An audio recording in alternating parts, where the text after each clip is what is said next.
Chapter 1. Prologue. His eyes opened, the same tiled ceiling that he's stared at for uncountable hours for the past few months came into view. He was tired, so tired.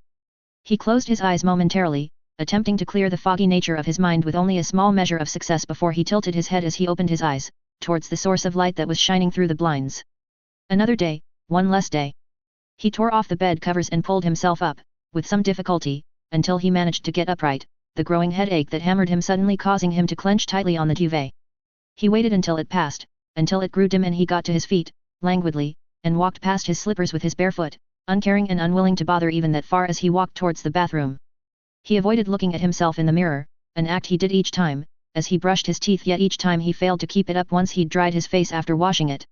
And each time, a small piece of him grew darker, broken as the face stared back at him, a face he was ever getting harder and harder reconciling with. An emaciated face stared back at him, a pallid sheen to a dark skin that could not hide how ill he looked, sunken in cheeks with tight skin rubbed over his skull highlighted how starved he was with how gaunt he looked. He was little better than a walking skeleton and the lack of hair only added to that visage, something he lost months ago. It's been 2 years since he was diagnosed with glioblastoma at 16. 2 years since he found out that he had an expiry date of at most 2.5 years. 6 months since he became a permanent resident in this hospital, where he was made comfortable, waiting to die, waiting to hit his expiry date.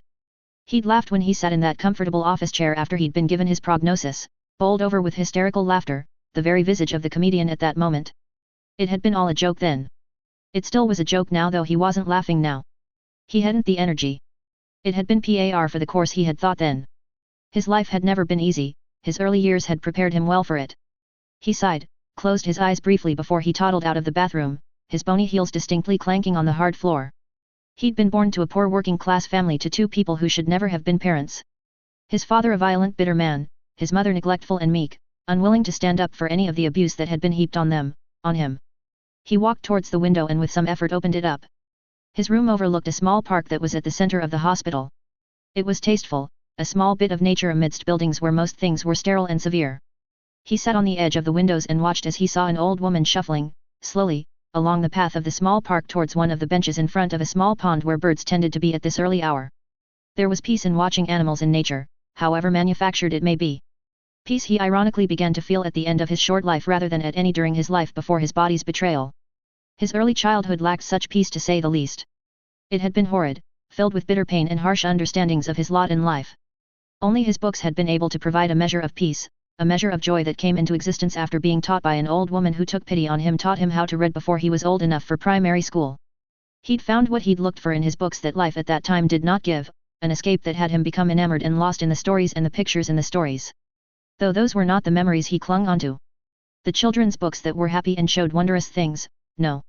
What he had clung onto was the book she'd given him by mistake, a book for adults but one that changed his life.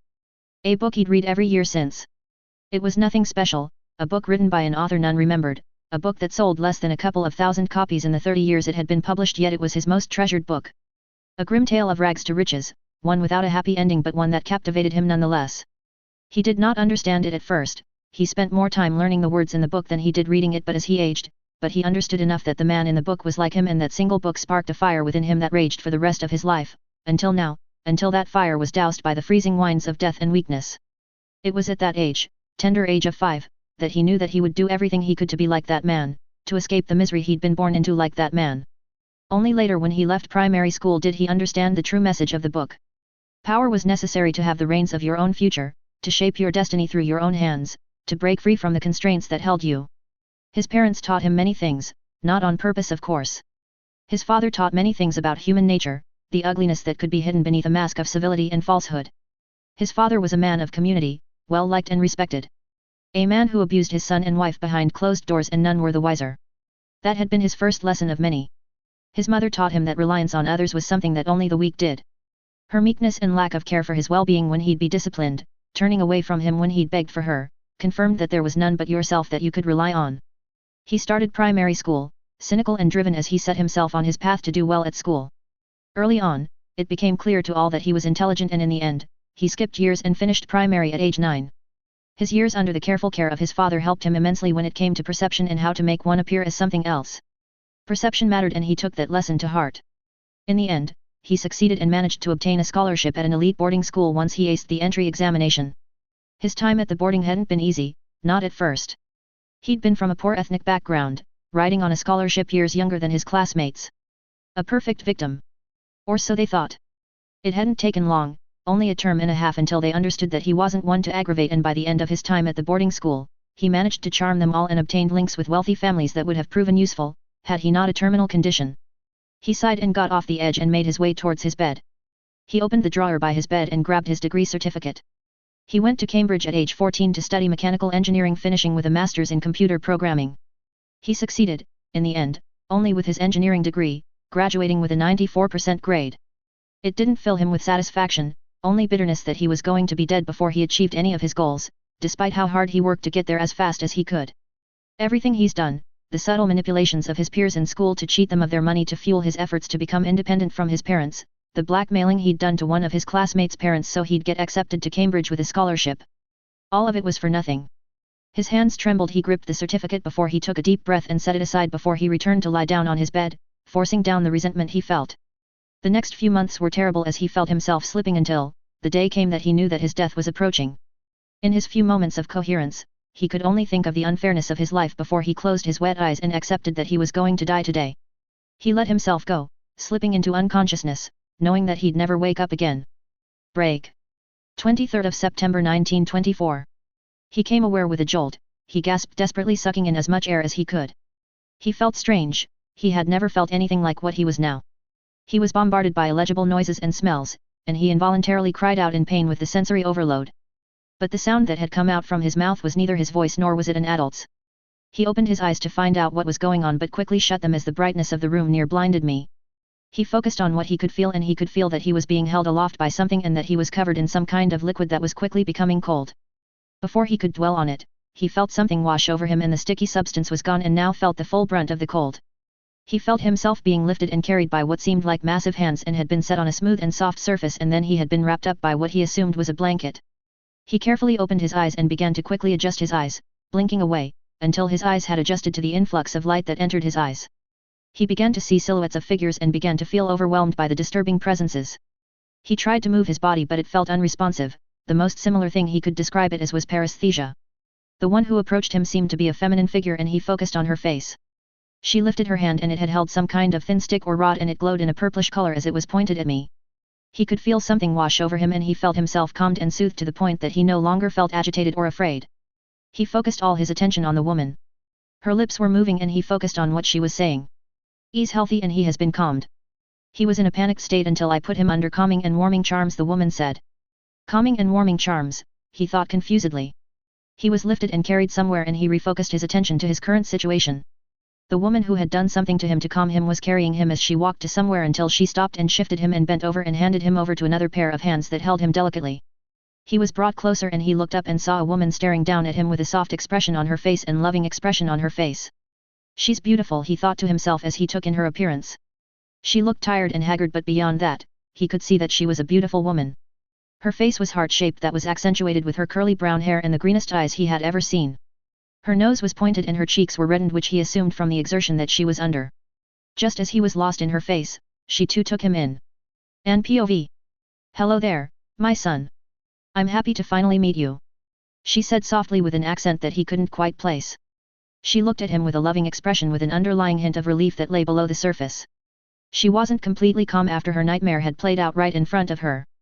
Her baby boy hadn't been breathing and it had taken what she felt like was hours, though a few minutes in reality, for him to breathe on his own.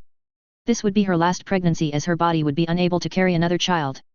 This had been her 6th pregnancy and only her 2nd successful one. Her daughter's birth had wrecked her body and it had taken years for her to successfully heal. Thankfully this pregnancy had been much easier and at the same time more difficult, as it truly had been her last chance to give birth a male heir. She took in his appearance and she could see black tufts of hair on his head. She looked at him and saw that his eyes were firmly on her as her eyes were firmly on him. She dangled her fingers in front of him and he was tracking it. A perceptive child, aren't you? She thought to herself amusedly. Knock. She looked up and saw the door opening and saw that it had been her husband that was entering. She smiled at him tiredly and he returned it to her. He looked as he had always done, well kept and handsome. He had handsome aristocratic features, with high cheekbones and an angular-shaped face that were accompanied with grey-blue eyes and shoulder-height midnight black hair. Marcus, she said softly before returning her attention to the bundle in her arms. And he said gently as he sat down in the chair by the bed, his eyes showing concern yet relief. "How are you and our little boy feeling?" he asked quietly. She smiled at him and handed her baby over to him. "We're both fine." There was a scare when he wasn't breathing, but he pulled through. She smiled deeply as she glanced at her miracle, though her tone shifted into one of tiredness, one filled with solemnity. "I felt so helpless when they took him away, but it worked out in the end," she sighed tiredly. She closed her eyes and leaned back into the bed. After a few minutes, she opened her eyes and looked at her husband and child. He was appraising her boy with a gentle look and a small smile that could only be seen if you knew him. Her husband wasn't one that shows much emotion, but he was caring man to those close to him, and she loved that about him. "Hello, my son. You gave us quite the scare when you didn't breathe when you came into the world. But like anyone of my blood, you were strong and pulled through," he said with a broader smile that she seldom saw. He looked at her. "He has my hair, and it looks like he will most likely have my father's eyes when they darken. He'll be a handsome man once he's grown," he stated with a chuckle.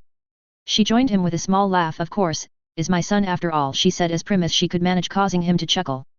"I haven't named him yet. I was waiting for you to come and name him," she stated. Marcus hummed and looked at their baby contemplatively. "I had intended to name him Henry, but looking at him now, I think Atticus suits far better. What do you think?" he asked. "Atticus," she tried out, sounding it out, and thought that it was a strong name. She looked at him and gave him a small nod. "I agree," she said. "Atticus POV. Hello, my son. You shall be named Atticus Marcus Sayre," his father stated. That had been the last straw in what had been an unreal and tiring day that seemed to hit him again and again with revelations that he didn't know could be possible, and promptly drifted off to sleep. For the next few days, he had only intermittently been conscious, and mostly during those times, had spent it being fed, changed by some of the staff, or being held by his new mother and father. When he had recovered to remain conscious long enough, he took the opportunity to review what he knew so far.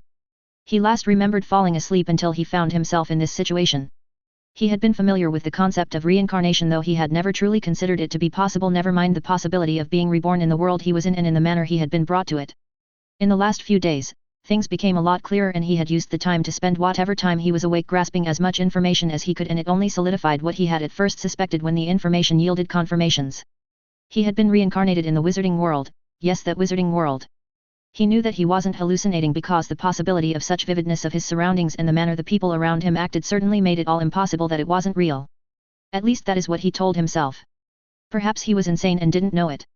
In any case, he came to accept his new circumstances, insanity notwithstanding, and all that came with it. There were many questions he had, and he suspected that many of those questions would never be answered with finality and surety.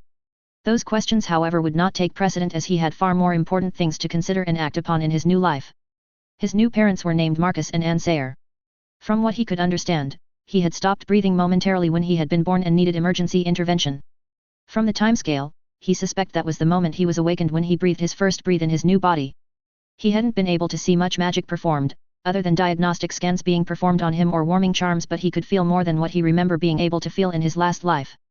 He felt it when he was being held by his mother or his father. It felt instinctive, and both of them felt different from each other, but it had the same effect. They both exuded an air of protectiveness over him, which was an alien experience for him. He had been alone all his life, and he had to scrape and fight to have what he had, and it had left him cold, ruthless, and melancholic.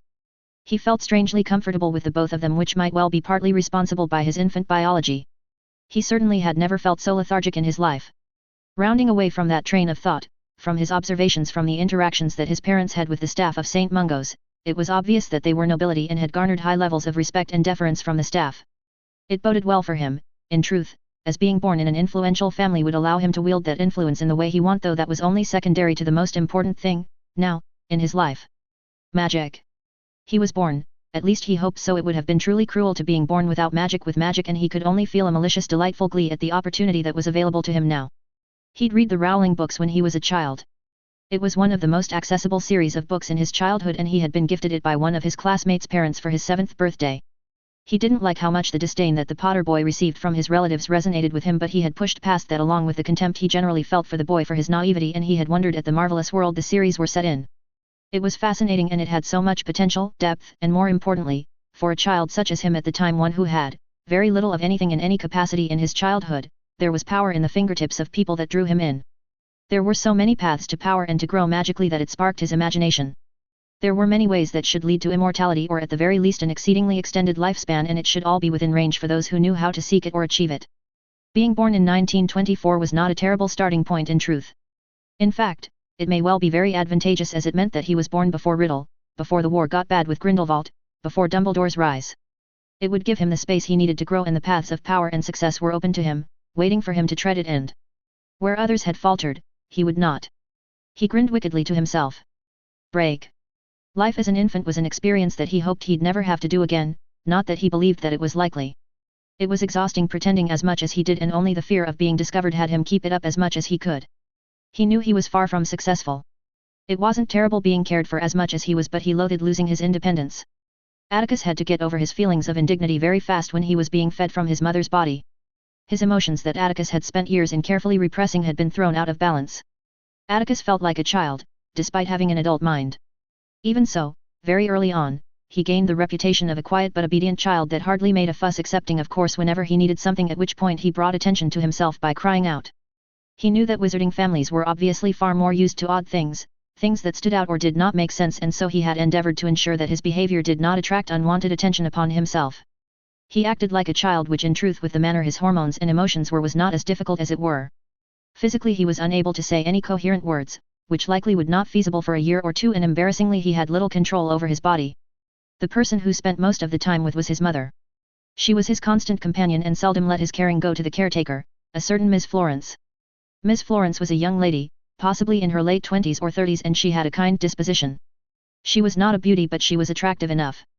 She had a heart-shaped face that had a soft feminine quality. She had light brown hair and light blue eyes. Her role seemed to be predominantly a governess-esque kind of role within the household. The other non-family member within the home was Gerald Dayton, who seemed to be someone who worked predominantly with the patriarchs of the family. His mother's affections and gentleness had truly messed with him at the beginning. The intensity of his emotions, the hormonal body, it all contributed to difficulties reconciling in the way he was treated in comparison the way his previous mother had been, and it had taken time for him to come to terms with. She knew and noticed his discomfort, and she had been extremely patient and kind in the way she dealt with him. Luckily, the fact that he was a baby masked much of the oddness that he was displaying and had been explained away. Eventually, his discomfort gradually reduced as he spent time with her and the effort she put in. She used protectiveness and warmth in a way that made him think that magic had to be involved, was responsible for setting him so at ease once he allowed himself. Her presence, being held in her arms, felt like a warm blanket. She would hum to him, often sing melodies in a language he did not quite recognize, and it often soothed him to sleep. Her affections and her care had taken time for him to get used to it, but he did not hate it. He had felt a possessiveness over her, and he was, for in the first time of his life, feeling warmth for another person. In his infancy, his mother enjoyed taking him out for a stroll, and he was thankful for it and made sure to give indications, expressions that he enjoyed it. From those strolls, he managed to get decent understanding from the home that he could call his now. The manor was grand, in every interpretation of the word. The 3-story tall manor had a way of belonging to the earth it graced. It was seated upon an elevation that looked over a large mountainous forest to the west and south and a small lake to the east, which gave an almost panoramic view of the grounds at the right location. The manor was secluded, nestled in between the surrounding nature, no other sign of civilization for as far as the eye could see. As his mother took him on these strolls, Atticus could feel the presence the manor exuded as they walked at the edges of the grounds. Atticus could not truly understand it, but it felt as if it embraced him, welcoming him to home. The pathway from the entrance of the manor to the gate was flanked by a beautiful landscape, a variety of plants and trees that were masterfully arranged, which flanked the steep granite pathway that lead from the gates to the entrance of the manor, which created a mirage of controlled wildness of the artificially arranged nature surrounding the manor. Once inside, the scale and opulence of the manor becomes obvious. Decorated tastefully, the entrance hall was themed in whites, silver and dark green colors, with wide curved stairs on the left-hand side coming into view. The interior of the manor seemed as if it was carved from marble, for every section had marble stone with deep grey veins running through them. The right-hand side of the entrance hall led to a room through downward leading stairs which lead to the flue. The fireplace itself was located at the lowest point in the room, which he believed was the intent, as it would give any intruders a disadvantaged position to strike from. Both this room and the entrance hall had suits of armor adorned on 2 sides of the room, and they numbered by over 2 dozen. He had no doubts that it was part of the defensive wards of the manor. The rear of the entrance hall leads to a massive room where the hearth of the home was located and where most of the guests and family would be entertained. In that room, the walls were decorated with portraits of ancestors and paintings of scenes, regions, and battles. Apart from being carried around by his mother, he got to know the rest of his family more. He had a Scottish grandmother, Marie, who was kind and seemed to have a mischievous streak in her. He had a grandfather and great-grandfather who seemed stern but caring in their own ways. He had an older sister by 6 years who was an energetic and pleasant girl who enjoyed spending time with him.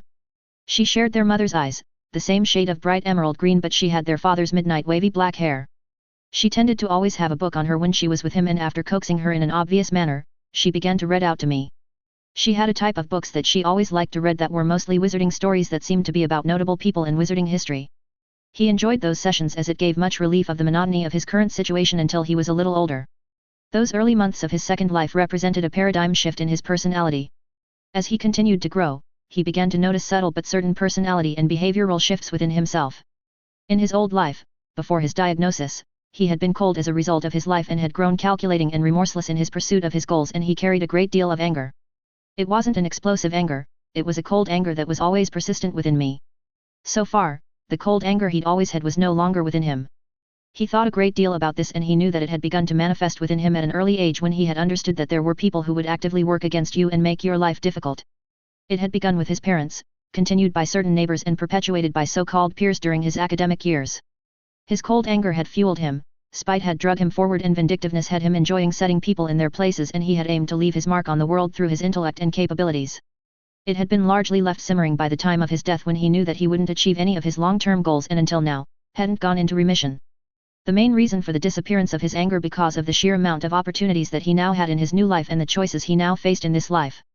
He had a great deal of options available to him than he ever did in his previous life, and not only that, he had genuine power in his fingertips once he learned to wield it, to change reality to his whims. He could feel hints of the power coursing in his veins at times, waiting to be unleashed with eagerness. He was born within a pure-blood family that was nobility, and this would effectively open any doors for him. He would, with utter certainty, dedicate himself with the study of magic and become as close as he could to be the quintessence of magic, the greatest of magicals in existence, in future or past, there would no denying him. However, he knew that there would be many challenges that he would need to overcome. In those early months where he had been unable to do much of anything, he was thinking on the events to come. This time period was defined by a war that engulfed much of the civilized world. Europe was set ablaze with war, both in the Muggle and the magical world. He did not know what Grindelwald's ideology and movement was beyond knowing that it was for the dissolution of the Statue of Secrecy and for domination and oppression of the Muggle world under the leadership of wizardkind, no longer hiding themselves in magic from the entirety of the world. He held sympathetic views in some capacity to it. As a magical now himself, he was certain he could not be a squib, the status quo was not sustainable. But from what he knew of Grindelwald's character, Grindelwald's path was the path of a tyrant and mass murder. He did not care.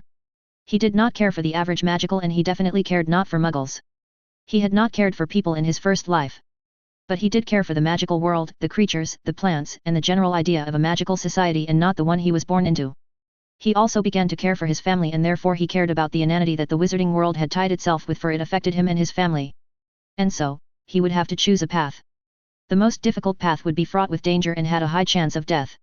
It is also the path of highest reward. It would be the path that gained him international acclaim if he became successful. The major disadvantage of becoming internationally acclaimed was that it was a double-edged sword, especially in a world where power was tangible. He did not want to rule the wizarding world in any capacity. Everything he knew of it indicated a potentially dysfunctional society that would require far more effort than he was willing to put in, and it would set targets on his back and his family's. He was willing to provide the tools and knowledge for the wizarding world to aid itself, but force was out of the question for him. Acclaim would give him the platform he would need to meet people, important people who could very well useful in his plans. He knew, to change the magical world, particularly magical Britain, it would require monumental effort that would ultimately was likely to fail.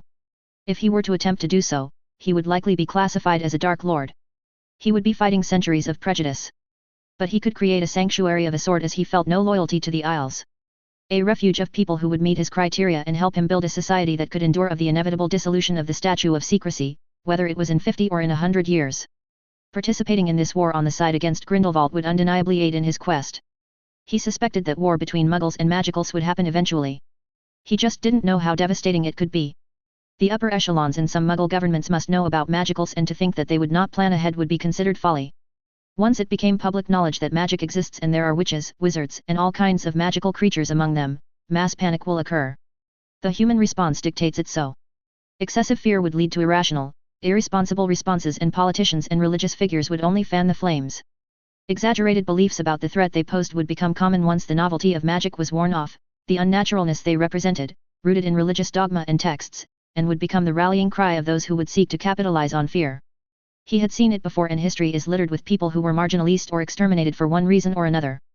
However, this time, if the magical world does not navigate exposure in the best possible way, which even then may not be enough, the actions of the Muggles would be far beyond anything they had ever done before. Mutual assured destruction and rare sensible individuals had been the only things that had ensured that world wasn't engulfed in nuclear winter and setting the next great dying off, perhaps the very last one. It could not be guaranteed that rogue elements of governments wouldn't set off nuclear weapons in regions that they identified to house significant numbers of magicals. Witch hunts would become exponential and experimentation on children would become accepted, just as experimentation on blacks, Jews, and so on had been accepted during various stages of recent history. In order to be capable of shifting the magical world on the scale he wished to, he would have to be someone of influence, of enough stature and clout, he would need to be extraordinary. And for that, he would have to take active participation in war as it was the easiest and most direct route of entering the public consciousness. The problem however was Grindelwald himself. He held no illusions that he was facing an insurmountable challenge to match Grindelwald at an age of 19 or 20. If he remembered correctly, Dumbledore and Grindelwald were born in the late 19th century, meaning that by 1945 they'd be in their 60s or so. For him to be able to match Grindelwald, to exceed him, would require him to achieve almost insurmountable level of magical capability. Grindelwald also wielded the Elder Wand. It was an uphill battle. The easiest path, and simultaneously the path of obscurity, was to ignore the war and stay far away from it. The war as far as he knew had been going on for decades until it was ended in 1945, meaning many members of Grindelwald would be hardcore veterans. The combined forces of ICW and Liberators would eventually defeat Grindelwald's movement and Dumbledore would eventually defeat Grindelwald. It would mean his path of having enough influence would become more difficult as Dumbledore would fill the shoes in the public mind that he wanted to occupy. The impressions that he had gotten of Dumbledore from the books, despite being child-friendly, seemed to suggest that he would not become an ally for the beliefs he held, despite him not wanting a war with the Muggles in the first place, and having Dumbledore as a political enemy. The man who defeated Grindelwald would be something that he did not need. If he stayed out of the war, then it would mean that the chances are that events would play out, mostly, in the same manner as they did in canon and Dumbledore would eventually get off his perch and defeats Grindelwald. That thought soured greatly. From everything he had read in his previous life, Dumbledore defeating Grindelwald had cemented his legacy and was held in reverence by the wizarding world, at least in the British Isles. Dumbledore was someone was ill-suited for the amount of influence he wielded and he had wielded it so poorly. He fitted himself be the voice of supposed reason however he had never wielded it in the way he perhaps ought to have. Dumbledore had deep character flaws that damaged much of magical Britain but he knew that Dumbledore likely held off worse consequences for many disenfranchised. The magical world, after Grindelwald's defeat was primed for another great war as the issues within the magical world had never been resolved to a successful degree and by the time of Rowling's books, probably weren't resolved either. From that defeat of Grindelwald, Dumbledore within decades managed to gain insurmountable amount of influence within the wizarding world in the form of headmaster of Hogwarts, chief warlock, and supreme mugwump. Dumbledore was said to hold beliefs that muggles were equal to wizards and he in some respects agreed to the notion in an ideal world whereby prejudices and so on did not exist and where wizards and muggles were simply humans who may or may not have some additional abilities. The problem was that the human psyche did not work like that and for all the advancement, tribal elements still had heavy roots in society. He had fully intended to exploit those elements but with magic at its core. That hope, that belief in the goodness in people falls short as he should know. Humans have biases, they have preconceptions and more importantly they are of the belief they are top of the food chain. Once it becomes discovered that there is a society, or a collection of societies, that are capable of bending reality to their whim, of bending the minds of people to what they wish, there would be massive societal unrest on an unprecedented scale. He knew that he would have to campaign hard to let everyone see the true danger of muggles and how dangerous ignorance was for the survival of the magical world. He'd gotten a second chance of life. He'd be damned if he let the stupidity of both groups destroy everything. He had considered washing his hands off the matter and simply focus on becoming the greatest wizard of all time, but he had grown, possessive of the family he was born into. There was no reason to do both. He would need allies, he would need a support base. Luckily for him, he had everything he needed to do just that. And if he didn't, well, there wouldn't be anything in the world that could stop him getting what he wants. Chapter 2. Whenever he was alone, which was hardly ever, he used the time he had to accelerate control over his own body. He discovered that the monitoring charms that were on him didn't include a charm that let them know if he was awake or not and he used this little boon. By the time he was 5 months old, he was able to crawl and by age 10 months, he was able to walk a short distance. He had wavered on whether or not he should do this but decided in the end that showing precociousness from the beginning could excuse a lot of other things that they might have otherwise considered abnormal. Apart from training his body, he certainly hadn't forgotten the most important thing in his life. The difference between his body and his previous one was too noticeable. He had noticed how different he felt, once you had adjusted for the whole rebirth and unfamiliarity in his new body. He'd like to say he was intimately aware of his body, certainly in the latter stage of his life, and he'd never felt like this. He knew what he was feeling, sensing was different. This was more, it was as if he had been missing something all his life and he had perceived merely in 2 dimensions in a 3, 4-dimensional world. He had spent a lot of time pondering about magic and what he knew of it in his first year of life. It must be an inherited trait, as the frequency of magical spawn to wizarding families nearly almost always resulted in magical children. This might mean that squibs may well be a result of two closely linked relatives or an inborn defect within bloodlines. It was definitely worth investigating, as it would perhaps allow a different narrative to be born and allow closer integration of squibs and muggleborns into magical society if he ever felt like fixing the mess that was the magical world. If magic was an inherited trait, then that meant that from birth magicals must have a connection to magic, weak as it might be at the beginning, along with an inborn magical capacity. That meant that even as an infant, he should have magic. This feeling that he was becoming accustomed to must be magic, and that meant that he should be able to access it. It might be out of his reach for now, close enough for his metaphorical fingertips to brush against it, but soon enough he will be able to successfully tap into his magic. He'd read that the common episodes of accidental magic flared during stressful, emotional circumstances, and that most accidental magic happened during primary school range, but this was unacceptable to him. He had magic now, and it was his obsession. And so every night he meditated, dedicating himself to grasping his magic, and for months on end, he dedicated his entire being to this. It had been difficult, frustrating to clear his mind of all thoughts, but he had slowly but surely been able to do it. The feeling of more became more and more pronounced when he diverted his attentions inward, seeking for the spark that was within him until he could feel a distinct thrumming underneath his skin. He could feel this energy that was within him, this supernatural force, circulating through his body like river. It was quiet, almost still, but moving in and out from a deep well of power, of energy. It was clear to him to see that magic was a force, an energy that had the inherent ability to rewrite the laws of nature, capable of altering reality to the whim and will of the individual. He knew that magic had an intent aspect that children tapped into with emotions, but despite being able to sense and feel his magic, he had been unable to rouse it, no matter what he tried. He played with the animated dragon absent-mindedly whilst he thought on how to access his magic as he sat in the living room with his sister, mother, and grandmother. Suddenly a hand reached out and snatched the dragon out of his hand, breaking him of his thoughts. He looked at the offender, Sophia, irritated. The lack of progress regarding his magic was bothering him, and it was making him moody. Atticus, she sung to him with wide expectant eyes as she wriggled the toy in front of him as if he were a pet. Hello attorney, do you want this toy? Come grab it if you can, she giggled, and she looked at him with expectant eyes and a hopeful expression. Mother, sighed Sophia, don't treat your brother like a pet, she said, exasperated. Mother, I'm not, I'm just playing with him. She said in a very unconvincing way. Attorney can do it, if he can't I'll stop and give it to him, I promise, she chirped as switched her attention at him, expectation clear on her face. Normally, he'd not care, it was beneath him, but the frustrations were getting to him. He looked at Sophia as dirtily as he could and raised his chubby little hands and made gestures of give it to me to her whilst he babbled her name. But she remained obstinate, and combining with the mood he was in, it had resulted in him having a short fuse. Before he knew it, his face was set in stone and his anger boiled over all the frustrations he felt, from the stress the day represented, the inability to succeed in his magic, the general idleness and monotonousness of his life so far, and he wanted to take the toy out of her hand rather than cave over her demand like he were some kind of performing monkey for her entertainment, and his magic responded for the first time with his desires. At that particular point, he needed that toy back from her, and his magic finally was roused and the toy flew out of Sophia's hands and into his. Unknown to him, Marie had been about to interject as she took in his face when it had changed from annoyance to a remarkable blank face set in concentration that broke when he looked with anger that looked out of place on a baby's face. She looked on and had been left in surprise when the toy had flown into Atticus' hands. She stared at the scene, as did Anne. Sophia was wide-eyed at the display. He hadn't noticed, of course. He had been absorbed at the feat he had just managed to do. Finally managed to do some accidental magic, he thought with glee. He managed to feel a pull that spiked at the same time as his desire, anger, and will when the toy flew in his hands. That must have been my magic acting based on my emotions and intent, he thought privately. Now that he has the experience of what his magic acting felt like, he could begin to replicate it in earnest.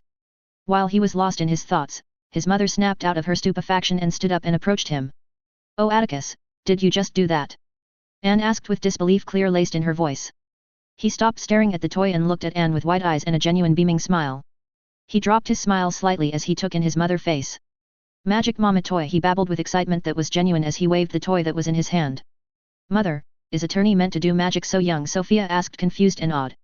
I've never heard accidental magic manifesting so early, Sophia, his grandmother Marie exclaimed, disbelief etched on her face. His mother picked him up and looked at him with pride and inspective eyes. You are my little miracle, aren't you? She said in a strange voice before she kissed him. He'd have to tone it down for a while, he knew, but he couldn't help but burble happily at the look of pride she gave him. One he felt in equal measure. After that, the months rolled by and that accident shifted him towards the beginnings of lessons as Miss Florence began to teach him letters and words along with being read more wizarding stories. The next year or so passed quickly and his relationship with his sister grew substantially. Sophia had taken his display of magic extraordinary well and tasked herself to teach him about magic and the magical world, and would every day spend time with him after her own lessons, with the tutors reading out the books she had been assigned. It soon became, quietly, his favorite activity of the day, as it had allowed him books of greater complexity and information than what he had been given and was read to by Ms. Florence. After the incident where he had performed accidental magic, he set about to fully accessing his magic. With all the meditation he had done, he knew that he had been improving his memory and had been able to vividly recall the feeling of how his magic felt when he had summoned the toy towards himself. For over 6 months, each morning, he'd sit in a meditative stance, deeply in thought, focusing on that feeling, simply getting used to how his magic felt. Slowly each day, he widened his connection, his magic.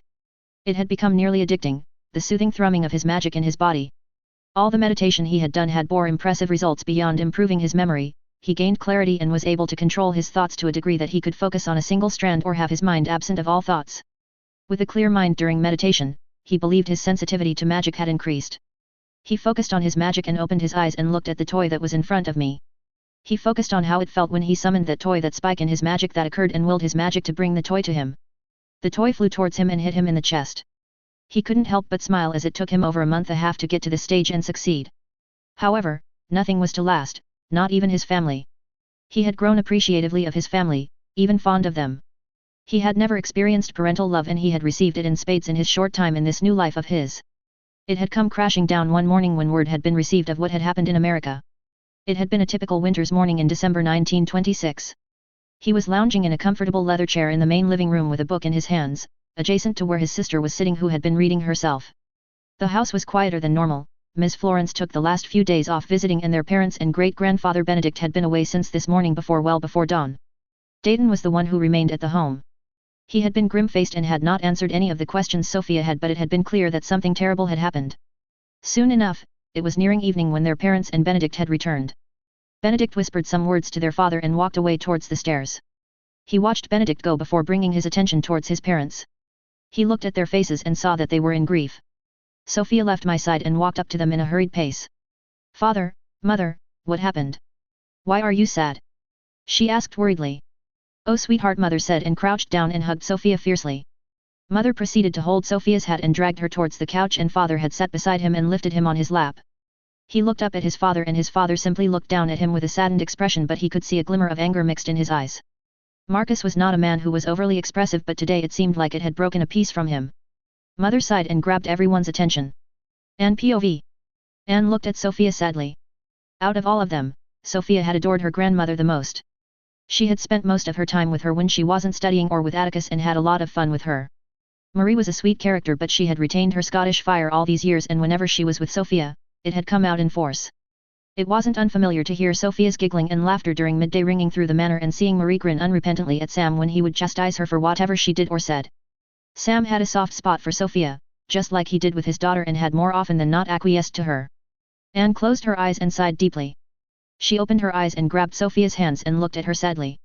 She would be breaking Sophia's heart, she knew, when she told Sophia of the news of what had happened to her grandparents. "It's about grandmother and grandfather. As you know, they were in America for the past week visiting your aunt and cousins, along with visiting a few other relatives," she said. Sophia's eyes had widened. "Are Sarah and Odette okay? Aunt Krista? I was meant to see them not too long from now," Sophia quick-fired. Anne shook her head. "No, they are fine." "No, something has happened with your grandparents." "Sophia, I'm sorry to say they died," Anne said gently. Sophia's mouth dropped before closing and her face twisted a little, and she began to sob. Anne moved quickly and enveloped her with a hug. Sophia began to cry deeply into her mother's shoulder, soaking it with her tears. It took more than a few minutes for Sophia to regain a measure of composure.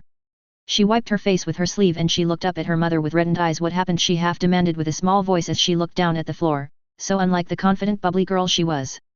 "Your grandfather needed to visit Macusa for reasons related to our house, since we are a founding house in America." She sighed. "Unfortunately, it was very bad timing and bad luck because Grindelwald was there." Sophia gasped and held her hand to her mouth. "Why was he there?" Sophia asked with a little bit of tremble in her voice.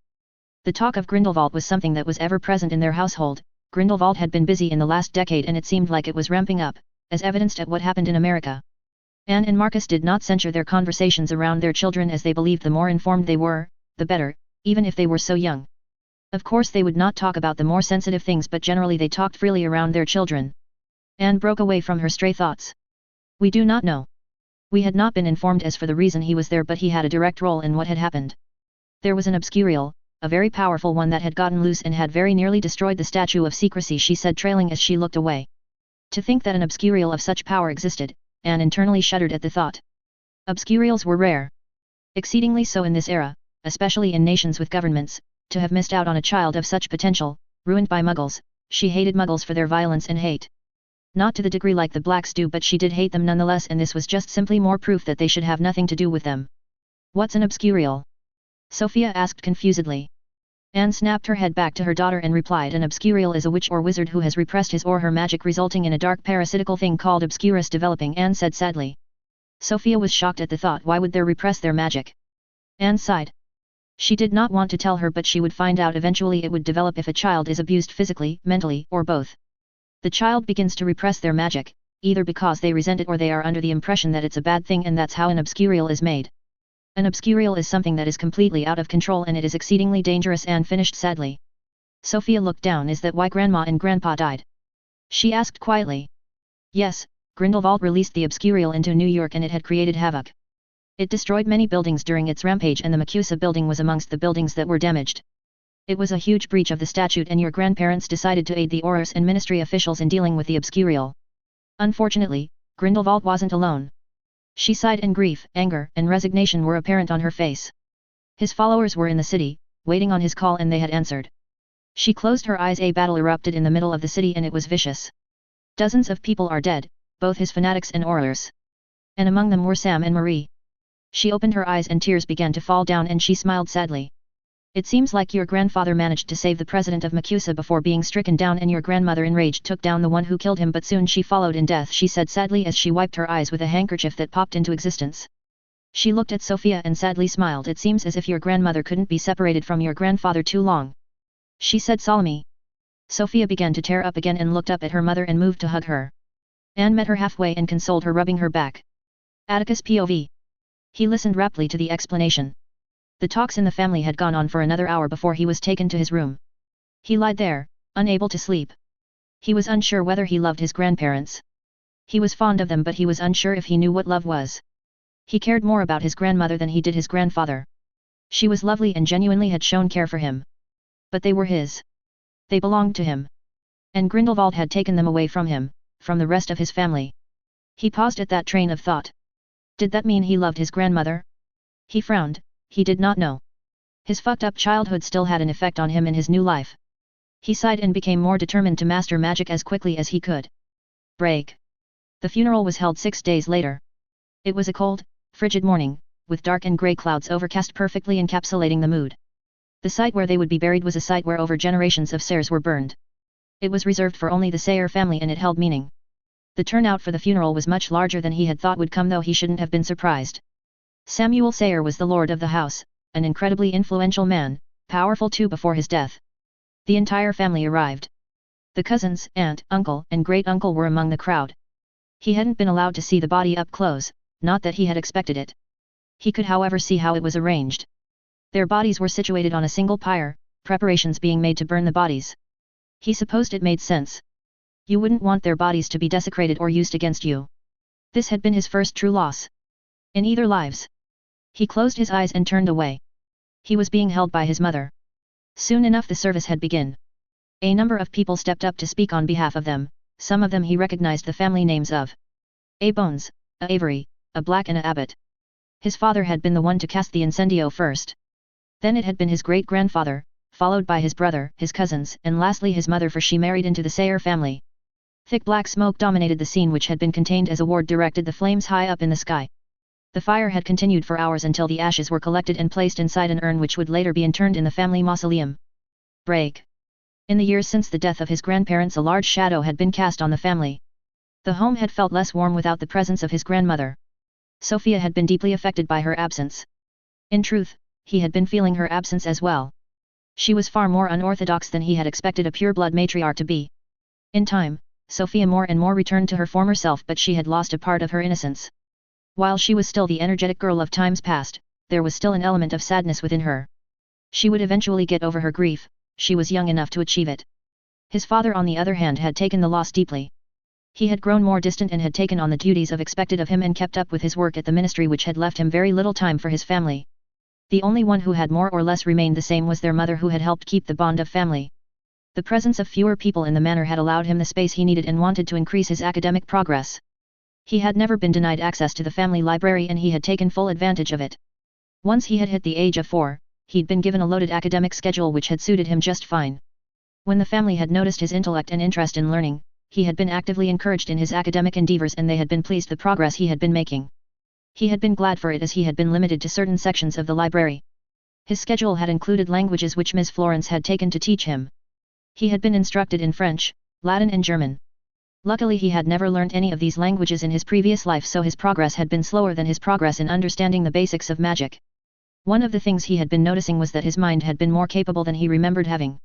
He had always been intelligent, but now he was able to make deductions far faster.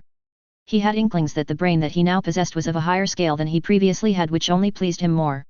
Perhaps magic also had an influence. He had always valued his mind the most in his previous life, which had been the reason he had refused the surgery in the first place. The family library was vast, it being easily the largest room in the manor, and he spent the majority of each day cooped pouring and obsessively absorb every book and tome he could get his hands on. You could easily find him settling into the comfortable leather chair that he had marked as his own. The library was segregated into 4 sections, a general quarter that consisted of major branches of magic, even those that were not acceptable in Wizarding Britain, a mastery quarter that held tomes and journals that were mostly deeper investigations in a wider range of branches of magic that aided individuals in grasping magic on a mastery level, and obscure branches of magic that were heavily frowned upon but not quite illegal, a family quarter that was explicit and tied into blood magic that prevented anyone unsanctioned from entering, and lastly the Lords and Heir quarter. He'd been told by his great-grandfather that he will be allowed to enter that quarter when he reaches the age of 13 and that it was related to the family magic. Most of the books that he spent reading during this time in his life were rooted in magical theory. He wanted to have a deep grounding into the fundamental nature of magic, and so had spent much of his time poring over the mass of tomes that were freely available. One of the books that greatly aided him was Magical Theory, Pillars of Magic by M. Crafton, which had given him the grounding he needed in magical theory. The book had described 4 fundamental pillars of magic: intent, will power, imagination and magical power. It further expounded on the notion that magic had no light or dark inclination, and that it simply was, but that it had a form of sentience, that magic wasn't intelligent but that it had understanding of the conscious and subconscious intent of the individual that is driven by the emotional reaction.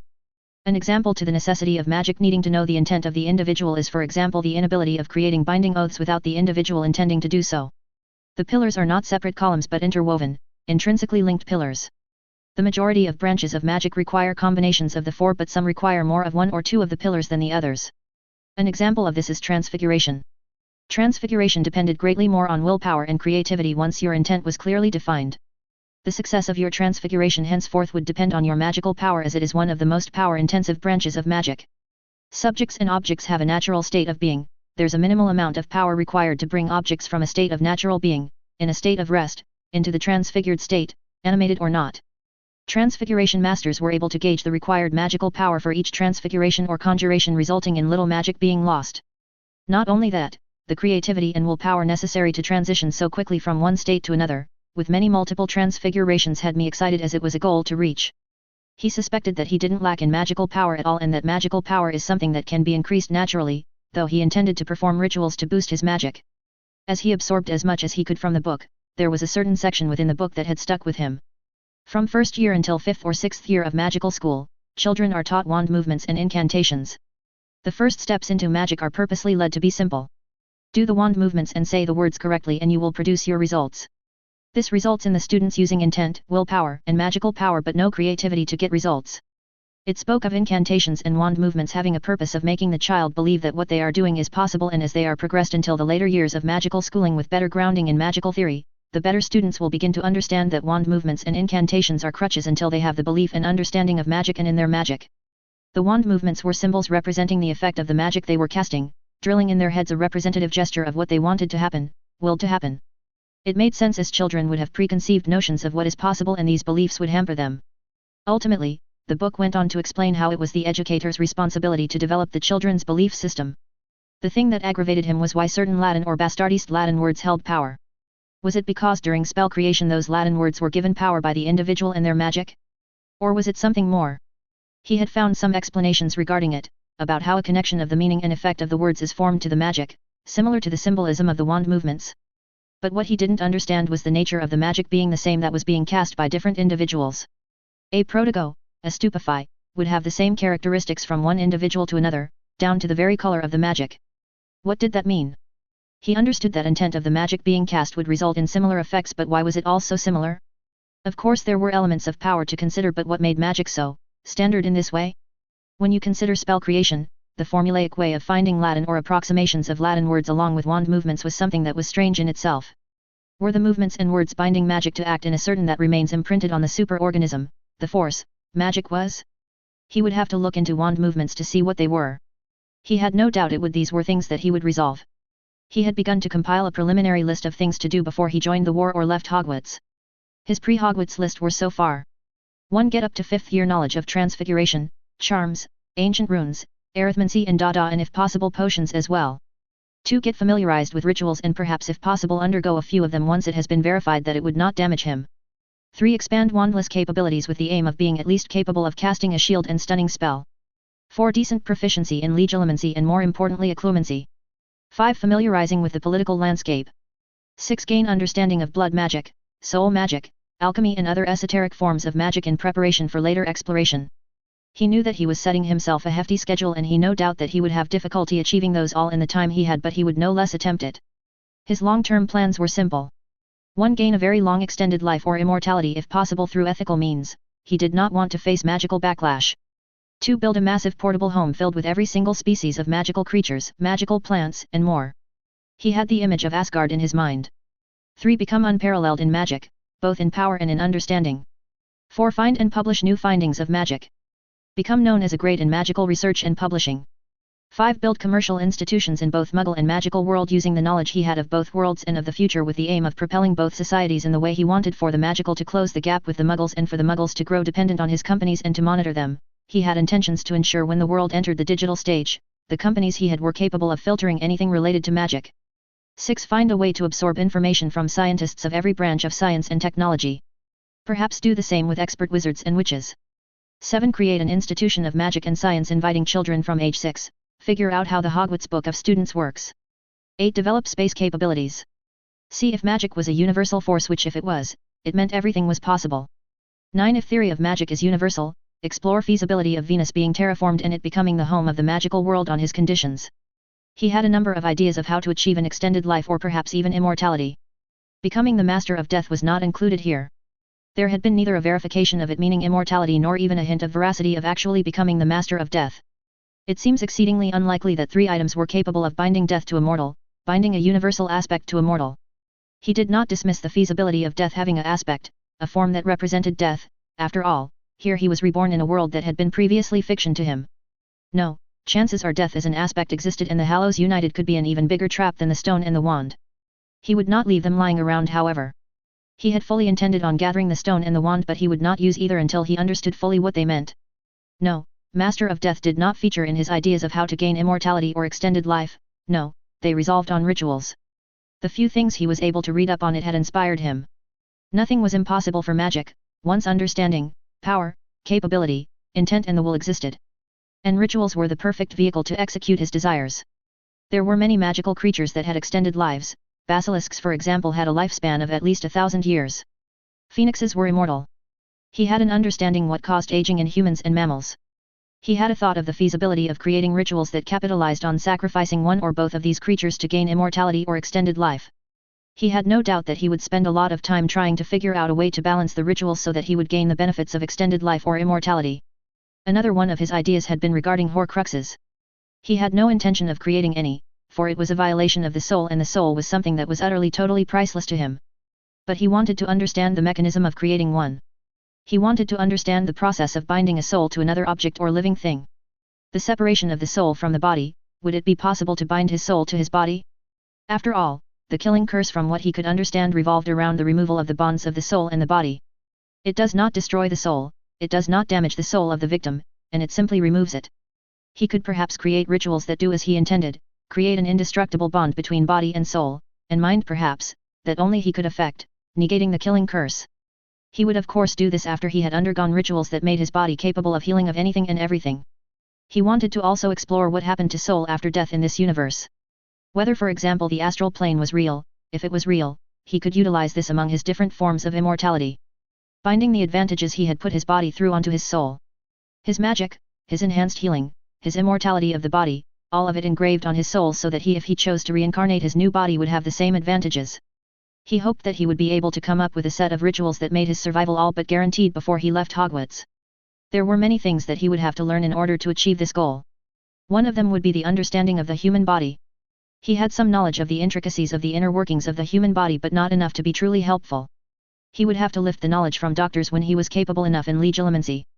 Creating a home like Asgard was something that truly excited him. Scamander was able to have a portable home that was filled with different climates and was huge. Expansion charms and runes were definitely on his list to learn. In any case, he fully intended to create a marvel of a home. He had been some wizarding stories of people who created truly magical locations but he had found nothing on the kind of creation he was thinking of doing. Creating a place like Asgard would perhaps be more difficult than extended life. He would need to be at the very least as capable as rune masters, charms masters, transfiguration masters, herbology masters, have master level of understanding when it comes to metallurgy, forging, and he most likely would need the same level of proficiency in alchemy. And he would not be able to do it without dedicating years, mostly likely decades to the project, cutting into the time of other projects. It would a daunting prospect but one he fully intended on carrying out. He already had ideas on how to cut time on the project. It revolved around house elves and golems. He had found out from Tweenie that house elves could be bought from the ministry and that the house elves they had numbered at the very least 60 to 90. It boggled his mind that there were so many house elves available. He fully intended to purchase them all when he had the capital. The basilisk in the Chamber of Secrets would be the prime source of income as he did not want to alert his family to what he was doing. He had read that goblins desired rare meats and what could be rarer than a 1,000-year-old basilisk? In any case, house elves would serve as a major source of labor in truth. He also wanted to deprive purebloods of elves for them to mistreat. They were the perfect beings, loyal, kind and powerful. It boggled his mind that they did not see the potential though he would also see if they were capable of learning what he wanted them to learn. Tweenie had explained to him what elf magic was, after much prodding and gentle coaxing, and though they wanted a bond with a family, or a highly magical place such as Hogwarts, they had their own magic. The elves grew in strength and were fed magic from the source if they were bonded but they were capable of surviving without but it would lessen their strength as much of their strength is derived from serving. He saw no reason for the elves to be incapable of drawing runes or similar things that would only need him to activate it. If he managed to find out how to create mithril, he might well instruct his elves to do it. Golems were something that he intended to research. His manor had a number of them which were defensive in nature. He saw no real difference between them and a computer program. He was well versed in coding so he should be able to enchant complicated actions into the golems. In addition, he wanted to figure out how portraits worked as it would give him the possibility to create artificial intelligence. With the prospect of magic, he was leery of creating one as there could be many things that could go wrong. Creating an AI technologically would have been something that would have given him pause, never mind creating a magical one. He would not do so unless the AI were fully shackled and bound to his will and incapable of committing treasonous actions or even thinking treasonous things. The AI, if it panned out, would be extremely useful in managing the many things he would want to do and would be capable of researching things that he had no time for. Managing his muggle businesses and keeping the statue of secrecy intact would have been one of the many things he would utilize it for. Just like with creating an Asgard, exploring the possibility of space was something he was excited for. He wanted to know if magic existed as a universal force and he intended to do so by measuring the amount of magic that was present in vacuum and on the moon. He had a theory that magic was stronger where there was life but magic was still ever present everywhere. If that was correct, then he could very well find a way to harness magic on a massive scale. It would allow for so many different applications, one of them being the terraforming of Venus. While Venus was a hell world in every sense of the word, it was close in size to Earth, something like 0.9% in mass. It was the reason why he preferred Venus to Mars as it would not affect the bodies of animals and humans the way Mars would. Plus it had an atmosphere that could support life. Of course, while Venus' atmosphere is toxic, with magic, it should be possible to transmute the atmosphere of Venus to Earth composition. Converting toxic gases into air, oxygen and nitrogen, perhaps even also water, he thought that it was something achievable. The Philosopher's Stone was capable of transmuting material into gold. Why should a stone or device not be capable of doing it on a gas? He would need to meet with Flamel once he verified things pertaining to space. In the HP universe, the Flamels had decided to die, supposedly, after the stone was destroyed. He had reasonable confidence that they would not consider dying if he told them of the possibility of transforming a world in the scale that he was thinking of. Chapter 3. After having breakfast with his family, Atticus proceeded to go towards the forest that began at the edge of the grounds. He was doing this for a reason. He had discovered that he had been a parcel mouth when he had first met a garden snake out in the gardens at the back of the manor. He had been greatly surprised that he had the ability, and he had asked his family whether it was a common trait within the Sayre family. His great-grandfather had stated that his own father was a parcel-mouth and that it was trait that popped up in the family once in every few generations since the 1600s. His sister also had the ability they had discovered when Atticus had brought back the garden snake. She wasn't one to be enamored of the skill however and had ignored it since. He had asked whether there were books on parcel magic and he had stated that unfortunately that it had been one of the branches of magic that they had not collected for. He did however state that in his youth, he had gone to India partly to find out more about parcel magic. It was revered there and there were still some communities of parcel mouths there. He stated that they were a closed community in truth but they opened up their homes for him when they had found his father had been a parcel mouth. He did not spend much time with them and had not further investigated and had indicated that they might have an opportunity to go together on a trip out there to learn more. He approached the mouth of the forest and moved towards the area that he had released the garden snake. The snake had been delighted to meet snake speakers as there were tales amongst the snakes of snake speakers in the land where Atticus had found her. Ever since that day, he had come once a while to see if there were more snakes and there were often snakes who made the journey to meet and speak with him. He had learned that they were decent conversationalists in truth however most had a touch of arrogance about them, especially the horned serpent that often came. Atticus had been greatly amused whenever they had been arguing which was often when there more than half a dozen of them at the same time. "Siras, Jasnia, are you here?" Atticus hissed out. When he had not received a reply, he walked deeper into the forest until he heard rustling at which point he stopped his movements. From one of the bushes, a horned serpent had slithered out and moved towards him. "Siras has been away for some time. I have not seen her for some time." Snake speaker. "I do not think I will see her before I hibernate." Jasnia hissed out. "I understand. How are things with you, Jasnia? Did you find yourself a mate?" I asked amused. Siras enjoyed teasing Jasnia for the lack of mates as Sayre had already laid eggs twice and Jasnia was older than Sayre. It had been an annoyance for Jasnia considering that she wasn't interested in procreating and hasn't been for a long time. "I do not wish for a mate. I have no desire to lay eggs and I do not think I will lay eggs for a long time," she hissed back provoked. He laughed and held up his hands. Okay, I apologize. How are things amongst the other snakes?" he asked. Atticus proceeded to talk with Jasnia for the next hour or so before he waved her goodbye and moved back to the manor. He enjoyed speaking parcel tongue and he was deeply fascinated with it. He had many questions as to the composition of the language. Was it a magical language? Or was it a branch of magic? From what his great-grandfather had said, spells and wards were possible to be done with parcel magic. It could provide pretty damn good protection if it was true, he mused to himself. He made it back to his room and began to read a potion book that he had begun reading a few days ago. Sophia was due to start Bosbaton soon and she purchased her first year books. He asked to borrow her introductory books on potions and she had acquiesced after extracting a promise from him to get it back before she went off to Bosbatons. The primary reason he was interested in her books was because he wanted to see the standards of Bosbatons in comparison to Hogwarts. He was always going to go to Hogwarts, it had suited his plans and plus he wanted to explore the room of hidden things as much as possible, but he could not help but be curious. He was soon enough due to start private tutoring. Sophia herself had been taught the basics by the time she was 5, she had told him, and he had been getting a head start on it. Ever since he had been allowed to enter the general section of the library, he had practically lived and breathed books. There had been so much to learn, to explore, it had ignited a passion within him. He had always loved knowledge but now it was more a passion than a necessity. He had been learning in order to survive previously and now he was learning for the sake of it. After all, he was learning magic. He broke away from that train of thought and focused on the book. He had read the introductory books that his father had and so far it had been pretty similar beyond a few differences. He had intended to ask his family to obtain books that were assigned in other magical schools so that he could compare and contrast. He had no doubt that there were methods better than the ones that were used in the Isles around the world. His father had explained the level, or lack thereof, of cooperation between different magical governments around the world. It was appalling how insular magical communities were. The Muggle world advanced as fast as it did because of how interconnected they were. There were so many missed opportunities, it was infuriating. While he may only have the most basic idea of what Muggle communications were made of, he did know the theory and that would be all he would need to make magical counterparts. Atticus sighed, refocusing on his book lest he get distracted by his own thoughts again. Break.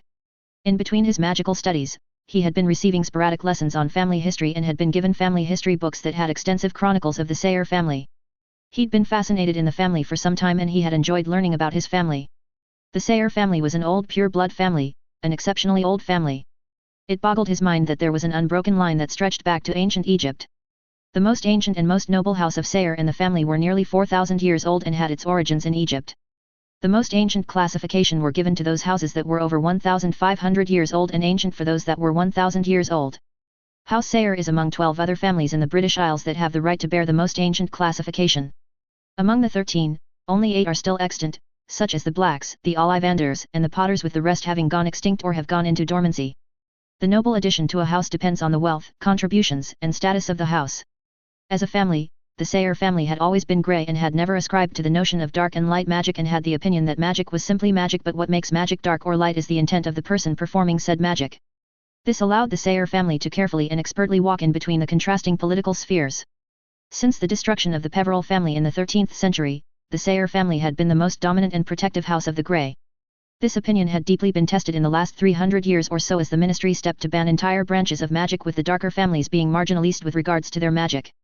When it came to esoteric branches of magic, the collective understanding of magic in the Sayre family is near unrivaled in Europe. House Sayre, since in the time of ancient Egypt and the Roman Empire, were a house that was predominantly known for being master craftsmen that had deep knowledge of esoteric magics and were skilled in the creation of artifacts, ritual crafting, blood magic and warding. The name Sayre had only been changed once to the local language, but the name bore the same meaning as it did in ancient Egypt. They were often employed as priests for the pharaohs to ensure droughts did not happen and to protect their tombs from thieves, from what the journals had indicated. Many Sayres had ventured to Egypt to find these tombs, searching for the wards that were constructed by Sayre ancestors. The Sayres often worked with the Peverils in ancient Egypt in the employ of the pharaohs, as the Peverils were experts and practitioners of necromancy. It had been during that time that an alliance with the Peveril had begun. The Hiswell family were known in that time as expert infiltrators and ward specialists. The three houses were among the most influential houses in ancient Egypt for many centuries. When the Romans came to Egypt and took control, House Sayre, along with a number of other houses, which included the Hiswell and Peveril families, settled in Alexandria during its founding in 331 BC and remained there until 47 BC. It was there where the first contact with the Potters occurred. The Potters began in ancient Rome and were supremely influential within the empire. They were war mages and were the family that produced the strongest of the war mages in the empire. The Sayres had huge amounts of influence in Alexandria and had helped set up the initial warding scheme for the Library of Alexandria, and instead of payment, they had been able to secure permanent permission for members of the family to use the library for research purposes. The Hiswell family were the family that had ultimate control over the library. While most of books in the Muggle side of the library had been burnt down around 48 BC, the magical library had remained intact until 391, when the Christian Pope Theophilus of Alexandria had the area where the library had been demolished. At that point, the Hiswell family uprooted and moved towards mainland Europe and eventually settled Britain. By 47 BC, the family had been reduced to only 2 members that were of the main branch. Civil war had broken out in Egypt between Ptolemy Ziahi and Cleopatra VII. Mages were employed on both sides of the field, and the Roman wizards were devastating in comparison to the Egyptian mages. At the time, wands were a new invention that was predominantly employed by war mages of Rome, and they were deployed with Caesar when he had turned to ally with Cleopatra. The Sayre family aided Ptolemy, and it had cost the family severely. Despite being an exceptionally powerful wizarding family, they had been unprepared for the devastatingly quick and precise casting that wands allowed in comparison to the staves and staffs that the Egyptians still used. By the end of the war, when the Romans and Cleopatra had been victorious, many Egyptian mages were dead and family lines were wiped out. In comparison, the majority of the Roman casualties were done by the Peveril and Sayre family, but it had cost the Sayres the most, while the Peverils were relatively intact. As part of the peace treaty and being spoken for by prominent families from both nations, the Sayres were left with their wealth, properties, and knowledge intact, but despite this, the war had left a bitter taste with the Sayres, and the 2 remaining members decided to leave. Not until they managed to copy the magical and Muggle books that resided in the Library of Alexandria and took it with them. He'd asked his father if they still had the contents of the library, and he had only smiled and said that the library had copies of the books while the original copies were within the family vault. He also mentioned that members of the Sayre family had gone to Alexandria 4 more times in the span of around 300 years and copied books. The Sayre family moved out west and had eventually decided to settle in Ireland in around 45 BC. This was the beginning of modern incarnation of the Sayre family and where their current name was from.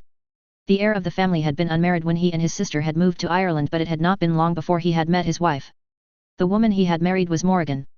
He had heard of the Morrigan myth when he was a teenager in his previous life, and she had been described as the Celtic goddess of death and destiny, someone who influenced the outcome of war, through inspiring fear or courage in the hearts of warriors.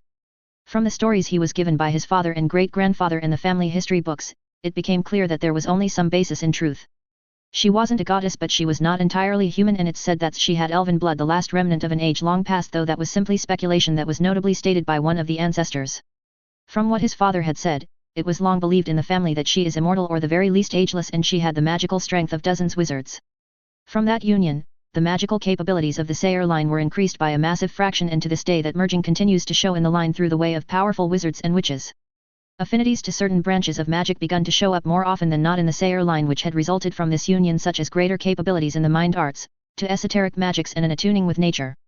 It's not known how he managed to marry her, but the family books had indicated clearly that he had impressed her enough to give him the opportunity to win her over, and that when they had been married, it had been a union of love.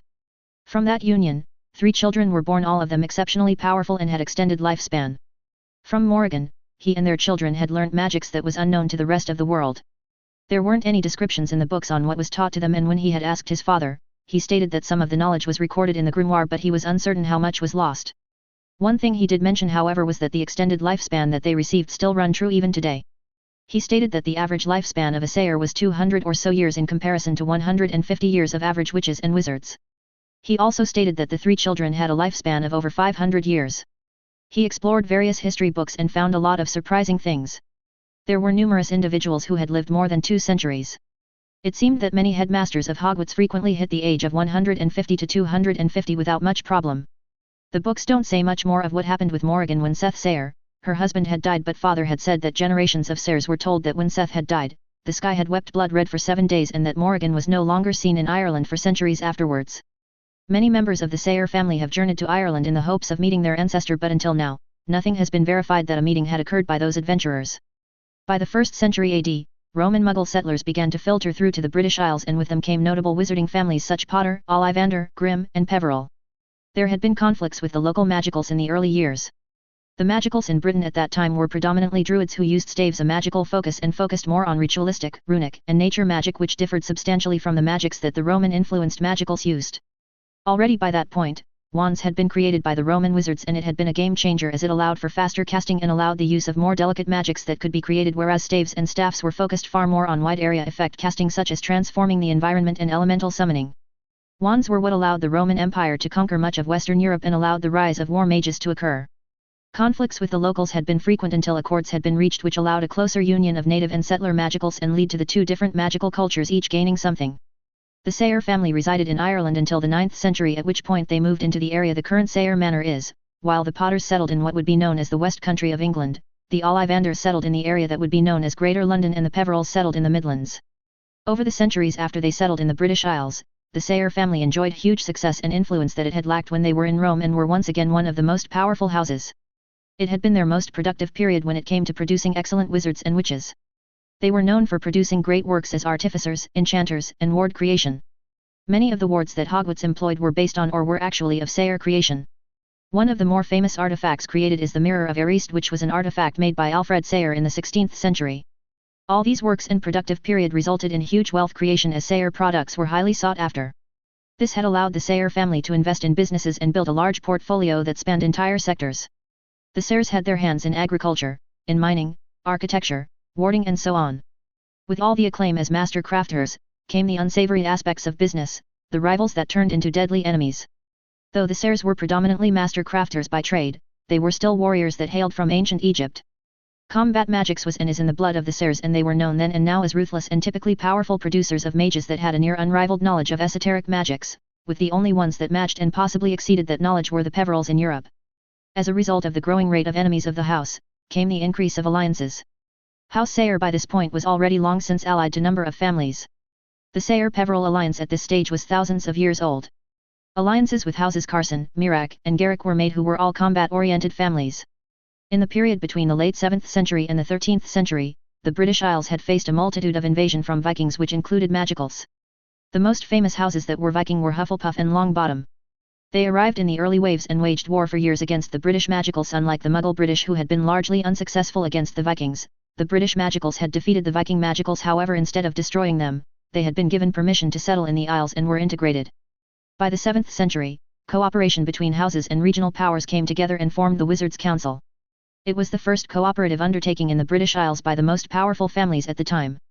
There were 13 elder houses and 11 elected houses that consisted of the Wizards' Council.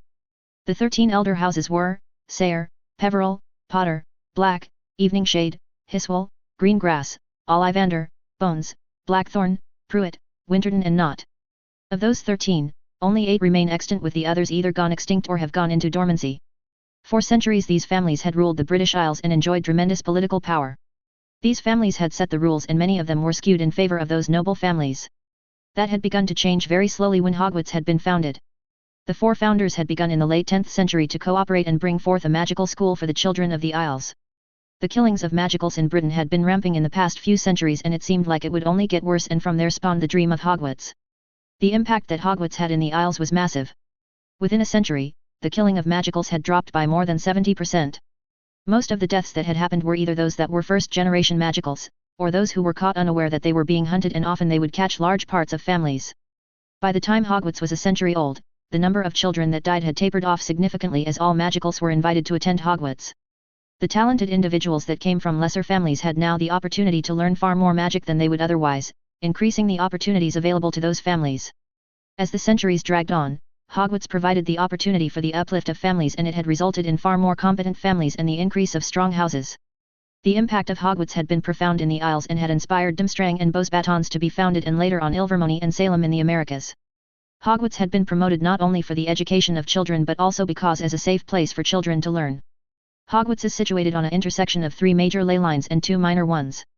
Hogwarts, as far as House Sayre is aware, situated on the most powerful intersection of ley lines, with Sayre Manor, Black Manor, and Potter Manor, and Stonehenge ranked after the school with 2 major and 2 minor for each manor, and Stonehenge intersects 2 major ley lines and 1 minor. Hogwarts has the most powerful wards in the Isles, however both Sayre Manor and Black Manor are the most strongly warded locations in the Isles. Both manors employ death and various kinds of blood wards that make it nearly unassailable in the conventional manner. The contributions of the founders resulted in the families receiving permanent seats at the council, later in the ministry and Wisengamot, and to this day, those seats to this day remain permanent seats even though the last of the founder houses was lost centuries ago. The Wisengamot itself was ratified in both Muggle and magical British Isles in 1342 when a treaty was signed with both Kingdom of Scotland and the Kingdom of England and Wales that clarified the position of wizard kind within the kingdoms, and the houses that were within those kingdoms would be bound by the rulings of the Wisengamot, however fealty would be owed to the royalty of those respective kingdoms and could be called upon during war against invaders. Nearly all of the members of the council were nobility within both kingdoms that could be traced to some of the very first kings and queens of the British Isles. The Wisengamot had been expanded to incorporate newer houses that had their origins in the Isles and those who arrived with William the Conqueror in 1066 and were nobility in the Muggle world. The Wisengamot had acknowledged noble titles that wizarding families held in the Muggle world, and as a result had agreed that certain numbers of votes would be allocated. A baron and viscount would receive 3 votes, an earl or marquis 5, and a duke would receive 7. House Sayre had held the dukedom of Leeds since 1234 until the Statute of Secrecy had been enacted in 1692, when noble families had been required to relinquish their ties in the Muggle world. The elder seats within the Wisengamot, which had later been adopted once the Ministry of Magic had absorbed the Wisengamot in 1707, were permanent seats that were hereditary and fixed seats that could not be absorbed. During this period, the Wisengamot was expanded from 28 houses to 50, and there were 2 tiers within the council: the permanent seats which were reserved for minimum ancient houses which numbered at 20, and the elected seats which numbered 30. The permanent seats were allocated 3 votes, whereas the elected seats were allocated 2 votes. Houses Abbott, Carrow, and Selwyn were elevated. The elected seats were often filled by houses that had arrived via invasion at various points in history, such as houses Rosier, Crouch, Folly, Avery, Lestrange and Malfoys. The 20 houses still have to this day permanent seats within the Wisengamot, and not even if the house became extinct would their seats be removed or absorbed, as the magic used to create the chamber had been done by Merlin Emrys himself. They had been chosen for their nobility, influence, and strength to protect magical Britain after the destruction of Camelot, which had opened the Isles for a multitude of enemies. When the Wisengamot was later absorbed by the ministry, the number of seats had grown from 50 to 100. Voting had been amended to achieve parity. The permanent seats had been increased from 20 to 25, the noble elected houses to 40, ministerial seats were assigned 30 seats and 5 were reserved for the minister and heads of departments. Those who had earned a Merlin first class would seat among the noble elected section. In the period of the 5th century and the 17th century, House Sayre had married many members of the most powerful houses in the Isles. In the family genealogy book, families such as Hiswell, Ravenclaw, Black, Peveril, and Slytherin were among those that repeated more often in comparison to marriages among the rest of the British-based nobility. House Sayre as a policy has made sure to add as many distinct, unrelated, and powerful bloodlines to their own and often mixed non-British magicals to freshen the bloodline. Even today, this as a policy had continued. Anne Sayre was born from House Prividetsi, an ancient house that was prominent in the nations around the Black Sea. They had their roots as battle mages and featured extensively in the wars that were fought in Eastern Europe over the last 1,000 years. Her father had moved from the region in the 1890s to England as they had seen the situation in Eastern Europe devolve in both magical and Muggle worlds. Interestingly enough, his mother was second cousins with the royal house of magical Russia, the Romanovs. Just like what happened in his previous world, the Muggle royal family shared the same fate. The Muggle Romanovs had been killed by 1917 and sadly the magical royal house had not survived the purge even though they had separated from the Muggle kingdom when the statue had been activated. He had been told that his mother had been furious at the audacity and the manner in which they had died. She didn't care about the Muggles but simply that it had resulted in a domino effect whereby assassins had taken the opportunity to get rid of the magical royal family. By which they were successful though it is not clear whether the youngest daughter had survived the purge. His maternal grandmother hailed from a minor pure-blood house, House Carter which was just over 300 years old while his grandfather's mother was a member of House Black. Grandmother Marie was born a McDowell, an ancient and noble house and she was last of her line. The McDowells had been dwindling for over a couple of centuries until she and her grandfather had been left. The McDowells had a seat on the Wisengamot but since it had been inactive as the house was a patriarchal house and a son would be required to take the seat. Atticus would have the choice to become a dual lord if he wished to. The McDowells were one of the oldest families that hailed from Scotland and had been a family that had Druidic origins. They were influential in helping the conquest of Scotland and had helped establish the Kingdom of Alba in the 9th century. They held prominence in the Muggle royal courts for over 5 centuries before they extricated themselves from Muggle affairs. The McDowell family were mostly known for being warriors and were renowned battle mages. His grandmother proudly stated that Godric Gryffindor had apprenticed for the times Lord McDowell and it had been that link that helped the founders find the location they wanted for their magical school. The McDowell family through the centuries never held the kinds of influential that the Sayres, Peverills, and Blacks did however they were well respected.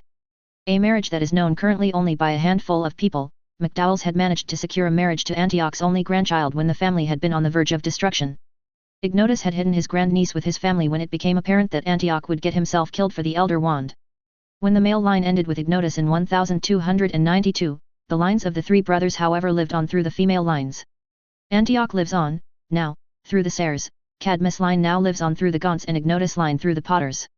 His father made it clear that this marriage had been completely obscured and none at the time except Ignotus and the lord and heir of McDowell, who of course married her, knew that she was a Peveril and it had remained so in the centuries afterwards. It wasn't clear if the girl was legitimate or now given that in the years since, no Sayre had been able to lay claim to the Peveril legacy. He had asked if it meant that he were the rightful heirs to the Peveril family but his father had stated that he didn't know if that had been the case as it depended on family magic showing up in either of them and perhaps meeting some kind of requirement. His father stated that ever since the death of Ignotus, the Peveril family seat and vault had gone into stasis and not extinct. The Potters had famously tried to claim the vaults but had never succeeded.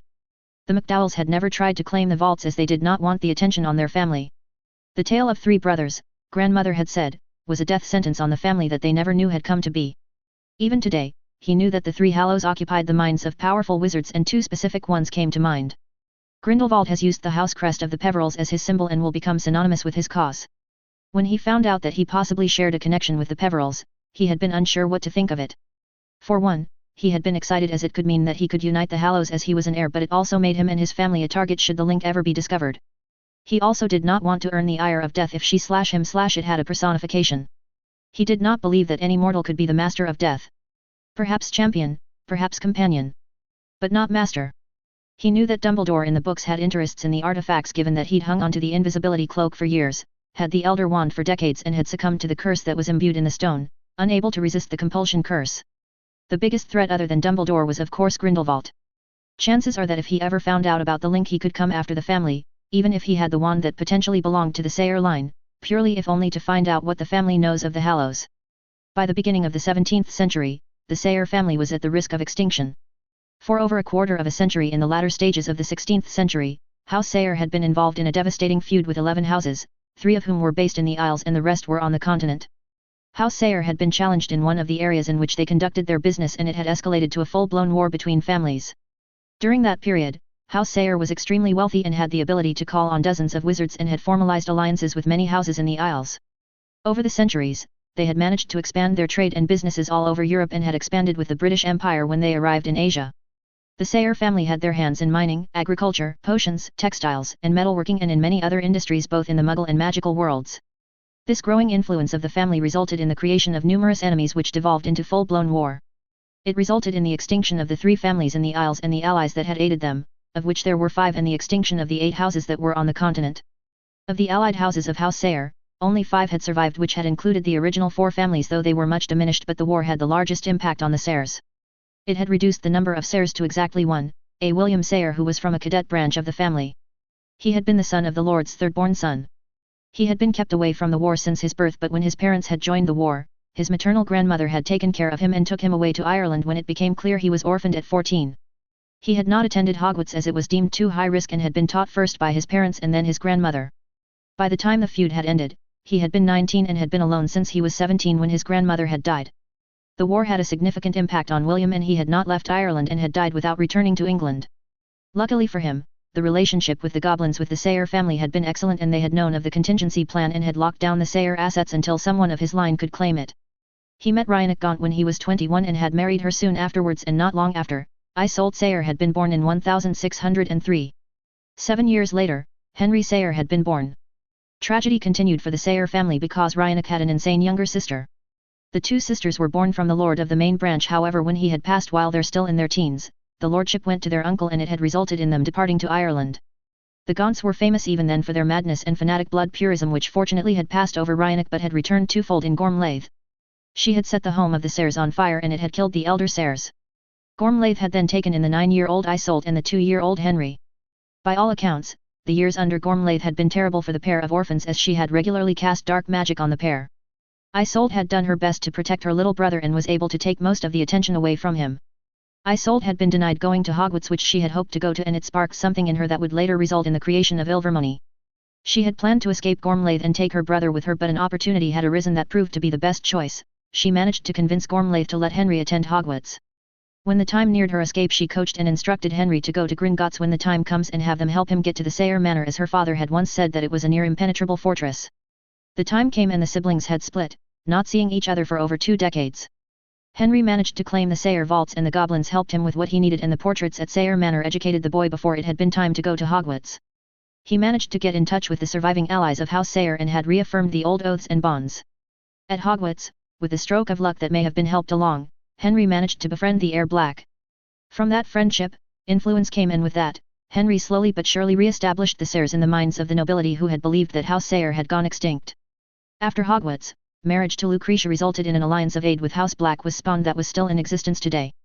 The Blacks had always been, from what he had been told, a tentative ally throughout the ages. In the time that House Sayre had been absent, House Black filled the spot and had garnered huge support and had total control over the Traditionist faction and significant influence over the Grey faction when the Sayres had been absent. Having the Sayres as allies meant that they solidified their hold on the Dark faction, and it meant that they had a permanent link with the Grey faction. A resurgent House Sayre did not pose a problem for them, as the Blacks and the Sayres had healthy respect and a certain amount of kinship considering their roots. They had known each other and respected since the time the Sayres had arrived in Ireland. They had intervened in the early days when Henry was still a Hogwarts student, when opportunists made attempts on him and made sure that they could not threaten him again. That was a debt that, even though had been repaid over the centuries, it is still remembered. Henry, post-Hogwarts, spent his entire life rebuilding the Sayre finances and businesses and had managed to regain significant portion of it all. Not only that, he had managed to secure the family by having 5 children, of which 3 were sons. He had also changed the house motto to Nos Simulstare, we stand together. It had been something that continued to this day, and there had been no strife within the family in all that time. The time since the passing of Henry Sayre for the family had been a productive one. Since that time, there had been a defense against the dark arts professor, a runes professor, a director of the DMLE, ICW officials, unspeakables, and many masters of various branches of magic. In the colonies, the Sayre presence is particularly dominant in North America, where the famous Isolde Sayre established Ilvermorny, the very first school in the Americas. From that action, the Sayre family were honored and to this day held significant influence in Macusa. There they are considered a founder house. Nowadays, the family were far more interested in business than politics. The Sayre family's portfolio, while it was far below the standards they had set during their peak, still consisted of significant market share of potions ingredient export and import business. The family had cornered magical creature farming and held numerous magical creature reserves. In addition to it, they were held stock in numerous commercial entities such Hogsmeade, Diagon Alley, Verdant Alley, and Horizon Alley. However, the vast bulk of the wealth of the Sayre family were the galleons that were present in 3 major banking institutions around the world. While it is not advertised how wealthy the Sayre family is, it is known that the amount that is present in Gringotts makes the Sayre family the wealthiest family in the Isles. The Blacks are the next closest wealthiest family, but with the political pull they have, they are substantially more influential. The Malfoys at this stage are wealthy but not overly dominating, so it must have been as a result of the war that their influence rose with the absence of the Blacks. For someone like himself, someone who had no significant heritage to be proud of in his previous life, being part of such a storied family was something he cherished. It was contradictory, in truth, as he was someone who prided himself on being self-made in his previous life instead of being handed everything on a silver platter based on their heritage or wealth or both, and yet here he was, someone who cherished his heritage and who very likely would be able to receive anything he wanted on a silver platter. He discarded this notion completely as his achievements, while would be built on the back of his ancestors, it would be his own through his abilities and mind. Atticus had been intrigued to see what level of influence the Sayre family had internationally. He had asked his father and great-grandfather and they had stated that they were a respected family and some of the few families that were international.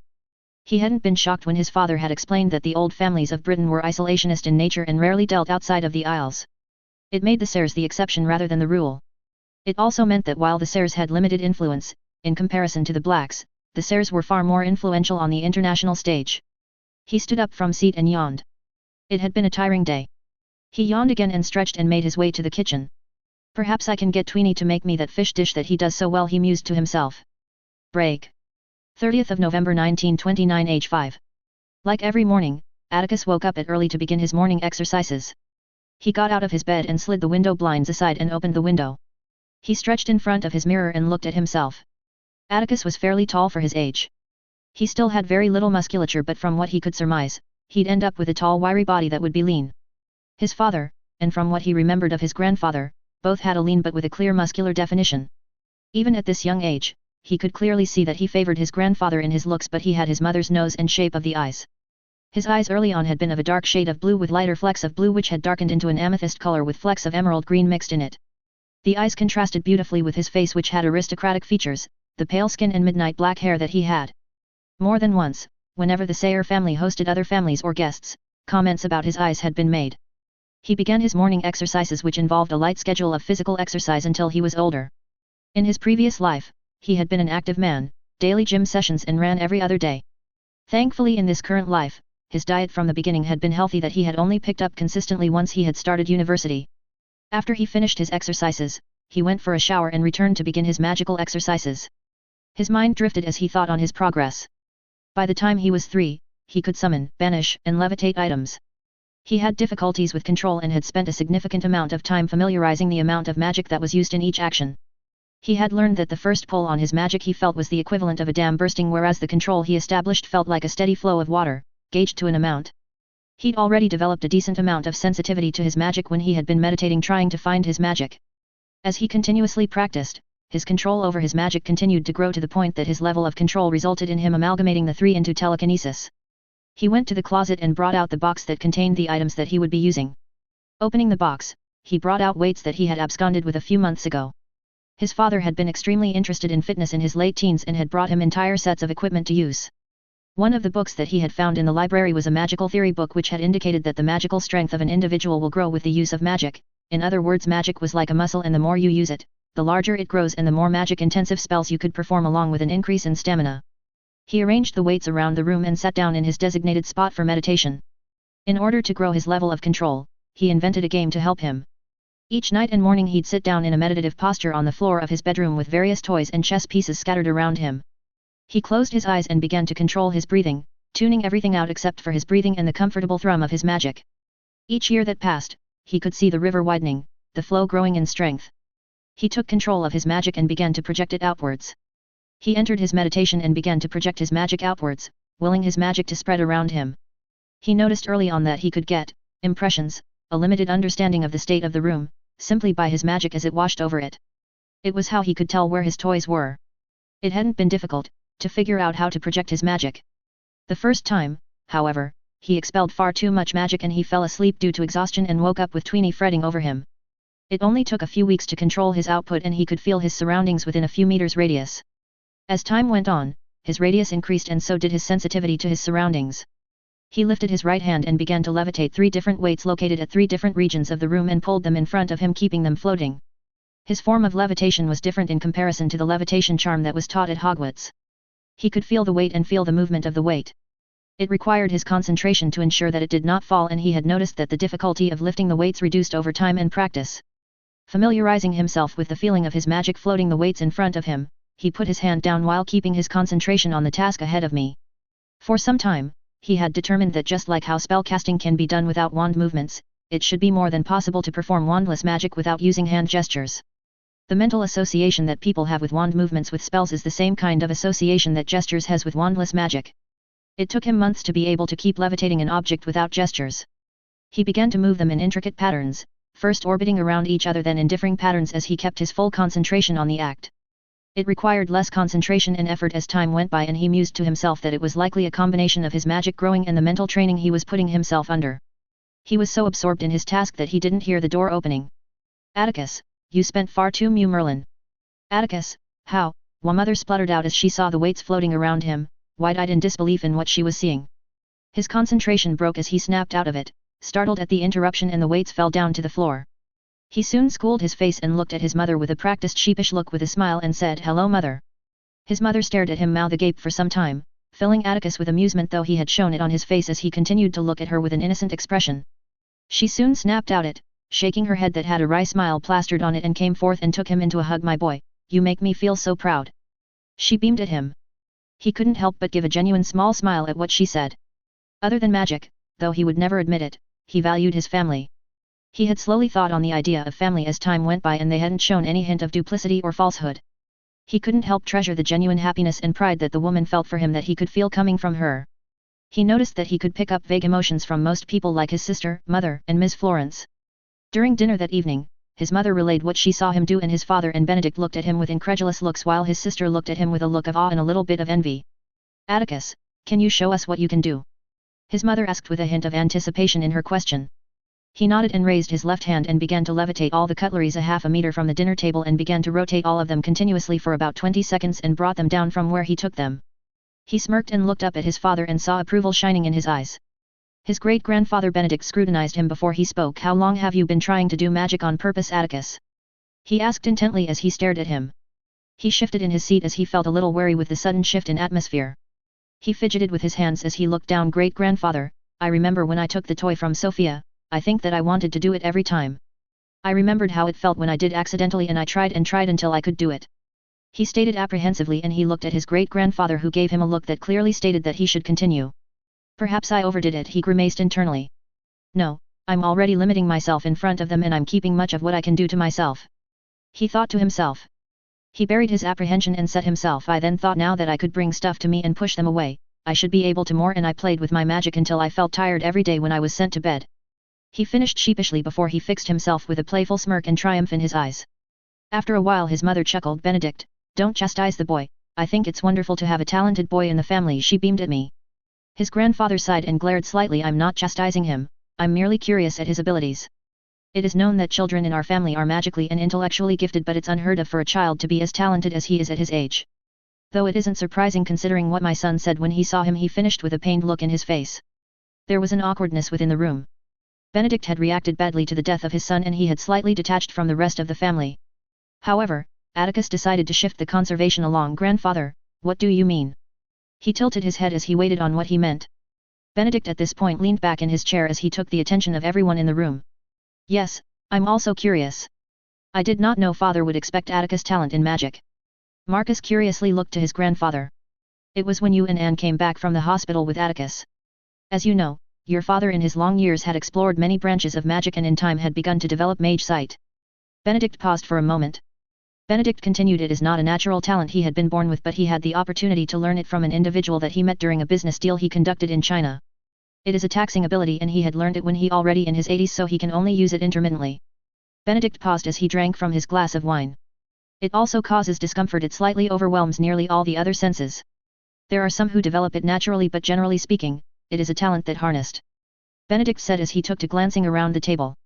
"Anyway, he uses it on people he meets for the first time, and with that ability is able to gauge their magical strength."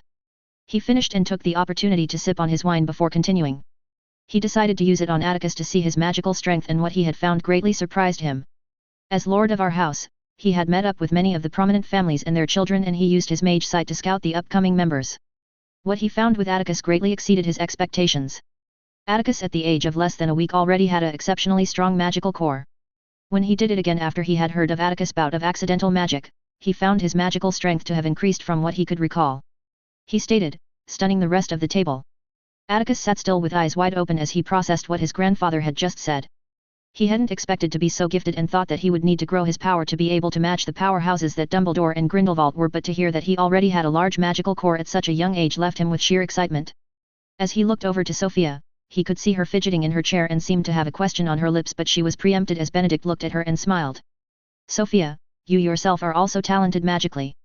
You also have a larger than average magical core and you will be a powerful witch if you dedicate yourself. He smiled knowingly at her. This greatly pacified her. Sophia had been worried about being outshone by her little brother, but Benedict's word had eased her worries.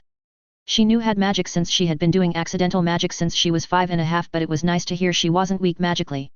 Though she did feel irked that Atticus could be so brilliant in magic and that he could do wandless magic. Wandless magic, she thought with awe. She turned to Atticus and saw that he had already been looking at her. I bet he knows what I'm going to be asking, she thought in annoyance. Proving her right, he smiled at her. If you want, I can help you with wandless magic. Exasperated but pleased, she smiled back at him. Yes please, attorney, that would be wonderful. Is it difficult? She asked. She knew that Atticus was stronger than her magically already by now and hoped that it didn't depend on magical power. It's not necessarily difficult, it's just. He petered off in thought as he looked away before coming back to her. At the beginning, I focused on the feeling my accidental magic gave me and I used it to help me begin. From there I worked my way to improving my connection to magic, but I think an important thing, maybe the most important thing at the start, is believing completely that you could do it. Anyone could do it and I know you can, he finished as he put his thoughts into words. He believed it too. He did not think wandless magic was special and it had been a self-fulfilling thing that people were hung up on. He left Sophia to think what he had said and turned back to his grandfather. What does that mean for me? He inquired. His grandfather looked at him and smiled. It means that you have an abnormally large core and as you grow, you will grow into a powerhouse, even if you do not artificially increase your capacity for magic. Magic is much like a muscle and the more you train yourself, the larger your capacity for magic becomes. Not only that, your magic is connected in your body through. He hummed in thought. I suppose you can call them rivers that are connected to a lake. Experience and training are what widen the rivers that would allow you to channel magic faster and in strength. It is likely you are a centennial wizard, Atticus, a wizard that defines a period, and there are currently less than half a dozen of those wizards in the world right now. Through this explanation, Atticus could only think that he needed to learn more magic and familiarize himself with magical theory. He looked up at his grandfather and then looked at his father. Grandfather, father, can my magical training and studies increase? I have already done much self-study, but without access to the other sections of the library or tutors, I won't be able to progress further faster than I have been able to do on my own. Atticus asked intently. He had already rummaged through Sophia's books, but he had not been allowed to peruse the majority of the library. This only garnered smiles around the table, and his father then looked at grandfather, and though it must have been a few seconds, it seemed longer. Grandfather finally nodded and looked at me. I had already spoken with your father about your formal magical studies. We have contacted and reached agreement with 2 tutors who will teach you during the weekdays. Terence Michelson is a arithmancer who will take the duty of teaching you that subject twice a week, and he will teach you magical theory twice a week. Jessica Thornwood will teach you potions and herbology. You will not be exclusively be taught magical subjects, however. You will be taught by your mother in etiquette, ballroom dancing and pure blood society every week. Your father and I shall both take the responsibility of teaching you the duties befitting the heir to the family. Grandfather finished. Yes, grandfather, I look forward to all of it, Atticus confirmed. From then on, dinner returned to usual and conversation resumed among the family. Chapter 4. 30th of April 1930, age 5. Atticus waited in the lobby for his parents as it was quickly approaching time to head to where they were going. It was a special day for him. It would be the first Beltane festival he would get to go to. Sophia had gone a few years back with their cousins, aunt, and their mother, but Atticus was deemed too young to go. The Beltane festival is one of the oldest and most adhered to pagan celebrations within the magical community, at least in the British Isles. It lasts from the evening of the 30th of April until the next sundown on the 1st of May. He had been told witches and wizards from all over the country would congregate to this festival, dancing around fires celebrating the end of winter and the beginning of summer, celebrating the awakening of the earth. The ritual is one of renewal and rebirth. On Beltane, magic is at its strongest, just like Samhain, Yule, and so on. Atticus had not been told what the festival consisted of and had been told that he would find out for himself. I see you're ready to go, his mother bemusedly stated. Atticus snapped out of his thoughts and blankly looked at her. I have been ready to go for over 20 minutes. He complained. Ah, your very first Beltane festival, of course you would be so eager, she said with a laughing smile. I can clearly remember my first festival.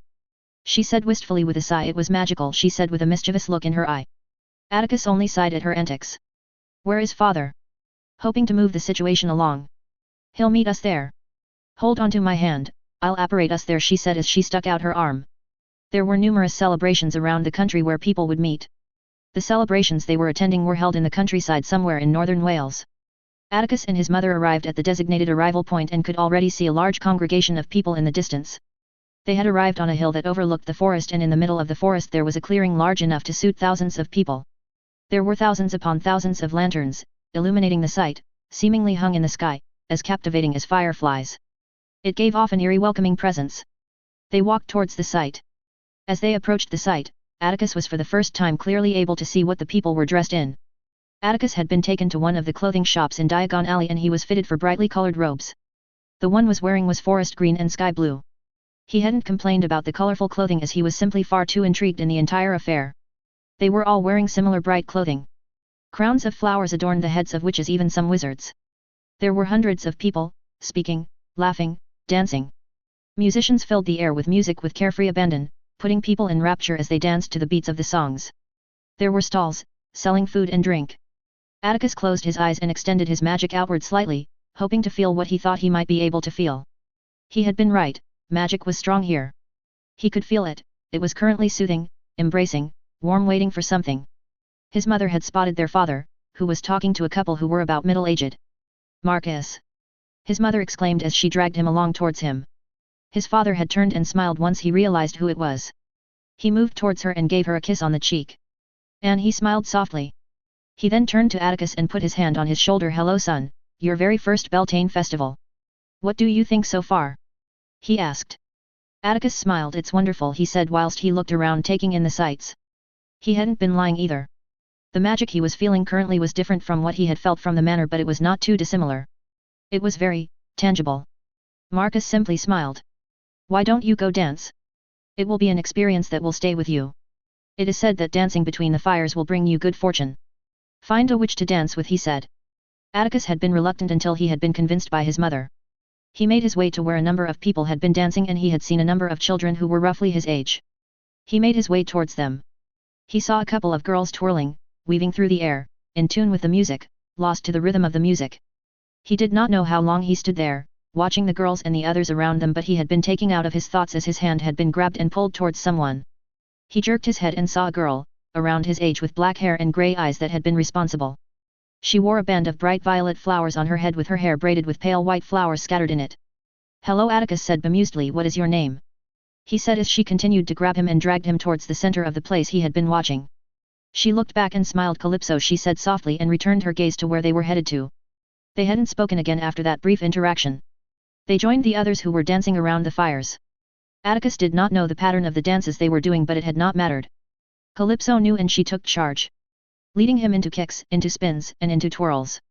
Atticus would deny it forever, but he had truly enjoyed it. All apprehension was lost.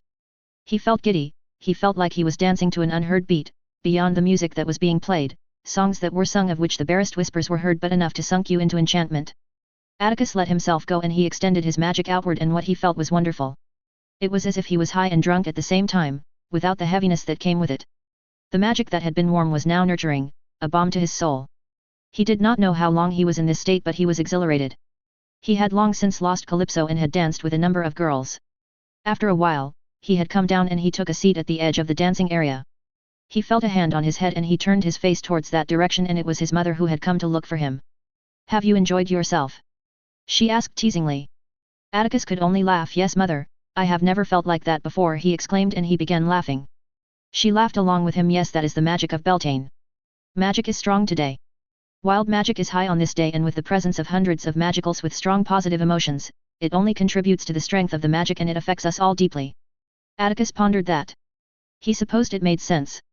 After all, magic is centered on intent, and with all these people celebrating Beltane and all it entails, it made sense that the magic around him was so positive. "It makes sense," he smiled at his mother. "I could feel the magic when I was dancing, it felt so good. Is it always like this?" She only smiled gently at him before she nodded. "The first Beltane for most people is almost always the best that they have experienced."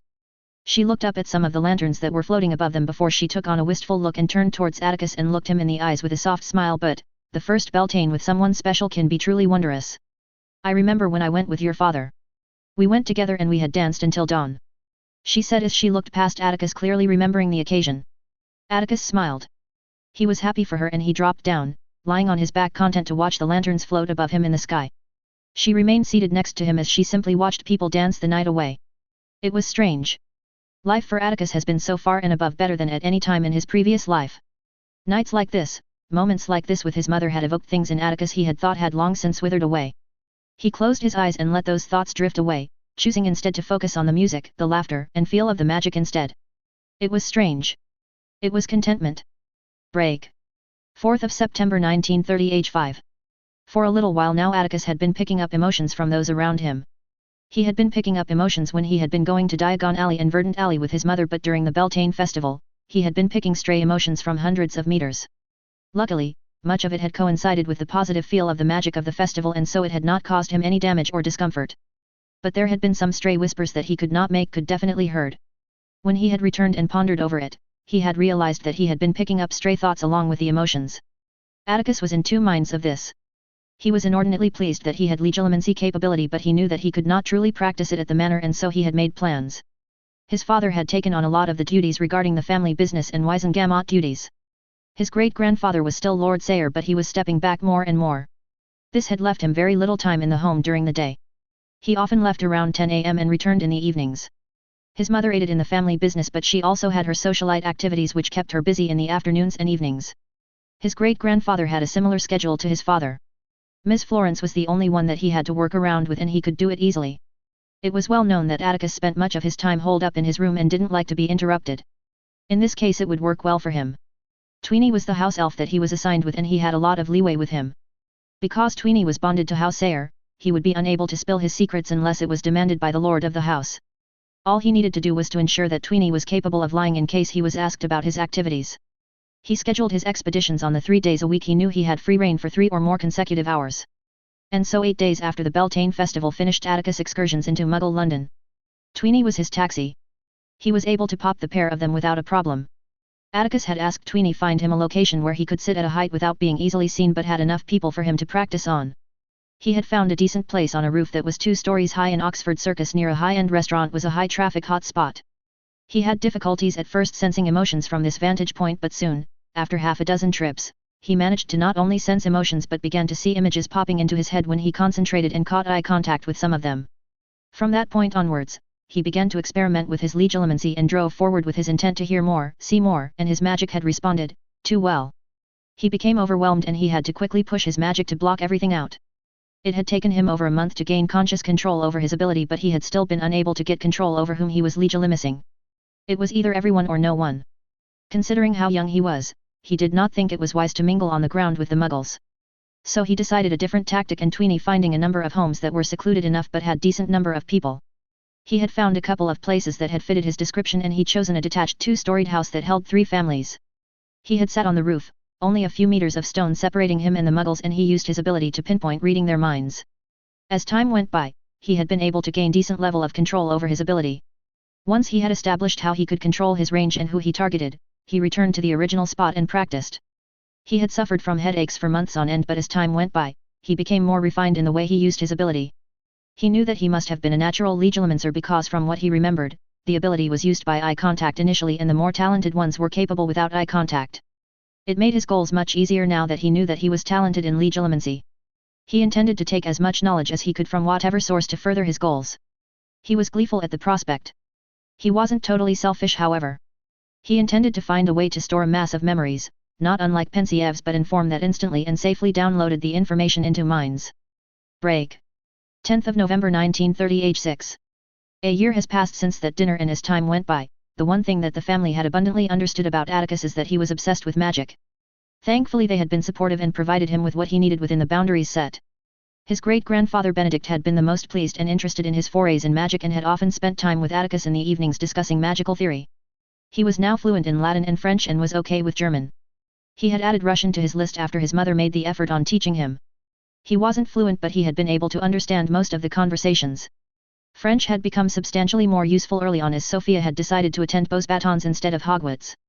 She had indulged him and told him much of what her classes were like and what the school was like.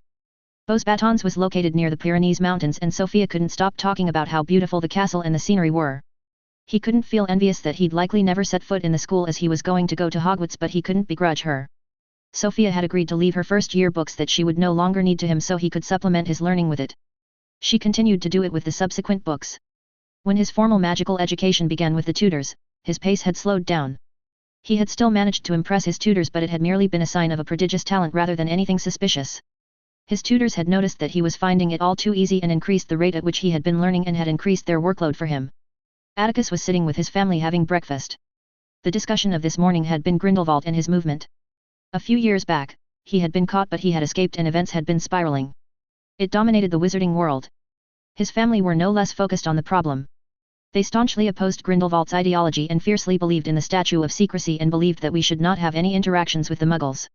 It was also personal with Grindelwald. Atticus' father and great-grandfather were not combat-inclined people but they were well versed in combat magic. Atticus had doubted however that they would be fighting on the front lines. Grindelwald however was not simply focused on tearing down the statue of secrecy. He wanted to rule and he was ruthless and unrelenting with his cause. Grindelwald was truly unpopular in the household. The Sayre family hadn't often gotten involved with Dark Lords whether it was supporting or opposing. They had looked after their own interests and had more often than not gauged whether the said Dark Lords were the threats they were and often they were not. The Sayre family often were exceptionally capable Bat-Lemages and once roused, there weren't many bloodlines that were stronger. According to the family books anyway which Atticus made sure to not take 100% face value. Grindelwald was a threat to them. His family from what he could tell, they didn't hate Muggles overly much, simply disdained them and wanted nothing to do with them. Many of the supporters of Grindelwald are purebloods but it was surprising to find out how much support Grindelwald had with the lower rungs of society. It seemed that they believed that they would get a piece of the pie. Many of the things that Grindelwald proposes would likely result in the destruction of the comfortable structures that the purebloods have built and it had the majority of the Wisengamot against Grindelwald. Sadly, being against Grindelwald didn't mean that they were actively battling Grindelwald with everything. They had so far only sent token Aurors and pestered Dumbledore to fight Grindelwald for them. If only they knew how bad it was going to get in a decade's time. He thought grimly. He knew from his prior knowledge that the Second World War would begin. It would begin in September 1939 at which point he would be a few weeks short being 15 and it would end in September 1945 when he was almost 21. The knowledge he had on the Second World War was almost irrelevant here considering that the war he'd be fighting would likely have nowhere near the large theaters or as wide as the Muggles. It would not be the kind of hit-and-run tactics that Death Eaters did Atticus thought and would likely involve capturing or eliminating key positions. Thinking on fighting large-scale war, relative to wizarding wars, had Atticus excited. He yearned to fight which had surprised him since he was far more inclined to work in the shadows but the thought of fighting against powerful wizards had his heart racing. He knew it was an odd thing to say knowing the death and destruction that would raise Europe aflame. He wasn't blind to the callous nature of his desire to join the war. He just knew that if things progress the way he wants to, which he doesn't entirely expect to go his way, the war with Grindelwald will be the only war this century in Europe if he could help it. As he snapped back to the conversation of Europe and the chaos that was brewing, Atticus decided to ask those around the table. What do you think will happen with Grindelwald? He has been active for a long time now. Atticus asked, gaining the attention of everyone. I do not think that the war will get any easier and will get worse. Atticus said grimly. His grandfather decided to answer him yes, it will most likely lead to more violence once he has enough support. There are not many who could stand up to him magically and the one that is within range is Dumbledore. Not only that he is a charismatic man capable of swaying large numbers of people to him. He sighed I do not know if Dumbledore would ever join to stop Grindelwald but I can see it spiraling out of control. I believe the current policy if there should be war is that Britain remains untouched while we sent some Aurors to fight. He finished grimly. What is his ideology grandfather? Atticus asked curiously. He had only heard snippets. Benedict leaned back his ideology is centered on the dissolution of the Statute of Secrecy and domination over the Muggles. He believes that coexistence in peace with the Muggles is not possible he paused here. Many believe the same thing as he does which makes it easy for people to fall under his banner. In truth, many do not disagree that peace with the Muggles is not feasible. For centuries prior to the statute being implemented, our kind was hunted down, many children were killed in those times and the situation was becoming unstable and the Salem witch hunts in the colonies was the last in a long list of violence that Muggles had conducted against wizard kind. He said as he considered his next point. And so, we hid ourselves from the Muggle world and built our world separate from theirs but that has posed problems. As the Muggle population had increased, so did the number of Mudbloods. The Mudbloods are the weakest link as Muggle parents are included into the secret and so more and more Muggles become aware of the magical world which only increases the risk of discovery. He paused. The point of this is that Grindelwald believes that the Statute of Secrecy is doomed to fail in the way it is kept now and that the Muggles pose an existential threat to the magical world and that they should be eradicated to the point where they no longer pose a problem to the magical world and rule over the rest. The ICW, many of the ministries around the world disagree with his assertions and believe in the protection that the statute provides. However he then looked at Atticus I personally believe that the problem is that war against the Muggles is what would lead to our decline, perhaps even extinction. He said and then looked away I have personally seen the violence the Muggles were capable of in the Great War. While a trained wizard is a match for a dozen Muggles, they have been developing their skill in war for centuries whereas we have never fought on the scale they have for it is unnecessary for our kind with all our magic but also because of the small population we have. He sneered. The Muggles can afford to throw the number of men they repeatedly throw at each other. He finished. What is our position, grandfather? Is there a plan? He asked. Benedict looked at him curiously. Nothing as of yet. We won't be actively battling against him if that is what you are wondering. We are a family of substantial influence, so we would use it discreetly in all likelihood. Despite the death of my son and daughter-in-law, I'm well aware that Grindelwald is beyond us. Not only that, killing Grindelwald, if we even could succeed, would not stop his movement, not now. I have not allowed your father to take active action as our house needs him as our head of house. At least until you are of age, he states while peering at me. Why did you ask? Grandfather inquired. Well, Grindelwald is a man who is hunted but has a large support base. I wouldn't be surprised if he took this time to further increase his support in every country he can find. He would also want to remove his enemies as quickly as possible so that he has less resistance among the population. Assassinations, accidents, and natural deaths would not be something that seems unexpected. As he spoke apprehensively, I was just wondering if we have things in place to protect our family from these kinds of threats. Grandfather mulls it over. Yes, we have protections in place, but ultimately there are not many ways you can preempt attacks like that. He paused. He looked at Atticus intently.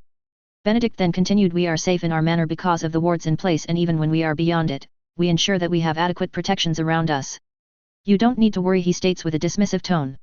Atticus simply nods back. I just hope he knows what he's doing. Grindelwald isn't Voldemort, thankfully, but he isn't much better. For the greater good, he would commit terrible acts. He grimaced. Atticus had already gone through newspapers that had highlighted the acts of Grindelwald. Leta Lestrange had been killed something in 1928 by Grindelwald, and it had resulted in Newt's commander transferring into the Auror department. Grindelwald in the last few years had been extremely active. He had been seen all over Europe, killing families who opposed him, destabilizing entire ministries and so on. He had now gathered a sizable force that fought under his banner, the majority of them being purebloods. The Eastern European wizards were among the highest number of recruits. So far, the war had not been full-blown, with all of the Western and Southern European ministries able to hold out, but he knew that it was only a matter of time before ministries either fall or he manages to convert them to his cause. Break. 15th of December 1930, age 6. Atticus was sat in his room reading over a magical theory book before a charm went off. He set aside his book and stretched. He was going to meet with his great-grandfather Benedict to discuss a few things. He had come across a few books that referred to bloodline gifts and he wanted to know more about them.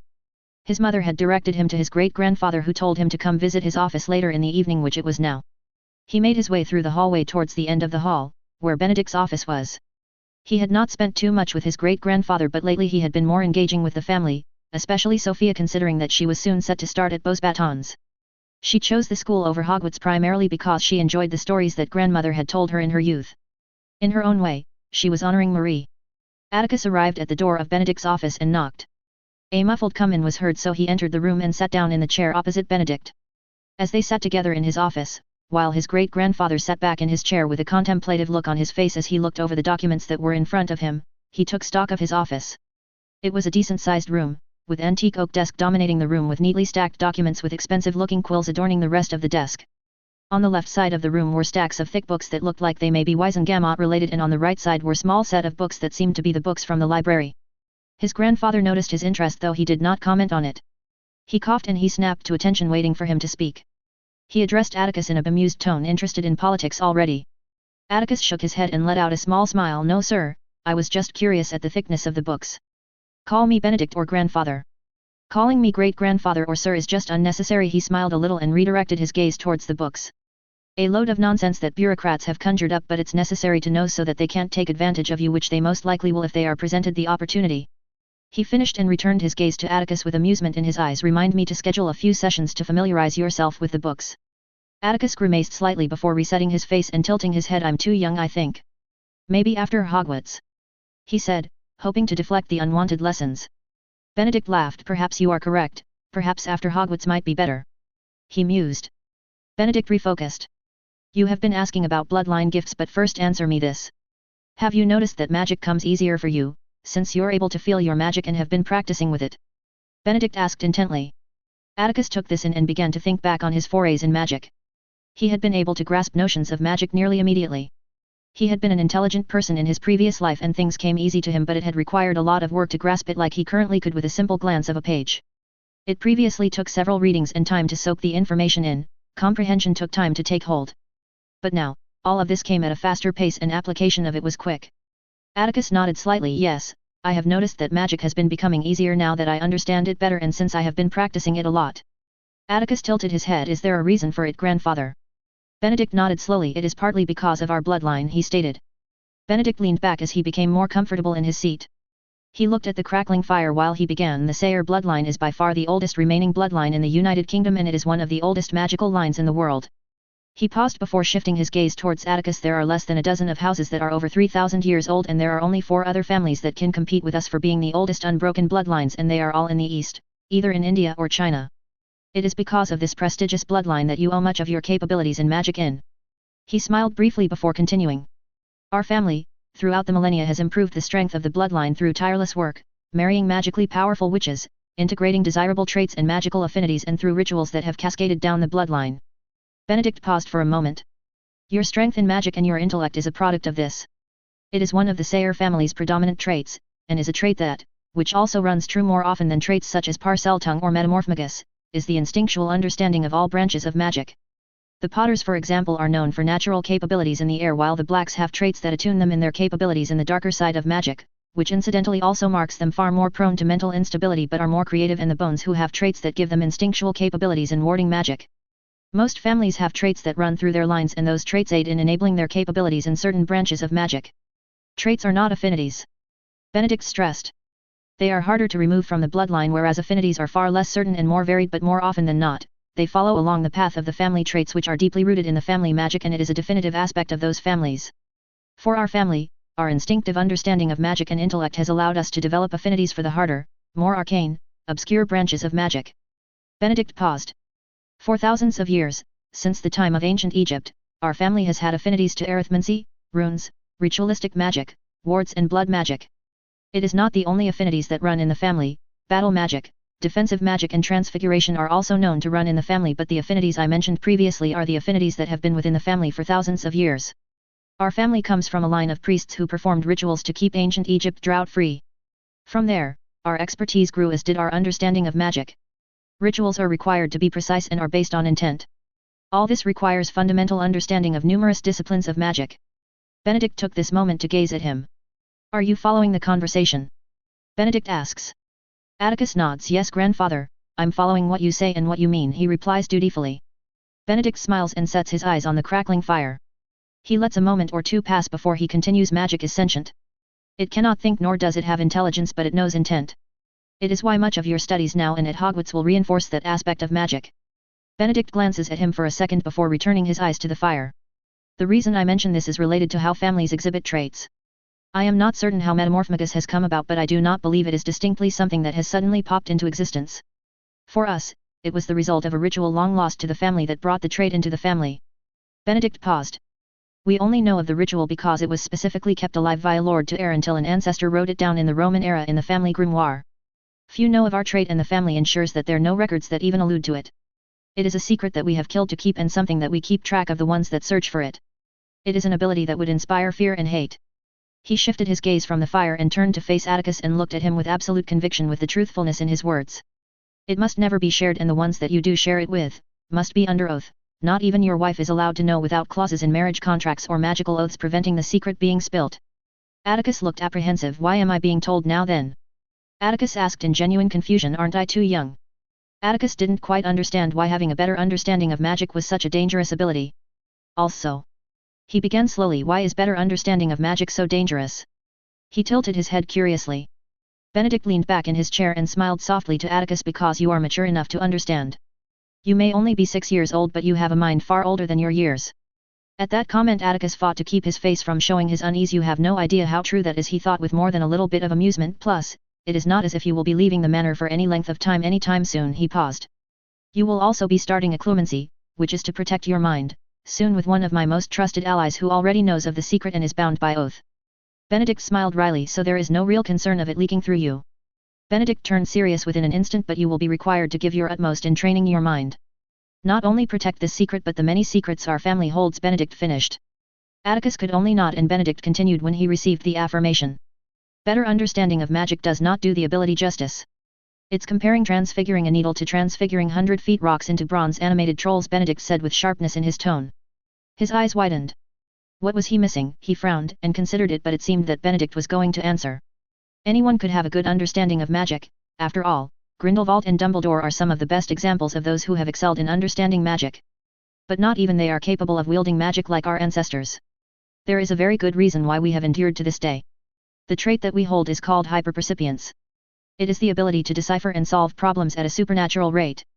No language, no runes, and no arithmancy, no forms of magic will be difficult for you to understand. It would be as easy as breathing. Benedict paused. He frowned. He could see the use of this ability, but he had a niggling thought that it had to be capable of more, just being capable of understanding all forms of magic. Grandfather, you said it wouldn't be difficult to understand all kinds of magic. It has further meaning than what you have said so far, right? He asked curiously. Benedict smiled and nodded lightly. Yes. That is correct. The ability is a combination of several obscure branches of magic: legilimency, which is the ability to look into the other's mind, and clairvoyance, which means being able to see the future or the past or both. He finished. Atticus' eyes widened, which Benedict caught, and began to chuckle. Yes, I see that you understand better now. If the ability is strong within you, you will gain legilimency skills that are beyond even master legilimencers. In addition, you will likely gain some form of seer ability, but it will likely be lesser in strength than the majority of seers. But back to the matter of the ability regarding understanding magic. Like with metamorphs who have different degrees in their ability, there are several grades of hyperpercipience. Grade 1 is the lowest capability in the ability. The person with the ability is capable of translating any language, past and present, on an intuitive scale at a subconscious level. You would only need an introduction into the fields and you would be able to grasp the subject and be able to create things that would otherwise decades of study and implementation. It is one of the key reasons why our family is famous for our craftsmanship. Our history is littered with enchanters, ward crafters, and ritual crafters, and so on. Many of the legendary magical items that exist can attribute their existence to our family. Benedict said with a proud glint in his eyes. Many of our ancestors owe much of their great works to this ability, which had made it all much easier and would have been unlikely to have been able to come up with it in the first place. Benedict paused. Grade 2 is everything that Grade 1 is, but with a much wider scope. All branches of magic will come easy to you and you will gain some level of seeing ability which varies from person to person. Most of our ancestors were experts in half a dozen or more fields of magic and were exceptionally powerful wizards. Many of the legends about our family had come from individuals who had Grade 2 hyperpercipience. You will truly see magic at a different level in comparison to everyone.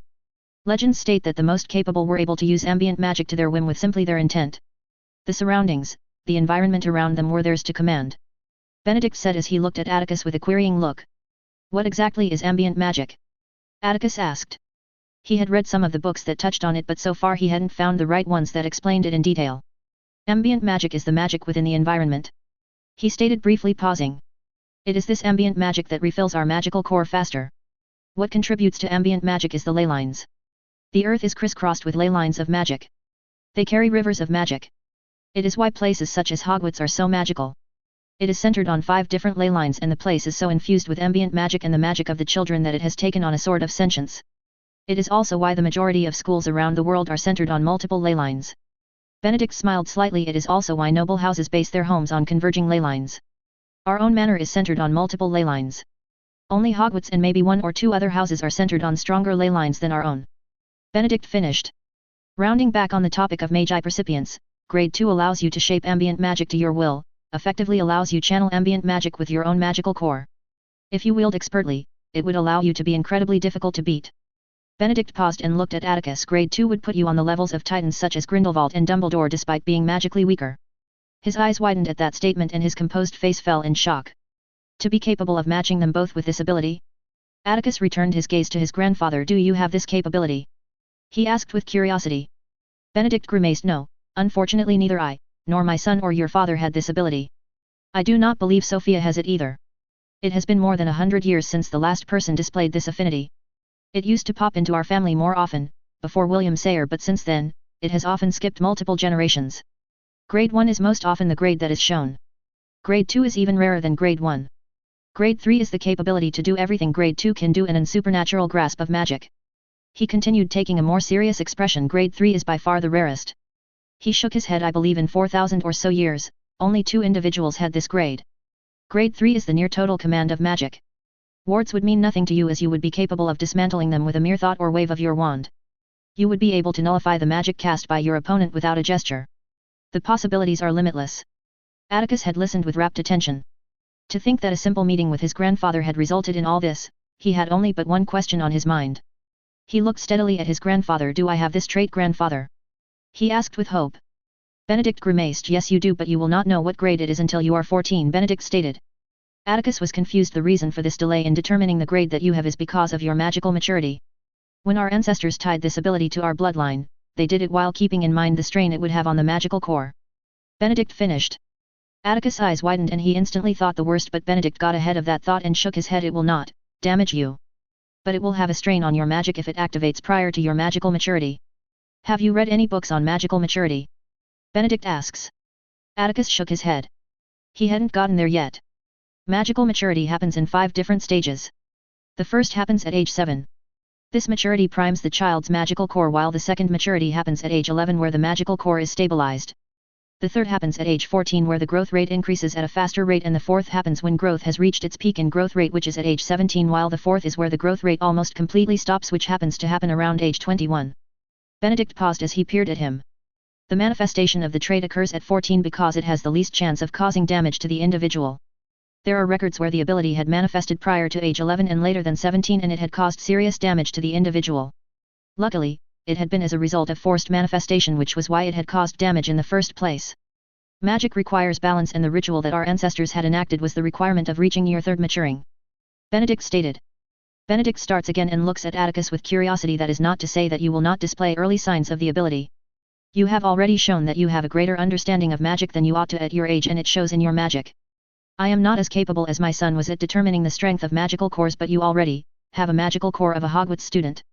I personally believe that you will at least be a grade 2 Mage I recipient. Atticus inwardly grimaced. He was uncertain whether he agreed with Benedict's assertions. After all, he had an adult mind, but perhaps he truly did have this ability. It would aid in much of his plans and would cut down a lot of time he would spend learning all kinds of magic. I hope you're right, grandfather. I'm not so certain that I have this ability, but I will trust your judgment, he murmured. Benedict's gaze softened. Even if you do not, which I highly doubt, you are already set to be a powerful wizard. It would only mean that you have to spend a lot more time and effort to even approach what you would be able to do naturally, and you would not know what you don't have. It would merely be a bonus, he said. Atticus simply nodded and sat back. He gazed away and lost himself in thought. He was brought back when his grandfather cleared his throat and had a look of amusement. Is there anything else you would like to ask? Benedict questioned. Atticus hummed and pondered the question. He looked up. Can you explain more about light, grey and dark magic? I know we are a grey family, but I don't know what means. He had inklings, but he wasn't certain. The books he had read didn't have much to cover. He likely would have opportunities to read up on it in older rated books and when he got to be instructed in his family magic when he was near the age of majority, but he was curious. Benedict sat back and scrutinized Atticus and eventually responded. It's an interesting thing to ask. Light, grey and dark magic are more than just spell casting or arbitrarily chosen affinities. While individuals will lean towards to one or the other, the core of a magical is always neutral. The magical will have an affinity based on their family magic, with which lean towards having an affinity towards one of the three. It is a fallacy to assume that someone will be a light wizard or dark wizard unless they specifically work towards darkening or lightening their magic. Light or dark wizards from birth are rare and often are imbalanced individuals. He paused. We won't touch on the subject on family magic too much in this session, but I will briefly explain. Benedict paused, setting himself ready, and began. Family magic is a difficult thing to explain. As I've stated, for thousands of years, our family has shaped our magic in a particular way, and in return our magic has shaped the family as well. This is the fundamental nature of family magic. Magic through centuries, millennia of shaping, intentional or otherwise, began to form itself in an encompassing nature which is family magic. It created a bond through blood and magic between family members and a bond between the head of the house and the members of the family. But more than that, the shaping that had taken place has resulted in manifestation of certain characteristics of the family magic. That is why traits such as hyperpercipience, metamorphomagus, seeing and so on run in the bloodline, because it is so tied up in the family magic. He paused. It is the same when it comes to magical affinity. The actions of generations upon generations shape the coming descendants, and as such, affinity of light, grey, and dark is consistent with the affinity of the family magic. For us, the Sayres, the magic we have used have always been both light and dark, and we are rooted deeply in the nature of magic, and for that to occur, we have had always needed to be neutral and grey in magic. He paused and looked at Atticus. For many, on both the dark and light sides, it disturbs them that there are truly grey families in existence, because we have the capability to use all aspects of magic and are more often than not capable of resisting the extremes of either side. He paused and scowled. For centuries now, there has been pushback on the few truly remaining grey families from the light side. The dark are not as bad as the light have been, for we have always stood as a barrier between the two sides, and with the dark so under pressure, well, they are not so keen on having the grey eliminated. He paused and looked away. The Peveril family was one of the families that had been eliminated, not only because of their death magic but because they were a powerful grey family that many feared. He paused and sighed. The destruction of the Peveril family is one of the greatest regrets of the Sayre family. We were unable to aid them in their time of need, partly because we had no idea of the dire situation they were in and because they hadn't called on us. He paused, trailing away. That is a possibility that could befall us. He snorts, not that it is likely. We have cultivated relationships with many of the dark and the light, so we have secured ourselves and our faction from pressure. He paused and shook his head. Returning back to magical affinity, the stronger the connection to the family magic, the more likely you will have a magical affinity that runs in line with the family magic. He paused. He sat back and mused over what he had just heard. It was far more different from what he knew of the HP universe, making him wonder what else is different. He shook his head. What happens if someone is born from two families who have their own traits? And if they are of two different magical affinities? Atticus asked curiously. Benedict hummed and pondered the question. More often than not, the child will exhibit the patrilineal traits ahead of the matrilineal traits purely because of family magic. And will also have more than likely the same magical affinity as the family that the child will bear the name of. It is rare that a child will exhibit both gifts at the same time, but it can happen, especially if it a marriage between an older pure bloodline and a younger one. Benedict stopped for a second as he considered his next words. Affinities, however, are less constrained as traits are. For example, your grandmother Marie was born from the McDowell line, which had natural affinity to battle transfiguration. Benedict paused as he cast his eyes to Atticus. For you, the addition of that affinity to the natural affinity our family has to transfiguration, would likely mean that your capacity of transfiguration is exceptionally high. Benedict simply stated. Traits can be lost, or skipped for generations if marriages happen between two closely related, as the metaphorical parchments of each member overlap too much, resulting in traits becoming dormant. It is for that reason why our family has married outside of the Isles every generation or two. It was interesting to hear this explanation. He remembered in the books that Harry had an excellent grasp of Dada, though considering the piss-poor teaching during his time at Hogwarts and of course the necessity for him to put his efforts in, it was unclear whether it was an affinity or a bloodline gift, so it was making sense. As he thought it over, he began to think on the people he knew would become or were powerhouses. Potter, Dumbledore, Riddle, and Grindelwald were all exceptionally powerful. The first three were all half-bloods, and this made me wonder if the reason for their prowess was as much a result of their bloodlines and the rejuvenation of their lines. Grandfather, you said that traits can become dormant because of closely related marriages due to overlap. What would that mean for moodbloods? Since they are new in magic, does that mean their parchments would be blank, or less filled? Would that mean half-bloods would be able to manifest bloodline gifts that were lost? He asked contemplatively. He dare not ask about power, since so far only Dumbledore is known to be a powerful wizard who is a half-blood, and he's uncertain if there are any other half-bloods in history that showed as much talent as Dumbledore did. Benedict leaned back and looked at Atticus for a while with an unreadable expression before he smiled softly. There have been instances where ancient bloodlines mixed with moodbloods have shown greater manifestations of traits long lost. But those occasions are rare. More often than not, mixing with moodbloods have resulted in the loss of traits as their magic overpowers the magic of pure bloods.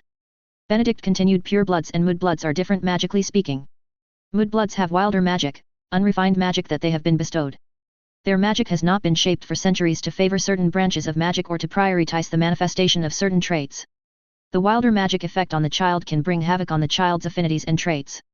As he absorbed this, he couldn't but help ask, what about power? Even if you inherited bloodline gifts, how does it relate to power? At this question his grandfather claps and stated, power is determined by an individual's connection to magic, which is enhanced by how magical your line, and it also depends on the magical capacity of the said individual. Moodbloods will always have a disadvantage when it comes to connection to magic because of several reasons. The first is that it has to do with the environment in which a magical is raised. Benedict paused briefly. A magical raised in a magical environment with other magicals will automatically gain a stronger connection to magic as the child is surrounded by magic. The environmental conditions in which a child raised is as much a factor as the magical bloodline is. The second reason is psychological. Moodbloods until they are 11 live in a dull world without true imagination and belief in the world. Much of our capabilities depend on heavily three things. Can you name them? His grandfather asks intently as he peers down at him. Intent, imagination, willpower, he repeat dutifully. With a smile his grandfather replies, correct. As the success on spell casting depends on those three aspects, belief for us is a paramount key of magic and our understanding of magic. Accidental magic responds to your emotions and situations as a subconscious part, protecting you from whatever danger, or frustration, that you may have been experiencing. Benedict said, stressing his point. Belief in your magic, belief in magic is something that the moodbloods do not truly have. Magic for them is a tool, even if they say otherwise. Magic has in some form or another a sort of sentience, and the connection to it is improved by the understanding and belief in one's magic. This is why accidental magic by children raised in magical homes happen more often than it does with mudbloods. His grandfather said confidently. Atticus internally winced at the constant use of mudblood in his great-grandfather's explanations. He didn't like that he was using it himself, but it would be considered strange that he simply said muggleborn instead of mudblood when he had no real right to. It felt like he was constantly saying the equivalence of the N-word. He amused himself at the thought now that he was a pasty white kid, he had no right to say the word. In any case, the constant use of mudblood wasn't something he should be addressing anytime soon. Perhaps once he was back from Hogwarts he would mention just calling them muggleborns in order to fit in the wider polite society. Regardless, the explanation regarding muggleborns and their magic was fascinating. That is not to say that there are no talented mudbloods. Just as there are exceptional purebloods, there will be exceptional mudbloods. Often, dedication is the difference between average wizards and exceptional ones rather than raw power. He smiled bemusedly. Wizards like you, Atticus, are rare and rarely manage to get to where you are headed. You have the raw power and the intellect and the dedication to become truly great. In the end, there are some who have been gifted by Lady Magic far more than others. Atticus smiled and shrugged. I will strive to ensure to not take Lady Magic's gift for granted and will honor her as much as I can, he said with a mocking tilt of the head. His grandfather chuckled before turning serious. When you are at Hogwarts, as much as it will be a learning institution, it will also be a place where politics will be rife. There will be tensions amongst the houses, and the current political and social climates make it even worse considering the possibility of war. The actions of Grindelwald have brought in renewed hatred towards mudbloods. Atticus wanted to know where the hatred towards muggleborns had stemmed from. He had read some of the books and he knew the basics of it, but wanted to hear from someone who had spent a lifetime in politics. Why is there such hatred towards mudbloods? Benedict thoughtfully considered his question. Muggleborns bring in ideas from the Muggle world which are not always popular, at the very least initially. There have been numerous introductions from muggleborns and half-bloods that were beneficial, but it is often viewed with suspicion and derision. The Hogwarts train, for example, was something introduced by a muggleborn and it had created a huge storm of complaints. Prior to the train, travel towards Hogwarts required brooms and port keys or through the flow network. Because it was a muggle device, they didn't want to use it on principle. Benedict scoffed. For all of the negatives of the muggles, there is one thing that I can concede to them. They are as inventive as they are numerous. Benedict stated. But rounding back on the mudblood, they often incite change without ramification nor respect to the traditions of the wizarding world. They see a society that they disagree with and attempt to force through changes rather than try and accommodate and understand the perspective of the society. They attempt to change us to be more similar to Muggle society when we are our own distinct society. There is also the matter of their magic being wilder magic. Families are proud their heritage and they have spent centuries shaping their magic. There is significant amount of fear that pureblood families hold that they will lose what made them, them. Atticus looked thoughtful and looked up. How much is it due to the mudbloods not being taught what we are taught at home? I mean the traditions, etiquette, and history? Surely the way to bridge the gap is to have it taught. Benedict scoffed. That would be difficult, and believe me, attempts had been made through the centuries, it never stuck. Both because of interference and reluctance in the first place. Benedict then looked at Atticus intently. Perhaps that's something you could look into. Atticus matched his gaze and nodded slowly. I have thought about it a little. Atticus said. I'm not certain mudbloods are actually mudbloods, Atticus said slowly. Benedict arched his eyebrow and waved his hand, indicated that he should continue. Squibs are cast out of society, aren't they? Maybe muggleborns are from squibs cast out, Atticus said carefully. Benedict leaned back and considered it. It was not a novel idea. It was an idea that was ignored and discarded by the majority of purebloods, including him. He stared at Atticus. It's a dangerous idea, Atticus. There is a reason why research into that has never been done. It also would not explain the presence wild magic within mudbloods. Benedict then frowned and looked thoughtful. Perhaps there could be an explanation. There are many things that pureblood families do to ensure that traits remain within the main branch of the family. Atticus looked confused for a moment until Benedict cleared it up. For example, making sure that the child is born within the family manor or home.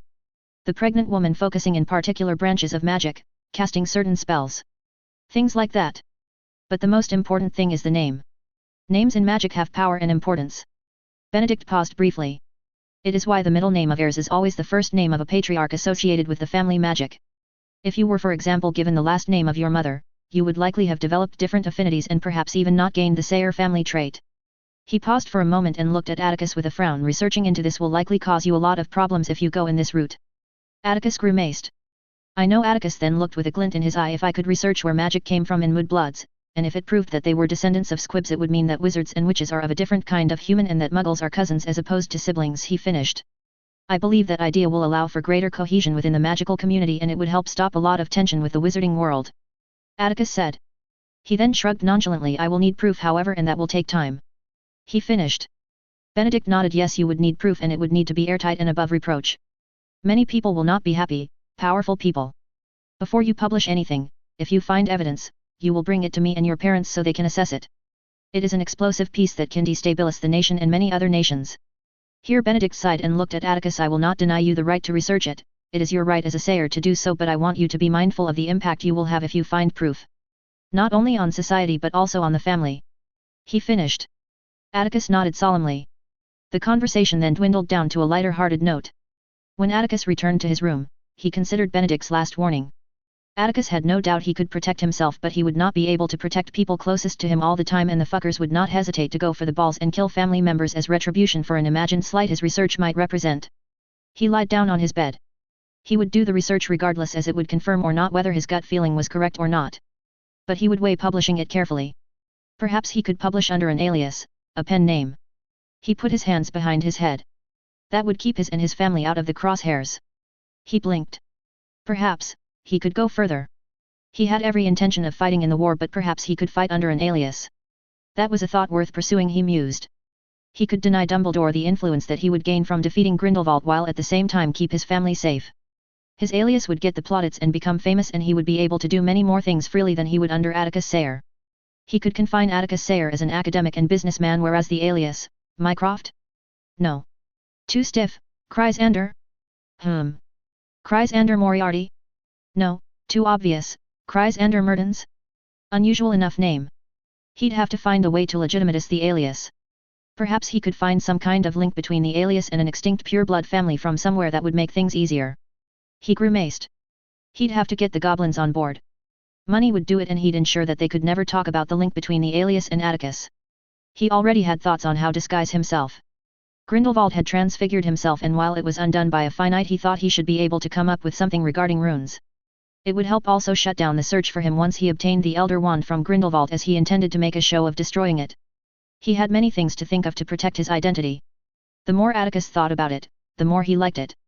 After all, it would give him the platform to implement what he wished, recruit who he wished, and at the same time, it would give him a layer of protection. Break. Marcus POV. Marcus twirled his glass of fire whiskey and stared at it absent-mindedly. When he had returned to the manor, he had not expected his grandfather slumped in his chair nursing a glass of fire whiskey, which was undoubtedly not his first. He grew concerned. He had seen him like this not too long ago with the deaths of his son and daughter-in-law. And soon enough, he had found out why. His son had the treasured Sayre trait.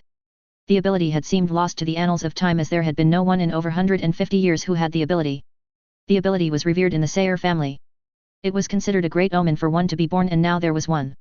And it was likely that he was not a simple grade 1, which would have been extraordinary in the first place, but he was at the very least grade 2 and probably a grade 3.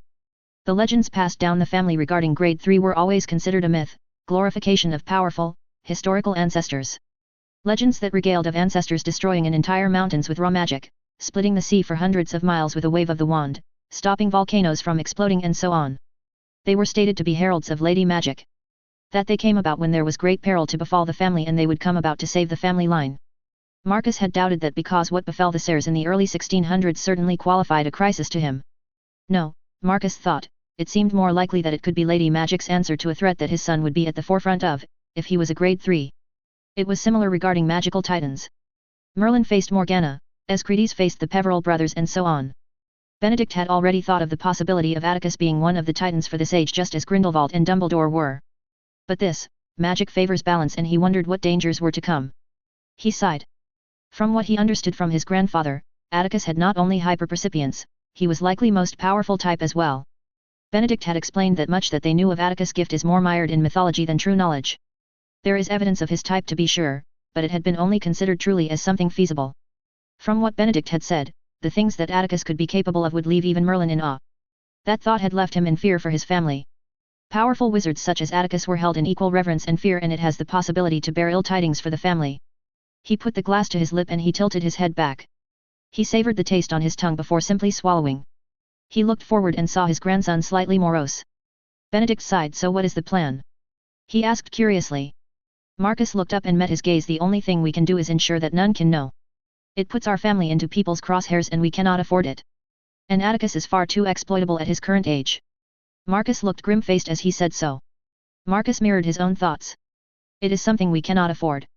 Are we able to train him ourselves? Marcus shook his head. It's a branch of magic that can only be taught by those who are capable themselves. Marcus smiled wryly. Given that Atticus is the only in the world right now, that we know of, it doesn't help. Marcus sighed. The best thing we could do is train him in occlumency as soon as we can so that it doesn't overwhelm him. Marcus stood up and poured himself a glass. He sat back down with the glass in his hand. I'm not sure what the cost will be on him. Many abilities have a kind of cost, though it is rare. Metamorphmages have balance issues. Seers of grades 4 to 5 rarely have prophecies that they remember, only the most powerful of their kind could, like Cassandra Trelawney. Grade 1 to 3 didn't have any cost to their ability as far I know. Grade 6 is barely known and is far easier to hide. With him having possible grade 3 of the trait. At this point Marcus shrugged. Given how powerful Atticus will grow to be, perhaps he will have no cost to him. At this Benedict stayed silent and mulled it over. He leaned back and thought over where this ability had come from. The most prevalent Sayre family bloodline talents lied in ritualistic and runic branches of magic.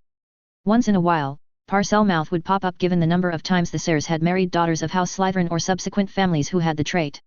He frowned and dug deep in his memories. He recalled a story his own grandfather had told him about Morrigan.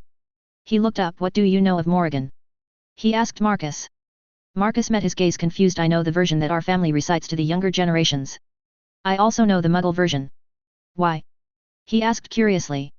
Benedict shifted his eyes towards the fire. It's just a thought, or rather something that my grandfather had once told me. He had stated that the union of Morrigan and Sayre had more than just increased the magical strength and average lifespan. He paused. Morrigan is a figure in our history that has never been clearly defined. It's obvious that our ancestors have obfuscated true history, and were it not for the fact that it is a family trait to ensure that our history is recorded and passed down the line, no matter the cost or difficulty, I'd say she didn't exist. He smiled dryly. Marcus wordlessly assented to what Benedict stated. Benedict continued. What my grandfather said was that along with the two things she had given their line, she had blessed the line and passed down the possibility of someone being born that had the instinctive understanding of magic she did. That one or more of her descendants would gain the trait. I do not know what it matters in the context of Atticus, but it was just a train of thought I had. Atticus has been supernaturally talented in magic and powerful in magic. He shrugged. Marcus simply stayed silent.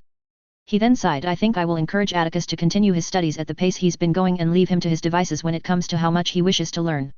He then smiled fondly. I was always going to have to get to it anyway. He chuckled and Benedict joined him in his laughter. Chapter 5. 6th of January of 1931. Age 6. He made himself comfortable on his bed before he opened the tome on the mind arts. Tomorrow morning, he'd start lessons on the mind arts as befitting an heir of House Sayre. In truth, he was ecstatic about it. It was one of his fears to lose control over himself, over his mind, and legilimancers was something he was extremely wary of. He opened the book and began reading the introduction. There are 7 established tiers in occlumency. The first tier revolves around the clearing of the mind in order to achieve clarity of mind, and the second tier is the organization of the mind.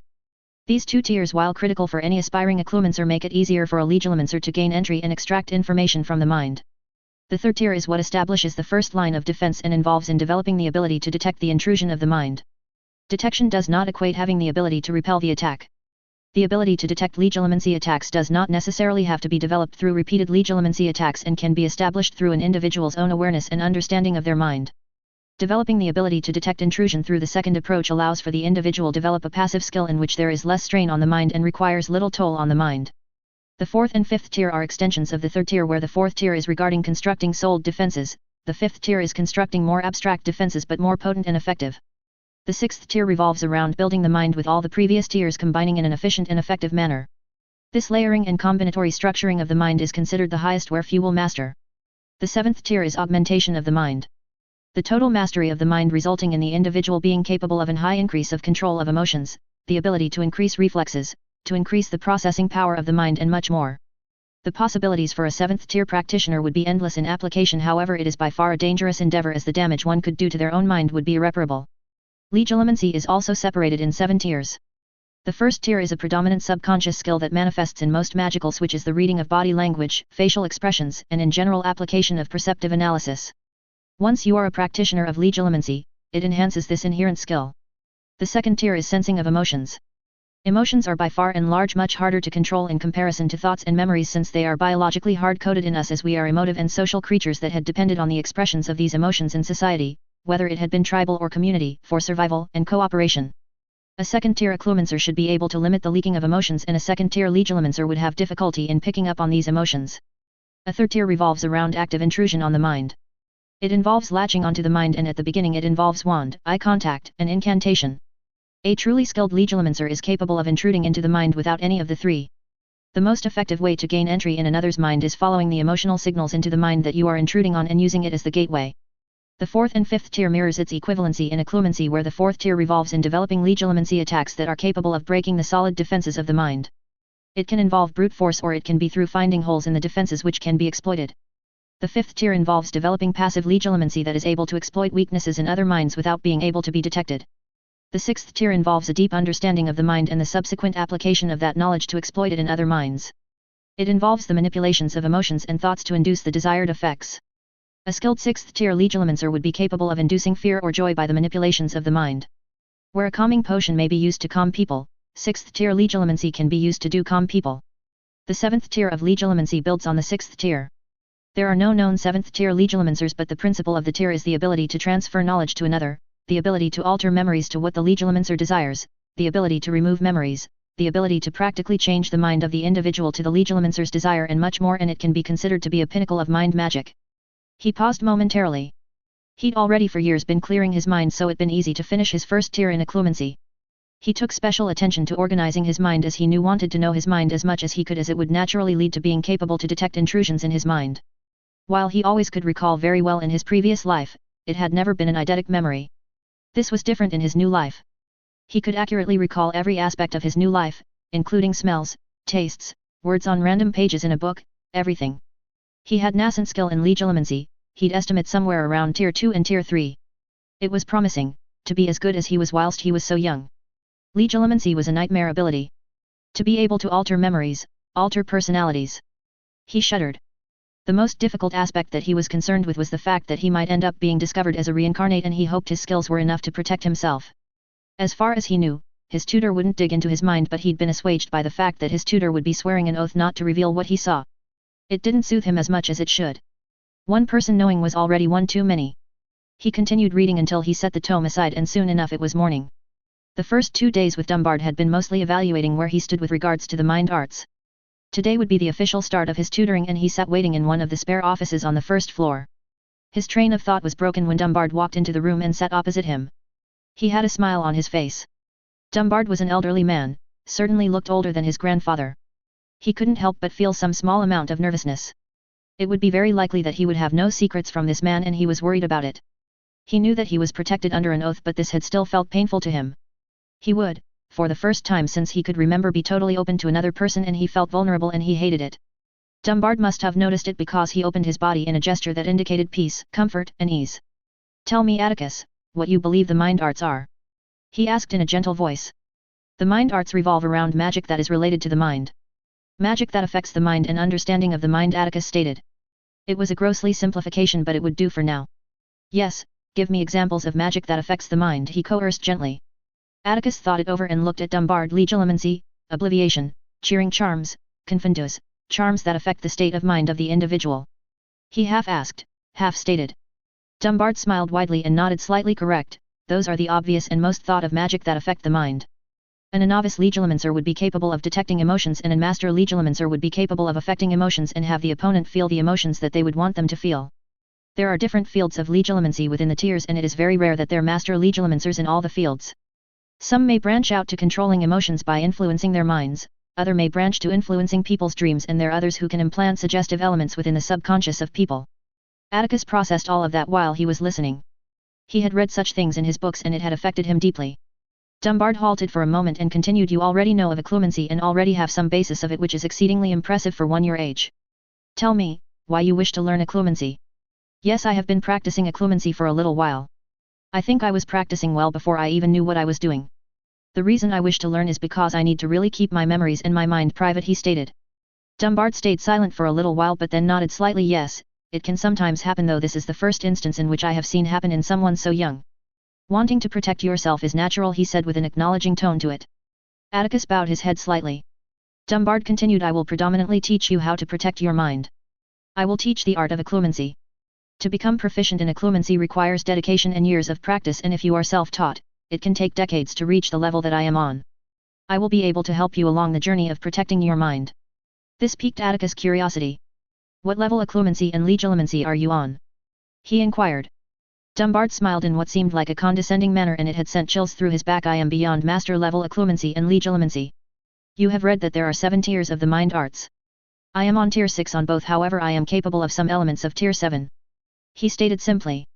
Atticus' breath hitched. It was a terrifying prospect that there were people like him around that could effectively change you completely and utterly to the point that you were a different person. I have to ask, why are you teaching me the mind arts? He asked. I owe your great-grandfather a favor. He had helped me almost half a century ago with something, and when he had asked, I acquiesced. Not to mention, teaching is something I do enjoy. It is a wonderful thing. Teaching is a form of legacy, and I do not have children. So the skills I have built will die with me unless I impart them to someone. Dumbard stated while he kept his eyes focused on me. Atticus had thought about his own prospects. He wanted to explore magic and do wonderful things with it. He had never thought about teaching, but if things went as he thought they might, he would be learning and inventing many new things that might need to be taught. He supposed that he'd have to teach at some point.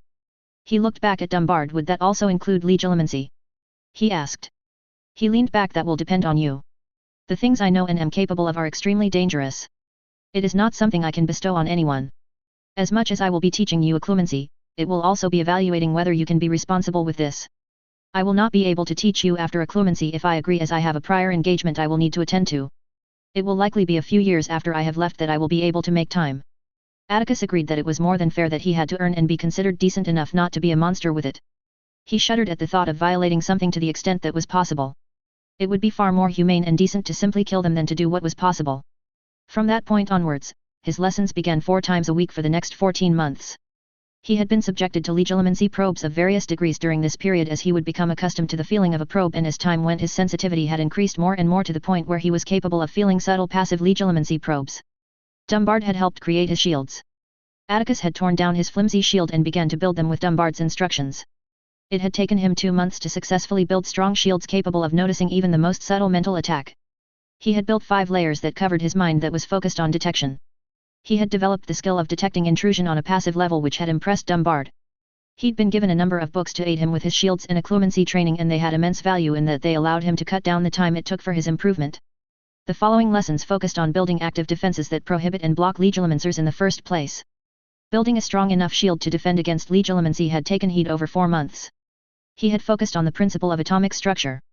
The hexagonal lattice was the strongest atomic structure known to man at this time. He was very familiar with carbon fiber and had this in mind when he was building his shield. He had to build his shield little by little, and the process had been tedious, but he had persevered and managed to build a strong enough shield to quality him for tier 4 occlumency, though it would be the lower tiers and he would be required to practice and continue to build on it for years to come. He had initially failed spectacularly when he hadn't accounted for the low fracture toughness. He had redesigned his shield to eliminate this weakness and had become successful with it. He had built 13 different layers that made of hundreds of thousands of hexagonal lattices and would be continuing to build on it. It was now time for his lesson, where he would be having his mind tested after several mild probes that Dumbard sent to check his progress. He was seated across from Dumbard as he waited for him to begin his attack. He felt a probe and he immediately reinforced his mind. Dumbard had extended his probe in an octopus-like attack, spreading his probe in 12 different points, looking at weaknesses in his shield. Atticus sprang into action and began to push out the probe and squeeze the probe into one so that he could encircle and latch on the magic. Not a bad idea, Atticus. Let's see how you respond to this, Dumbard said. Dumbard shifted his probe and merged it into one and began to drill through his shield. It had been a common technique that Dumbard employed, and Atticus had steadily improved his layers to resist his probes, but he still was not good enough to resist the drilling probe. Dumbard broke through the first 2 layers before Atticus managed to shore up his defenses. Dumbard then began to push significant power into his drill and broke through the next 3 layers. Atticus winced but quickly regained his composure and managed to hold on until Dumbard punched all the way through and began once again sifting through his memories. Dumbard stopped and Atticus gasped, taking in as much air as he could.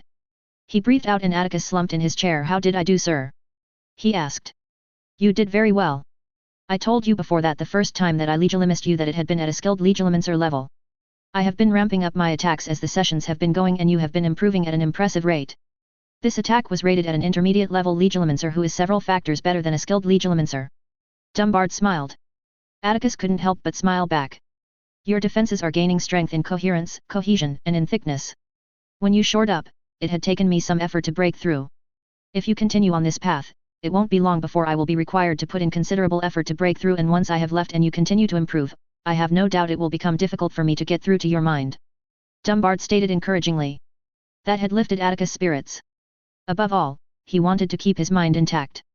He had refused surgery in his previous life when it could have increased his chances, but his mind had always been his own and his greatest weapon, in his past and in this one.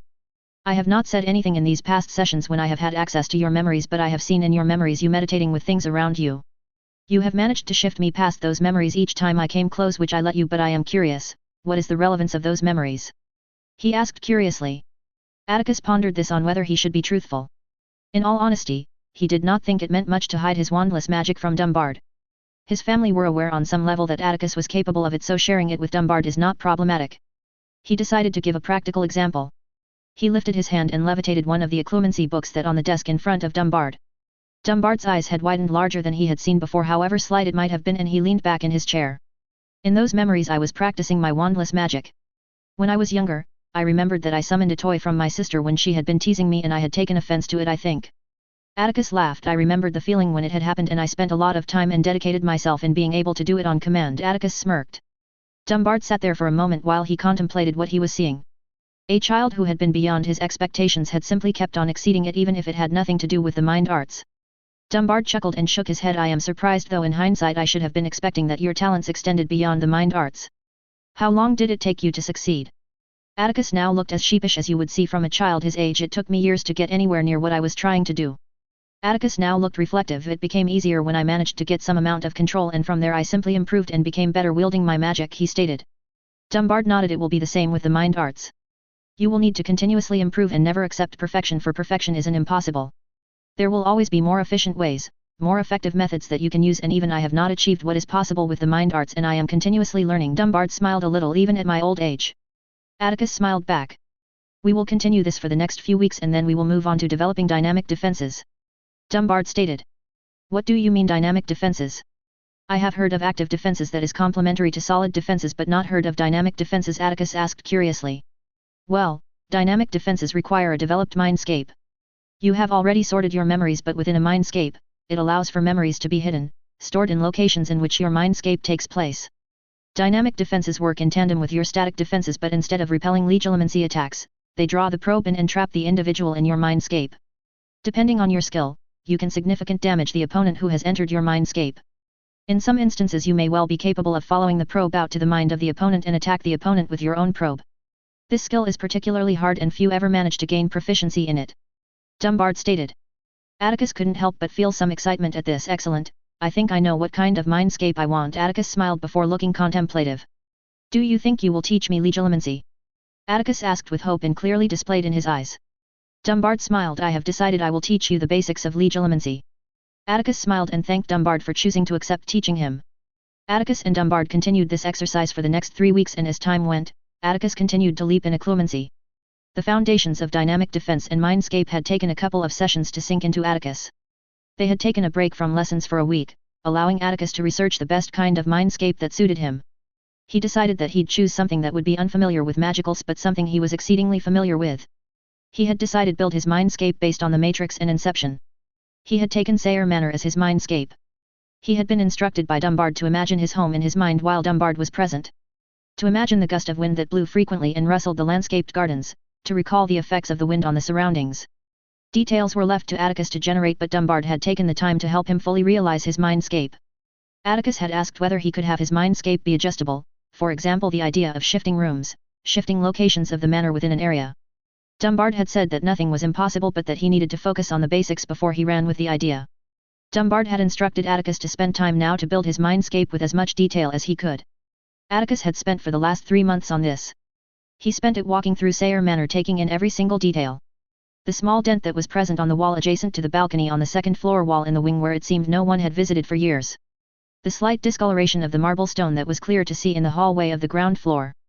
Atticus had spent a lot of time aimlessly walking through the home, taking in everything for his mindscape. He took stock of how the manor looked during different stages of the day.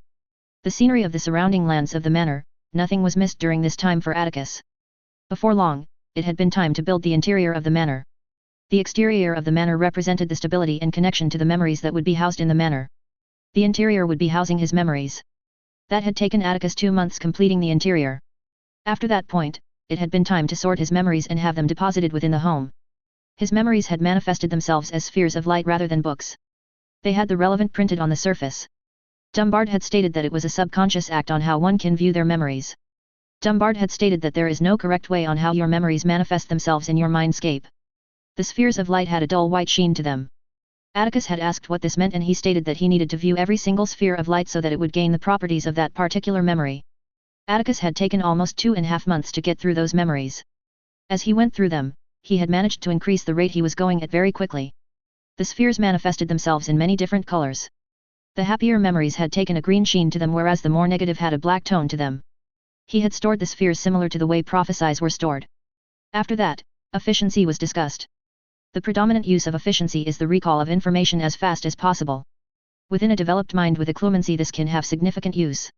For someone like Atticus, who wished to explore magic as much as he could, it would be a boon to have great efficiency and effectiveness of recall and vividness of information.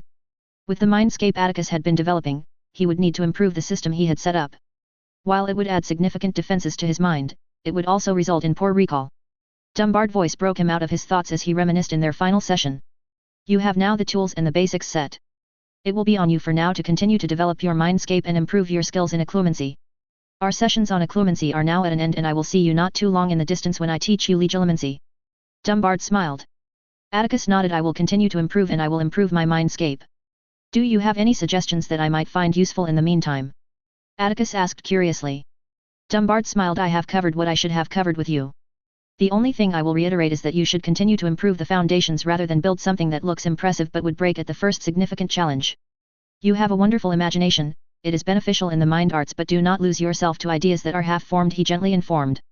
Atticus took the criticism as it was and nodded. He smiled. I will keep that in mind. Thank you for your help. Good luck with your trip and I hope I see you soon enough. Dumbard thanked him and with that, his sessions regarding the mind arts had ended. The next few days he fixated on why Dumbard had been unable to view his memories of his past life. He was exceedingly glad that the information cannot be extracted from his mind but it had left him short. He only had suppositions but he had arrived to a conclusion that it involved his soul. In this world and most likely in any world where humans existed, the soul seems to exist and that the experiences of the person in life are deeply etched into the soul. The experiences and subsequent memories are intrinsically linked with the soul, however the body and mind form a trinity with the soul. Atticus, when he reflected on the differences in experiences, taking into considering the introduction of magic, began to believe that when his soul transferred to his body, it severed the link he had with his previous body and mind and formed a connection with his new body. His experiences in this life did not factor the experiences of his previous life and so his mind would not have memories of his previous life as they never had been experienced in his current mind and body. That had made him pause. Did that mean if you somehow lost your mind and memories whilst you still lived and once you died would you retain the experiences prior to that event or will you continue as you were at the date of your death? Ghosts existed in this world and from what he could understand magic played a significant role in creating them. They were not souls but they were imprints of magic. The ghosts are as they were when they had died, which supported the theory that when you died, you'd die as you were rather than the former notion. However, it was not an approximation that could be validated considering that souls must be different.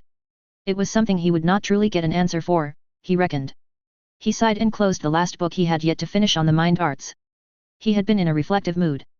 Atticus had grown in leaps and bounds in his magical lessons. As of this moment, he had reached second-year Hogwarts curriculum and had almost finished first-year ancient runes and arithmancy. He hadn't been only studying, of course. He had been given etiquette lessons and ballroom dancing.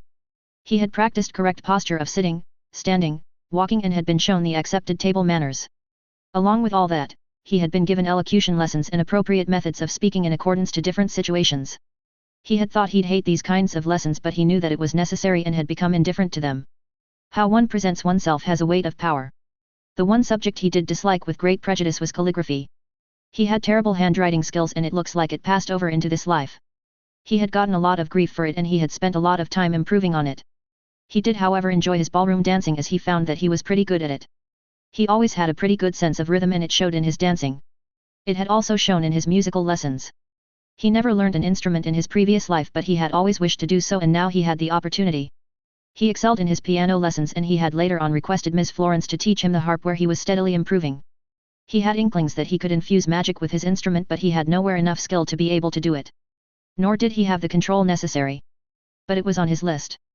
There were many things he could be doing with his magic and that he had thought up, and he realized that he will soon have to order them in terms of importance just to ensure he did not get overwhelmed or worse becomes unable to finish projects or training. He yawned and checked the time.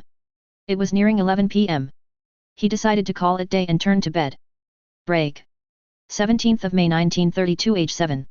Atticus sighed and focused on what he was going to do today. He had been planning for some time. Today, Atticus had requested to go to Muggle London, which had been seen as an odd request and met with mild scorn.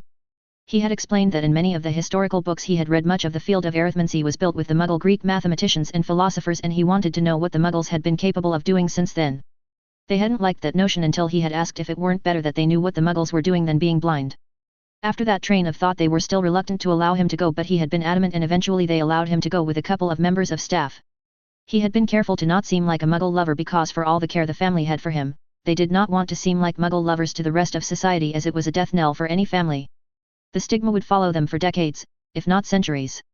The Potters were deemed Muggle lovers and blood traitors, and it was something that to this day affected them. He didn't know too much of this era, but it had been clear to see that the Great Depression had a deep impact in Britain. The country hadn't recovered properly from the Great War, and it had showed in the populace of London. Luckily, the things Atticus wanted weren't located in the areas that were the hardest hit. He wanted to buy books that covered physics, mathematics, psychology, philosophy, biology, and chemistry. Atticus knew that most of the advances were yet to come, but in this era had allowed the foundation of many of these principles. For physics, the 20s were the beginning of a golden era that spanned half a century, and it would give him the necessary foundation he'd need for application of science and magic. Florence POV. Today was interesting, Kayla mused to herself. She and Dunn had taken the young lord to Muggle London as he had requested, no more demanded. She smiled at the memory.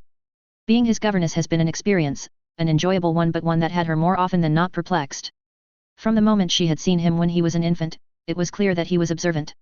Her fascination had only grown in the months and years as he grew up. He was intelligent, far too intelligent for a child, and it had been something that the family were all aware of. She knew that Lord Sayre had discreetly tested him for any kinds of forms of abnormality, and it had all come up as normal, and thus that chapter had been ended.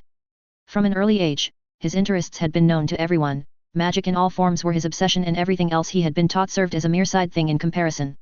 She remembered fondly when she was reading out popular children's stories that were rooted in wizarding lore, and his eyes would light up and you'd have his attention. She laughed a little when she remembered when she had read Hansel and Gretel and she had difficulty keeping his concentration until she made a comment that the story was not completely a story and alluded that it had a basis in truth. Since he was 3 and granted access to the general library, you could always find him there during the day reading books after books, and occasionally you would have to threaten him to ban him from the library to get him to leave it. It had been interesting to see his progression these years. She had no doubt that he would become a great. She grimaced when she thought on the current situation of the wizarding world. It hadn't been too long ago that Grindelwald escaped from custody in Switzerland and had disappeared completely. It had a foreboding element to it, and war seemed like it might occur soon. She could only hope that everyone she cared for remained safe. She became employed by the Sayres when she was 17 while she still was at Hogwarts. She was a half-blood born from a poor minor pure-blood family and a Muggle-born mother. Her father had died when she was 8 and her mother struggled to cope with the load that she was left with. Being a Muggle-born was difficult in Wizarding Britain, and she and her mother had been brutally reminded of that fact when her mother had been fired from her waitressing job. She had no choice but to return to the Muggle world, where she and her mother remained for years. When she was 16, her mother had fallen ill from a magical disease that was curable, but she did not have the funds she needed to pay it. She had been insistent on not falling into debt. Kayla had spent months trying to find a job that could pay enough and would pay in advance so that her mother could be healed. She had despaired until she had met Lady Marie Sayre, who had heard of her plight and had offered her a job in advance. She stated that she had a granddaughter that would need a governess. It had truly been godsend, and it had her mother. For that she would remain utterly loyal to the Sayres.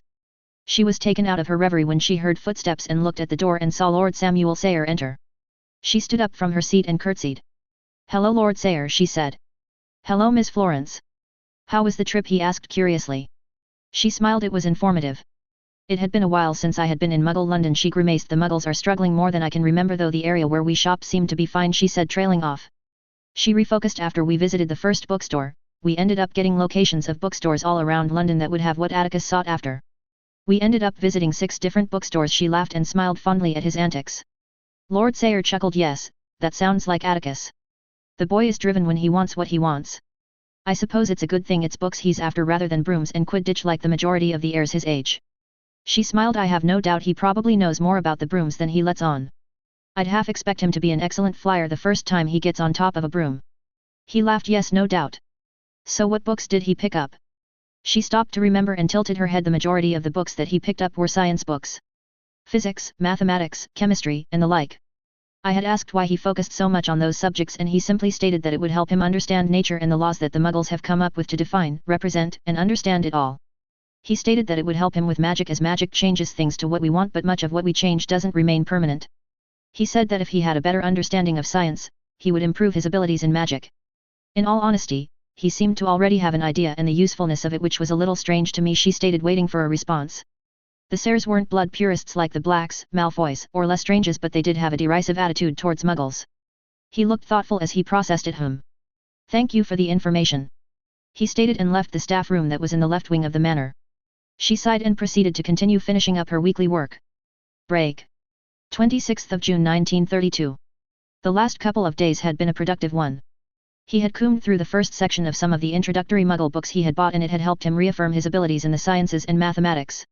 When it came to arithmancy, the similarities with mathematics were of course there, but the higher elements of mathematics from what he could glimpse in the later stages of arithmancy were not touched upon at all.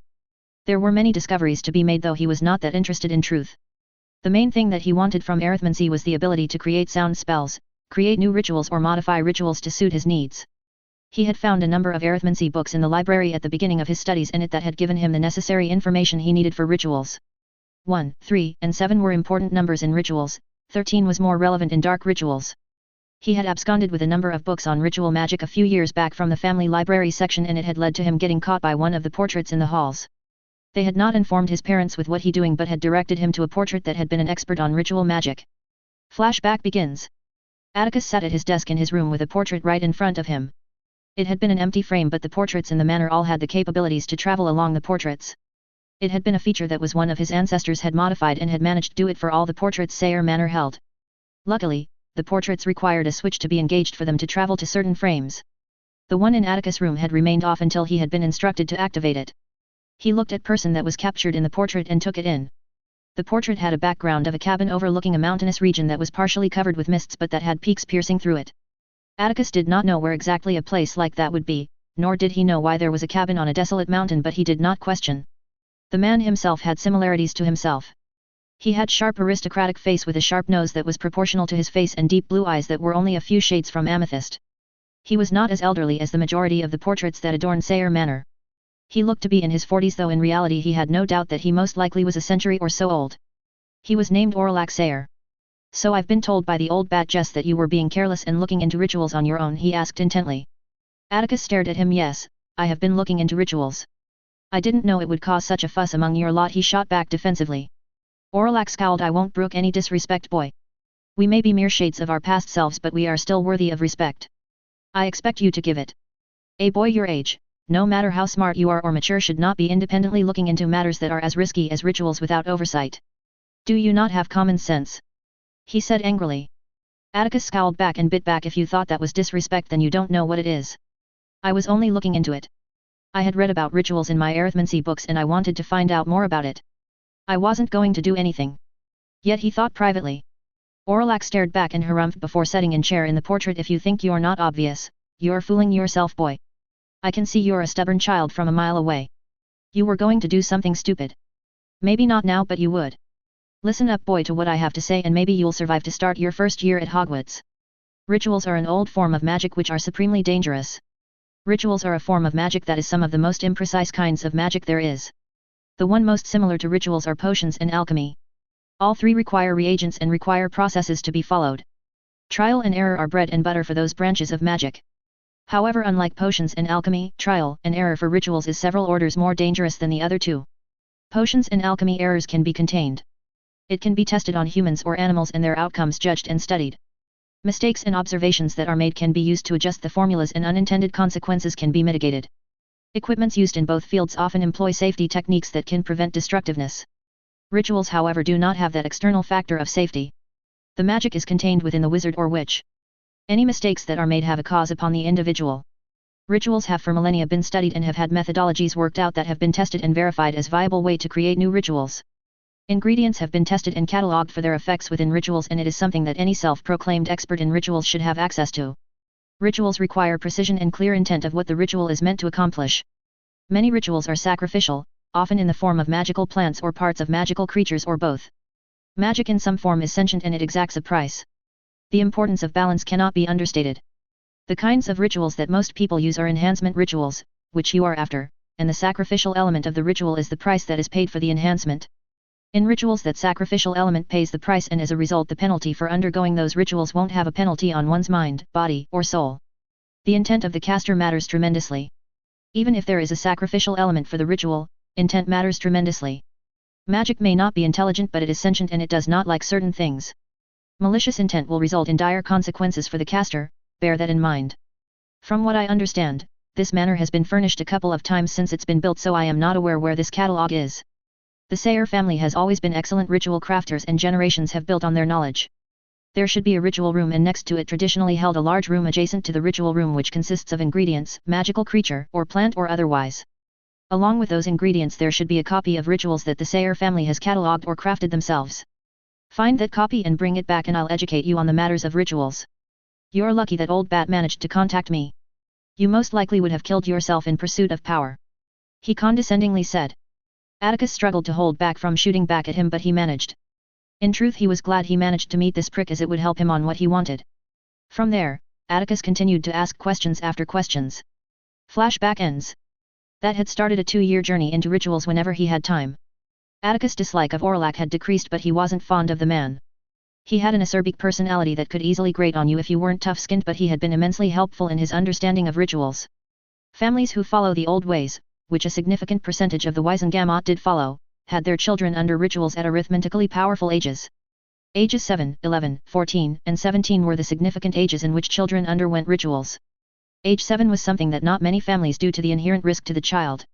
Age 11 was the second most common and often involved minor boosts in physique and magic whereas 17 was the most acceptable age. Orlac had informed Atticus that age 7 was the most powerful age to which conduct rituals on.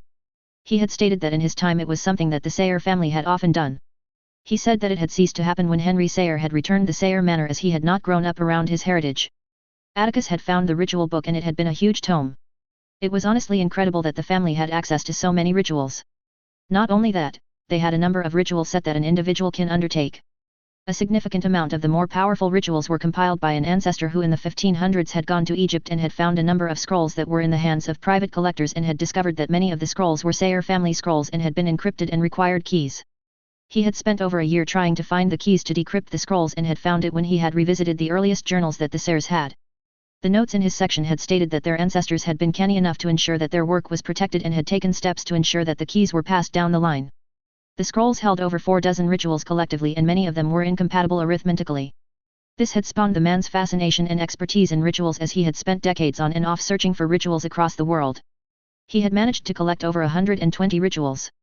Many were nature magic, those that dealt with fertility, agricultural or focused in repairing the land or cleansing bodies of water. However, among those rituals he had managed to find some truly ingenious rituals that focused on mind magic and body enhancements. He had combed through every single book within the library and the books in the Gringotts vaults and began painstaking ritual set construction that optimized mind, magic, and body. He had hired numerous experts in arithmancy and rituals, of course he had them on stringent secrecy and obliviation oaths and contracts, and had it all verified. Unfortunately, he had been unable to make use of it as he had already by this time undergone 3 sets of 3 and it had not been arithmetically sound to add to it. From those hundreds of rituals, he had been able to construct formulaic methodology on how to arithmetically balance 7 by 7 ritual sets that would allow the completion of either a set of 1 by 7, a set of 3 by 7 or a set of 7 by 7. It gave the individual the flexibility of choosing which set of the 3 to go under and it gave the possibility of conducting the entirety of the ritual set. Atticus could do 1 set of 7 rituals now and at a later date complete 2 more sets of 7 rituals once he balances the rituals and then at an even later date complete 4 more sets of 7 rituals. Orlac had stated that most of the members of the family only completed a ritualistic set of 3 by 3 over the course of their lifetimes and that only a few did more numerous sets or rituals. Atticus had his eyes on completing 7 by 7 though for now he would only 7 rituals. It was by far the most useful, flexible, and most powerful number of rituals to go under. He had familiarized himself with the ritual set and he had been prepping the necessary ingredients for the ritual for some time now. He had everything he needed and knew what he needed to know and now would wait until it was time. He intended to perform the first set of 3 on the 7th of the 7th, spacing the rituals within 77 minutes. It would maximize his gains from the ritual and it would help increase the stability of the rituals. He had planned it meticulously with Orlac. He would perform the first 3 rituals on the 7th of July, the next 3 on Hallows Eve and the last ritual on New Year's Eve. The spacing binds the rituals very well together and the dates are important dates to magic.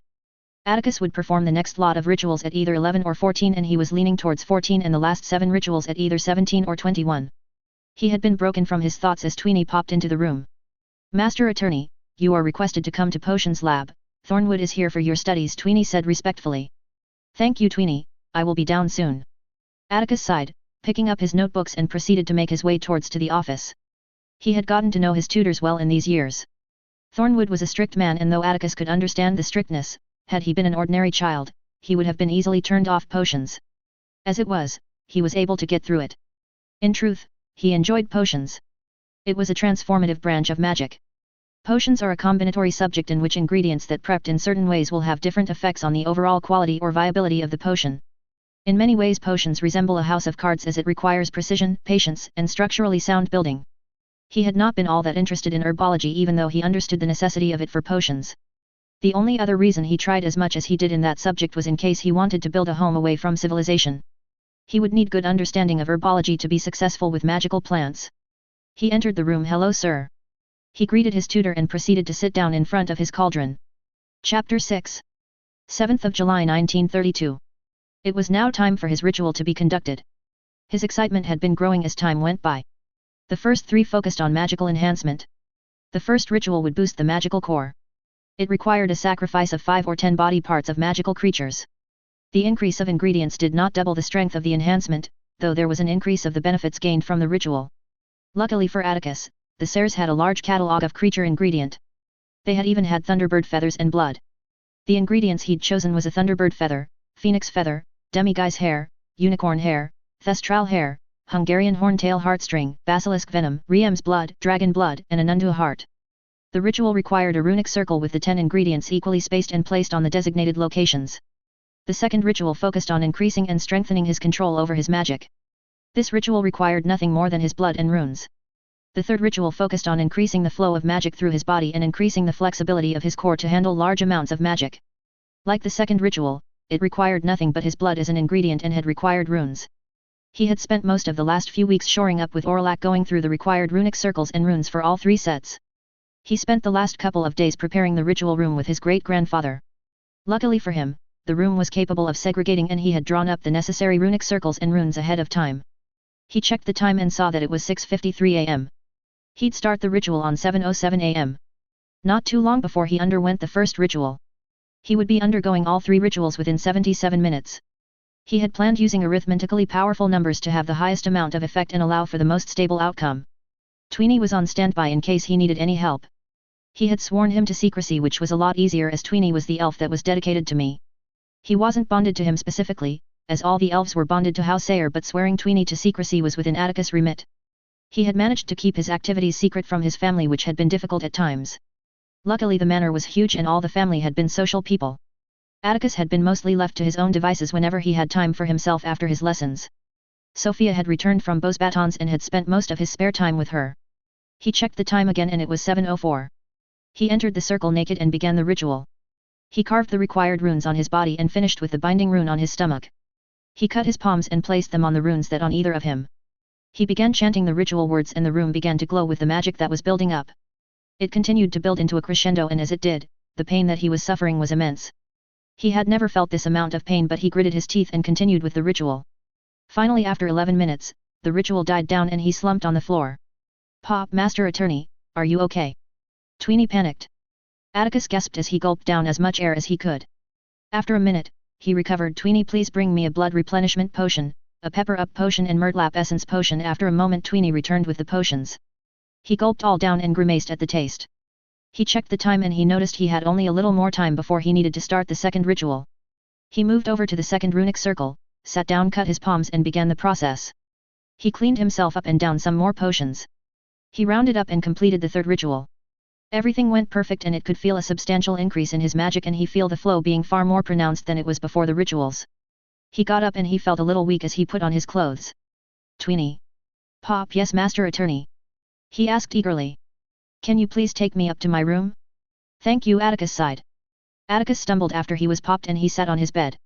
Orlac was waiting on Atticus, glad to see that everything went as planned. "How do you feel?" he inquired.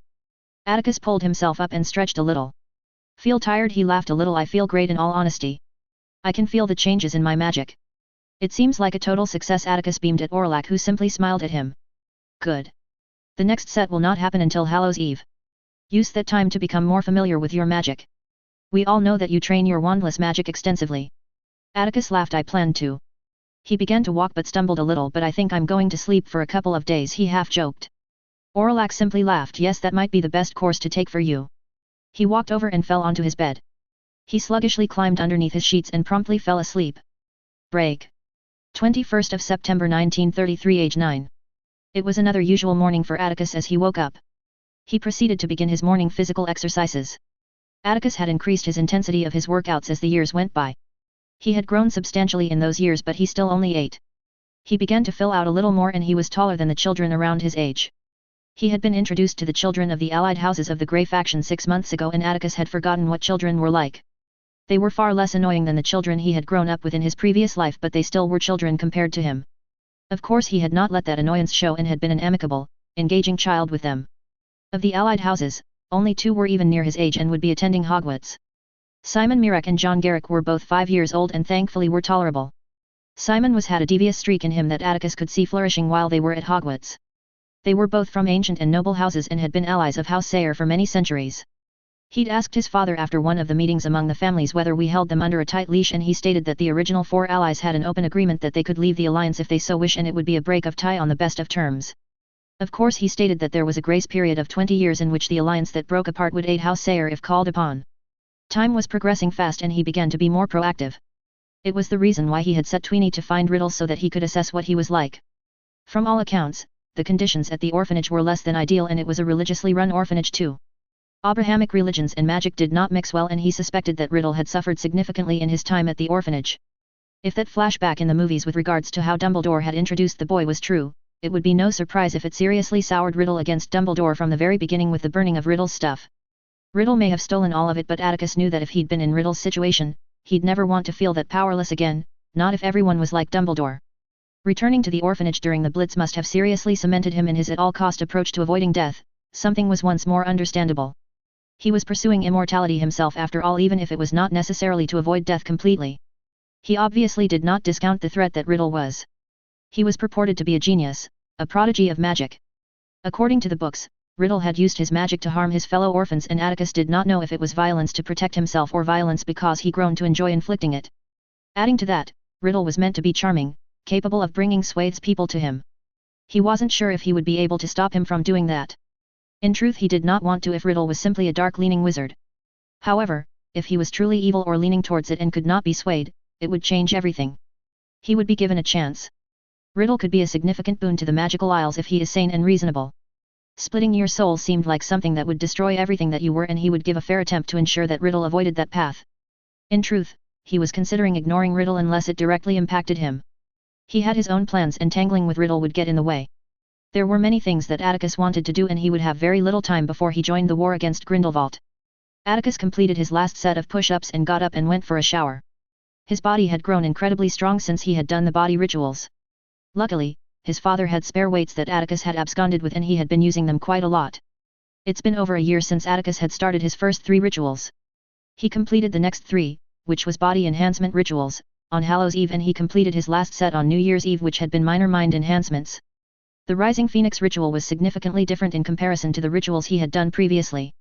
It required 3 different potions to be brewed and a runic array that linked the 3 cauldrons with Atticus at the center of the runic circle. The ritual had been accompanied with the invocation to Tella or to Ignis. This had been the most painful ritual that he had conducted.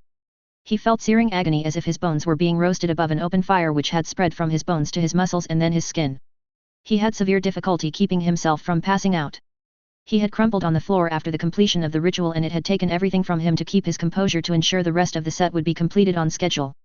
This ritual's intended outcome was strengthening the physical body. Bones, cartilage, and tendons would be strengthened past human peak performance and result in greater requirements of injury and strength beyond maximum human capabilities. It wouldn't be easy to injure Atticus after this ritual. The next ritual was for increasing Atticus' reflexes. It involved the sacrifice of Nunda sinews, Nunda brain, and a piece of jackalope antler. The last ritual increased Atticus' healing factor by a large margin. This involved sacrifice of blood, magical plants that had magical properties rooted in healing and phoenix blood. It would not heal him from poisons completely, there was a ritual later on that provided this, but it would help him recover from injuries 4 times faster.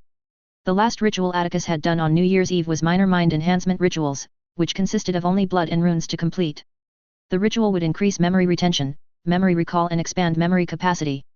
The notes on the ritual stated that the earlier that the ritual was done, the greater the benefits at a later date is.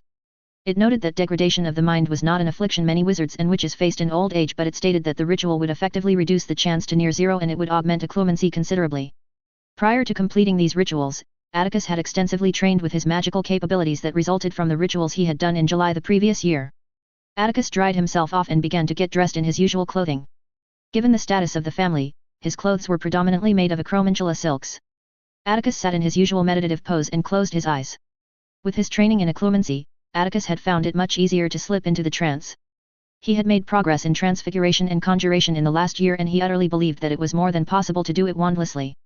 He had been denied getting a training wand by his parents who stated that he shall wait until he's 11 for wand magic and had been instructed to continue to learn the theoretical aspects of the subjects he'd be learning at Hogwarts. Obviously Atticus did not accept that. It took him months to find the correct methodology to turn a matchstick into a pin. The magical penalty for it was much higher than he thought it would be as he had expelled a large amount of magic in the transfiguration, roughly 1/10 of his core. In the following months, he had worked on increasing his efficiency and he had found that he reached a limit on his efficiency. One of the first things he'd do would be to compare the amount of magic he would use wandlessly to the amount of magic he'd use with a wand. Nevertheless, once he succeeded with the matchstick to pin transfiguration, he experimented with transfiguration. Beginning with incrementally increasing the starting mass of the items to the same end transfiguration and noted the magical requirements for each one.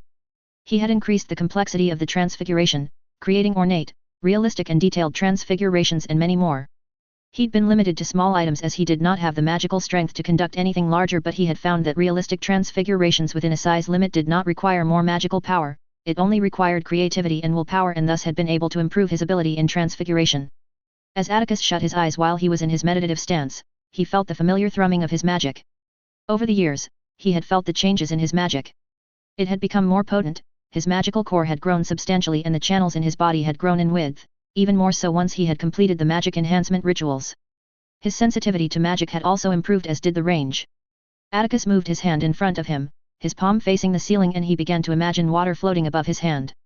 He imagined the consistency of the water, the size, how it felt, the color, everything that made water, Atticus brought to his mind, and then he opened his eyes, looked the palm of his hand and willed water to exist, and within moments, water began to coalesce where he wanted. Atticus smiled. Now the most difficult part, he thought to himself, and steeled himself. He began to imagine the ball of water taking the shape of a raven. At the beginning, in order to transfigure or conjure something into a facsimile of an animal, you need to be at least familiar with the anatomy, the feeling, and the behaviors of the animal. He began to imagine the ball of water taking on all the attributes that he knew of a raven and willed it to take it all on and provided the magical power for it do so. The ball of water began to shift and slowly, a blue watery raven began to take its place. It formed fully after a few seconds and began to flap its wings. Atticus maintained his focus and let the raven be a raven, and the raven took off and flew around the room. This continued for a little while before Atticus dispelled the conjuration. Atticus took a deep breath and began to lie down on the floor smiling. Not bad at all, he thought to himself. This had been the most he had been able to do with regards to transfiguration. He had substantially more success with charms wandlessly. In the last couple of years, he had managed to build a respectable repertoire of wandless abilities which included Lumos and Reparo. He could spark a fire in his hands and had gained a limited amount of control over it. He had extended his elemental abilities to water and had limited ability to control air. The easiest analogy would be considering magic being like a pond. Wandless magic would be equivalent of draining the pond with a bucket, whereas using a focus would be the equivalent of using a pump to drain it. However, his favorite topics were far and above been transfiguration and conjuration. He had absorbed the books on transfiguration, magical theory, and animation charms. "Pa, Master Attorney, it's time for breakfast. Mistress Anne said she wants you downstairs now," Tweenie formally said as she waited for my response. Atticus groaned. "It is time already." As he picked himself up and glanced out the window and saw that hours must have passed since he woke up. He didn't wait for a reply. "Yes, Tweenie, please tell mother I will be down in a few minutes." "Yes, Master Attorney." The elf bowed and popped away. Atticus smiled at the disappearing elf. He and Tweenie had grown closer. He liked the elf. The elf was far different from the elves that were prominent in the books. For one, it was a demand of the Sayre house elves to be able to speak King's English with accuracy and eloquence. They were also never treated terribly by the family, and the elves had loved them all for it, especially as they know how other elves are treated by a significant percentage of wizarding families. Back in January, Atticus had asked Tweenie if he would be his personal house elf, and he had been overjoyed. Tweenie had been extremely helpful and dutiful when he was doing his rituals. Atticus had inquired with Tweenie a lot of the kinds of magic elves could do and what they couldn't do. They were a symbiotic species that needed bonds with magicals, and wizarding magic was the kind of magic that they were best suited for. The healthier the relationship between the elf and the family, the stronger the elf magic and the stronger the bond becomes. When Tweenie had told Atticus what he was capable of, Atticus shook his head. Elves were powerful beings. It was truly a shame, and a relief, that they were dependent on bonds to survive. For Atticus, however, it provided a boon. Atticus had asked if Tweenie knew any elves that required bonds, and Tweenie denied it. Atticus had asked Tweenie to let him know if he comes across any elves that require bonds, as he would take them. Atticus had to spend half an hour convincing Tweenie that it was not a slight on Tweenie, but more that he had a lot of things planned for the future and he wanted to also give elves a home. It took another half hour for Atticus to calm Tweenie down from all the gratefulness. The deaths of his grandparents were on Atticus' mind frequently. He did not want to be caught unaware by the events of the world and think he would remain unaffected. The deaths had been a rude awakening for Atticus, and he responded to it in the way he knew how. He had doubled down on his studies. However, without information, you would be acting blindly, and so Atticus had set about correcting it. He had tasked Tweenie to find St. Wool's orphanage and find documents for someone who was born in 1926 and had the last name of Riddle a month ago. Tweenie had stated that because it is a Muggle building it would take him some time to find. Atticus had waved it off and simply stated that he had time yet. Atticus made his way down and entered the dining room and saw his mother sitting there. "Where is father?" Atticus asked. He sat down and began to put food on his plate. "He's are visiting your cousins in America," his mother replies. "Ah," Atticus replies. He had forgotten about that. He had a paternal aunt and 2 cousins who lived in America with their father. He had met them a few years back when they came to visit. Sarah and Odette are twins who have a mischievous streak and enjoy unbalancing people with their sharp, dry wit. They were a year older than Sophia, and when they had met the first time a few years back, the 3 had hit it off immediately. Every summer since then they had met up with each other. Break. 23rd of September 1933, age 9.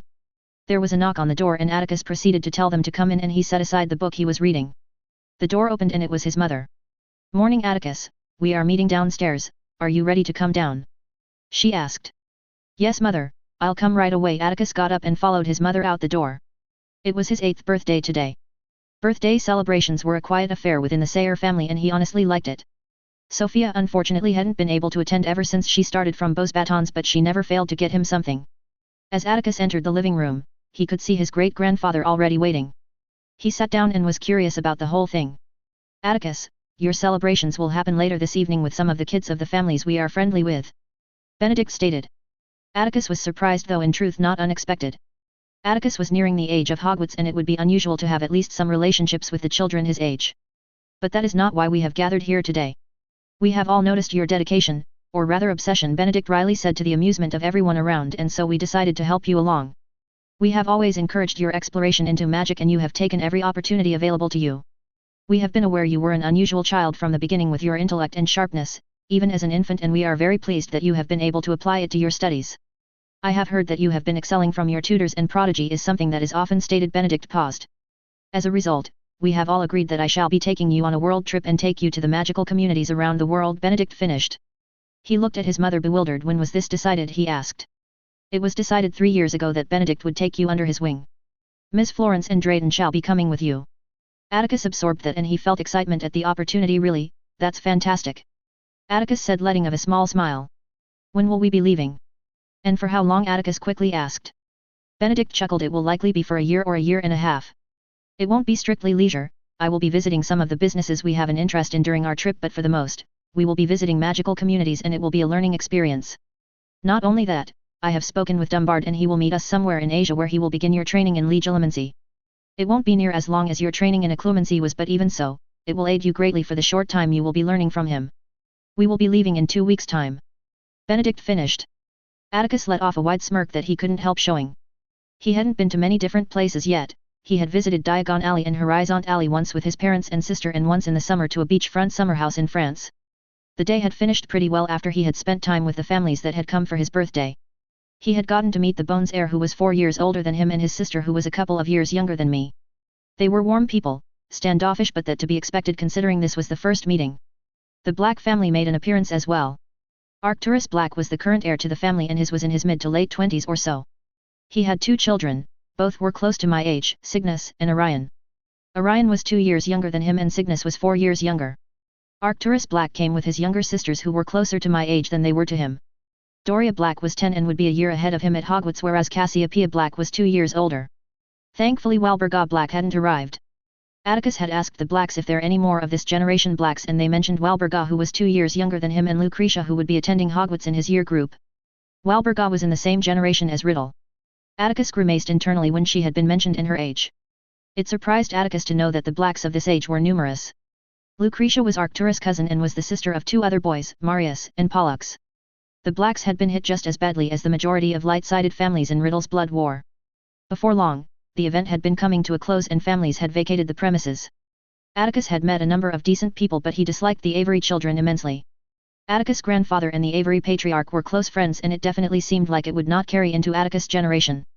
Before long, the weeks had passed and he waited in the lobby for his great-grandfather to arrive. Leonard and Miss Florence were both waiting in the lobby with him.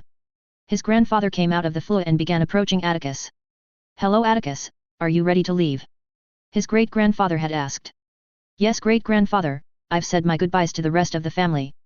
We will be back every Christmas and Easter, so it won't be too long before I see them again," Atticus said. His great-grandfather laughed. "Yes, for us it won't be too long, but I suspect your parents and grandparents will miss your presence. After all, we will be having a lot of fun," he said agreeably. "Oh, and don't say great-grandfather all the time, it's a mouthful. Just call me grandfather," he smiled at Atticus, and Atticus nodded back easily enough. Break. 2nd of January 1935, age 10. The world trip had finally come to an end, to Atticus' equal disappointment and excitement. The past year and a half had been one of the most educational, eye-opening and awe-inspiring periods of all his lives. As they exit the port key arrival point at the British Ministry, Atticus' mind wandered and reflected on his time away. They had visited dozens of countries and had learned so much about magic, about their applications of magic and the cultures that had bore these interpretations of magic. Their first trip had been Scandinavia, where they first went to Sweden. Sweden held the largest magical community, and they spent the majority of their time in Scandinavia in that country. Sweden was the location where most of the ritual sites of the magical Norsemen resided. While most were different from the British ritual sites, there were a few that resembled Stonehenge. All of them were either built on at least 2 ley lines or near ley lines. Some sites still had a magical presence and ritual residue that had stood the test of time so far. The stones that had been arithmetically arranged still bore the visual effects of the huge amounts of magical that had been channeled through them. Unfortunately, the runes that had been etched into them had long been destroyed and faded and had entire sections missing, so translation had not been possible. They had learnt much of the magics that the ancient Norse mages employed. The Asgardian mythology had been rooted in truth, the ancient Norse mages were rooted in runic and elemental magics. The legends of Thor, Odin, and Loki were all based on the feats that Norse mages were capable of. The kinds of magics they employed were substantially different from Roman methodology. The Norse runic language was preserved for the most part, but Atticus had been told by Benedict, his great-grandfather, that Elder Futhark had larger variety. Northern magics, the elemental magics, had been rooted in wide area effect casting. They had used staves to channel magic from the ley lines and nature through their bodies and had been able to do it to devastating effects. One account of the feats had been a story that passed down in Scandinavian magical families. There had once been a man whose entire clan had been purged when he had been away at war. The man was already known at the time as a fearless warrior that at the time had no equals, and when he had heard the news, it was said that the skies had wept blood in his agony and despair. The man had hunted the people responsible for the death of his clan, and when he found the community from where they had hailed from, he channeled far more magic than he had ever done, but he remained in control of the volatile magic. In his final act in life, he generated the largest lightning storm they had ever known. The devastation of the magical attack had destroyed an area of over 10 kilometers and had destroyed the mountain that towered over the village. Many of the accounts were of similar effects regarding the channeling of the ambient magic all around and ley lines, but unfortunately much of northern magics had been lost in time. It hadn't stopped Atticus in collecting copies of any and all texts on the subjects. Throughout the world trip, Atticus had been allowed to purchase books in each country and practically had free rein in what he could purchase. From Scandinavia, they moved through Central Europe, then Southern, and finished their European tour in Spain. They managed to avoid all of the central locations where Grindelwald had been active. During the European trip, he had finally come to know his great-grandfather better. During their trip in Sweden, he and Benedict had spoken mostly about magic, but Atticus learned much about Benedict in general. He learned that his great-grandfather, who was 122, had journeyed through much of the British Empire and hadn't visited many other countries that weren't in the Empire or English-speaking. He talked about time growing up with his younger brother who still currently lives in Macusa, which Atticus hadn't known about. His brother's branch of the family was allowed to hold the proxy in Macusa, however his brother Richard only had a granddaughter left in his line, so it was likely the seat would revert back to their branch by the time I was an adult. He talked about his fascination with the family origins in Egypt and how he had spent his early 20s visiting the places the Sayre family had lived around. During his trip he had been lucky enough to corroborate some of the texts that he found in Egypt and the translated journals in the family vault. He and Benedict had spent over a month exploring the libraries of Scandinavia for sources of northern magics and had managed to find a number of texts that described the magic. Atticus resolved to find more as they traveled through northern Europe. The next trip had taken them to Germany. Other than the tenseness that could be observed on the Muggle side, the magical side seemed fairly calm. However, it seemed like it could escalate at a moment's notice. In Germany, there were 3 major magical communities which based in Hanover, Dresden, and Frankfurt. From there, they traveled to Prague, then Vienna, Zurich, Rome, and then Athens. Every major city in Europe seemed to have a significant wizarding population. He asked Benedict if there were magical cities in Europe and he confirmed there hadn't been because they hadn't needed one. Atticus could only think to himself that it might be time to start thinking about building magical cities. From Athens, they traveled to Spain, which on the magical side still had significant number of Berber influence and families. In Spain, the European tour ended and they started their African tour. They started at Marrakesh, then to Timbuktu, then moved on to Cape Town and moved to Ouagadougou, where grandfather had managed to obtain an invitation to spend 2 months there. Atticus had admitted previously to Benedict that he had been capable of significant amount of wandless magic and after a display, had suggested that they spent time at Ouagadougou to learn their interpretation and application of wandless magic. He hadn't known that it was possible to spend time at a magical school like they were, but his grandfather had only smiled and said he personally knew the headmaster of the school and he had owed him a few favors. The time spent at Ouagadougou had been productive. They arrived in February and Atticus had been allowed to attend a number of first-year classes. Atticus had found, in his discussions with the faculty, that his approach had been more or less similar to the approach Ouagadougou used, excepting nuances in casting. By the time they ended their trip, he made a number of friends that he had promised to keep in contact with. From there, they began their travel to Egypt. Egypt remained the main region of magicals in the Middle East and Africa. They spent time in Cairo after they had visited temples significant to Egyptian magical society. After that, they made the move to Alexandria. The Magical Library of Alexandria had been rebuilt under the purview of the ICW a few centuries ago. It was impressive but missed much of the magic that the old library had, but it was impressive in comparison to the old Muggle Library of Alexandria. The Magical Library in Alexandria held copies of what was held in the Muggle Library of Alexandria. The guides had indicated that the Muggles and Magicals of the time had cooperated with each other, and much of the philosophical arguments the Muggles made, had been made with Magicals as well. They spent over a month there before moving on to Asia. They started in Constantinople, then moved on to Samsun, where the second largest community in Anatolia resided. The Grecian influence in magical Anatolia was clear to see in their buildings. From Anatolia, we moved to Persia, where the last large Middle Eastern community resided. There they had spent a lot of time in northern Iran. The people who lived there were the descendants of the Medes, people who had built a powerful state before they had been absorbed by successive empires that spawned in the Middle East. Thanks to their magic, they managed to remain intact and keep their people and culture alive. In the course of millennia, they continued to have an impact on Persian and then later Iranian people. Their practices of magic had been primarily runic and ritualistic, similar to ancient Egypt. They continued to east and made their way into India. There they had spent the largest amount of time during their trip. The people in the village had found out that Atticus was a Parcel mouth, and it had resulted in him staying for longest in northern India, where the majority of the Parcel tongue speakers resided. There are only 4 families that could speak Parcel tongue in India. He had been gifted a dozen or so texts that were used to predominantly teach Parcel mouths, and he had learned many things about Parcel tongue. Parcel tongue isn't simply a language, nor is it even a magical language. They deemed it an expressional branch of magic, a branch of magic which shares the most similarities with runic languages. Parcel script, they said, shared similarities with the Sanskrit runic language, which made sense to them since they believed Parcel tongue originated in northern India. Atticus' knowledge in Parcel magic gained a foundational element during this time in India. By the time they had left, they had obtained a promise from him to visit when he older, so that when his knowledge of magic had increased, he could come and learn the more esoteric Parcel magics.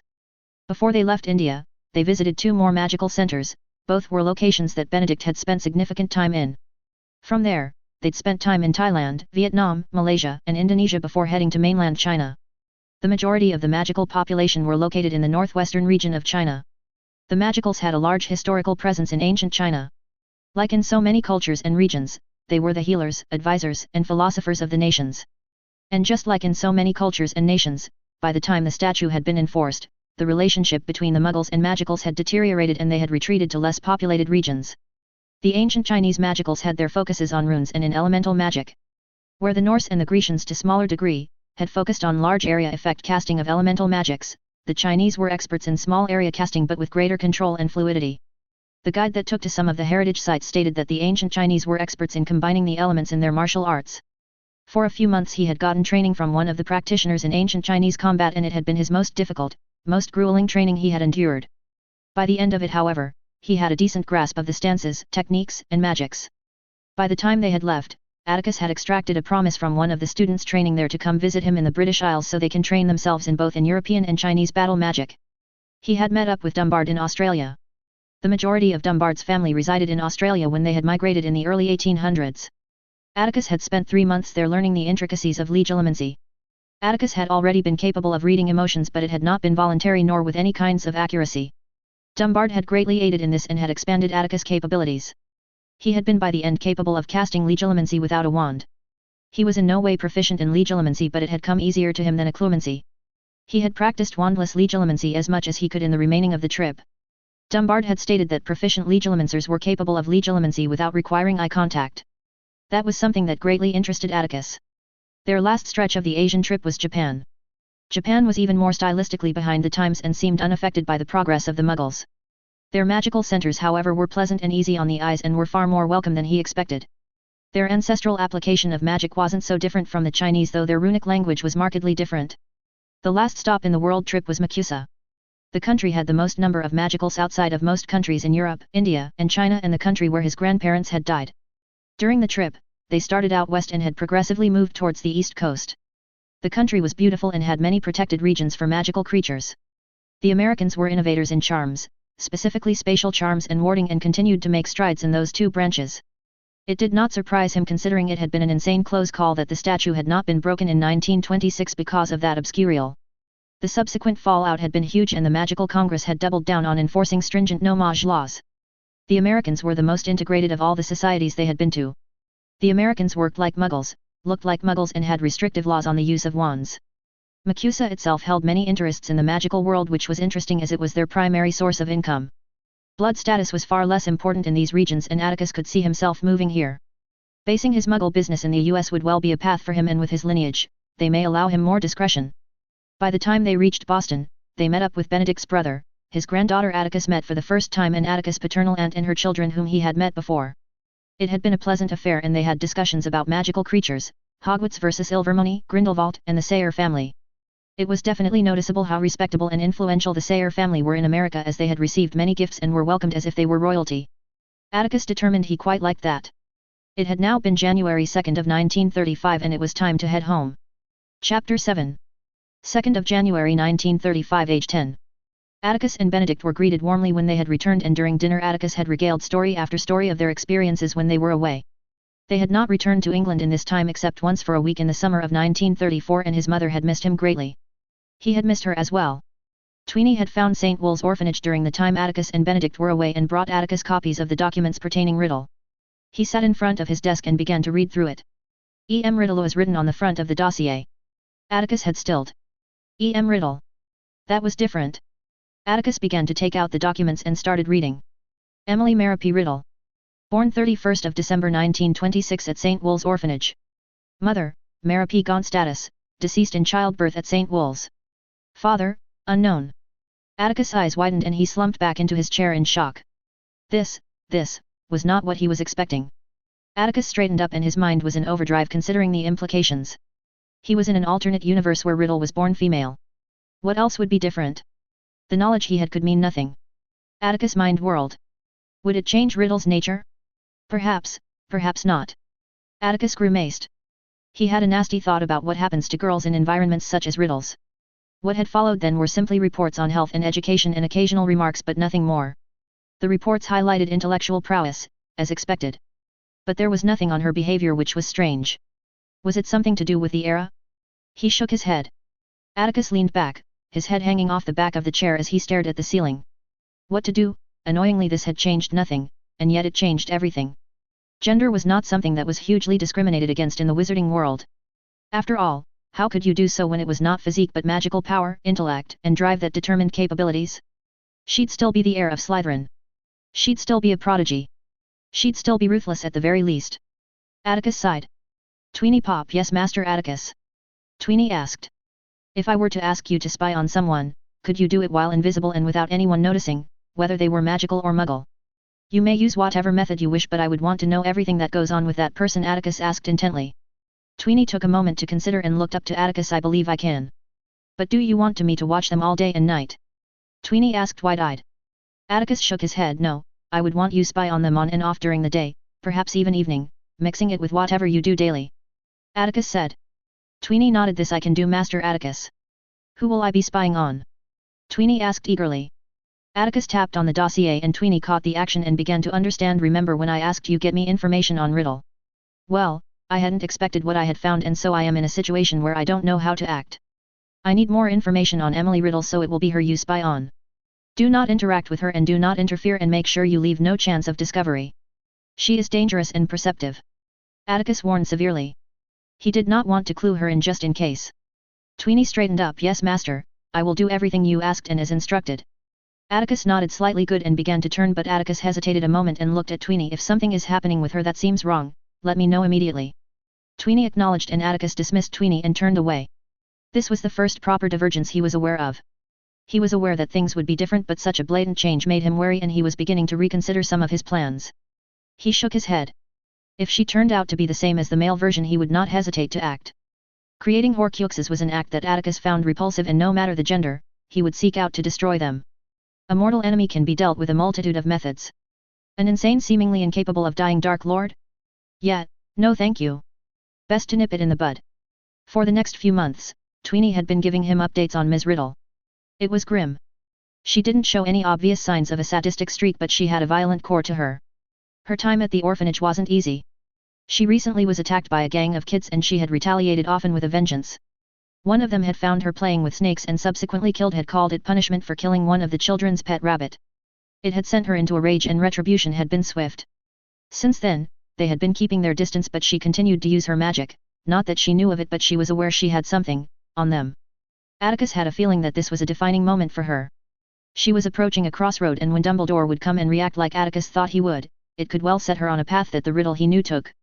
The easiest path would undoubtedly be to kill her before she got to Hogwarts. It would also be the cruelest thing he believed he would do so far in his second life. He would be depriving someone who had the capacity of reaching the upper echelons of magic before they even got started. That was the crunching fact that Atticus was confronted with.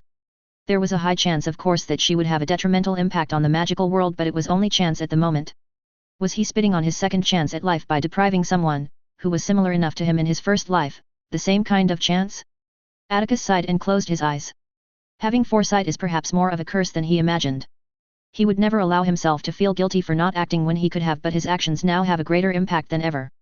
Atticus sighed and rubbed his eyes. He leant back in his chair and cast his eyes towards the window. It was sometime afternoon. The sun hung high in the cloudless sky. He came to a decision. He would leave her be but he would seek to ensure that Dumbledore is not the one who meets her at the orphanage. He knew he could be doing more but he was balancing impossible things. He couldn't tell his family how he knows without it being on shaky grounds.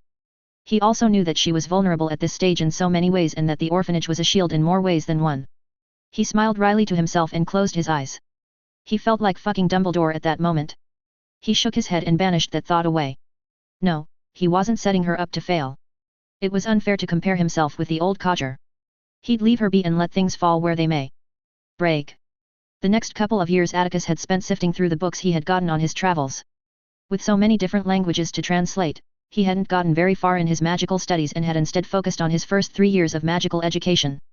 There were definitely significant differences when it came to each society.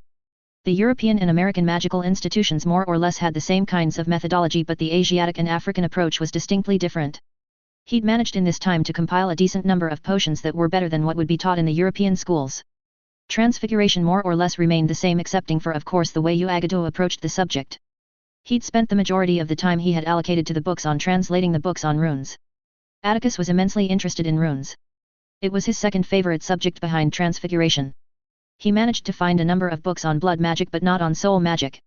The books on blood magic were for the most part extremely dark but there were many useful elements to it. There were potions in there that traced the lineage of an individual which Atticus thought could be very useful. It was distinctly different to how goblins checked lineage. The darker elements of blood magic had seriously worried Atticus. There were a plethora of ways of being bound using your blood or / and your magic and one of the first things Atticus had done after reading all that was finding a way to protect himself from it. There was a ritual you could do that negated the use of your blood without your consent.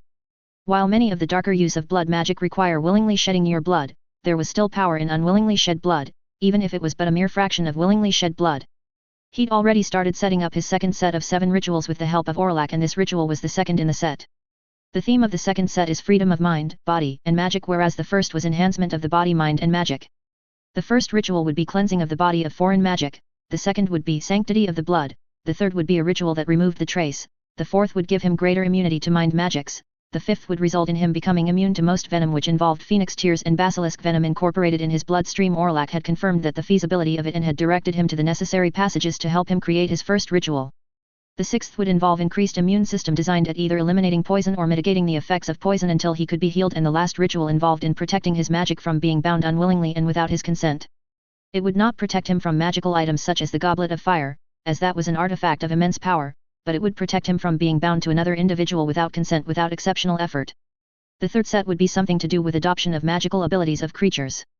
He intended to create rituals that would allow him to gain multiple animagus forms, sacrificing a basilisk for its lifespan, gaining an affinity to either fire, lightning, or wind, find a way to gain phoenix fire travel, and so on. He intended to do the 2 sets once he turned 14 or 17, depending on whether he was able to finish ritual construction by that time. Atticus yawned and made his way towards the dining hall. He had decided to sleep in this morning. His parents were finishing their breakfast as Atticus sat down. "Morning, son," his father said, amused at the tiredness that his son was showing. "Were you up late last night?" he asked, knowing the question. The boy had been holed up in the library or his room in the last couple of years. It had been concerning for them all to see him so recluse, if not for the fact that whenever Sophia had returned from school, he'd spend most of his time with her. "Yes, a little. I lost track of time when I was going through the Chinese runes book. The Chinese runes have a much larger catalogue of runes than Futhark runes or Nordic runes. The Chinese runes would combine 2 or more runes, for example water and wind, to generate something akin to rain, whereas Futhark would use particular rune to create that effect. The Chinese runes allow for more." Atticus halted as he caught himself from going off on a tangent. His father only chuckled bemusedly and shook his head. "You're half awake and you cannot help yourself from talking about magic," he said with a slight exasperated but in a fond tone. Atticus looked slightly sheepish and promptly ignored that comment and began to pile his plate with breakfast. Midway through his meal, an owl came. Atticus blinked and looked at his father, who got up and proceeded to take the letter after scanning it. It was a habit that everyone, despite knowing that the wards hold off anything dangerous. His father looked at it and looked up to Atticus with a smile on his face. He came over to Atticus and handed over the letter to him. Atticus looked over the letter and read the writings on it. Mr. A. Sayre. Sayre Manor, Sayre Grounds. Huddersfield, West Yorkshire. It had the Hogwarts logo, and Atticus couldn't help but have a smile come upon his face and began to open it. Hogwarts School of Witchcraft and Wizardry. Headmaster, Armando Dippet. Dear Mr. Sayre, we are pleased to inform you that you have been accepted at the Hogwarts School of Witchcraft and Wizardry. Please find enclosed a list of all the necessary books and equipments. The term begins on 1st of September. We await your owl by no later than 31st of July. Yours sincerely, Albus W.P. B. Dumbledore, Deputy Headmaster. He went through the lists of books and equipment, and he was surprised to see that there are a lot more books than he thought there would be. There are book requirements and ancient studies. He thoughtfully frowned. He had noticed that the curriculum at other institutes were larger and more diverse in comparison to what was taught at Hogwarts. As he finished reading the requirement lists, he noted that he had all of the books already. Now all that remained was his wand. He looked up to his father, who looked like he was already expecting the question, "Will we be able to go to get my wand next Monday on my birthday?" Atticus asked. His father smiled. "Yes, I will be available for the morning." His father confirmed. The next week had passed relatively quickly, and it soon became time to get the equipment he would need. Atticus and his father made their way to Diagon Alley to get the equipments and wand. This had been Atticus' 3rd time visiting Diagon Alley. He hadn't needed purchase anything, but he had tagged along with his mother on the 2 occasions. Each time the alley had not disappointed him. The books didn't do it justice at all. The vibrancy of the alley was alluring, and it was an explosion of color and magic, and it was so busy. Atticus and his father made their way towards Gringotts. It would be his first time he would enter the institution. The white building dominated the surrounding shops, with bronze doors wide open, seemingly inviting. Atticus looked to his left and read the writing on the door. Enter, stranger, but take heed of what awaits the sin of greed. For those who take, but do not earn, must pay most dearly in their turn. So if you seek beneath our floors a treasure that was not yours, thief, you have been warned, beware of finding more than treasure there. They walked through, and there were 2 goblins at either side of the entrance. The goblins had bowed, and Atticus nodded in return.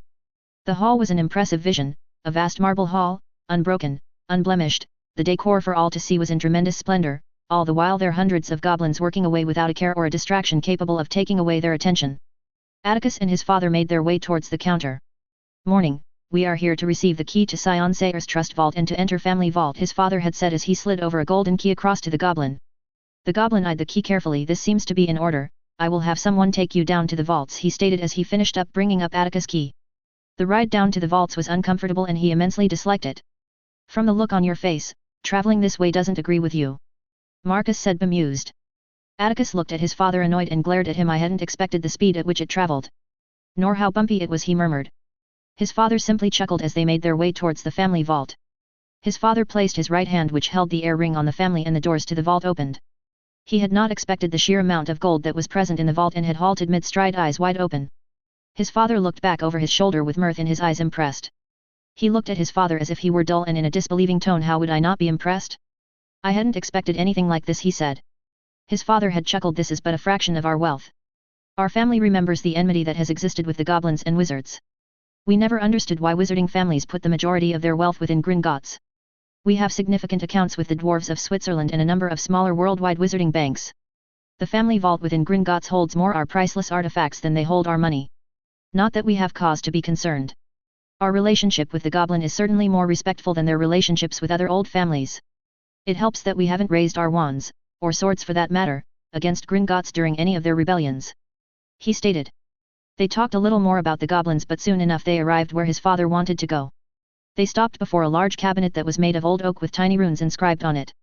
He could feel the magic from the cabinet reaching out to them. It felt like they were being assessed, and that was exactly what it had been. Atticus looked to his father. Father, what is this cabinet? This is the cabinet that holds family rings. It had been a piece of work from an ancestor in the 14th century who was particularly talented in runes, who had set it up so that family rings could never be lost. Not only that, the cabinet is capable of assessing the individual for having Sayre family magic without which it will not open. The rings have an automatic recall capability built into it, along with the various protection charms and spells that are imbued in it. Marcus opened the cabinet and there were 4 different rows that could hold dozens of rings. The first row had only slots for 2, he presumed it was the heir and lord rings. Marcus picked one of the rings on the second row and had given it to Atticus. He looked it over and could see the animal that had represented the Sayre family for thousands of years, a sphinx. He slipped it on and the ring readjusted itself to fit his ring. He could feel a prick on his finger. The ring is now bonded to you. Along with it, if you twist it, it will show your location to the other bearers of the Sayre rings. Otherwise that feature is disabled, would not active unless you did on purpose or your health marks you in danger. It will also notify us if the ring has been taken off. So do not take it off, he stated. He quickly agreed and they made their way back up and out of the bank. They went shopping for the equipments and clothing first before going to Ollivanders. The second last stop at Diagon Alley had been getting a trunk. Atticus had gotten the Bulling model, which was magically expanded to fit a small library, a potions lab, 2 workshop rooms, an ingredients room and a bedroom. It had a 2-tier security system, keyed to his magic and a password phrase. He would be able to modify one of the workshops into a dueling room. Atticus entered the shop and a bell was heard tinkling as they walked through. Good morning, came a soft voice once they had entered the room. Their heads swirled and a middle-aged man was standing behind his till. Ollivander had pale eyes and blonde hair, and with his pale face, it looked as if he were just a corporeal ghost rather than someone alive. Ah, the Sayres, Ollivander said before Atticus or Marcus could reply. Ollivander looked directly at Marcus. Sayre, Marcus, ebony and a hippogriff feather, 11 inches, reasonable rigid. I take it the wand still serves you well? Ollivander inquired. Marcus stiffly replied, yes, it has been a good partner for me. Good. Ollivander nodded and diverted his eyes towards Atticus. So I take it you are here to match young Sayre with a wand? Yes, that would be excellent, Marcus said. Ollivander looked at the boy and saw the boy was powerful, extremely so. His magic sang and it seemed as if he was staring at a bottomless lake of magic, and it showed that the boy had excellent control over his magic. He had only seen such strength only twice. Ollivander hummed and snapped his fingers and a long tape measure with intricate markings popped into his hand from his pocket. Which is your dominant hand? Ollivander inquired. My left hand, Atticus stated. Hold out your arm. Atticus did as he asked and Ollivander began his little act and measured him from shoulder to finger, then wrist to elbow, shoulder to floor and then finally knee to armpit. Ollivander had then tried to match Atticus with wand after wand without success until the last one. Ollivander had headed back towards the depths of the back of his shop before coming back with an aged box. Ollivander set it on the table and opened it. This wand was created by my 2 times great-grandfather. He was to date the most talented wand crafter the Ollivander family has had. This wand is his greatest work, but alas he had not been able to match it to someone. Ollivander paused before looking directly at Atticus. Please give it a whirl, Ollivander said eagerly. The wand had a coarse look to it, it was straight as an arrow and it was an elegant-looking wand. Atticus moved towards and gingerly grabbed, and as soon as he did so, it had filled him with joy as the wand thrummed with power. Sparks of white and gold flew out of the wand, but what captured the room was the fact that Atticus was almost glowing. Ollivander was awestruck by the most powerful wand binding he had ever seen in his life so far. If this boy was this powerful now, he could grow to become one of the most powerful wizards in the world has seen in centuries. He would have to contact Albus and inform him about the boy. Marvelous. Being able to witness someone match with this wand has been truly marvelous. You have done me and my ancestor a great honor. Yes, I expect great things from you. He trailed off. What is the wand made of? Atticus asked distractedly. The wand is made of elder wood with a twin core of thestral hair and basilisk heartstring. 12 1/4 inches in length and unyielding, very much so. The wood came from an isolated elder tree in northwestern Wales. The age of the tree is unknown, but it is said that it is well over 1,000 years old. The elder wood symbolizes transformation and change. He paused before continuing. It also symbolizes death. The thestral hair came from a particularly melancholic thestral, and the basilisk heartstring came from the very last known basilisk, over 150 years, that was killed in India by a team of aurors. He finished heavily. The thestral hair in the boy's new wand was the largest in the herd, but it was standoffish in comparison to the rest of the herd, but he was a leader that did not truly wish to be a leader. The basilisk was the last known basilisk that, after it had been killed, was estimated to be at least 500 years old. It was a marvel that there were no reports of deaths. In fact, the basilisk had not attacked until it was threatened, at which point it attacked with a ferocity that killed 2/3 of the auror team. It boded well in some respects, Ollivander mused. The boy would not be a threat unless provoked. The boy was hesitant in leadership positions, but he represented change and transformation, but also had the capacity to deal out massive amount of death. He wondered what path he'd take. Atticus stared at the wand maker after that explanation. He would feel uncomfortable after that explanation, but he simply smiled tightly and turned to stare at his wand. It was ridiculous how this wand had felt. It felt as if it completed him. As if he had found what he was looking for. It felt eager to be used, eager to direct his magic, and in truth, he was as eager to use it. He'd just have to make sure he didn't use it as a crutch. Atticus looked back up to Ollivander. How much will it be, and for a wand holster?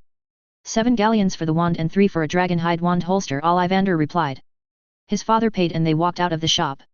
Marcus looked down to his son. Would you like to see if you can find yourself a pet? Atticus looked up and looked thoughtful. He hadn't considered taking an animal with him to Hogwarts. We can visit, and if something calls out to me then sure, if not, it's not a problem. His father simply chuckled and led to the pet store. As we walked through, it remarkably smelled clean, a clear odor that showed that it filled with animals certainly, but nothing too terrible.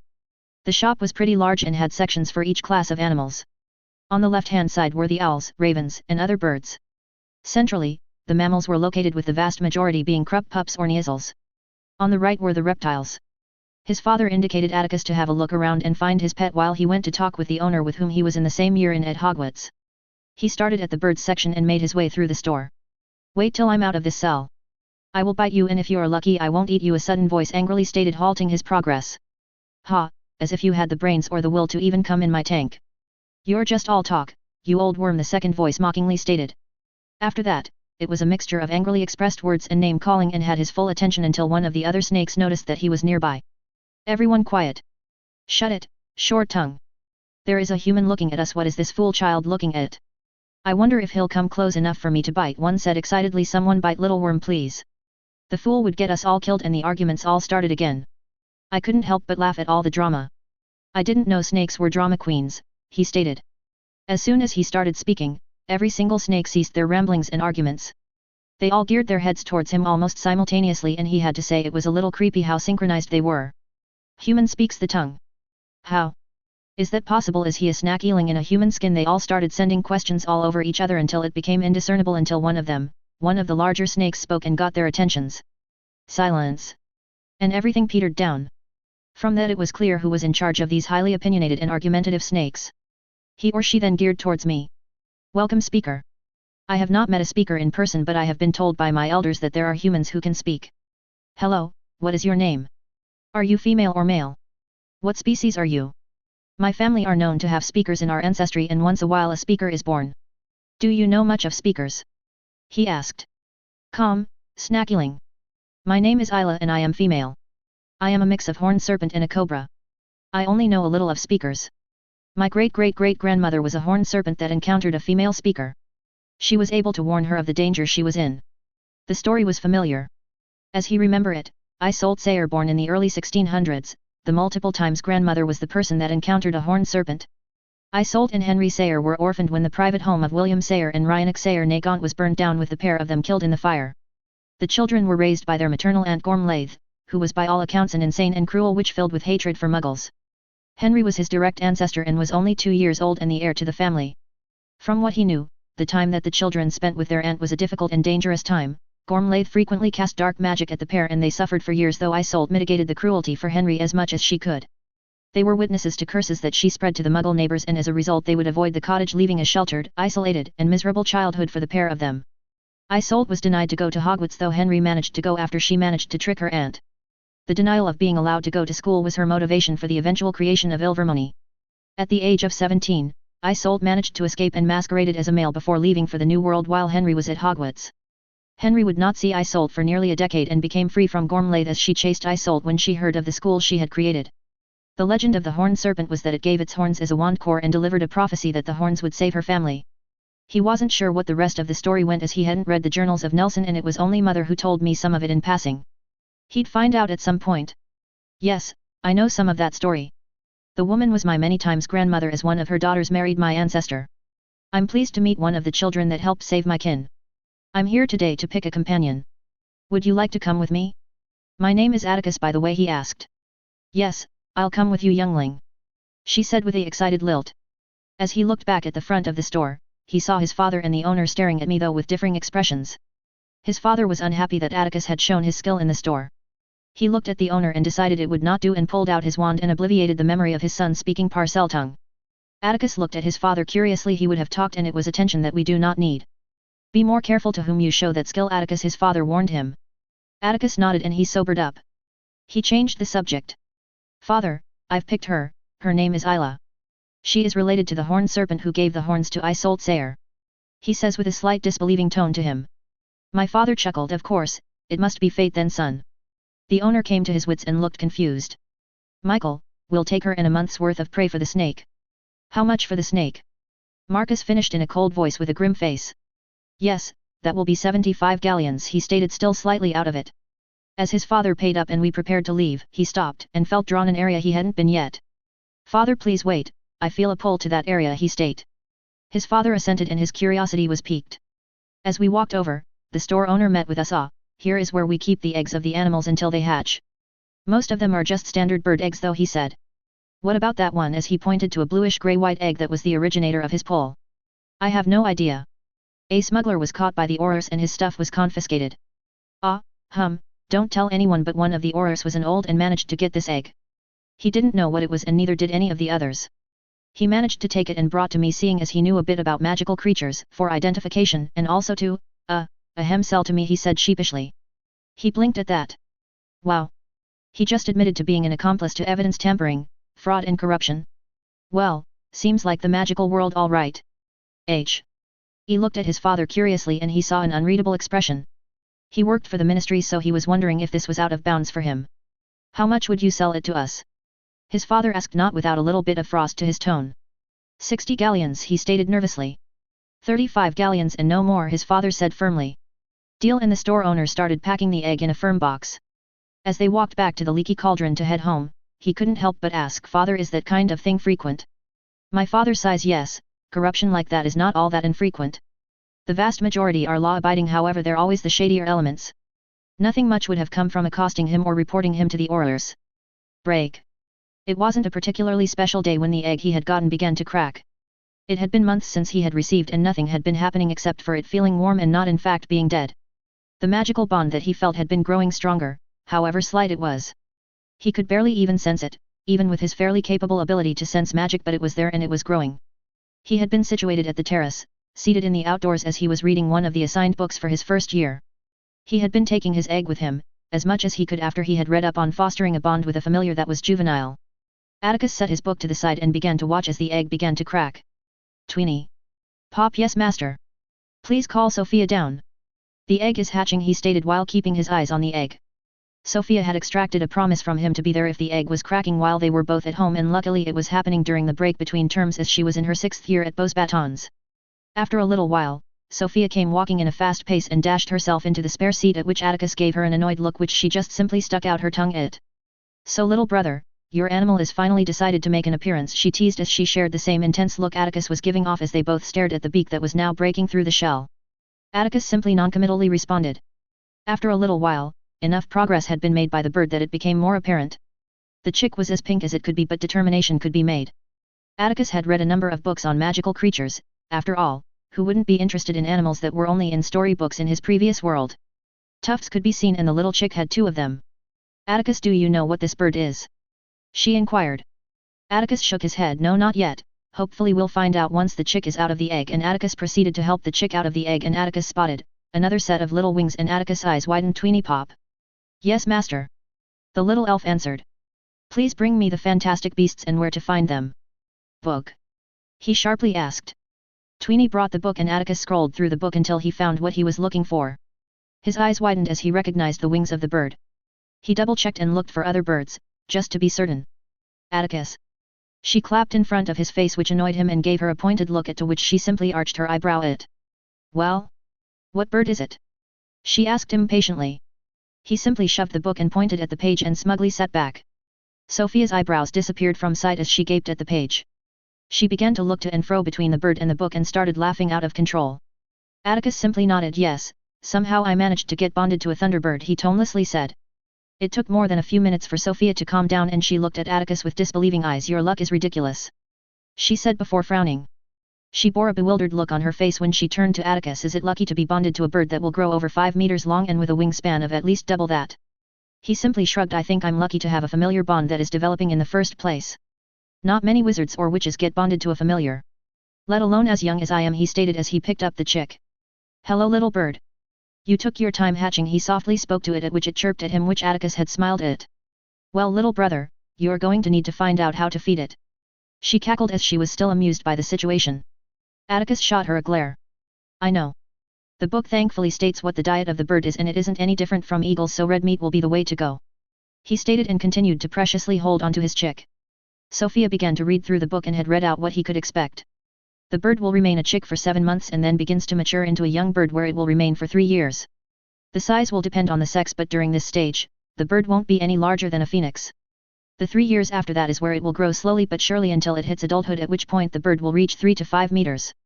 When their parents and Benedict had been informed, they had been surprised and more than a little bit pleased that his familiar was such a beautiful magical creature, and a powerful one at that. The Thunderbird was capable of generating thunderstorms, and it is said that they could wield lightning itself. Break. Over the next year, he continued his education, practicing with his wand all the material of the first 3 years of Hogwarts, along increasing his spell repertoire from the vast library. He had found his limits with wandless magic, for the moment, when it came to 3rd grade transfiguration and 2nd grade charms. He was certain he would be able to expand on it, but had decided to focus training using a wand. The manor had a dueling room, and Atticus had been extensively using it. The dummies were high-grade, self-repairing dummies that were capable of moving. He had been reading a number of dueling books for the last few months as he became more familiar with casting offensive magic. Battle Magic, An Introductory into Magical Combat and Forms by M. Sorensen was a book that had enraptured him. He had always intended to become excessively talented in combat magic, and this book had given him his first glimpses into this field. There were 5 recognizable forms of combat: Battle Transfiguration, Battle Charms, Dark Magic, Elemental Battle Magic and Runic Battle Magic. Both Elemental Battle and Runic Battle Magics are considered the old ways and have largely been set aside in favor of the first 3 forms of combat. Elemental Battle Magic was an old form of battle that was predominant in ancient Scandinavia, ancient Greece, and some regions in Asia. Great and terrible battles that were fought in those times were the origins that spawned the Norse and Greek pantheons. Many of the spells that conjured elements were based on the great forms of elemental magic that those ancients were capable of doing. They had channeled their magic and ambient magic to devastating effect using unknown means of foci. Elemental battle magic can be broken into 2 categories, greater and lesser. The greater forms of elemental manipulation have been consigned to the annals of history with only references that indicate that they existed. It likely was these kinds of magic that had inspired mythology. Lesser forms were not quite as lost to history as the greater forms were. The book explained that, like the greater forms, it requires completely different casting in comparison to traditional and modern means. Both forms required a state of mentality that required one to be submersed in the casting, the loss of individuality and immersion into the magics that seems near impossibility. Runic battle magic is by far the more varied form of combat in that before the advent of wands and even staves, runes were the predominant method of combat. The book didn't expand much beyond the explanation of static and dynamic employment of runes and the disadvantages it held in modern society. He wondered what he could do with runes. Battle Transfiguration had held the largest chapter within the book. It had explored the use of transfiguration in the battlefield, the kinds of transfigurations used in conjuration. Battle Transfiguration is essentially well suited to open areas given that wand movements can be wide, the requirement of the caster being flexible, in both body and in mind. In enclosed areas, the caster is limited and it becomes substantially more difficult to combat effectively. Battle charms are the most effective form of combat when it's used in enclosed areas and one-on-one combat. There's a requirement of precision, balance, and creativity for adding an element of unpredictability. In ranged combat, the precision of casting becomes difficult to maintain, and not only that, the power requirement increases substantially, detrimentally affecting the stamina and strength of the caster. Dark magic is powerful and is rooted in requiring an emotional component. It was based on negative or neutral emotions which are necessary to power the spells and suited for both open and closed areas. Dark magic however does leave the individual vulnerable to counterattacks, and it has a slight impact on the individual's magic. Atticus was shirtless with his wand in his left hand, preparing himself for the beginning of the training session. 4 dummies darted from the different directions and Atticus brought his wand to bear in a flash, locking onto the first target. He fired a piercing hex and ducked as a projectile came his way and twisted on the spot, dodging 2 other projectiles, and shifted his body and shot out another piercing hex. He'd modified the dummies to be able to fire rubber projectiles from guns that Atticus had modified to match the speed of arrows. The first piercing had hit the dummy on the shoulder, halting it in his movement for a moment before it continued firing. Atticus' wand was a blur as he fired piercing hex after another piercing hex, and he was continuously moving, never staying idle, dodging, shifting as he went. The piercing hexes had wreaked havoc on 3 of the 4 dummies and disabled them, but the 4th had still been standing. Atticus conjured a flame whip and wielded it with expertise and struck the 4th dummy across the waist and tore it in half. Atticus breathed heavily as he took stock of the damage he had done and was pleased with himself. It had taken him some time to be able to get out of this situation without getting damaged. Atticus grimaced when he remembered when his mother had seen him exiting the dueling room with the wounds he had. He had been given an earful and he had not been allowed alone for some time in the dueling room. In truth, it had been beneficial as his father had given him useful advice and helped him modify the dummies to what he wanted. They all had inklings that he wasn't just training for training's sake, but they hadn't brought it up. He expected that it would happen not too long in the distance. He hoped during that stage he could convince them to hire him tutors that were betlemachs or duelers. The ICW employed a number of them, and he had hoped that his great-grandfather had the connections to hire one to train him. Atticus grabbed the towel at the side and dried himself off the sweat. He put back his shirt and made his way towards the living room. There he had found his sister sitting with their mother. This would be her last year at Beauxbatons, and then she would be free to pursue what she wished. They had talked about it, and she was leaning towards apprenticing under their grandfather in the family business. He had encouraged as she was smart and had a good head on her shoulders. The Sayres, in comparison to the other old pure-blood families, didn't really use marriage contracts and allowed their children to propose matches themselves, and more often than not it would be accepted as long as they were pure-bloods. "Afternoon, lovely ladies," Atticus smiled at them as he strode towards them. Sophia's head whirled around. "Hello, attorney. Done with your training?" she asked curiously. Sophia had joined him a few times in the dueling room and had been beating him at first, but she now barely won once every 3 duels. She had definitely improved however, and had gotten a promise from her that she would duel with him over the summers when she was around. She wasn't as martially inclined as him, nowhere near, but she wasn't bad. Atticus had asked it of her partly because he wanted to make sure she had the instincts rooted considering the time period they were in. It had been amusing to see her face when she had lost the first time. She had begun to fight more viciously when Atticus had consistently come close to beaten her until she found that she could no longer win most of their matches.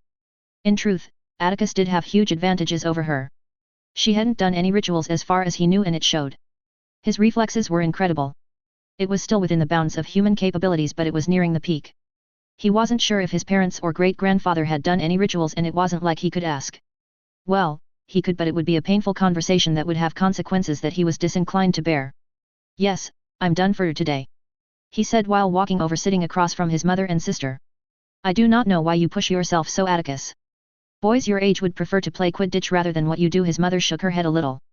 "We live in a dangerous world, mother. I need to be able to defend myself and the family. Besides, I enjoy it. People get their excitement from Quidditch, I get it from dueling." Atticus shrugged. It wasn't entirely true, but it was enough. In this world he was reborn into, not being able to fight was not ideal. His nobility offered him a shield, but it was thin. His family may have the resources to hire entire armies, but he couldn't care an ounce. He never relied on anyone to protect him in his old life, and he wouldn't do so now. "Hopefully, I'll get some formal dueling training from one of the professors, as I'd like to try out the under-15 dueling circuit," Atticus said wistfully. He'd found out that the next international under-15s dueling competition would be held in Ireland next summer. To qualify, he would need to win the national under-15s. He was looking forward to it. I'm sure you will get the opportunity, Atticus, Sophia said encouragingly. She switched topics. Are you looking forwards to Hogwarts? You start on in only a couple of days, she said excitably. You'll make little friends and before you know it. She winked at him conspiratorially. Anne rolled her eyes at his sister's antics even while she smiled fondly before she rounded up towards him. Not long before you start your journey. Remember to take in the castle as much as you can when you arrive. The castle is unforgettable. I have only been there a few times given I didn't study there, but it is an impressive place, she said with a wistful tone. I can remember the day quite clearly, when I went off to Dumstrang. It was a scary notion, being away from family for so long, for much of the year, but I am sure just like I did, you'll take to your school excellently. Atticus listened raptly. He had chosen Hogwarts because it had suited many of his plans, but he would have seriously considered Ilvermorny had it not been for the Chamber of Secrets and the Room of Requirement. He could not let go the opportunity of finding knowledge in those rooms. Chapter 8. 1 ND of September 1936. He stood in front of his mirror looking at himself, wearing only his trousers. He had been filling out quite nicely. He had several inches on the majority of his peers that were his age, and he had built a toned body with a six-pack showing. He was headed towards the build his father had, but with far more definition. His features had sharpened as time went on, and he was gaining more and more similarities with his grandfather, excepting for the nose and the shape of the eyes. He had grown his hair longer and it was now shoulder length, but he wore it back, tying it back. His skin was still pale, and even when he had spent time traveling with Benedict, his skin had remained pale and had never tanned. It was odd, but he shrugged it off. His greatest feature still remained his eyes. The contrast between his striking amethyst eyes and his skin was sharp and captivating, which was extremely useful. Attractiveness was a weapon of its own, and it was something he had wielded well in the past. He wasn't sure whether to be pleased or not that he was far more striking and attractive than he was in his previous life, but he discarded it as inconsequential and irrelevant. He wore a smug smile of satisfaction on his face as he tugged on his robes. Today would be the day that started his journey into greatness. He had covered nearly 4 years of the main subjects taught at Hogwarts and was able to do them all wordlessly, and a significant number of them without wand movement. He shrunk his trunk and popped it into his pocket. He made his way downstairs. He had his trunk ready for a couple of days, and he had been eagerly waiting for this day. He had decided to leave Isla at home rather than take her with him, but he took Phyla with him. They had found out that the Thunderbird that hatched was female, which meant she would grow to be a quarter larger than the Thunderbird that saved them from exposure in New York. She had grown larger than an owl now, but it seemed to have slowed down very significantly. She was affectionate with him and he appreciated it. She wasn't often very far from him and seemed to understand him very well. He sat down and began filling his plate with food. Midway through breakfast, his parents came down. After brief greetings they sat with him and we talked lightly as they ate. A few hours later it was time to start heading towards King's Cross Station. His parents were coming with him and see him off. Atticus, his parents had reached platform 9 3/4 through the flue. The platform was relatively clear from the masses as they had arrived early. Atticus took out the trunk and unshrunk it with the counter charm. He turned towards his family. I will see you all in December, he said. His mother came forward and hugged him tightly. Ask for help from the teachers if you need it. Don't do anything dangerous and make sure you interact with people beyond just acquaintanceship. And send letters to me. I want at least 1 letter a week. Atticus simply hugged her back and nodded. His father put his hand on his shoulder. If you need anything, I'm just an owl away. Do not hesitate to ask for anything. You've already made me a proud man, so continue on the path you've set yourself on, he said softly. Atticus softened and smiled. Will do, father. Atticus then turned and pulled his trunk towards the train with Phyla on his shoulder, waved goodbye, and boarded the train. He had packed the cage in the trunk as he didn't like caging her, as it felt wrong. He had been getting odd looks from people with the bird on his shoulder, which he simply ignored. He found himself a compartment in the middle section of the train, got his school robes out, dressed himself and levitated the trunk onto the rack wandlessly. He sat down and Phyla popped down from his shoulder and settled herself on his lap, which had earned a chuckle from him. He removed the tie in his hair and wore it down. He began to gaze outside, watching people saying goodbyes to their families. He snapped out of it and pulled out a book he had started yesterday and became engrossed with it while Phyla took the next seat down with her head in his lap, and he stroked Phyla with one hand and the book in the other. Not before long, the door had opened, which Atticus paid no mind. Lucretia Black POV. Lucretia was annoyed. Cassiopeia had abandoned her to herself, only stating that she needed to find her own friends, amused as she said that, and began to laugh when Lucretia showed a face of betrayal. Lucretia sighed and made her way through the carriages, dragging her trunk as she walked. She looked in a number of carriages and many of them contained kids who were older or filled with 3 or more people. She hadn't seen Serena Yaxley or Mylene Burke yet in any of the carriages, though she wasn't surprised. She and her sister had arrived very early, and most wizarding families were notorious at not arriving early. She was now around the middle section of the train and found an empty compartment which suited her. But before she went in, she looked across and saw a boy with his hair down, obscuring his face, deep in a book while there was a bird with its head on his lap which had her stumped. The bird was dazzling. It had feathers of golden white color and 4 wings which she had never heard of before. Before she knew it, she entered the compartment which hadn't garnered a reaction from the boy which annoyed her. She cleared her throat and said, "Hello, may I sit here?" She asked, which finally got a response from the boy. He looked up from his book, hair still obscuring his face until he set his locks behind his ear and turned to face her. She would be dishonest if she said that her breath didn't hitch. She recognized him, and he was even more striking than he was when she had met him. His skin was still pale but his face was sharper, aristocratic features more defined than the childish face that he had, but most of all, his eyes were still the same captivating, unfairly beautiful color of amethyst with those bright emerald flecks. "Yes, you may," he smiled at her, with his eyes assessing her. She felt naked, vulnerable under his gaze, and for a moment she wondered if it was a mistake, but she persevered. "Do you need help with your trunk?" he asked politely. She nodded, appreciating the offer, and the boy whipped his wand from its holster and gestured towards the trunk which it was now stacked on the railings. She murmured thanks and sat down when she realized that he had done it without a word. She sat up sharply and asked, "Did you just do it without incantation?" she asked disbelievingly. He remained unfazed, as if what he had just done was nothing more than just something out of the ordinary. His body language remained relaxed, but as it seemed a facade. But she was a black, and they were taught how to read people and all the other paranoid and mad things that she thought they were being taught. She wouldn't admit it, but it proved useful right now. He smiled at her in a bland way and shrugged. "Maybe," he simply said, and before she could reply he spoke. "Are you perhaps Lucretia Black? I believe we met on briefly in one of your family's events." He asked intently, meeting her gaze with those ridiculous eyes of his. She nodded more shyly than she had intended. "Yes," she said with more than a little hint of a high note to it which seemed to bemuse him a little. He got up from his position after he set the bird down to the side and stuck out his hand. "Pleasure to see you again. I'm Atticus Sayre, heir to the most ancient and most noble house of Sayre," he softly said, and she held out her hand, which he took and kissed the back off. Heat rushed up her neck slightly. He let go of her hand and the bird hopped onto his lap, and he began to stroking it again, softly murmuring to the bird. She coughed and regained her composure, or at least tried to, and changed the subject. "I have never seen that kind of bird before. What is it?" she asked curiously. His demeanor shifted almost immediately, and where before his body language was, not really defensive but also not open, was now more at ease. He turned his head from the bird and looked at her, and she could swear that it had a mischievous look to it. "She is a thunderbird," he said plainly, as if it was nothing. She had heard of thunderbirds before, but she wasn't all that familiar with her magical creatures. She looked at him confusedly. "Isn't that a rare bird?" she asked, and he nodded. "Yes, she's a rare one. Their native environment is in North America." He paused and looked back at the bird. "I found her when she was still in her egg, and I didn't know she was a thunderbird. There haven't been any sightings of thunderbirds, ever, so no one knew what she was until she hatched." He looked back at her and smiled slightly. It was a surprise to everyone in the family when she hatched. Lucretia smiled a little. "Yes, I can imagine so," she murmured, eyes firmly on the bird. "Will she get bigger?"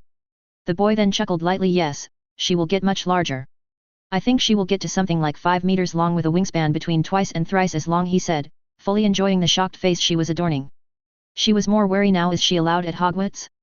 "Thunderbirds aren't on the list of pets that were allowed at Hogwarts," she asked, confused. "Surely such a large animal wouldn't be allowed." Atticus at that point leaned back. But there is a loophole to the rules. If you have a familiar, it is allowed as long as the familiar isn't a danger to the students." Atticus shrugged. "Phyla isn't a danger to the students." He paused before growing more serious. "As long as they don't do anything stupid," he simply stated. Atticus POV. As soon as Atticus said that, she looked apprehensive at that, but she shrugged it off and a silence fell upon them. Thankfully, they had been saved by a pair of girls who entered the carriage who it seemed she knew. After a few introductions and once again reciting the story of Phyla, he remained in the background as they conversed. He set his eyes on the landscape as they began to move. He was deep in thought. There was much to do and so very little time. He closed his eyes, ignoring the chattering of the girls. He had decided to force the hat to put him in Ravenclaw. He chose Ravenclaw because it would allow him far more discretion than Slytherin would. The hat considered the choice of students, so he should be able to convince him that Ravenclaw was where he was suited for. Before long, announcement went off that Hogsmeade was approaching in 20 minutes. Atticus brought the cage out of the trunk so that Phyla could enter it. He was unhappy about it, but he knew he couldn't just walk into the castle with Phyla on his shoulder.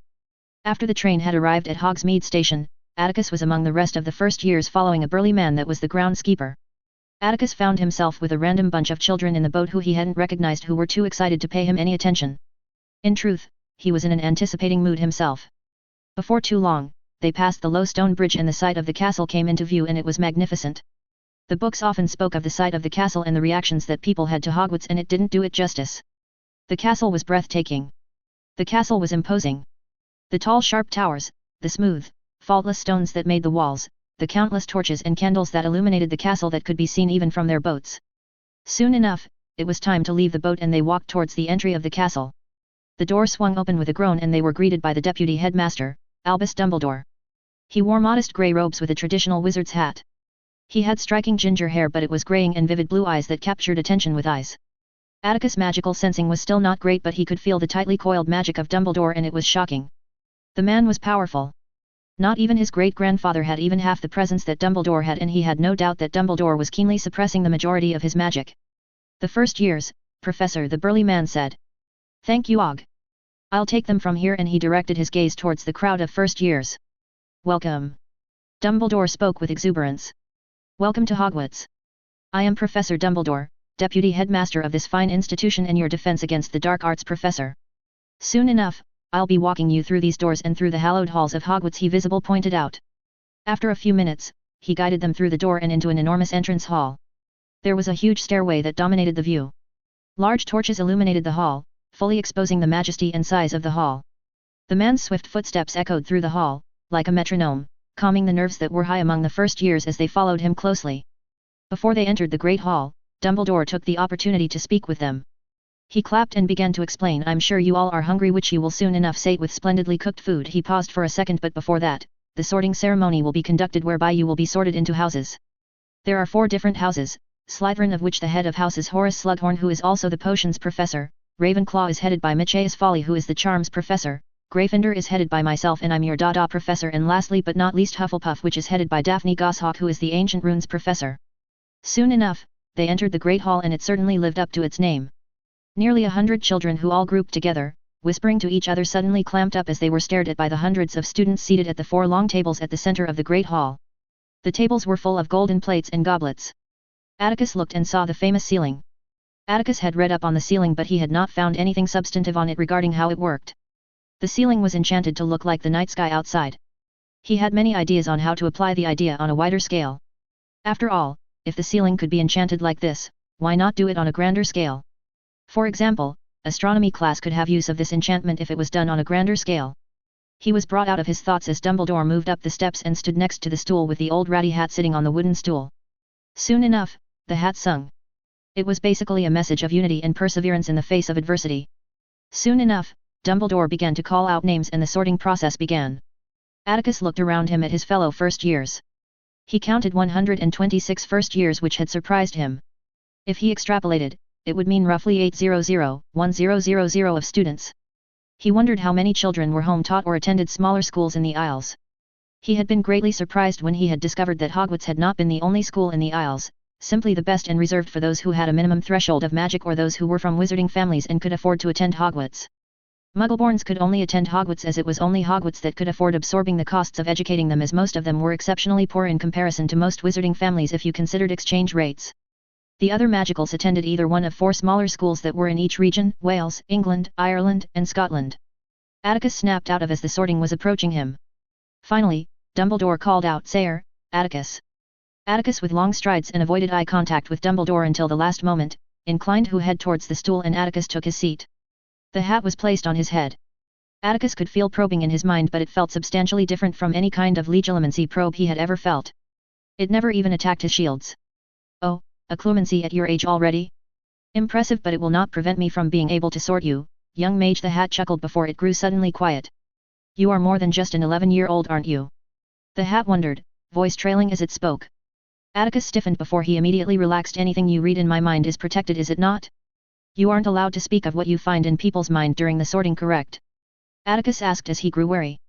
Correct, I cannot reveal your secrets to anyone in the castle, not even the headmaster or even the deputy headmaster that you are so wary of. Interesting, interesting. There is something locked away from me that I have never seen before in your mind. Atticus ignored that comment. He knew what it was but he didn't want to give anything away. Fine, be obstinate. The hat chuckled in his mind. Well, let's get going with the sorting. The hat continued to rifle through his mind and the noise that the hat was making more and more disquieting. Well, seeing what I have seen in your mind certainly confirms that you are not normal and possess somehow knowledge you should not have. Oh, the ambition you hold, Salazar would fight all the others for the right of having you in his house. The Hat wondered. The Hat started laughing in his mind. Oh, I look forward to see if you achieve what you have set yourself on achieving. You're going to need a lot of work before you even approach the state you want to see yourself at. The Hat paused. You have the ambition far beyond anyone I have sorted so far, though I have the impression you are not as young as you seem. Oh, you have cunning to spare, after all, to do all that you have done underneath your family's notice. You have the cunning to shape magical society in whatever shape you wish, but you do not have the will, yet, to do it. You have the work ethic that Helga would love to see in her own house. You are not particularly loyal to anyone except maybe your family, who you are fiercely protective of. For a moment the Hat paused as it continued to rifle through his mind. You are hard-working but not without purpose. You have a noble spirit, but it is muted by your ambition and practicality. You are brave, but it is not a defining trait of yours. You possess a keen intellect and wisdom to boot, but you have an impulsiveness that may override your wisdom. The Hat asked. Atticus interceded at this point as he knew what house he'd end up in otherwise. Please put me in Ravenclaw. I have no desire to entangle myself with politics during my years at Hogwarts. Ravenclaw suits me well because I seek to increase my knowledge as much as I can while I am at Hogwarts. While I'm ambitious, the majority of my ambition is rooted magic, for which I need knowledge. Knowledge is power in my view, and Slytherin would only get in my way with their politics. The Hat murmured about not letting it do its job. Are you certain? You have the ability to dominate the house if you wished to. Atticus frowned. Yes. I'm certain. The house while ordinarily would suit me, but the people within it do not suit me. I have no difficulty with mingling with Muggleborns or half-bloods despite the family I have been born in. If I wished to interact with them, it would give me problems and I'd have to react, which would not end well for the others. Ravenclaw would give me the space I need to grow my capabilities without the annoyance that Slytherin house would be. The Hat hummed and thought. Very well. The Hat stated with a rare seriousness. From what I have seen, you have some knowledge of what is to come. Perhaps you can change the fate of magical Britain. Before Atticus could reply, the Hat shouted out, Ravenclaw. The Ravenclaw table erupted in applause and cheers as the hat had been removed from his head. Harry made his way over to the table, at the far end where the first years were seated. He sat next to a boy called Tavish Bletchley. The welcoming feast was pretty good, though he hated pumpkin juice for its sweetness. He had called out for water, which had been promptly delivered. Soon enough, the first years were escorted out the Great Hall and into the dungeons through a multitude of corridors and stairs. The prefect was named John Harper, a minor pure-blood family, he recalled, who began to explain his role and how they could all ask him for help if they needed, and gave a typical speech about keeping the entrance of the common room secret. Before long, Folly came through the entrance as he and the rest of the first years were told to wait. He was elderly but not overly, as he seemed spry and thin and had grey hair bordering on white. He had stark blue eye which contrasted supremely with his visage. Hello first years, I am Michaeus Folly, I am your head of house and I am your charms professor. I have a few things to say before I let you all go to sort yourselves out, so if you could all take a seat, Folly said, gesturing to the collection of chairs that appeared behind them. Atticus took a seat at the end of the row. Folly clapped. Now I shall begin. First let me welcome you all to the noble house of Ravenclaw. He paused. He continued. Rowena Ravenclaw, as all you should know by now, was one of 4 of the founders of Hogwarts. Her house, our house, is a house that is characterized by their wit, their learning, wisdom, intelligence, and creativity, as this was what Lady Ravenclaw sought these traits in her students. Lady Ravenclaw prized learning above all else, and so do we. The other houses have hidden entrances to their common rooms, but ours is not. Our entrance has a bronze knocker in the shape of an eagle, and once you knock, you will be asked a question, a riddle, for you to solve and answer before you are allowed entry into the common room. This has worked for almost 1,000 years. There were a series of nervous shuffling among the first years which amused him, and evidently so it did Folly. Folly briefly smiled in a reassuring manner. Do not worry. I can see some of you are nervous about not solving the riddle. You will learn fast enough and you will learn to enjoy it. It's not unusual to discover a group of people unable to enter as they are all stuck on the question. It is a great way to meet other Ravenclaws from different years and to learn from them. I would advise that you ensure that you have everything you need with you at all times, as it could very well become problematic if you left something behind and you were unable to solve the riddle. He smiled at the room. He turned serious. Many of the students of the other houses will consider you all bookish, which can be true in many cases. He shrugged but continued. But do not let them deter you. Be proud of yourself and your minds. Do not feel embarrassed by your knowledge and intelligence and your love of knowledge. He looked intently at them, which had the effect he wanted, as most drew themselves up. He clapped, which brought a number of parchments into existence and spread out to each first year. It was his timetable. These are your timetables. Your schedule will remain unchanged until the end of the year. The rooms will not change throughout the course of the year, but it will be announced both in the Great Hall and in the common room. I suggest that you all arrive early to your classes. I also suggest that you take the time to familiarize yourself with the castle in the meantime. Atticus looked at his schedule. Monday, potions, Hufflepuff, potions, lunch, charms, Gryffindor. Tuesday, transfiguration, Slytherin, herbology, Slytherin, lunch, history, Gryffindor. History, Hufflepuff, lunch, flying, Hufflepuff, astronomy, night Slytherin. Thursday free period, charms, lunch, transfiguration. Friday lunch, herbology, ancient studies. Folly cleared his throat, grabbing the attention of the room. If you look in that direction, the library will come into sights. He said, and everyone diverted in the direction he pointed. The library has many books that will help you increase your knowledge and help with your studies.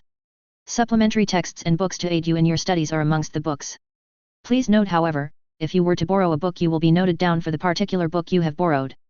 He paused and a stern look came across. If the book disappears, we will know who was responsible, he finished strongly. A number of students shifted awkwardly. The books in the miscellaneous section will not be open to you until you are in your third year. The books in here will be introductory into fields such as enchanting, alchemy, warding and so on. He paused. The more advanced books will be in the restricted section, which you won't have access to until there is a need or you have proved yourself trustworthy and responsible. He raised his hand and Folly turned his gaze at him and nodded at him, so Atticus began. Sir, will we have the opportunity to learn healing at Hogwarts? He asked, tilting his head in a curious manner.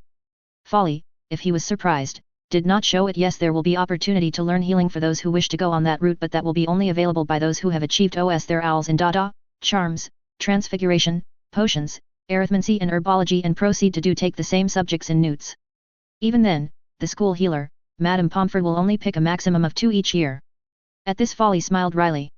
Often enough students drop out when they realize their load structure of newts and healing is too much to handle. He nodded at this and sat back down. He didn't intend to become a healer, but he wanted to become proficient in healing. Now, Folly said while looking around the room, how about we all introduce ourselves so we can get to know each other? And so Folly pointed out the first person to do so. Atticus paid attention as he matched faces with names. He closed the thick wooden door behind him, his eyes assessing the room which he had been assigned. Luckily, Ravenclaw students had their own room. The room was fairly sized with barren walls, a large bed with green bedding and a desk with a matching chair, both looking aged. There was a small wardrobe in the far end of the room and a small shelf next to it. Luckily the room had 2 windows that Atticus could open, which made letting Phyla out a lot easier. The trunk and cage were already within the room when he had entered, which had pleased him. Before he relaxed, he proceeded to ward his room with the wards he had specifically learned a few months before he was due to depart for Hogwarts. He hadn't spent much time reading up on wards prior to that, but he knew he wouldn't need it all that much in Ravenclaw, though given that he had more than a fair chance of getting sorting in Slytherin, he knew would need protection while he slept in the snake pit, and so he had read up on it. He was in no way an expert in warding, however with some consultation with some of the portraits at home he managed to learn some useful wards that suited him. There was a proximity ward that was tied to him, an anti-theft ward and an anti-intrusion ward that would require them to dismantle it if they wanted to get past it or overpower it, which would definitely alert him. He'd learn more complicated wards at a later date. Atticus unclasped the lock to the cage and Phyla flew out and landed on the perch that he had taken out of the trunk. He would need to find an acceptable arrangement for her considering how cramped the room was. He would speak with the care professor regarding her at some point. He would need to speak with Ketleben anyway, as it had been one of the conditions considering that it was a XXXX beast. Headmaster Dippet had been accommodating when his father had written to him, explaining the situation. Atticus had to obtain, however, a license from the ministry. His father had said it had been amusing to watch their reactions as he told them why he was there and what for, and given his family's stature, it was not difficult to obtain it. His father had said though that it had circulated in the ministry that Atticus had a Thunderbird familiar. Atticus scowled in annoyance as he realized that it would garner a lot of attention on him. Atticus liked Ravenclaw. It was what he needed. The environment was far more relaxing than he imagined the Slytherin dorms would be. He had been informed by his father regarding Slytherin House, as that had been the house he'd been placed, same as his great-grandfather. His grandfather Samuel had been a fellow Ravenclaw. He had checked through the family records. Yes, the family had kept records on which houses they were all sorted. It was strange that it's such an importance, and the majority of Sayres were sorted in either Ravenclaw or Slytherin, with a few sorted in Gryffindor or Hufflepuff. Slytherin was ruled by a hierarchy. The hierarchy isn't simply based on age, magical power, wealth, academics, connections, and family name or blood purity. It was based on all 7 factors combined. A person who held all 7 was extremely rare, and 3 of the 7 were required before you could even be considered elected to sit on the hierarchy. From what he could decipher, Riddle would have had 2 of the 3. Academics and magical power, but he also had Parseltongue, which had been a worthy substitute he imagined for family name. In any case, he decided to banish any thoughts of Slytherin. The schedule he'd received had a total of 28 hours a week whereby he'd be in class. All things considered, it suited him well enough, as it would give him the time he needed for his projects. Break. He rose early as he usually did and did his usual exercises. He had combined some of the techniques he had learned in China with the exercises he did prior for the last couple of years. The forms that he did reminded him of Ip Man, the famous martial artist. The difference however was obviously the use of magic. There wasn't an active use of magic in the exercises that he did, but it incorporated passive use of it. The techniques that he was doing increased the fluidity of the flow of magic within his body, shifting from one state to another. It always was a great meditative exercise that made him closer to his magic. He cleaned up and made his way towards the Great Hall, was among the first to enter. Atticus looked around and saw that the majority were either from Ravenclaw or Slytherin. He hadn't seen Lucretia or her friends yet and proceeded to sit down on his own at the Ravenclaw table. Atticus loaded up his plate with scrambled eggs, bacon and toast and opened a Transfiguration book that he had purchased when he had been in America. He had become lost in the book when he had been disturbed by another first year in his house. "So, Sayre, we waited for you to get up, but it seems like it was a waste of our time," the boy whose name he didn't care to remember said disdainfully. He set down his fork and the book in his right hand and looked at the boy. "I wasn't aware plans were made to go to the Great Hall together. I certainly don't remember agreeing to such a thing," he mildly said before he sharpened his gaze. "Remind me when it was made?" he asked intently. The boy clamped up but sneered. "I mentioned it before we all went into our rooms," he finished. He simply shrugged. "I'm an early riser." He didn't like the tone the boy used. "Perhaps next time you will wait for an answer that will confirm what I will do," he said before he picked up his fork. Before he continued eating, cutting off any retort from the boy, he glanced at the boy and coldly stated, "Next time, cut the tone you speak to me with if you know what is good for you." He didn't release his magic as he didn't want too many witnesses in the Great Hall, but he knew that the boy would be problematic if he didn't cut him off. It seems that the boy had some aspirations as the leader of his year and wanted him in his corner. He would have to dissuade him of that notion. "How dar," he nearly shouted until he was pulled away by one of the boys he came with. "Sorry about him," he nervously chuckled. "Niles has always been prickly," he said while shrugging. He sat down and extended his hand. "I'm Michael Wilkins," he said. Atticus decided that he wouldn't get much of his book read, so he decided to interact with the boy. He met his hand. "Pleasure. I'm Atticus Sayre," he simply stated. After a little while, a few of the other boys sat down around them and introduced themselves as Theodore Paredes and Marcus Roll. Break. The first month passed quickly despite the dullness of his classes. He had already reached 4th to 5th year of the curriculum in all of his core subjects excepting of course astronomy, herbology, and history. He had decided that even though he may know the answers, he wouldn't answer them unless called upon. He had continued his morning exercises but added a morning and thus woke up a little earlier each day to complete it all. Potions so far had been introductory and would remain so for the rest of the month of September. Slughorn had been slow and deliberate in his subject and had given an introduction into potions and equipment care the first couple of sessions. The next couple of sessions had been regarding potion ingredient preparation. He expected to start brewing in the next week or so. Atticus had successfully cast Wingardium Leviosa, the levitation charm, on the first go, with incantation and wand movement, and had earned 15 points for it. He had decided early on he wouldn't hold back too much, but he would not advertise his skills. He wanted to be clear that he was exceptional, as it would prove useful later on. Transfiguration for the first few sessions involved pretty much what he expected. Introduction to the subject, explaining the 4 branches of transfiguration: transformation, conjuration, vanishment, and untransfiguration. In the last session of the month they had been given the task to transfigure a matchstick into a needle, and Atticus once again got it right on the first go. He had proceeded to help his classmates and managed to help a few speed the process up. Astronomy followed the same introductory level as potions, whereas in herbology, he had his first hands-on class in late September, which was the care of the valerian plant. Flying had been pretty standard. He had not spent much time on a broom, but he was adequate at it. He much preferred being able to fly without a broom, and it was something he would be working on. Dada with Dumbledore so far had been mostly regarding low-level magical creatures and general things to do when faced with a superior enemy. His teaching style was highly popular at Hogwarts, and he could see why, as he was an engaging and eloquent speaker. So far from his observations, Dumbledore was definitely someone who seemed to enjoy teaching. Annoyingly, however, he had noticed that Dumbledore paid more attention to him than any other student in his classes. He wasn't certain why he had already gained his attention, but he resolved to ensure that it would not negatively impact him. Ancient studies was admittedly something he was curious in. Professor Radclaw was an elderly man who had an air of youth about him, especially how enthusiastic he was regarding the subject. Ancient studies was quite analogous to what classical studies, but from the magical perspective. Atticus had always been fascinated by the ancient empires and states in his first life, so he looked forward to the class. He hadn't read too much on the subject when he received the books, as he preferred to practice his magic. History Atticus had ignored once he had confirmed that he did indeed read from the notes. He had however split his thought stream into 2 so that he could record what Binns had been saying for later recollection for homework and exams.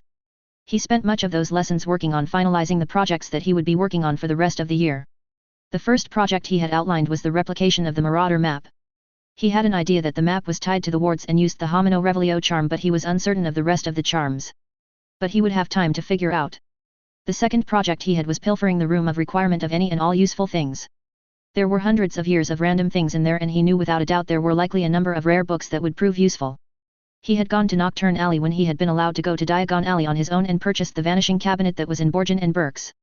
He had been fortunate, or rather the usual trash who perused Nocturne Alley were fortunate, to not meet anyone who would dare give him trouble. Borgin had been suspicious and hostile, but after releasing his magic, pinning him down, he had been more than happy to help him, just get him out of the store. He hadn't had any interest in any of the books or items that Borgin was selling at the time, but he imagined at some point he'd revisit the place. The cabinet was intact, which meant that the pairing one that was within the roar required fixing. Luckily, he was well versed in runes, so he didn't think it would be beyond him.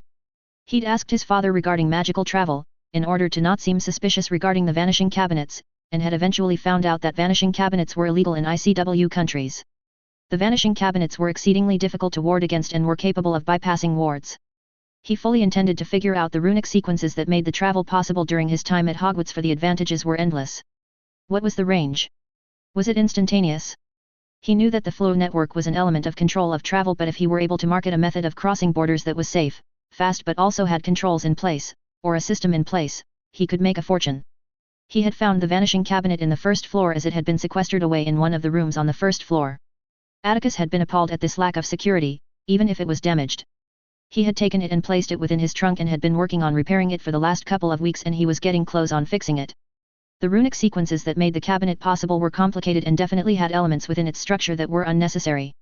Individuals who developed artifacts such as this would use irrelevant runic sequences that made deciphering intended outcome difficult to protect their intellectual property. The family who had developed the vanishing cabinets had protected the methodology under 6 different redundant sequences that made disentangling the runes difficult but not impossible. Not long after they had developed the cabinets, they ended up dying accidentally in a fire that killed off the entire family. The magical world was ruthless. He had no other project for this year outlined, but he did have goals set that were to begin this year. He had brought with him all of the books that were part of the curriculum in other schools. Many of them had subjects that were not taught in Hogwarts, and he intended to start reading and practicing those magics. Illusion magic, transmutation, alchemy, elemental magic, blood magic, warding and healing magic were the prominent subjects. Interestingly enough, soul magic wasn't a subject taught anywhere, but he had found out that it was a post-magical school subject that was taught that passed screening. He had found some books in the library at home, however, and brought some of those books with him along with books on necromancy.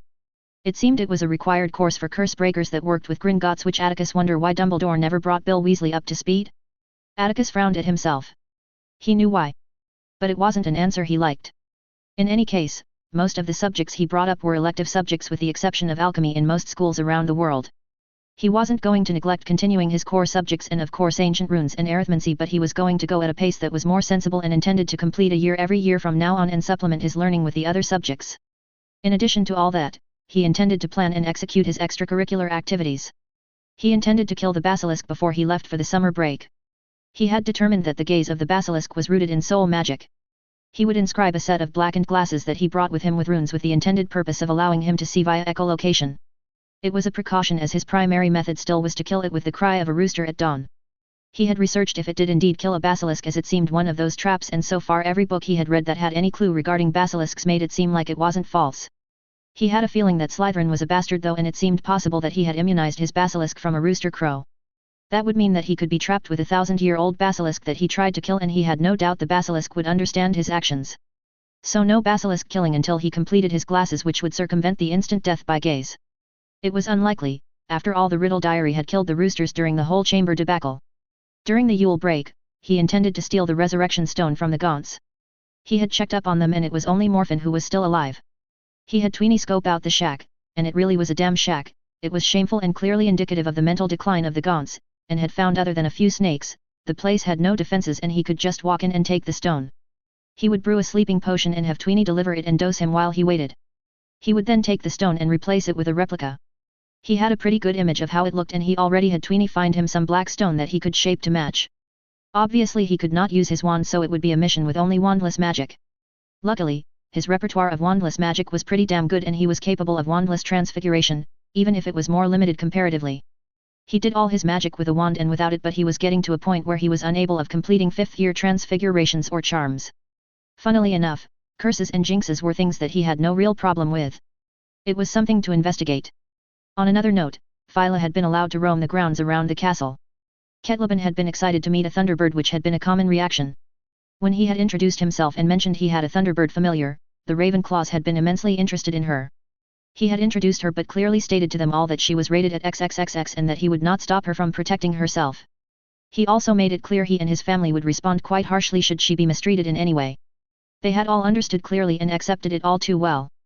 Phyla hadn't taken any of them to her liking, except a girl in his year named Nymera Greengrass, a red-headed blue-eyed girl who Atticus was certain would become a dead beauty once she was older. Speaking about his year, he had made some acquaintances among his fellow Ravenclaws. Parides and Roll proved to be decent conversationalist and fairly smart boys. Among the girls, Atticus had gotten well with Nymera Greengrass and Eden Macmillan, who were both from the main branch that had hereditary Wisengamot seats. They definitely had an air of snobbishness to them, but it wasn't as bad as he had witnessed in a numerous functions he had attended when he was 8 to 11 years of age. They were both not from the main branch, though they were nieces to the Lord of the Houses. He had met up with Doria a few weeks ago when he had come across her. He had befriended her during some of the events they were both at, and he found her to be a smart but considerate person, a far cry in comparison to the majority of her family. She was thriving in Slytherin from what he could tell and didn't involve herself in the politics. She often complained at times regarding the whole situation about how Slytherins were being Slytherins, which had been amusing. Lucretia had joined them on one of the occasions and she was doing well herself. She knew quite a number of the girls that were in her year, so it wasn't all that daunting for her. Plus she had her sibling only a couple of years above her. Interestingly enough, Charles Potter was a few years above in Gryffindor. As far as he knew, Charles and Doria would marry, though he wasn't sure if they would have children. Atticus made his way into his bedroom after a tiring Wednesday. Over the last month, he had spent it roaming all across the castle, familiarizing himself with it all. He would have to do again once he gets the map sorted, but he enjoyed the walks. The castle felt, not quite like the manor, but there was a feeling to the castle. He was not surprised considering how magical the place felt. He wondered if it was a process that was 1,000 years in the making or whether it had felt similar when it finished being built. He would need to learn many things if he wanted his Asgard. He hadn't decided on a name yet, and one of them was definitely magical construction. There were a number of construction teams that were hired by the goblins that did almost of the building of anything greater than a standard home. The question was whether they knew how to imbue magic the way Hogwarts had been built. He would ask his charms professor at some point to see what he knew of the subject. Speaking of home, he had informed his family of the sorting, and they had pretty much assumed that he would get into Ravenclaw, with the only thing that would hinder that would be his ambition being stronger, getting him sorted in Slytherin. He yawned and made his way into his bed. On Friday after classes he would finally go into the room of requirement. He had many plans for that place. He wanted to discover the full capabilities of the thing, and he wanted to build his own once he left Hogwarts. Chapter 9. He made his way towards the room of requirement, which was situated on the 7th floor. He was disillusioned and had a myriad of charms on himself, hiding him from all 5 senses. He did not want the place to be out in the open. Atticus looked at the tapestry and proceeded to walk 3 times past the tapestry. I need a place to practice magic, he thought 3 times, and a door appeared. He walked through the door and found a large room with partitioned sections. On his right was a fully decked out potions lab, next to it was a workshop that seemed like it could be used for forging. He had intended at some point develop metalworking skills, with the aim of being capable of creating magical metals. In the back of the room was the largest section, where there were over a dozen dummies that looked more dynamic than the ones that were at home. On his immediate left was a comfortable setting, not unlike a common room but more orientated towards studying. Atticus dropped his bags and began to move towards the dueling room. He had not trained for some time despite having a dueling room in his trunk. Atticus fired Bomb Arta Hex at the dummy, which blew to pieces. The dummy began to self-repair after 30 seconds, which Atticus was pleased about. Atticus began his routine and fired numerous hexes and curses at the dummies, varying the strength of the spells he was firing. He was practicing his control over his magic, fine-tuning his output. After an hour of demolishing dummies, he proceeded to the potions lab. In the year before starting Hogwarts, Atticus had practiced brewing potions from the various potions books he had gotten from around the world. He had carefully practiced methods and made adjustments, figuring out the magic and interactions between ingredients. He put on the protective equipment and began brewing the sleeping draught. It was merely a second-year potion, but it was one of the most varied potion around the world. The base was similar enough across all the variants, but the subtle differences were interesting. He had found that the Chinese version of the draft was the most potent but also the most expensive in terms of ingredients. He experimented with that variant the most and had found a good mix between ingredient use, time, and potency. After successfully brewing the potion, with the dark purple appearance, he had enough for 6 doses. He bottled the perfect brew in 6 vials and packed them away. He would be using one of them in the break against Morphin. He only had an hour before curfew, so he decided to continue building his occlumency. He had progressed well in his mental defenses, but there are many things he could be doing to improve his mind. He had become excellent in developing separate thought streams in the last few years.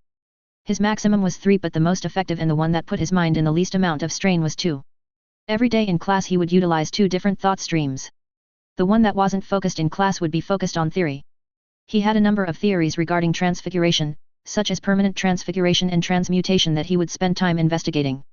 With atomic knowledge, the process of permanent, or at least near as permanent transfiguration was something that should be feasible.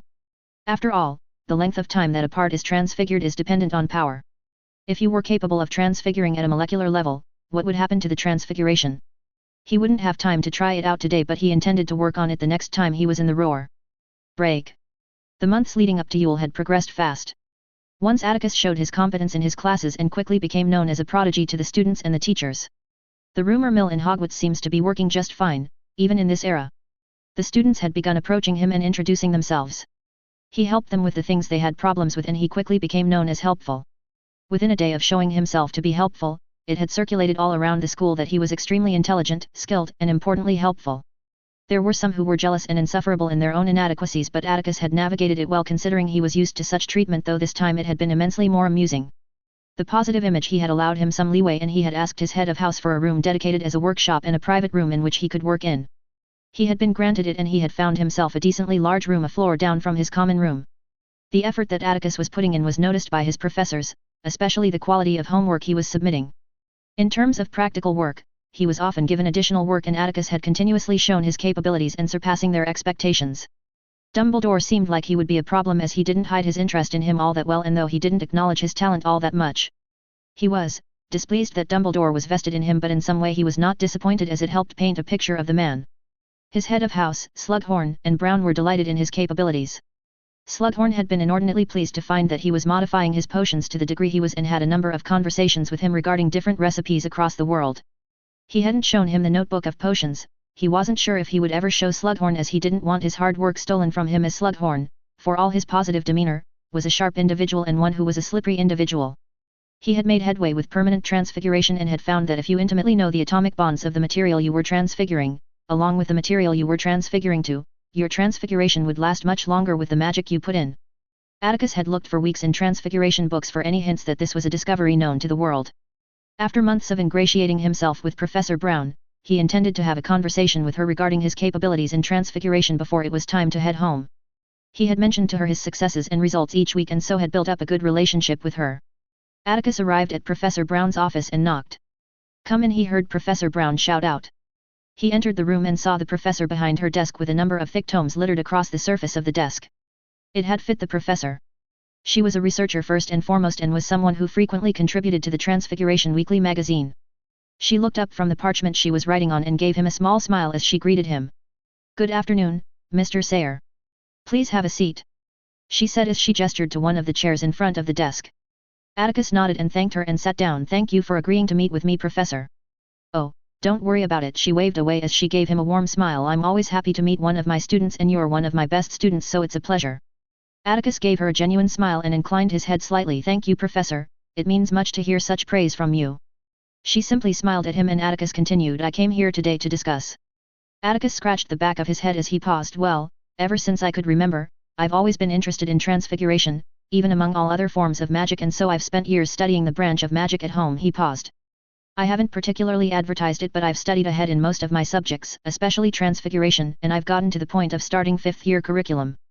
Brown looked surprised as her eyebrows rose. "Mr. Sayre, are you telling me that you have completed 4 years of curriculum before the end has finished?" He nodded. "If you like, I can show you." She flicked her wand, banishing the books and parchments that littered her desk.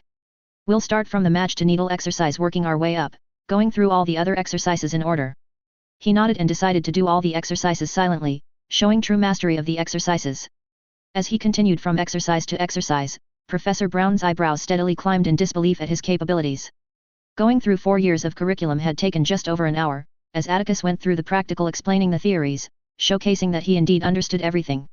She seemed to be in a stupor and stunned into silence as she contemplated his performance. She shook her head and cleared her throat. "Mr. Sayre, I have to say, if anything, I severely understated your talent, even though I presume that you had hidden it."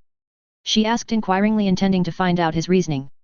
Atticus nodded slightly and grimaced. "I didn't want show off." He paused for a short moment. "But now I feel like it would be better if I showed what I was capable of and perhaps progressed to a pace that suits me better." He shrugged. The classes have been a little bit too slow, he stated sheepishly.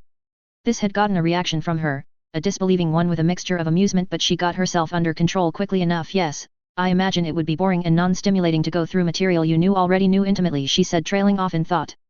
She snapped back at him. It's clear that keeping you in first year would do you a disservice. Moving up classes is at the discretion of the subject professor and of course the head of house, and normally would not require input from the headmaster. She paused. Given that you would be moving up multiple years, however, is something that I will be discussing with my colleagues. Even if you don't get the approval, I will continue to assign you advanced materials and set you practical work in line with 5th year. She cocked her head. If that is something you would like. Atticus smiled at her and nodded. Yes, professor, that sounds great. Thank you. She smiled gently. No need to thank me. She shook her head. I have not seen such talent in all my years teaching here, and it would be a disservice to the branch for me to not foster your talent. You should be receiving some confirmation regarding the school's decision before you return from the Yule break, she said politely with some warmth in her tone. He bid her goodbye and smiled at the likelihood of getting what he wanted whilst he proceeded to go towards the room of requirement. In the months since he first entered the room, he sorted through the room of hidden things and he was astonished at the amount of things there were in there. Most of the items were simply junk that had no true value beyond sentimentality, though perhaps if some of the items such as leather chairs, sofas, and so on were restored, they could be resold in a sort of niche antique market. The books that were present were mostly simply books of the Hogwarts curriculum, but there were certainly some books that were precious that he had found so far. A notable book he had found was an old notebook that was in German that was written by an individual named Jan Hensel that was primarily notes on spell creation and had a number of spells the individual had created. Atticus had perused it with fervor and found his work to be truly good. There were a number of books in the Sayre that helped him with understanding spell creation, but they were difficult to absorb, but Hensel's work had been simplified and greatly aided his understanding. He had looked up through the school graduation records and hadn't found him there until he looked him up in the school records of staff and found that he had been teaching from 1723 to 1769 as a charms professor. Typical spell creation books focused on the wand movements required for branches of magic, such as charms or transfiguration, which Hensel's notebook did the same, but he expanded on it massively, explaining shortcuts and movements that optimized performance and effectiveness of the spells you intended to create. In the majority of books, explanations were given that clockwise twirl was better for transfiguration, but a counterclockwise twirl was better served for advanced charms. Hensel had expanded further on this, creating a detailed chart which explained wand movement to ridiculous detail. It also explained the findings he had when he used approximate Latin words to bind wand movements to the purpose of the spell. The words themselves did not have power, not truly, but what they did was creating meaning to the magic cast. The notebook had broken down how to approximate such meaning to the spells you intended to create. In general, it was a wonderful find. So far, Atticus was certain he hadn't explored more than 10% of the room of hidden things. He called Tweenie to the room and found it was possible to invite an house elf in the room. He had asked if the Hogwarts elves would know of him arriving, and Tweenie had stated that the elves wouldn't be able to find him in this room. Honestly, the number of security flaws that Hogwarts had was kind of depressing. Tweenie hadn't had much to do, now with him off to Hogwarts, so Atticus asking Tweenie to sort separate dangerous artifacts into the numerous trunks that were in the room was something Tweenie had been pleased about. He intended, once Tweenie was done sorting through the room, to ask Tweenie to read a number of Muggle books that would aid his later plans. A number of them were detective novels and spy novels. He intended to train Tweenie in spy work and have him later train other elves. Elves were by far the most underused and ridiculously useful species. Honestly, he was glad the majority of purebloods had no idea how underutilized the lovely little things were. He intended to clean out all the elves the ministry had and find a way to liberate some elves from the darker families. Atticus shook his head and found himself on the 7th floor. Today he would find out if the room was capable of far more. He had a suspicion that the room was far more complex and capable of much more than there had been hints of. I need more time, I need more time, I need more time, Atticus thought as he paced 3 times in front of the tapestry. A door appeared and Atticus walked through it. The room that greeted him had been void, with only candles and a chair marring the featureless room. Atticus was uncertain from what he was seeing. He made his way to the chair and found a thin book sitting on the chair. Atticus lifted it up and saw the title. Time Room and How to Use It by R. Ravenclaw. Atticus' eyes had widened and he quickly sat down and began to read through it. The book explained the mechanism of the room, though not in detail but enough to give an understanding to the user of how it worked. The room was directly tied to the ley lines and could only be used when the wards weren't at their maximum. It explained that the magic used to create the time room function of the Chamber of Creation, which seemed to be Rowena's description of the roar, was heavily rooted in advanced chronomancy, the study of time and space. Atticus looked up from the book and became lost in his thoughts. The book explained that the time room was within a separate dimension specially created. An hour in this room would function a minute outside of it, and the toll on the body would not reflect the hour spent in the room but rather the minute in the normal dimension. It meant that the magic he spent in the room would not be replenished at the rate it would normally and that he would have to be careful expending it.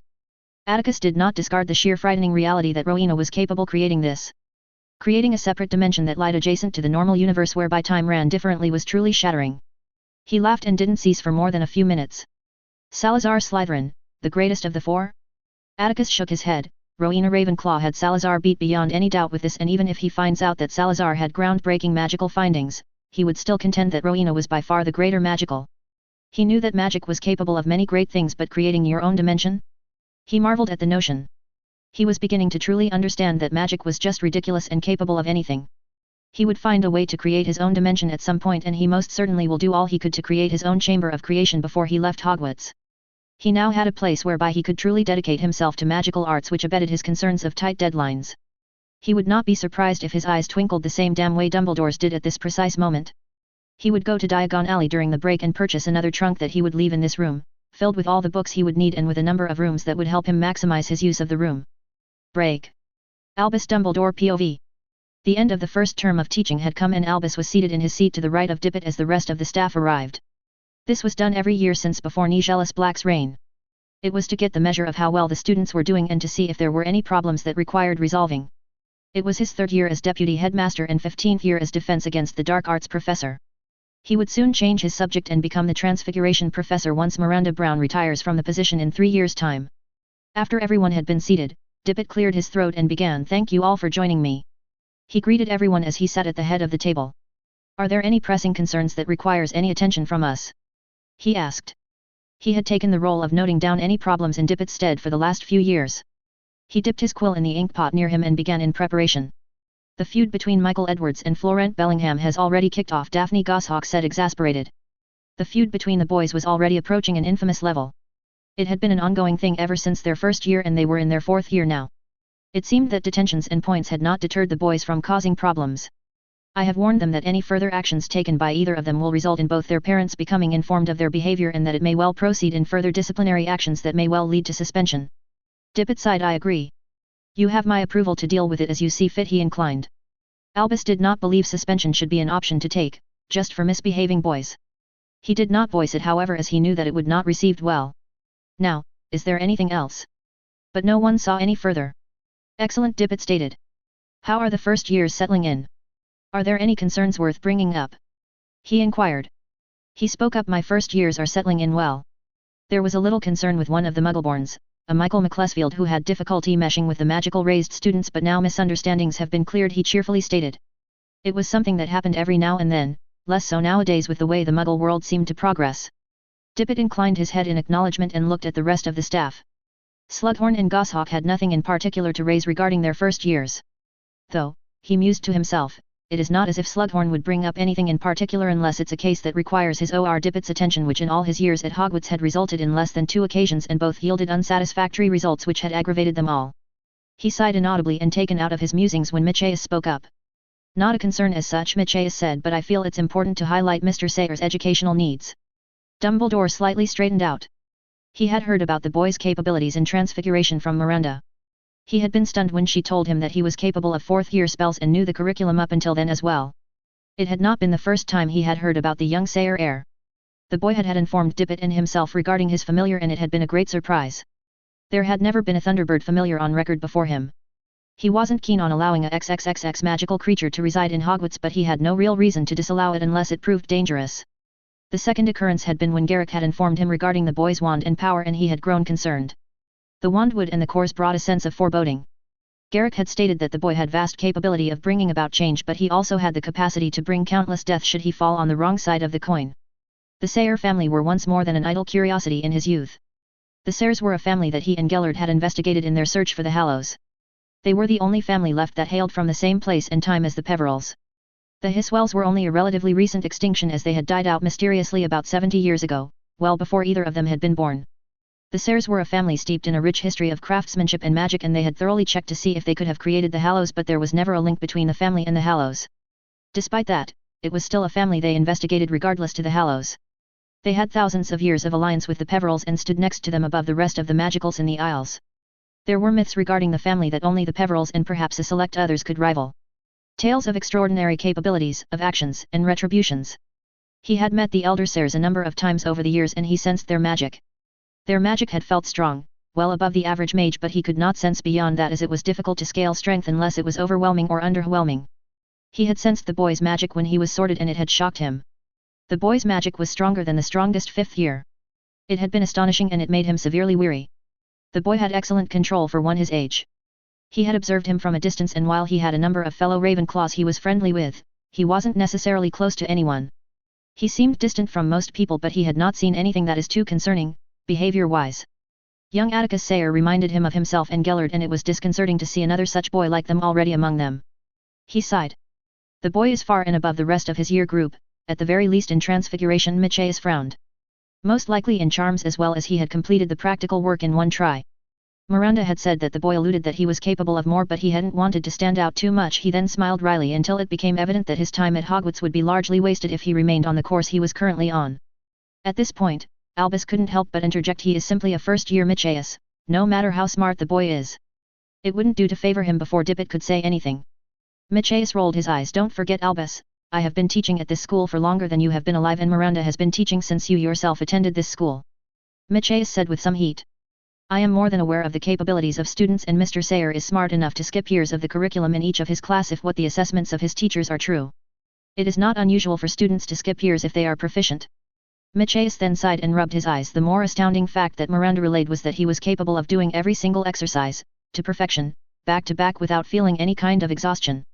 He then looked at Dippet. "The boy is a magical powerhouse on top of being a genius." He finished. "Truly?" Dippet asked, at which Matthias nodded slightly. Dippet rubbed his chin in thought and turned towards Horace. "What do you think, Horace? Is Matthias' assessment correct? Should he be offered to skip years if he tests out?" Horace glances over to Albus, but he continues in clear excitement. "He is a genius. He's been modifying potions and had shown me the modifications he has made to all of the first-year potions." He beamed excitedly. "He helps his fellow students when he can." He frowned at this point, and Albus narrowed his eyes, awaiting what he had to share. It is clear that he knows more but hadn't insisted in sharing more. "I'm excited to see what he is willing to share. Although I'm also quite certain that he isn't as excited about potions as he is about other subjects such as transfiguration. I've asked him what he wishes to become, and he stated that he wanted to become a magical researcher capable in many branches of magic." He finished. Dippet nodded at Slughorn and turned towards Albus. "What do you think, Albus?"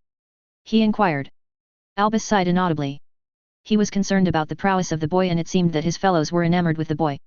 He hoped he would be able to slow the boy's progress down lest he go into the direction he feared he might. "The boy is talented in Dada and he has reflexes that are wonderful. I have no doubt he will be an excellent duelist if he chose that route. He closed his eyes momentarily. He reminds me of myself and another. I too went through my studies as fast as I could, and look at where I am and where my former friend is. One stuck at Hogwarts, unable to say or do anything as my former friend rampages through Europe, committing atrocities after atrocities. I do not wish Mr. Sayre to turn out to be like myself, or worse, my former friend. He is incredibly powerful for his age, and I have observed the boy, and while he isn't closed off, he is not so close to his friends as others are with theirs." He shrugged and opened his eyes and looked at Dippet. "It's a no from me. I do not wish to advance him in his Dada class, no matter how adept he is." He finished, casting his eyes beyond Dippet's shoulder. "Folly breaks the silence. I understand you, Albus, but not everyone is like you or Grindelwald, and it is not fair to expect them to turn out like that without evidence." He sighed. He is getting bored, and boredom for one such as him can cause problems and turn towards routes that are ill-advised for anyone, let alone a 12-year-old boy, if he believes we have nothing to teach him. Slughorn interjected at that point. "Besides Albus, the Sayre family have always been a grey family, and they have never spawned a Dark Lord. You really are chasing shadows at this point," he pointed out. Dippet soaked it all in and hummed as he was in deep thought. He snapped out of it and pulled a parchment and starts writing on it. "Very well. Matthias, you are to offer him the chance to test out of his classes and move up in accordance to his level." He continued to write, and when he finished he handed Matthias the parchment. "He will not be allowed within the restricted section until his 3rd year unless it is for a good reason, and I've signed off on it," he stated. Dippet looked across the room. "It seems that Mr. Sayre is a genius, and I ask you all to nurture his talents in magic and help him grow in responsibility with his capabilities. Thank you all." Dismissed. Dippet finished. One by one everyone left save Albus. Dippet was facing away from him, but it had not mattered. "Albus, you have been dismissed." "But Armando, you are." Dippet swung around and a furious expression came across his face. "No, Albus. Do not presume to know better than I, someone who is over 200 years your elder." He roared at Albus, which he visibly recoiled from.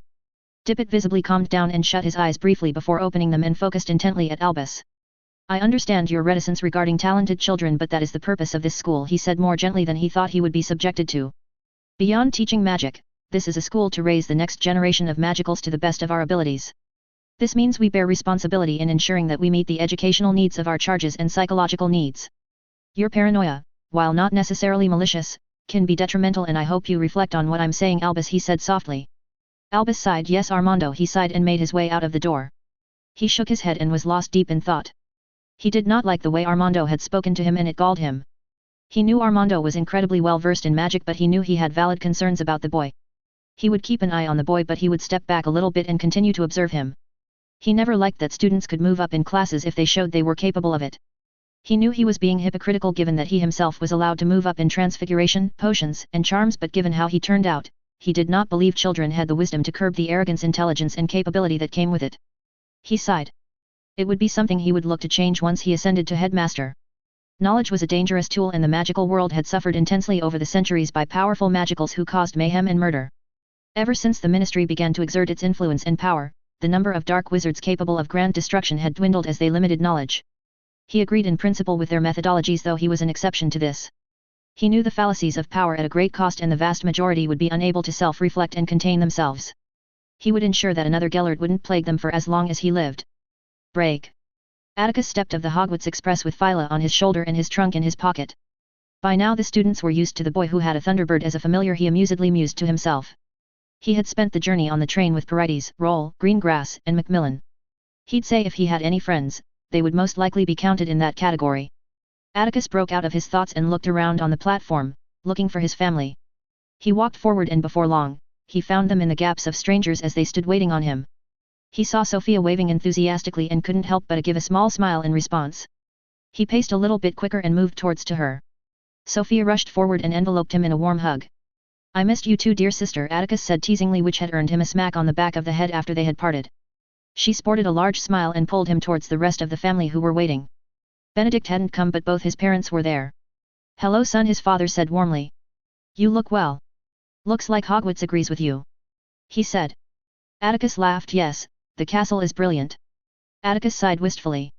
It was a wonderful castle. It was impressive, but what made it wonderful was the magic the castle emanated. He was broken out his thoughts as his mother hugged him warmly. On my little boy, back from his first term of Hogwarts. I've missed you at home, she said softly in his hair. Atticus wrapped his arms around her and let himself taken in by her warmth. He missed her presence, though he would never admit it in front of anyone, not his family. She was, after all, the first person who he was able to feel love for. I've missed you too, mother. He said, chuckling as they parted. They made their way to the operating point. When they reached the operating point, Atticus unshrunk his trunk and pulled out the cage for Phyla and put her in it. His father had taken the trunk while his mother took the cage. Sophia grabbed hold of his shoulder and operated them both away from the platform. After returning home, he caught up with everyone, including his great-grandfather and Miss Florence, telling them of the people he had met in his classes so far, though he had left out his meeting with Professor Brown. After a few days of resting, Atticus began to prepare himself for stealing the Resurrection Stone. He intended to get it over with as soon as possible and spend the rest of the time training his magic. Break. He walked through Little Hangleton at close to midnight. Little Hangleton was a rustic village which was in its ember years, decay setting in, becoming defunct. Little Hangleton was a small village part of Greater Hangleton which was located near Surrey in southeast England. He didn't know much about the Riddle family, but he believed that they were a prominent family around these parts. He shook his head and made his way towards the shack, which was only a few minutes away. He passed the Little Hangleton cemetery a little while ago, which famously was where Riddle and Wormtail conducted the ritual to revive him. Atticus got past the bridge, and about 100 yards away he got to see the shack and the trail that lead to it. Tweenie, he whispered. Pop. Yes, Master Attorney. Tweenie asked. Please bring the sleeping potion, he stated, and soon enough Tweenie came back with the sleeping draught he had brewed a little while back. He was going to stun Morphin and make him down the sleeping potion, which would be in the drink he took to bed each night. It had been convenient to discover that Morphin was a rampant alcoholic. He walked through the shack and saw that it had extensive expansion charms within the home. He walked through the dilapidated shack and was assaulted with a mildly uncomfortable stench. Luckily, there were no snakes located within the home, and he wandlessly made himself silenced, odorless and featherlight.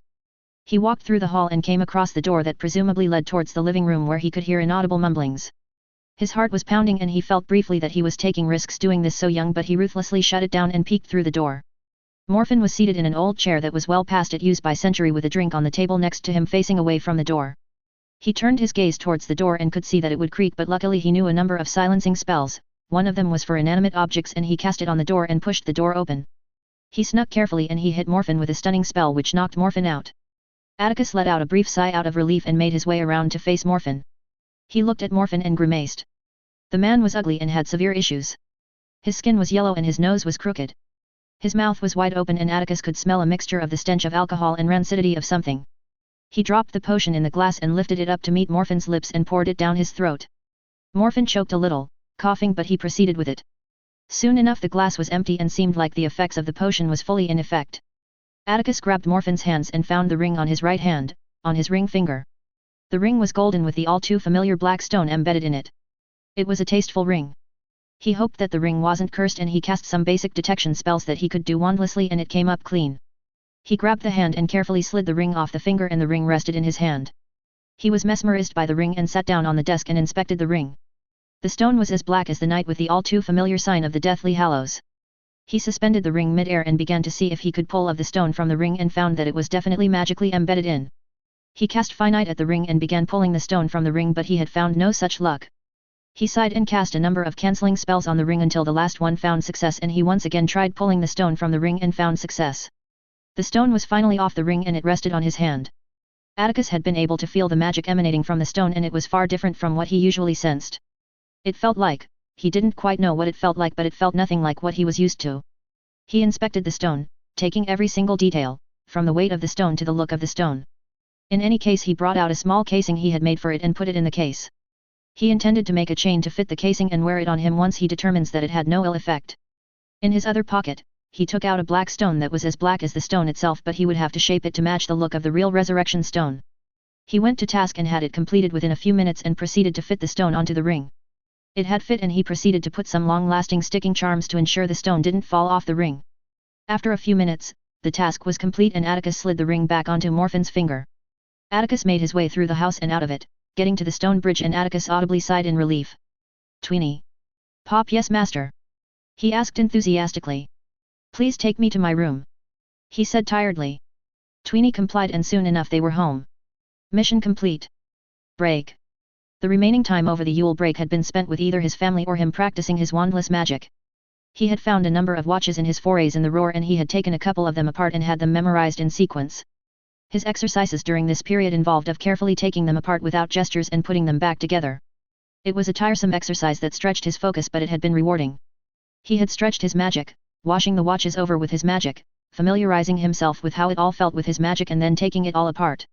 He had gotten to the point that he was able to do so without his eyes open, though it had taken him more than a few times to get a handle on it. He was able to see through his magic in a manner of speaking when he infused his magic with the items and used this to do it without opening his eyes.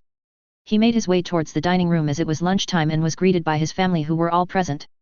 Atticus tuned out most of the conversation and was thinking on what he was going to do when he returned to Hogwarts. Atticus snapped out of his thoughts and listened to the conversation. They were talking about Sophia's prospects. She was graduating in June and she was pondering on what to do. The situation in Europe was increasingly unstable and many of the business connections the Sayre family had were centered in Europe.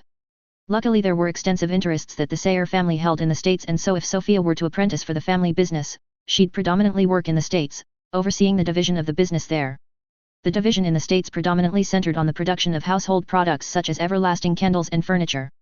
It wasn't a huge market in truth, and the Sayre family were only among a number of families that held a decent amount of market share worldwide.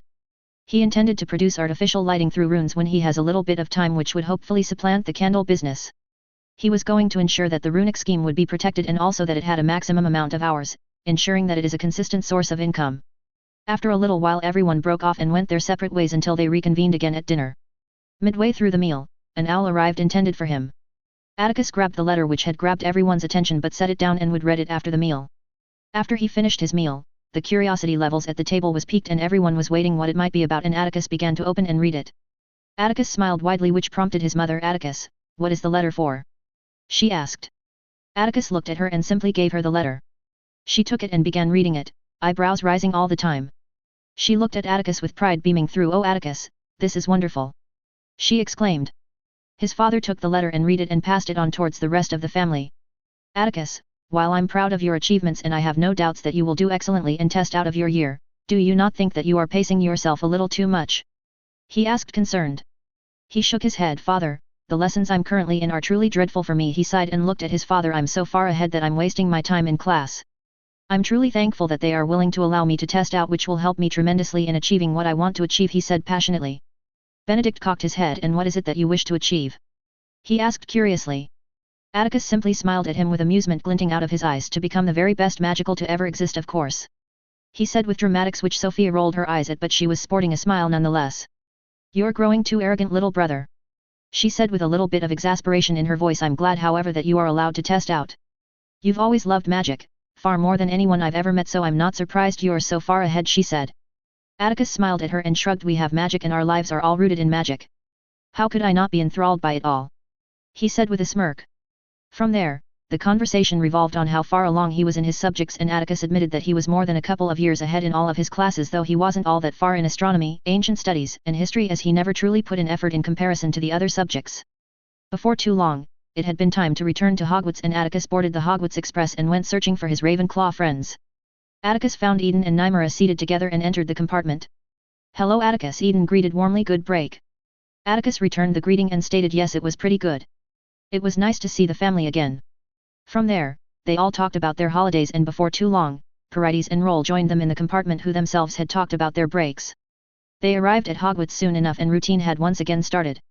Atticus spent the majority of his time in the roar, either sorting through the junk for any valuables with Tweenie, or he would spend it reading through the numerous books he had in the time room.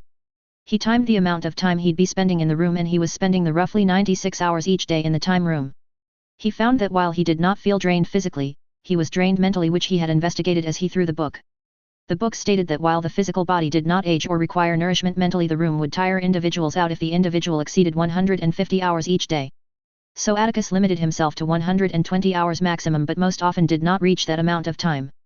In the letter that he had been given regarding testing out, it was confirmed that his testing would occur at the end of the year and that he should be spending his time while not in class studying for it. His time in class was predominantly spent helping others out in their work. His popularity and he supposed notoriety was at an all-time high and had broken some of their apprehension given the family Atticus was from. The social dynamics of Hogwarts was interesting. He had observed the interactions of the various houses and those within the houses and had gotten a decent image of the situation now. Muggleborns were not the majority, not so close, but they were still a large minority relatively. They faced overt discrimination from the Slytherins and often targeted, while they were mostly treated with indifference and perhaps ignorance by the rest of the houses. They clumped together more often, and the houses that showed less of a division were the Hufflepuffs and the Gryffindors. Ravenclaw was more elitist if he was honest and intensely competitive. He more than once had been subjected to some envious glares from the older students once they found that magic came easily to him. He mused to himself that it would probably become more aggravating for them once he entered their classes. Thankfully, interactions with them and the majority of the magical raised were minimal beyond helping those in his year, and were respectful enough for the most part. House Sayre was a famous house after all. Despite the Blacks being the more influential house within the Isles, House Sayre held a respectful position in the magical world, especially in the Isles. House Sayre's storied history and power the family held made crossing the family something you simply did not do. The people who had killed his grandparents had been killed discreetly in accidents once they had been identified. It had brutally reminded him of the world he now inhabited. The affections and kind disposition of the family was only reserved for those of the blood or long-time friends. He liked this side of the family immensely. The only reason why retributions weren't in greater scale was because his great-grandfather didn't want Grindelwald's personal attention. It had calmed his father down when it had been done. For all of the power that the family had, great personal magical power was one that was lacking until Atticus himself grew up. It made his interactions with people all the more curious. At the beginning, people did not dance around him per se, but there was a hint of cautiousness in their interactions despite him being a first year. It was similar in the way people acted around the Blacks, though far less obvious and with intent, considering that there was an added apprehension with them all being Slytherins and of course their violence. Parides, Roll, Greengrass, and Macmillan were exceptions in the interactions he had, which was because they were all from families that were noble, and in the case of the latter two at least ancient houses, and because they were in his house and year group. With House Sayre's status with almost a certainty being the oldest house in the world, it garnered the family a status that was akin to near royalty. If Draco Malfoy was given the same kind of treatment he had gotten as a child when he had attended a few of the functions his family attended, no wonder the little fucker was such a spoiled child and had a sense of self-delusion of grandeur. So far he had seen only the Blacks given the same kind of treatment he and his family were subjected to at functions. It wasn't difficult to understand what the perception of family standing was. He had met members of House Knott at these functions, including Theodore Knott, who Atticus believed may well be the Knott's grandfather from HP, and they held nowhere near the same kind of standing the Blacks, Sayres, or even Malfoys held. It was surprising considering the age of their age. The standing that they held was only reinforced with the removal of politics. It helped that House Sayre wasn't political for the last few centuries and more focused on business. House Sayre's shift from politics was very calculated. The near extinction of the family in the 1600s had caused the subsequent generations of carefully walking the political landscape while at the same time increasing their ties to many families in the Isles. While his father sat at the Wisengamot, taking over the duties of his deceased grandfather, it was mostly to ensure that there weren't any surprises that could harm the family rather than overt politicking, and his voting aligned as such. It was the reason why the McDowell seat was left vacant despite his father qualified to take the seat. The ties the family held ensured that the disappearance of the family in the Isles would be economical ruinous was one of the first things that the family had managed to do with full cooperation with the goblins. Many debts that were with House Sayre were on a minimal repayment plan, if there is even at all repayment plans. Should House Sayre meet an ignoble end, the debts would be called at rates depending on the offences that were committed against the family. It gave House Sayre an added layer of protection in addition to their actual capabilities. It was left unsaid, but it was known that House Sayre is a powerful house magically, which Atticus was promptly showing.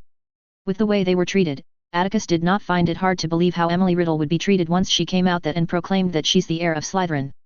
House Slytherin held a special position in the hearts of a large percentage of the neutral faction and almost all of the dark faction. Salazar Slytherin was revered by those circles as he was their pure-blood champion. It made her counterpart's job of recruiting for his cause all the more easier. It helped that the absence of the Gaunts for almost a century had dulled the memory of pure-blood houses. Chapter 10. At the beginning of his return to Hogwarts, he was burdened. He did his assigned work, separate as he was from his year group, he continued to help his classmates, he continued to spend time in the time room, reading over tomes he had collected over the years, tomes that he restored from the Room of Hidden Things, but he was distracted while he did all those things. It was all because of what Parides had informed him of, as if it was standard, something to accept, news that wasn't news and never shared through media. Did you hear this scandal over the break, Atticus? My father informed me about that a week before the end of break. The Egyptian ministry found a site that had burnt corpses of 28 people, of which there were signs of 6 witches and 4 children who were burnt alive in some place in Sudan. They investigated and found that one of the women of the clan had elected to help some elder muggles with illness, and in return the surrounding villages had sentenced them all to death for witchcraft. No good deed goes unpunished. Hey. Parides had returned to his meal as he hadn't shared a story that should have meant more. He was well aware of the callousness of humanity. He had lived through it. He never felt a kinship with people. Not until this life. Not until he was gifted with the ability of magic, the one thing that Atticus found true joy in. Not until he had been given a family. To hear such fates of people like him at the hands of those fearful people, it gnawed at him. That they would be burnt for what nature and life bestowed on them. Their act of good hadn't mattered, that they were and always would be abomination in their eyes. He was aware of it, in an abstract way. That magicals were vilified and hunted. But he never really grasped it that it was an actual reality until then. Atticus wondered how many magicals had been killed throughout the last 2,000 years. 10% of the current population? 30%? More? He hadn't cared for the average person. But he hated lost potential. He had hated the wealthy people he mingled among in his old life, to see them so free in ways he was not, all that potential they had, the wealth and stature to do anything, wasted in their hands. For the first time in his life, he connected the idea of lost potential with those witches and wizards stuck in lands that were hostile to them. Dying before they could mean something, do something. All because of fear and hate. It wasn't anything different at the most basic level in his old life. But he shared with these people something so utterly wonderful, so beautiful, and that was the first time he begun to care about the people he wanted in his land, his world. He loved magic more than anything else. For people to be persecuted for it, it sparked something in him. It shook him into reality. He had always known in some form or another that muggles and magicals could never live in coexistence. The gap between the two worlds, between the peoples, was too much. But to hear such a thing, even if it may not be true, it jolted him free. He needed to know more, do more, to bring his dream into reality. A home for him, his family and his people with magic free and unbound, unafraid of the world around them. Atticus shifted his attentions away from the rest of the student population and doubled down on his work. He remained the polite, puzzling individual that he was known at Hogwarts, but he would cut the time he spent socializing, the time that he forced himself through to build up relationships with people. He continued to put in time with Roll, Parides, Nymera, and Eden as he used the room that he was allowed to spend time with them, but he wasn't always there with them in mind, even if he was there physically. He continuously thought of new ideas, things to look up, things that he need to know, and so on. His time in the time room increased substantially. Mixed in his learning, he added 2 projects to his schedule, one to recreate the mirror phone and begin creating a prototype that is capable of reaching beyond the atmosphere. He had checked years ago if there's such a thing as mirror phones, asking his parents and checking Diagon Alley for any information, and he had found nothing. It would have saved him time, but he had plenty of it regardless. He had a basis in the Protean charm and sympathetic magic. The Protean charm links objects to each other. Granger had used it link galleon coins to communicate with the day. The Protean charm was a variant of the Cryophorus charm which was used in ancient times to communicate through bodies of water that fell out of practice when the flow had been created. Sympathetic magic was the basis of there being a bond between identical objects, or even magical twins. There was a magical aspect to how the Weasley twins were, they were bonded at a magical level that was only apparent in twins. Of course it required nurturing for it to develop into the level it was with the twins, as people were complex and completely on a different level to simplistic objects. With those three, Atticus began to replicate the mirror. He began simplistically. He intended to link only 2 mirrors, identical down to the molecular level before moving on to adding runic schemes. He managed to link the 2 mirrors relatively easily, and he had used Tweenie to check that it continued to work even when hundreds of miles away, and it had. Once he had determined that the charms worked in the way he intended, he moved on to add runic schemes. The first runic scheme fixes the charms to the mirrors and protects the mirror from tampering or damage. The second runic scheme was far more difficult. He needed to create uniqueness to each mirror in a way that didn't interfere with the charms, to have each mirror signify a separate code, a serial number similar to phone numbers. He had found that the Protean charm was insufficient for these purposes. It had taken him weeks in the time room to come up with a method that worked. He was sat in the time room, having conjured up a large wooden desk and with numerous tools laying around it. He gripped his wand and weaved numerous charms on the mirror. The root, on top of which all the other charms would be layered on top of, was a modified Protean charm. The second charm was Apparitium. Each mirror when sold would leave with the individual's name on the mirror and would display the unique serial number which becomes its identifying number. The modified Protean charm he casted was the second modification. He named it Proteoramus. The charm was dependent on the first modification and would always link to it, he had designed it as such. He had decomposed the arithmancy that made up the charm and found the components that were responsible of linking objects. He modified the components in such a way that it was linked to the master charm regardless of how many other objects were linked to the master. He based it on the telephone exchange hub. The Protean charm linked individual objects with each other. It meant then creating a linking system of more than 2 would be impossible, as you could not layer an object with more than 1 Protean charm and it would continue to limit the usability of the device. He managed to circumvent this disadvantage by creating a unique master version of the Protean charm that was capable of holding thousands of links. He named it Proteanus Multi. The second runic scheme on each mirror gave it a unique serial number that would combine with the user's name and would display the same way phones did in his old life. The other thing the scheme did was allow for phone book to be added, which would display both the serial number and the person's name. The master charm he had layered on a small wardstone he had found in the room of hidden things. The number of links depended on the capacity of the wardstone. He thoroughly tested the master charm to ensure that it break down when he didn't want it to and found that it was very stable, thankfully. He etched the standard protection runes on the stone as he wanted to maximize the use of the magic the stone could hold for the charm. He had further modified the master charm to allow him to identify the number of links the charm could hold. He had used base 3 instead of 7 because it was the stronger magical number, even if 7 was the more magical one. He found that the number of links was 37, almost 2,200 links it could hold. Atticus would have found a way to link multiple master charms later on. Atticus completed weaving and he began to test it out. He had given the one he completed to Tweenie. He held up the mirror to his face. Tweenie, he called out, and it showed that it was connecting. Tweenie picked up and Atticus was given a full view of huge bulbous eyes looked at him in admiration. Master Attorney, it worked! He exclaimed. Atticus chuckled. Yes, it did.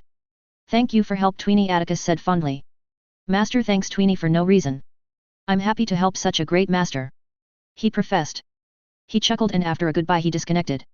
He got up and finalized his notes in his workbook that he named Project Interconnected. He had 2 other workbooks in the pile, Project Sail and Project Grid. He had begun working on and off on Project Grid, which was the Marauder map, but he hadn't had a need for it yet. He would begin working on Sail in a few weeks. He didn't expect to complete it until next year, as it would probably eat up a lot of his time and he would need to be outdoors for it when he was testing it. That meant the summer would preferable instead of during Hogwarts. Atticus sighed and made his way back to his dorm. The mirrors wouldn't go on sale until after Grindelwald was captured or killed. He didn't want to hand over an advantage to them during the war. Everything he invented would be on hold until after the war. After the Marauder map, everything he would now be working on would have its basis as an advantage for his dream. He knew he would be away for years when he volunteered for the war, and that would eat up in his time. He needed to begin construction of his island while he was still underage. Or at the very least prepare the materials. Atticus shook his head and let the thoughts go. He cast Tempest and found he had missed dinner. He had spent 143 hours in the room, missing the end dinner by just over 10 minutes. Atticus sighed and continued to his dorm. He had sandwiches and stasis in his dorm. He completed the riddle and walked through towards the common room. He found Roll sitting around a desk with Nymera. Atticus went up to them. In his perspective, he hasn't talked with them for almost 6 days. Hey Atticus! They both said, and he returned the greeting as he took the seat next to them. He looked over at the homework they were doing. Herbology, he commented. Theodore sighed. She requested 6 feet long piece of work on the flitterbloom plant and the connection to Devil's Snare. I have written 3 and I can barely think of anything else to say, he exclaimed dramatically. Nymera hummed in agreement. It's a lot of work for such a irrelevant plant, she said dejectedly. When you're in the library next, or maybe they have a copy in the Ravenclaw library, look up Michel's Compendium of Dorsaceae in Herbology. She goes through a whole list of plants similar to flitterbloom, he suggested. They both light up and Nymera gets up to go to the library. Thanks, Atticus. She calls out. He chuckled. Mr. Sayre, Professor Dumbledore asked after you after dinner, he hears, and Atticus casts his gaze at the voice. It was one of the prefects.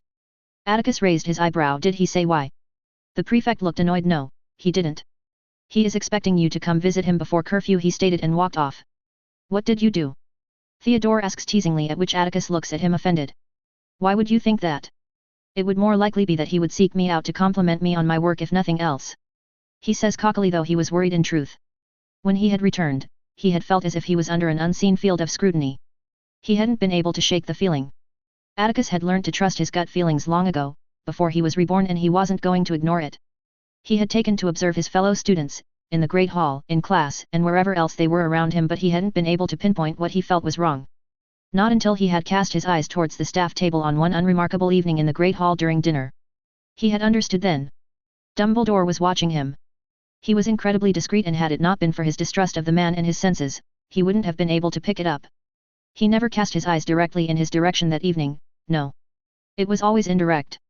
He'd talk with his fellow staff members or gaze towards his house's table, but it was always in a way that would allow you to see in the corner of your eyes. That had raised the hairs on his neck.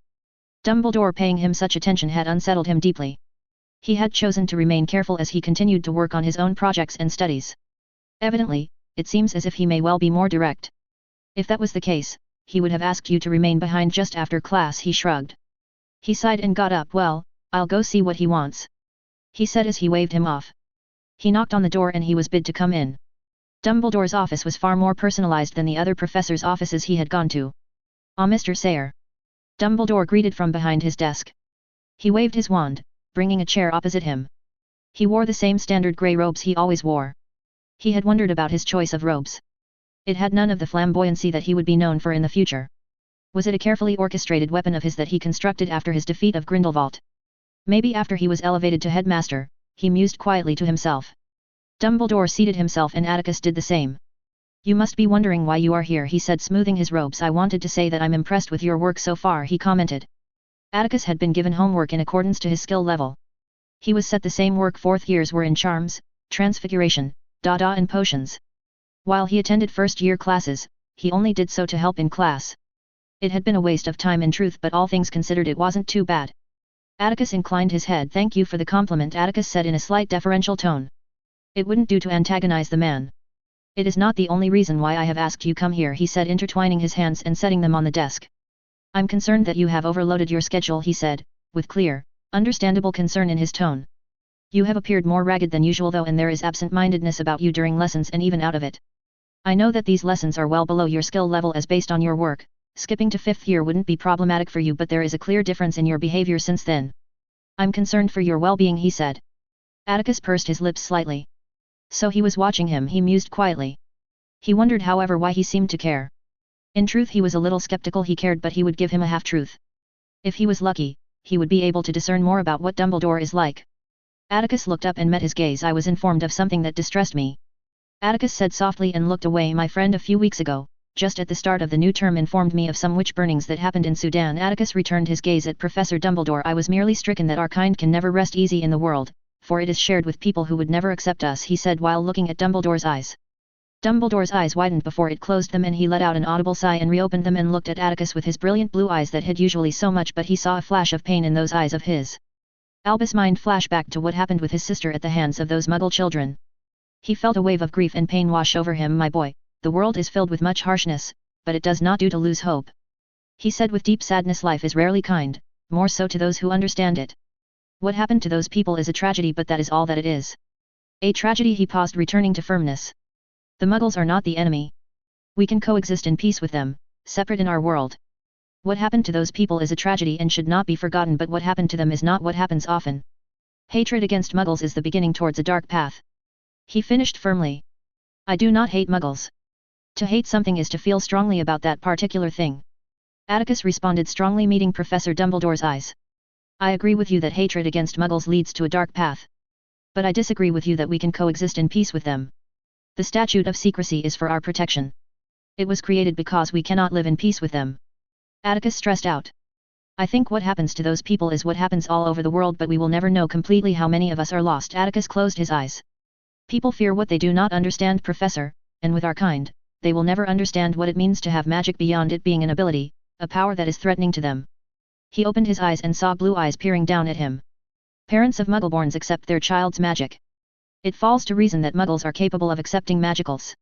Professor Dumbledore commented to him. Professor, it is easy to accept your child when they have something that in other circumstances they would have been wary of, Atticus retorted. But even then, the chances of a break in relationship between parent and child are high. Professor, I have asked some of the older students in Ravenclaw and in Hufflepuff how their relationship with their parents is, and they all confirmed that things are different, their relationships are different. Some even no longer live at home, so high is the gap between the family members. He closed his eyes. I'm not denying that there are those amongst them that will accept magic, that can see the wonder that it is. But there were many more that will feel strongly against us, and history is very clear on that point. After all, we had to hide, removing the presence and knowledge worldwide to save our people from persecution. He reopened his eyes, though he looked away. The Muggles have advanced in 150 years more than they have advanced in the last 2,000 years, whilst we have remained stagnant for double, triple that length. Our world is built on top of theirs, a remnant of a shared past, and as they grow in technology and in population, the danger of exposure increases as space for our people shrinks. Not only that, people like Grindelwald further endanger our kind by seeking to dominate the Muggles, breaking the statute that has protected our people, even if it has helped stagnate our world. He was speaking a lot of truth in this meeting with Dumbledore, which he was balking slightly at internally, but he needed to know what kind of man he was. Whether he was someone he needed to be more than just a little wary of. Albus hadn't expected the conversation to peer down this road. He hadn't expected his concerns of workload to divert towards this path of conversation. He had heard of the witches and children who were killed, along with Muggles. Tragedies like those validated Gellert's actions and vision, and those who followed him. He leaned back in his chair and closed his eyes. He had misjudged the young Sayre. He had expected the typical dark pureblood, but he is far more conscientious than he had thought. He had feared a boy of his power who was so brilliant in magic would hold the same views so many of his peers did. The boy's vocabulary and knowledge were far above what a first year's ought to be, and for the first time, he understood truly why Amanda was practically jumping out of excitement when she had stormed in his office exalting the boy's capabilities. Beyond being exceptionally gifted, he held a rare intelligence. He felt a pang of sorrow at that thought, as it reminded him of those times, the very best times, when he explored the nature of the world with his friend. There was also something about the boy that was more than there should be. He knew more of the Muggle world, far more than a scion his age and position ought to know. He was respectful when he spoke of the Muggleborns, so unlike purebloods of the grey and darker factions. The boy's concerns were eerily similar to those he had with Gellert. Once upon a time, though, it had heartened him that he seemed to advocate seclusion as opposed to domination he and his friend intended. Albus has made many mistakes in his life, but he had vowed to never walk on that path and to steer the wizarding world away from such actions. The boy held views that could be warped if he falls unwittingly to the wrong ideals. He would strive to ensure that it would not come to pass. He opened his eyes. Mr. Sayre, may I call you Atticus? He asked gently. Atticus acceded to it, and Albus continued, I understand your fears. Your concerns. Ultimately the concerns that you have are, while not unnecessary, but highly charged, he said gently. The ministries around the world all work together with the ICW to ensure the safety of wizard kind. The Muggles remain ignorant of our world because we are very capable of ensuring it to be so. He paused. Cases as those people in Sudan are rare, as Sudan is one of the regions that is largely ungoverned by any wizarding government. Settlements such as theirs, in undeveloped countries, are rare, as most mages have congregated in larger purely magical settlements far away from Muggle settlements. European magical societies are a rarity in comparison to the rest of the world. He finished. Do not dishearten. It bodes you well to care for your fellow magical, but do not let it consume you. There have been many who have started out with the best of intentions but have lost sight, and in the end, barely remembering the original noble intention, Albus said gently in a way that was meant to be reassuring. He smiled at Dumbledore. He smiled because he began to see Dumbledore a little better. He had focused completely on deciphering Dumbledore, looking at his expressions as he spoke, focusing on his eyes, twitching of facial muscles, body posture, and he came to an initial conclusion. Dumbledore isn't a monster. He is a man who is used to, or will be used to, doing this his way. He had no doubt that he wouldn't have had the opportunity to move up if Dumbledore had been headmaster. He doesn't see things the way normal people do, Atticus was certain of that. He will justify things, telling himself that it is for the greater good. He also believed that Dumbledore would relax further in regards to his observation of himself now that he understood Atticus better. He had no doubt that Dumbledore will strive towards influencing him now that there is a possibility of a relationship. He was unsure if he was willing to put up with it. Would Dumbledore take him on as a protégé? Dumbledore is undoubtedly an insanely well-learned man. But would he teach Atticus all that he knew? Or would he teach him just enough to keep him happy? Dumbledore is a manipulator but someone who is, probably, a decent man who makes many mistakes. Thank you, Professor. He got up. This has been helpful, he says politely. Dumbledore smiles. My office is always open to those who need to talk things through. Do not hesitate to come and visit me, he says. He nods and makes way towards the door but he stills. This catches Albus' attention. Mr. Sayre, is there anything else? He inquires curiously. He turns and faces Dumbledore. He purses his lips. Now that he has the impression that Dumbledore isn't a delusional madman, he wonders if he should give a hint to him to change his approach to Riddle. Their first meeting was a disaster and it set the tone for the rest of both their lives. He could significantly change both futures if he can influence Dumbledore not to be so heavy-handed, affirming Riddle's notions of power and igniting that black ember in her heart. Professor. He pauses. He looks directly in those intense blue eyes. When you meet the Riddle, do not approach it with heavy hands. The Riddle is something that is not nurtured, is unknowing what is care and love. The Riddle does not know the strength that lies in love, for the Riddle sees it as weak when it is a strength. The Riddle hides that it yearns for it, would fight and deny it, but it yearns for it all the same. The Riddle is afraid of it. The Riddle seeks approval. The Riddle seeks what it is. At Professor Dumbledore's confusion, Atticus simply ignores it. The Riddle is entwined with you, Professor. It is up to you to define it. He says softly. I hope that you answer wisdom, understanding, and kindness to the Riddle. Show the answer to the Riddle lies not in power only, Atticus says without wanting to be foreboding, though he feels he failed in that respect. My boy. Atticus cut him off. Perhaps you should with your friend Newt's commander on how to deal with dangerous, aggressive, malnourished creatures. Perhaps you should take him with you when you understand what I speak of, what the Riddle is. He says. He opens the door. Good night, Professor, and walks off. Break. Soon enough, it was fast approaching the end of April and Atticus prepared to venture into the Chamber of Secrets. He had finished the glasses a few weeks ago and had Tweeny find 3 roosters for him to take down to the chamber. He had Imperio'd the roosters to become familiar with the curse and to ensure that they would crow when he wanted them to. He woke up and did his daily exercises and soon enough finished up before the break of dawn and went towards the second floor where the chamber entrance resided. He'd transfigured the roosters into little figurines for ease of transport yesterday night. He silently walked towards the bathroom door and made his way towards the sink. He searched for anything that stood out and found a barely discernible serpent on one of the taps where it was engraved. Open, Atticus hissed out. He stepped away as a series of banging and clanging rang out. The sink began to sink into the floor, which revealed a large hole. Atticus pursed his lips slightly. He would concede that this was by far the riskiest and probably most reckless action he had so far taken. His self-preservation instincts were crying out but he crushed it down. He had no need for any debilitating emotions. Not right now. Atticus sunk closer to the floor so he could peer down the hole. Atticus cast lumos and saw that the pipe lead down a very long distance. Atticus hissed out stairs optimistically, but he was out of luck. He sighed and pushed himself down into the darkness.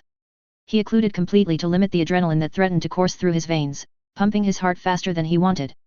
After half a minute or so of sliding down, Atticus saw the end approaching and flicked out his wand and cast a cushioning charm on the ground as he would have otherwise hit the ground hard. Atticus breathed out in respite and inspected his surroundings.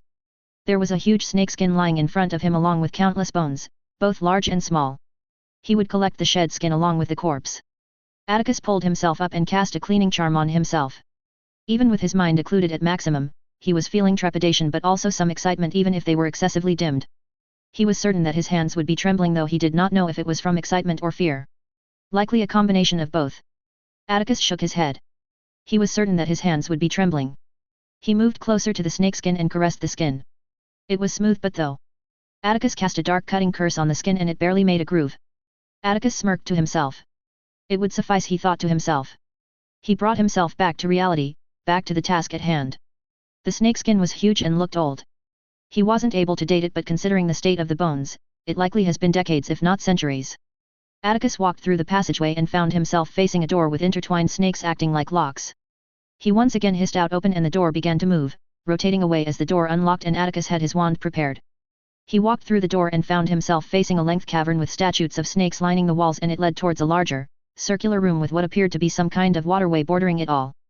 Atticus took out the balls out of his pocket and levitated them down on the ground and untransfigured them. As soon as they were untransfigured, he put them all under the imperious curse. Atticus took in a deep breath and steeled himself. He took out the glasses and put them on. "Speak to me, Slytherin, greatest of the Hogwarts Four," Atticus loudly hissed out. Atticus quickly hid behind a pillar and forced the roosters to spread out on either side of him, facing away from where the basilisk was coming from. Grinding of stone reverberated all around the room as he imagined the mouth of the face that was carved in the wall began to open.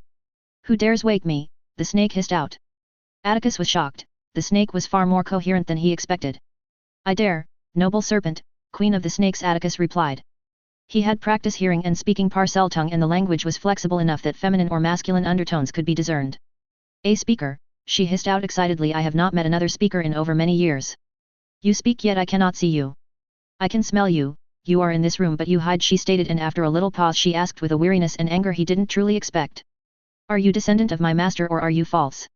Speak quickly before I devour you," she hissed out agitated. Atticus quickly processed and thought over what his options were. The encouraging thing was that she seemed more coherent than he expected. That boded well for several reasons. His chances of convincing the basilisk and keeping her to himself were pretty good, and a lonely old serpent that was used to humans in her youth certainly made her more malleable. Having a basilisk as a pet was a useful and pretty unconventional weapon to have. He pursed his lips. Did the positives outweigh the negatives? There was a pretty big one. He needed capital, as he only had his trust vault and it was one that was monitored. He needed capital independent from his family's coffers that he could use as he pleased without it being traced. He would potentially losing out on hundreds of thousands of galleons that was relatively easy to gain by killing a 1,000-year-old basilisk. No, the novelty of having a 1,000-year-old basilisk was not worth his plans. He would kill her, but it wasn't necessary to kill her immediately. "I'm Atticus Sayre, heir to the most ancient and most noble house of Sayre. I am descended from House Slytherin after the eldest daughter of the Lord Gaunt married into the family. I am an heir of Slytherin. My family is the last noble family that still carries the blood of your master," Atticus finished. After a few seconds of silence, she finally responded, "Welcome Atticus Sayre to my master's chamber. I am Sayre and I protect my master's chamber and his school if I am called upon. Come forth so I can see you," she asked. Her tone was, not cold but not warm in particular. Atticus was truly not willing to expose himself to such danger. He had a vial of phoenix tears with him which he had taken from the stores at the manor. It was one of the last ones they still had. "Hello Sayre, it's an honor to speak with you. I am worried, however. I know those of your species have a killer gaze and I do not wish to die, of course." "How do I know that you will not kill me?" Atticus inquired. She hissed in a laughing manner, "Those who speak the tongue are safe from my gaze. You will not die from meeting my gaze, I can promise you that, so come and meet me," she coaxed. Atticus narrowed his eyes. He stilled and thought it over. "Do you not have a second eyelid that renders your gaze ineffective?" Atticus inquired. "No, my kind has never had it." "Will you come and meet me directly or not?" Atticus mulled it over. He could simply force the roosters to cry out. It was the easiest and safest option, but he would be given up a source of information that he would never gain again. She was the only thing that knew Salazar and the only one who would know of any further hidden chambers if he had any. Riddle didn't die in all the time he had met the serpent. He shook his head. He couldn't rely on Rowling series. There were already key differences. A missing membrane was but a minor detail. In the end he decided to meet her face to face. But not without transfiguring a pair of glasses that had prisms for lenses. He would be meeting the gaze indirectly whilst he wore the glasses. He whispered Tweenie. He figured that there was a high chance Tweenie would be able to pop in this far below Hogwarts. "Pop, Master Attorney?" Tweenie asked, confused. Atticus silenced him and put his finger on his mouth. Tweenie looked confused until he understood. "If I fall down, come and rescue me." Atticus then handed him the echolocation glasses. "Wear this. It will protect you from the gaze of the basilisk." Tweenie jumped up in fright and Atticus was glad he had silenced him. Tweenie calmed down and nodded in understanding. "Remain here and watch through the glasses. If I am bitten, I have phoenix tears on me. Make sure you apply it," Atticus ordered. Atticus then returned to the matter at hand. "Very well. I am trusting you. There aren't any other speakers other than my family or of the blood of Slytherin, so if I die, you will most likely never meet another speaker for a long time," Atticus said, seeking to entice the old serpent away from her predatory instinct and to increase her reluctance of facing an age without another speaker. Atticus sighed and closed his eyes for a brief moment. He had intended to kill the basilisk straight away, but the chance of leeching out more information from a seemingly intelligent and coherent serpent proved to be too alluring. He shook his head, opened his eyes and adjusted the glasses. He moved away from the pillar he was hiding behind, made his way towards the serpent. He still had control over the roosters, though he put a mental command on them to crow if the connection was lost. This was only possible on simple-minded animals. Atticus looked through the glasses and came to face the basilisk. It was ridiculous that he was willing to do this only on the word of a serpent, even if he was taking precautions. His self-preservation bells were ringing loudly. Through the prism glasses, he was still able to gauge her size, and she was huge. The fact that Atticus was still standing despite having met her gaze verified her story.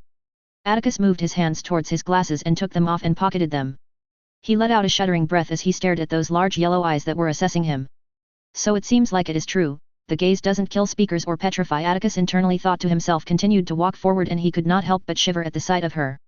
She could swallow him whole without a problem. Atticus was not only a few meters away from her. She brought her nose closely to him. "You're just a young one, aren't you?" she asked in wonder, but continued before Atticus could respond. "You smell a little like my former master." "Not much, but it is there," she stated with more than a little excitement. Atticus let a wave of relief wash over him. "So you are able to smell the connection to Slytherin?" he asked for confirmation. She hissed nondescriptly, shifting her massive head. "Yes, my master helped me identify those who carry his blood. Over the years, I have been introduced only to 2 other speakers of his blood, but they were never as strong as my master's or his son. You smell closer to them than you to my master, but it is there," she explained. Atticus wondered at that. In only 1,000 years, she had only met 2 others excepting her master and his son. "You must have been lonely," Atticus half states. This got quite a bit of response from her. "Yes, I have been lonely for some time now. I sleep mostly unless it is time to eat, and go into the forest, eat a few animals every so often," she said with some sadness creeping in her voice. Atticus blanked his face as he listened. She was incredibly lonely. It would be so easy to enthrall her into a loyal pet. He had no doubt that that had been what Riddle had done. It was child's play really, and in the end he gained a murdering machine that only by the grace of plot armor had prevented mass death of an entire generation. To kill such a magnificent magical creature was a waste in truth. He could see himself bonding with her closely. She would be loyal to a fault, eager to please, and in the end would be yearning for his attention. Unfortunately, she presented a wealth that was difficult to obtain otherwise. He had many plans, and all of them would need capital. He needed to purchase lands in the Muggle world, lands that he knew would be lucrative in either raw material or commercially. He wouldn't be able to do this without capital.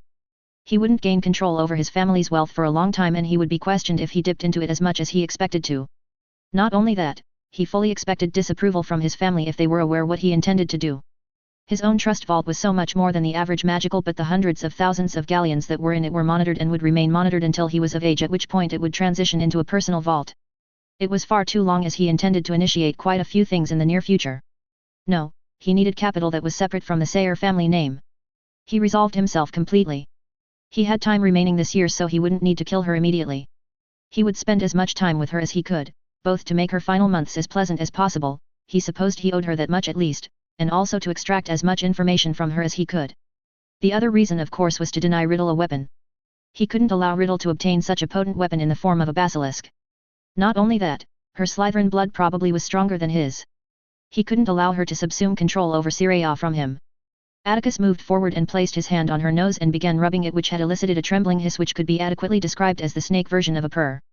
"My master used to rub my snout," she said contentedly as she continued to enjoy the action. Atticus cast Tempest and saw that it was 6:23 a.m., only half an hour before most people began to wake. "I will have to leave soon, but I can come regularly to come visit you? You could tell me about your master and about this chamber the next time I come to visit?" Atticus asked.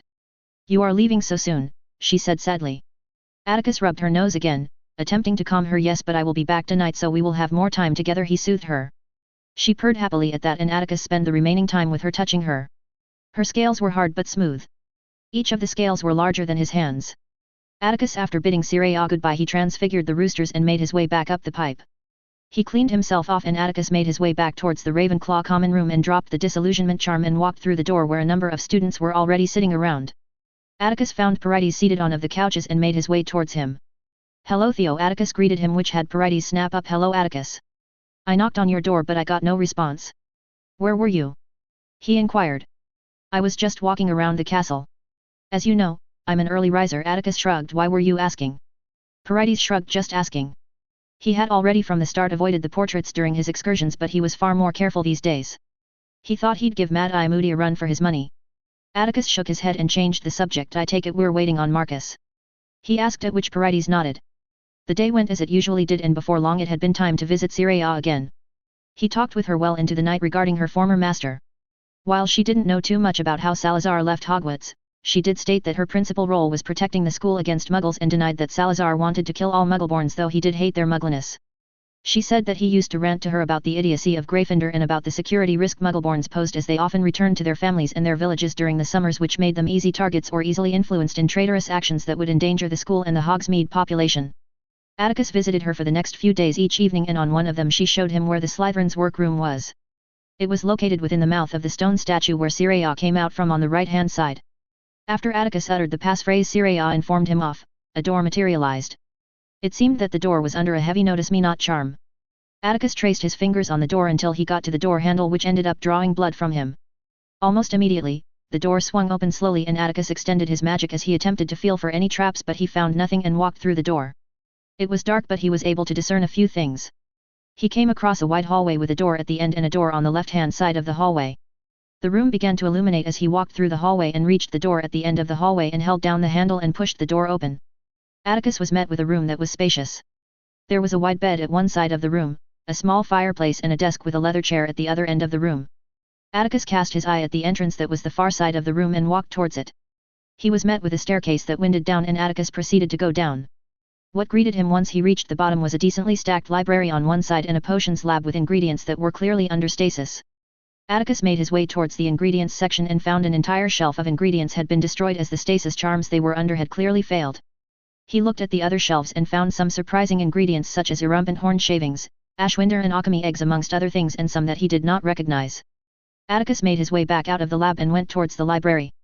He carefully looked at the books that were arranged and cast a few detection spells to determine if any had any nasty curses laid into them. With darker families, there were often cursed books in their libraries. The one that Atticus scanned showed no such curses, and so Atticus picked it up. The book was titled in Old English and Atticus grimaced as he opened the book. It was written in Old English, but he was able to generally understand what the gist of the book was about. It was a runes book. If he wished to understand, he'd have to learn the language. The books in Sayre Manor were updated a few centuries ago to fit the modern language, but he was sure that there was an Old English translation book that he could use. Atticus spent a few hours exploring the library and had found numerous books in various branches of magic, including just under 24 that were centered in soul magic and alchemy, which Atticus had been very pleased about. But the most useful and rarest of books were the ones on parcel magic, handwritten by Salazar and his ancestors themselves. They were in parcel script, so he was able to understand it all. He had created numerous wards and spells that were cast in parcel magic. The wards themselves wouldn't be able to be dismantled unless there was another parcel mouth and would have to be brute forced, which was good news. Atticus took a number of books with him after he exited the chamber. He was growing appreciative that he let Sayre live. He doubted he would have been able to access the room without the passphrase she had given him. It made him all the more remorseful for planning on killing her later. Chapter 11. The end of year was approaching and Atticus had just finished his final exams. He was seated in his room exhausted. He had just finished his charms exams, where he was tested in first, second, third, and fourth year examinations after already sitting his first year history exams. He decided that he would keep his talents limited to mostly wand-based classes, as he intended to remain at Hogwarts for as close to 7 years unless things changed. He had been required to state what year examinations he would be doing in each subject. He confirmed that he would be doing up until 4th year potions, charms, transfiguration and dada. Professor Folly had been inordinately pleased at his performance and had unequivocally stated the offer of apprenticeship was open to him once he completed his newts, which would happen in his 5th year. He wouldn't be surprised if Professor Brown were to offer the same to him. Atticus had always intended to complete masteries even if he did not care for the qualification. Academia was impossible to enter unless you held at least one mastery. Atticus hadn't informed them that he was even further ahead in runes and arithmancy than the other subjects. While he was close to finishing 5th year potions, charms, transfiguration and dada, he was already approaching newt levels on those two subjects. He was somewhere around 3rd year in the more esoteric subjects such as alchemy, illusions, and so on. It was only because of his use of the time room he wasn't overstocking his time with all those subjects. Arithmancy and runes were subjects that he could do on his own, while wand-based subjects such as charms and transfiguration were subjects that you could learn more when you were studying under a master. Books were well and good to a point, but sometimes you need some mentoring to truly become great. Regarding his projects, he finalized his version of the Marauders map a month or so ago, which he had started just before Yule. It had been a pain to connect to Hogwarts, which only yielded respect for the Marauders. He had been exasperated when he realized what they had done. The map was connected to the ward that Hogwarts uses to subtly monitor students. Hogwarts was sentient. Incredibly so. The stairs move the way it does because it is capable of learning the class schedule of individual houses and year groups. Atticus had known that the magic involved in the stairs were special prior to when he started Hogwarts, as he had read Hogwarts, a history. He used this knowledge to investigate what made the stairs move the way they did and had found the ward and isolated it from the multitude of wards that were active within the school itself. Once he figured out the ward, he set about creating the map. There were different types of parchment. There were the standard ones that most used in their daily lives, and there were the more expensive and specialized parchments. Atticus had purchased a couple of bundle of one of these special parchments. It required special parchment to hold the magic that Atticus would be imbuing into it. He had created a couple of versions of the map, the first being one that had the Homino Reveillum charm imbued into it. This was the version that the Marauders used in their map. It required manual exploration of Hogwarts and layering the floor plan into the parchment, which was an exhaustive method. Once Atticus figured out how they did it, or similar enough, he destroyed the parchment and made steps to create his own version. He used his extensive knowledge of runes to come up with a rune scheme that fully utilized the ward that Hogwarts used. It had been finicky to correctly create the rune scheme, as he used a combination of differing runic languages to come up with a comprehensive scheme. In the end, it had worked splendidly, and he got the full map of Hogwarts in its glory, hidden rooms and alleys and so on, along with the locations of every single person in the school. He had been inordinately pleased with himself once it had worked. Even the chamber and roar showed up, though Atticus doubted that he would be able to see who was in the room, as Atticus hadn't configured the map to be able to do it.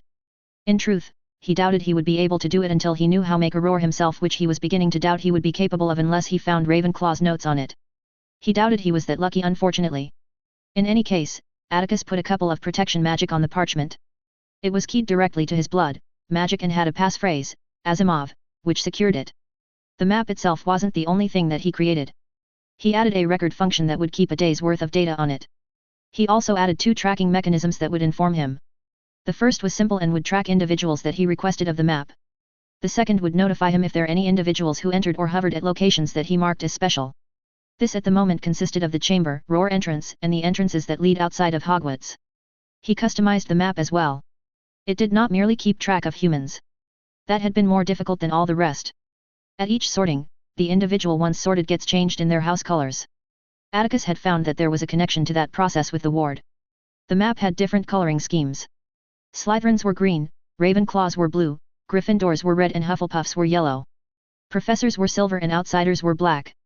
The map was capable of identifying through polyjuice and disillusionment charms, as he had tested it. The map was hidden within his new notebook that had over 10,000 pages of blank parchment but was condensed to a standard size. The notebook was tied to a small silver ornament that hung from his necklace next to the casing that held the resurrection stone. The magic that Atticus imbued into it would ensure that he would be able to track it should he lose it. If the connection was severed, the notebook would unravel and the runic scheme would destroy itself, making it useless. The process in which he created the map proved immensely useful to Atticus.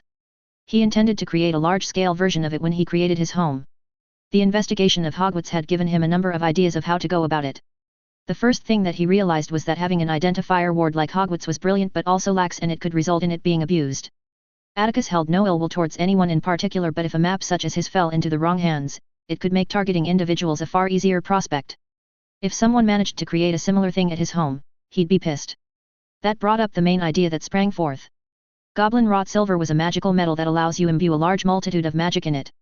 There were a number of magical metals that have properties similar enough to goblin silver, but the one that had the greatest magical affinity was mithril. Mithril was the holy grail of magical metals. It was extremely ductile, making it easy to shape and treat, at which point it became stronger than steel, extremely capable of holding magic, and it could be tied magically. Mithril artifacts were incredibly rare, and as far as he knew the Sayre family hadn't had one. The problem, however, was that there hasn't been anyone who knew how to create it since Emrys himself. He was the one who had discovered the metal and the properties, or at least brought it to the conscious mind of the magical world, and it had been one of the things that had made him famous. Unfortunately, there had been nothing noted as to how he made it possible, largely due to goblin interference. The metal was simply better than goblin silver. It would have made them lose a lot of business. For the sake of peace, Emrys had decreed that he would not make the forging method public. Though Atticus suspected that the metal was capable of mass upheaval beyond simply being better, and Emrys didn't want to cause it. He had found but the barest hint at the properties of the metal. It was said that it was near impossible to damage with magic. There are hints in the few texts that describe the metal that even fiend fire doesn't destroy. Fiend fire is sentient fire, fire made alive, with endless hunger that can only be contained by the will of the caster. It consumes magic, which fuels its devastating fire. That fiend fire cannot consume the magic imbued in the metal is astounding. Not even goblin silver is capable of that feat. Magical metals such as mithril are so coveted and so rare because it is inherently difficult to have magic imbued in the metals. It is why goblin silver is so valuable, and why the founder artifacts are made from the metal, and why they still hold their enchantments 1,000 years from now and would hold for 1,000 years more without much trouble. There hasn't been much progress when it comes to magical metals in the public domain. There are hints, of course, but much of it is directed to families that have long since died out that had capabilities of it. It was aggravating. Atticus understood that when magic made everything so easy, that you could simply use strengthening charms or runes on objects and so on, the use of magical metal becomes niche and only useful for special creation of artifacts. Atticus had asked his father if there were any texts in the Sayre library that held any answers to magical metals, and he had found some texts that would prove useful once Atticus returned, but they were only guidelines and not instruction on how to forge any metals. He wondered what his ancestors had done when they were crafting their artifacts. Did they just use goblin silver and standard metals and materials? Atticus had full intentions of discovering, or rather rediscovering the metal. First, he needed to know how to forge metals of all forms. The reason why he needed to know magical metals such as mithril was that it would serve as a substitute for the identifier ward, as he would create a base of mithril or an alloy of it and the land would sit on top of it. He would be able to etch runes on the material and it would absorb ambient magic to activate it, and with that he would create the equivalent of the ward along with a multitude of other things. Atticus hoped that once he discovered mithril, he would be able to transmute other metals into it. Learning from Flamel became more and more important as he drafted his ideas. The amount of mithril or mithril alloy Atticus would need would be astronomical. Atticus had sketched out very roughly the size of the land that he wanted. Atticus intended to have a home roughly 300 miles long and 80 miles across from the outside.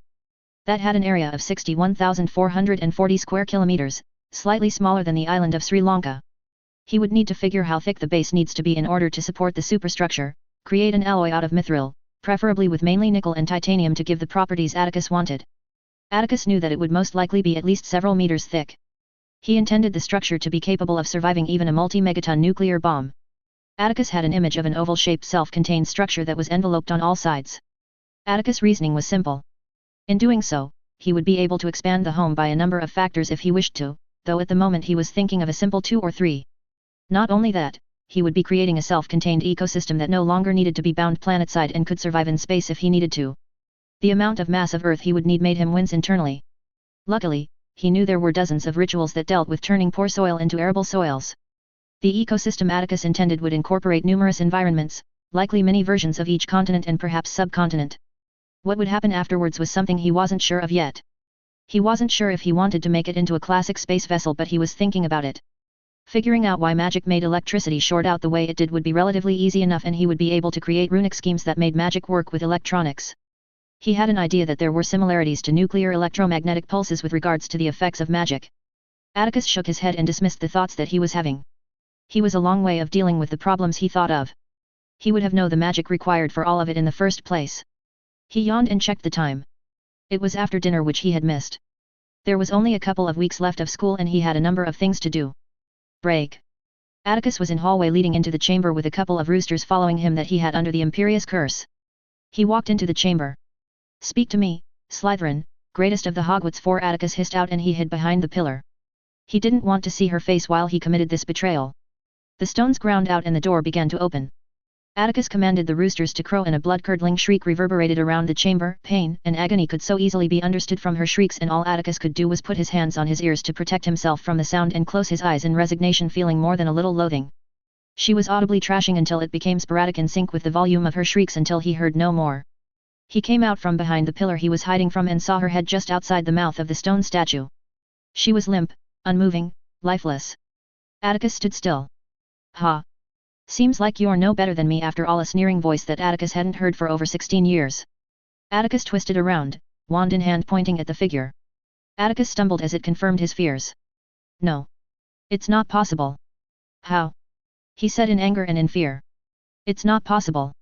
Atticus felt for the first time paralyzing fear that he hadn't felt since he was but a little boy in his previous life. He felt weak, his knees were wobbling, and all Atticus could do was not move lest he fall on the ground, as limp as the corpse beside him. His former father began to laugh. "Did you think you were special? That you were the only one that was able to be reincarnated?" he said in a condescending, mocking tone.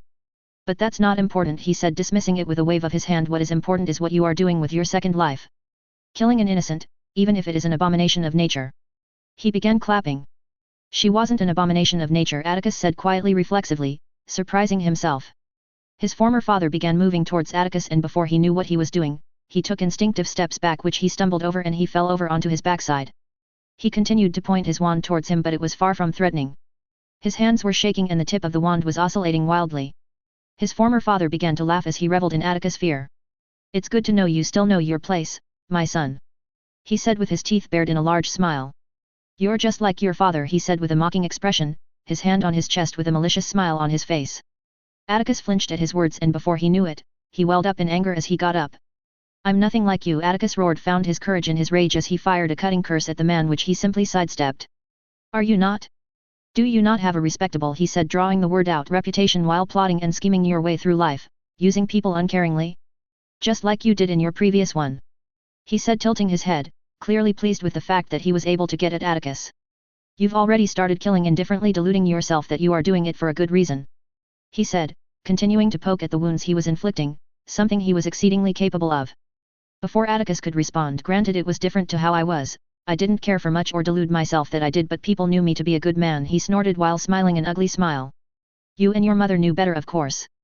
Just like I knew better that you weren't the golden child you were deemed to be. He widened his arms. How can you save a world when you're so willing to kill those that would make it worth saving in the first place, he mocked Atticus. You're lying to yourself, son. Atticus flinched at the word. Face it, my boy. You're just as rotten as me, he said, laughing. The laughing reverberated around the chamber, drowning out Atticus' denials as he looked at the spectre that shifted into a more hateful, decrepit pantomime of the man that tormented him in his youth, and Atticus felt a deep surge of hatred well inside him. Avada Kedavra, he roared as he poured everything that he was into the spell. Atticus woke up in a fit. He breathed heavily as he adjusted himself. His pajamas drenched in sweat, his hands trembling. It was just a nightmare, he quietly professed to himself. No, it wasn't just a nightmare. He muttered lowly. He looked towards the window and saw it was on the precipice of dawn. He climbed out of bed and went towards the showers, more automatically than any conscious action of his own accord. After an hour, Atticus left the Ravenclaw Tower and made it outside and found himself sitting on a giant tree root in front of the lake. It was eerily quiet, even more so for a Sunday morning. He was silently watching the lake as the sun cast her light on the surface of the lake, which gave the scene a morose feeling to it. Atticus felt it was right. He was brought out of his thoughts as he heard wings flapping in the distance on his left, and Atticus looked up. He let off a soft smile as he saw that it was Phyla. She was getting larger and soon she'll be unable to fit in a cage. She made her approach and screeched beautifully as she carefully maneuvered toward him as she landed. She landed right in front of him and put her head in his lap. Atticus chuckled. Hello Phyla, I've missed you too, he said softly as he looked at her fondly. She screeched softly as she climbed onto his lap and pecked him on the head. Ow, Atticus winced. I know. I need to visit you more often. I promise I'll come to see you every day if I can. I swear it, Atticus said as he held up his hands. She huffed but clearly showed she accepted his words and she let her head low on his chest. Careful now Phyla, you're becoming too big for me. I won't grow as fast as you, he said good-naturedly, and she pecked him in the chest as a result, which started off Atticus' laughing fit. After a little while, Atticus calmed down. Thank you Phyla. I feel much better now, he said with a sigh. With the familiar bond, they had a connection that was difficult to describe. They were, not necessarily emotionally bonded, but they were bonded in a way that they have an understanding of the other's condition at any particular moment. He expects that she would be able to sense if he was injured in a way or if he her if she was injured. He scratched underneath her beak and she trilled in delight in result. Atticus let out a small laugh. Oh Phyla, I was committed on doing something I would have regretted, he said softly, and he cast a silencing charm around them. There were many ways people could intrude. There was no real privacy at Hogwarts or on the grounds if someone wanted to know something unless you were in the select few rooms in the castle. She budged slightly out of his lap and looked at him with inquiring, puzzled eyes, and Atticus sighed. I planned on killing Sayre today, he said softly as he looked at Phyla, wondering if she completely understood what he said. He knew that Phyla was exceptionally intelligent. He had actually looked up just after Phyla had hatched, what the familiar bond meant. The familiar bond didn't increase the intelligence of the animal, but it did increase, on a fundamental level, the understanding of intent of whatever is being conveyed to the other. Phyla was intelligent all on her own. He had been intrigued by how much she was able to understand, and it had piqued his interest in magical creatures. Many magical creatures, discounting humanoid ones, had intelligence that outstripped their non-magical, or closest counterparts. Atticus wondered if it was the inherent magic that increased intelligence in creatures or whether it was the relative danger that existed within the magical world, whether magical creatures needed greater intelligence to contend with prey or predators that held greater weapons or greater defenses. He was brought out of his pondering as Phyla screeched softly at him, and Atticus understood her underlying meaning. He sighs. I decided, not to. In the end, Atticus said, looking away, it was only a nightmare that broke me away from my decision. He sighed as he looked towards the lake. I had rationalized that killing her for the wealth she represented was something that I had to do, that my plans depended on it. Atticus laughed sourly. Atticus shook his head and looked at Phyla, who was paying full attention at her bonded. I don't think I ever really had to. There are other ways to raise the capital I need without resorting to what I planned on doing. The Roar has so many artifacts, dark and otherwise, that I would be able to pawn off at my leisure, earning enough to make a start on my plans. It would have taken much longer to raise the capital that Sayre would have been able to command, but it would have been enough. He stopped and looked back at Phyla. I rationalized it away. That my plans required far too much upfront costs, Phyla. Costs that will be so high and that I simply wouldn't be able to cover if I don't take opportunities like Sayre represented, he said with dejection in his voice. Sayre adores me. He smiled sadly as he looked up towards the sky. She loves the goats and cows that I have Tweenie bring her, you know. She feeds from the forest whenever she was awake in the past, but she's never had option of different meats as she often only was able to catch deer that would sate her hunger. He says more to himself than to Phyla. He was silent for a moment. She is willing to do a lot of things for me. I doubt it would take much for me to convince her to leave the chamber and come with me. And I was perfectly willing to kill her. Only a well-timed nightmare shook me aware of my actions. Atticus laughed. I was deeply conflicted and my subconscious mind intervened and compared me to the man I hated so much, he said, a scathing tone. Phyla trilled lowly as she sought to soothe him. Atticus breathed in relief as he focused on her trilling and stroked her head when she came closer.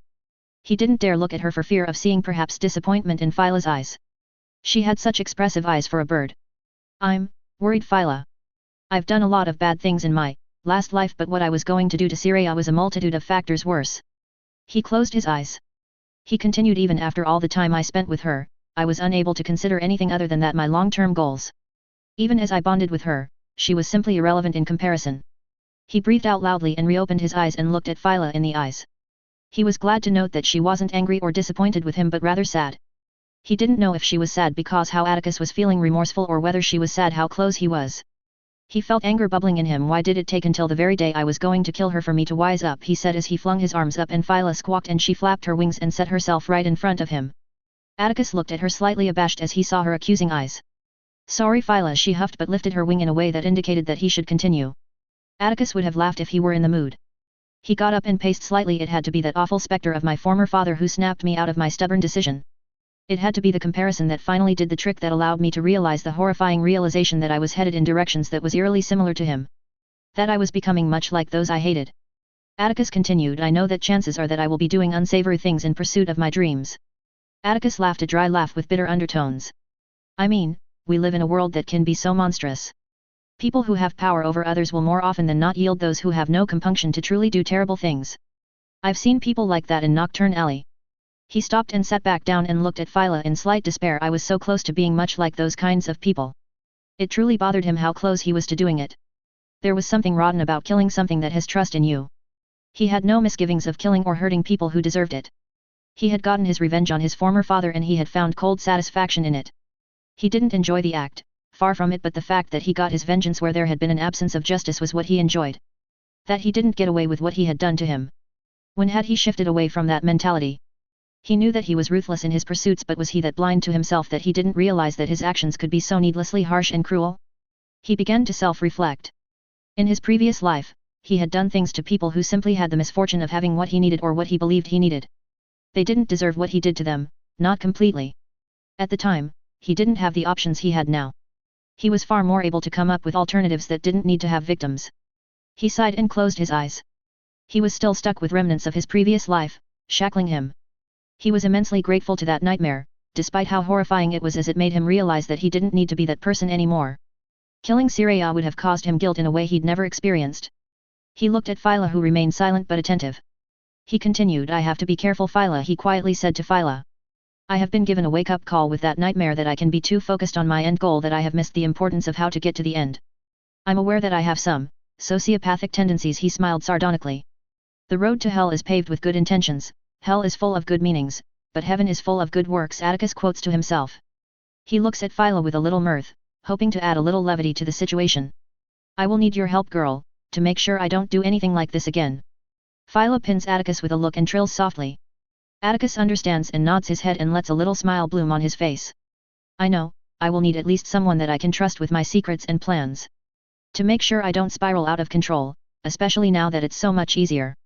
For a brief moment of silence there was nothing else but him and Phyla as they stared each other in the eyes. The sun lit directly from behind them, which gave the moment a quality of sincerity that Atticus found heavy. His breath hitched slightly as he stared at those brilliantly golden eyes as she stared at him, which felt as if she was evaluating him. He felt as if he carried the world on his shoulders. Everything he was doing, planning, were all for the dream of having a home for magic and knowledge. He could have simply disappeared into the world. He could have simply focused on attaining immortality, seeking extended life for the sake of it. But it didn't give him purpose. It was simply something that enabled him. His dream is what made living worth it. It was for creatures like Sayre, Phyla, and those unicorns in the Forbidden Forest. It was for people like him who cared for magic and those who were gifted, human and sentient creature alike. It was for seeing a land so heavy with magic, that it made Hogwarts a poorly warded home amongst muggles. It was for himself and for his family. It was heavy burden that he took on, even if it was a burden that may not have needed to be taken on. She broke the silence as she slowly huddled over to him and laid her head in his lap, which stilled Atticus. He raised his hands slowly and gently stroked her feathers. Atticus sighed and closed his eyes. "Thank you, Phyla," he said softly. He continued to rub her feathers as he sat there, with her head in his lap as he continued to watch the nature in front of him. Atticus hadn't visited Sayre for a few days since that day until today. He approached the stone statue and spoke the passphrase, and Sayre slithered towards him. "Master, you haven't visited me in the last few days. Was there something wrong?" she hissed out, concerned. Atticus smiled at her and moved forward to rub her nose, which she purred at. That got Atticus to start chuckling. "No, Sayre, I had a problem I needed to deal with. It took a little while to solve." "Did you enjoy the cows that Tweenie left for you?" Atticus asks. "Yes, I did. Thank you for having me fed. It's not so easy for me now that I'm so old," she complained slightly. Atticus frowns a little. "Are you feeling well?" "Yes, I'm fine, but now that I'm awake more, it is easier to notice that hunting in the forest is more difficult than I remember. It is too much of a problem. I will still likely live for many years, but I would prefer to be fed," she hisses out. Atticus smiles at her. "I will make sure to have you fed so that you don't have to hunt at all. There isn't much information on your species, Sayre. Especially about your lifespan. I'm quite certain you're one of the few, if not the only, living basilisks in the world." "Yes, Sal used to tell me about my kind. Even back then, we were feared, as we should be. I am the queen of the serpents. But he used to tell me that there were some safe havens for my kind, in the warm forests in a land far east," she hisses out in contemplation. Atticus shook his head. "I haven't found any such information. It is likely that any safe havens that may have existed, have long since been destroyed," he says softly to her as he rubs her nose. She hisses out in agitation but calms herself. "I have laid eggs for Sal long ago. I do not know if they are still there, but there is a room within the stone statue that contains the eggs." Atticus stood still. "Why weren't they hatched?" Atticus inquires, though he knew the reasons. "They weren't hatched because Sal didn't want to have too many basilisks around the castle. He feared that they would not be as calm as me," she hisses out. "Was he right?" Atticus asks. She hisses out, seemingly in deliberation. "Yes," she finally answers. "When I was young, I was brash and arrogant. I knew my status of queen. My children, though they would not seek to challenge me, they would seek out their own territory. They likely would have respected Sal as a speaker, but with so many of my kind, his influence would have been lesser with them." Interesting, Atticus thought to himself. "Would hatching them myself not gain me the ability to make them more obedient, or perhaps bond with me?" Atticus inquires. Atticus feels her shake her head slightly. "I'm not sure. They will be more compliant with you, but I'm not sure it would be to the same amount I was with Sal, even though I was young. They wouldn't attack you, however," she hisses out. Atticus was deep in thought. "Seems like hatching more basilisks would have to be at a much later date," he muses to himself, "if at all. Sayre, I've wanted to bring this up for some time now." He grimaces internally for the barefaced lie. "I want you to come with me, leave this chamber," he says. She remains quiet for a moment. "You want me to abandon the last mission my master gave me?" she hisses out. "Yes. Hogwarts is not in the same situation it was when Salazar was alive, Sayre.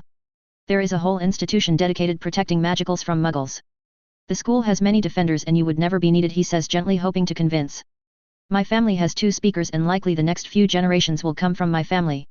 You would not be alone for so long anymore and you would have someone to speak with." For a long few moments there is silence. "What if there are muggles that attack the school whilst I still live? I would be neglecting my master's orders," she hisses out in slight distress. Atticus mulls it over. It wasn't impossible that muggles would attack Hogwarts in 50 to 100 years and Sayre may still be alive then. "If I promise my own aid to Hogwarts and promise to bring you when I travel to defend Hogwarts from muggles, would you agree?" She draws herself from his hand and she brings her face right to Atticus. "Yes. I will agree to those terms," she hisses out in excitement. "Excellent. I will need time to sort things out, but it will happen by the end of next year," he replies happily. "Where will you take me?" she hisses out. "I will be remaining in the school for at least 4 to 5 years. I was going to buy a suitcase that would be expanded, giving you a lot of space to roam under a warm weather," he hisses out. He always wanted one of those suitcases. "If you are going to remain in Hogwarts for so long, why do you want me to leave the chamber so soon?" she hisses out in confusion. Atticus sighs. He had to tell her regarding Riddle. Riddle didn't find the chamber until perhaps her 4th or 5th year, so there wasn't necessarily a need to move her so soon, but he didn't want to take a chance that things would be very different. Remember how I previously mentioned that my family was the remaining noble family that can speak, he hisses out and she bobs her head in confirmation. There is another family, the last direct family that is descended from your master. My family, while older than theirs, had married a daughter from their house some time ago, he hisses. He continues, the family is unstable, Sayre. They have twisted ideologies that resulted in them mating family members too closely. It has contributed to their insanity. There is a female, perhaps the last one to come from their house, that will come to Hogwarts soon. You mentioned that you were able to smell my Slytherin blood. She would likely have stronger link to Slytherin. I do not want to lose you to her, and I do not want her to use you to get rid of students she doesn't like at the school. I would never harm students at the school. It would be against my master's orders, she hisses out angrily, and her tail slams angrily on the ground, and Atticus quickly rubs her snout again. I know, Sayre, I know. But she would be his heir, therefore would she not have some control over you? As the child of your master, he inquires gently. She calms down. Yes, she would, but she wouldn't be able to make me. What if she lied to you? Said that some students are fake and have infiltrated Hogwarts and she needs you to attack them? If you didn't know if it was false, would you have done it? To protect the real students, he gently leads her to scenario. She raises her head and hisses, but she doesn't get angry. She would lie to me. Atticus rubs her snout as she lowers it back to his level. Yes, she would. She would also, if she could, use magic on you, make to listen to her. You would perhaps fight against it, but in the end, she could win and it would hurt you a lot, he hisses gently. That is why I want you to leave the chamber partially, so that she or anyone like her can't hurt you in that way or use you to do terrible things. You are a beautiful serpent, Sayre, smart and strong. I want you remain as you and to be happy. I am happy you are here, master, she hisses in a tone he didn't quite recognize. I'm happy I'm here too, Sayre. You know, it's funny. You're so powerful, but you are so very gentle. Did Sal know you like this? He hisses out and proceeds to laugh a little. Sal knew I was a good girl. I was his favorite, he liked me more than his own son, she hisses out in pride. Atticus laughs out loud at that. Yes, I can imagine that. You're definitely one of my favorites as well. After that, they talked little more for a number of hours. Somehow they had gotten around to talk about her reproductive cycle, and he had laughed for a long while when she had spluttered. Thankfully, it was simply saliva and not little bits of her venom, but it was honestly surprising that she was even capable of that again. She had been vague and exceedingly uncomfortable about it, but she eventually gave him the notion that Salazar had done something to enable her to give birth without needing a male.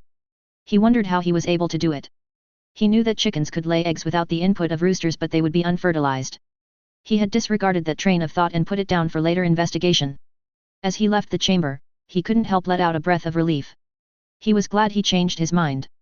His good day continued to become even better as Tweenie had come through really and had filled up more than 5 trunks of artifacts. Tweenie had shown his OCD and sorted them appropriately. One trunk was filled with cursed objects. He would look for the least cursed objects to train his near non-existent curse-breaking skills. 2 trunks were filled with goblin-wrought silver. Atticus had smiled at that. It would come in handily in his negotiations with the goblins. Break. 2th of July 1937. Soon enough it became time to exit the Hogwarts Express for the last time until September 1st again. He quickly made his way through the crowd and found his family waiting for him, including his sister Sophia. He smiled at them as he walked over to them. After a few quick greetings they made their way home. The first 2 weeks of the holiday went by like a blur. Atticus had paused his studying as he had made a lot of headway during his time at Hogwarts and worked mostly on his practicals when he wasn't spending time with his family. By the time the year ended, he had surpassed 5th year curriculum in the majority of core subjects. He had spent the remaining time after his exam studying the more esoteric in the time room branches, which he was slowly but surely reaching the same equivalent understanding. Sophia had graduated while he had been at Hogwarts. His parents and great-grandfather had attended the ceremony and Sophia had regaled him with relish about her graduation. She had graduated 4th in her year, which she was happy about, and the family were proud of her, including him. She scored the highest in charms and runes while she was top 3 in transfiguration and arithmancy and top 2 in care. Her grades in Dada, potions, and history drug her down to 4th, but she hadn't cared too much about those subjects. They had gone to Verdant Alley to celebrate in one of the high-end restaurants. It hadn't been the first time Atticus had gone to a restaurant in this life, but it was definitely his first time in Verdant Alley. It was glitzy to say the least. It reminded him of those movies, like The Great Gatsby, but more uptight, posh, and arrogant in a British manner. After that dinner, they had gone home and continued to talk into the night. The topic had moved to her career prospects, and she had, after talking with great-grandfather, agreed to work within the family business, though she would not be allowed to head to mainland Europe and was constrained to go to the US only for the first 5 years. She would apprentice under Benedict and Mr. Dayton, learning the ropes. Marriage was discussed with her, to her horror, as there had been numerous inquiries regarding her. Thankfully the direct heirs to noble families were often 5 or more years younger than her, and so that had ruled some of them off. Atticus shuddered when Abraxas Malfoy was one of these heirs discussed, and he was very glad when his father had said that it had been rejected. The topic had swerved a little as their mother had shared some gossip regarding the Black family. Cedrella Black, another Black, a first cousin from the main branch, had eloped with Septimus Weasley, dishonoring the family as she had broken the betrothal with the Selwyn heir. For that, she had been blasted off the family. The Weasley family were a noble family, but they were the greatest blood traitors amongst the nobility. Despite it being a scandal in high society, they wouldn't face repercussions as the Weasleys were still pure bloods. It did mean, however, that their reputation was sunk even further, and his mother had been clucking that they were barely above mudbloods. Atticus kept mum about the whole thing, but it was ridiculous how Victorian it all was. In a certain perspective, he understood about marrying people who were beneficial to the wider family, but it shouldn't be the only factor as it is in so many other families. He lucked out in truth being born in the Sayre family. Thankfully Sophia had been assuaged that her hand wouldn't be given away without her consent, which had relaxed her. She seemed genuine when she said that she hadn't found anyone beyond a few dates, and said that she put it all off when she grew disillusioned in her 6th year. Atticus sat in his bedroom pondering the particular problem he was facing. He was at the barebones stage of creating a charm that was based on satellite mapping that he was familiar with in his previous life. Satellite imaging was a useful tool for mineral exploration projects. He was familiar with the technology as his degree included material science and the topic had been covered during that year. They used images that had short wavelengths, infrared bands, to highlight areas through coloring that characterized mineralization of particular metals. For instance, high deposits of copper would yield a bright pink color. All this had given Atticus an idea to create a charm that identified metal deposits. Given that he no longer was going to have basilisk materials to sell, he would need something like this to increase his capital rapidly. Homino Revelio was rooted in soul magic specifically catered to beings, but the arithmancy of the spell had turned up some elements that proved that it could be critical to his success of creating the spell. The revealing charm arithmancy had shown the components where the identifying component had come from. He would use these components as the base of his spell, hopefully with the magical equivalent of multispectral imaging. He had searched the library for any and all detection spells and had gotten over 3 dozen that could fit with his intent. He would have a number of things to sort out, such as the range of the spell, ensuring that it could be tied to an object, and figuring out a way to identify different metals. Most charms that showed a slightly different outcome or intensity, a prime example such as the Lumos charm, had a suffix on the incantation. The charm itself wouldn't be too useful without having a way of showing it, and he thought that he should be able to tie it magically to a parchment that showed results. It was an exceedingly difficult one, Atticus thought to himself wryly. Not even creating variants of the Protean charm caused him this much trouble. He bemoaned the fact that calculators wouldn't be created for probably another 20 or 30 years from now. Doing the calculations manually had him appreciate the simplest of things. He wouldn't be devoted much time to it, working on it intermittently, which would probably take him a year or more to complete. He wasn't disappointed with that admission, as he knew that accidents frequently occurred with spellcrafters. Atticus yawned, shook his head and made his way downstairs. The home only had him and Miss Florence, though she was busy in her office doing her own thing. His sister had gone to America to visit their cousins while their mother was attending an event hosted by her fellow ladies. Atticus snorted. He remembered once when he had been taken to one when he was a child. It was mind-numbingly boring, and it was just the ladies' version of sitting around with the boys talking about their yesteryears over a couple of beers. Slightly more tactful though. He sighed as he made his way towards the dueling room. He had intended to compete in the U16 this year, but he changed his mind. He didn't believe he would gain much by competing against people who had yet to complete their newts. While Atticus was currently in his 6th year topics in the 4 battle-orientated branches of magic, his spell repertoire and knowledge of the more esoteric magics was far ahead what he'd expect the current British magicals to be capable of. He knew that spell knowledge was nowhere near enough, but he was ritually enhanced and he vigorously trained himself in dueling. He had drilled himself fervently and had increased the speed and number of the dummies. No, he would wait until he was 14 and compete in the U20s, which would be far more challenging as it tended to be attended by Aura trainees and defense mastery students. Break. 5th of July 1937. Atticus made his way through Diagon Alley towards Nocturne Alley. He had scoped Nocturne Alley a few times before today and had Tweenie investigate who is who during the school year in preparation of pawning off a lot of the stuff that he had on hand. He wore a wristlet on his right wrist, obscured under his robes, which put him under a glamour. He had been playing around with glamour charms and runes for a little while and made a good one. He intended to create a more secure one that combined transfiguration and charms. Grindelwald was an expert in self-transfiguration, and he wondered if he could achieve something similar that was more secured through runes that wouldn't come out with a finite. He made it towards the mouth of the alley, and a few unsavory-looking individuals cast their eyes at him, evaluating. When he had gone to Nocturne previously, alone and without any glamours, he had gone during a time of day that most dark creatures and wizards wouldn't be around. He was lucky in that regard that he hadn't been accosted by someone or something. It was also unfortunately a time that most shops were closed. Once they caught Atticus' unflinching eyes, they relaxed. It seemed as if he passed some scrutiny and he walked past them as they diverted their eyes. His glamour was of a young man, around 20 to 25 years of age. His hair was stark white and around jaw-length long. His eyes were dark, nearly black. It was difficult for glamours to work when you weren't the approximate size of the glamour. Atticus had found a way around it and it was more than passable, but the more experienced individuals will know that he was under a glamour. He could have used a more average glamour, but he intended to have this to be his main face when he was dealing with the more seedy elements of life. Nocturne was the dirty backside of Diagon Alley. It reminded him of New York City in his time when economic crisis hadn't abated in years, and it resulted in areas that were exceedingly run down and a hotbed for dregs of society. Instead of crackheads, there were hags and wizards that were afflicted with one thing or another. It was the dumping place of failed wizards and witches that couldn't exist in normal society for one reason or another. They were magicals that were such utter failures, even with the gift of magic within them, so unable to gather strength and intelligence to use what so few have. He looked at them with contempt. Atticus continued on his way and found the place where Tweenie had highlighted out to him. It was the main marketplace for black market items. Borgin and Burke's were the far more professional outfit when it came to pawning things, but what he was selling, he needed discretion far more than he needed reliability and safer option, relatively. He was going to see a man that was well known to have links with various European and Asian crime syndicates. He had 6 vials of pure basilisk venom on him. He had asked Sayre if she was willing to donate a few vials once in a while, and she had readily agreed. She was able to produce liters of venom, and a few vials worth of venom wasn't going to cause her trouble. He moved through the main street of the alley and he passed by numerous dilapidated, run-down stores. He swerved left and walked for a few more minutes until he hit the storefront he was looking for. Frestman's Shylock. The shop was relatively cleaner than the other shops, but it was still dirtier than any other shop in Diagon. He pushed the creaking door open and a bell rang. He walked through and he was greeted with a simple kiosk with an battered and aged desk. The man who was seated behind the desk was a relatively middle-aged man. He looked worn, he had graying hair, his face marred with clear age lines that looked slightly out of place. He looked up and met Atticus' gaze. He looked at Atticus critically and with suspicion. It made sense, Atticus was new, of course. "What do you want?" he rasped out in a deep throaty voice, while he contorted in a vile sneer that looked grim.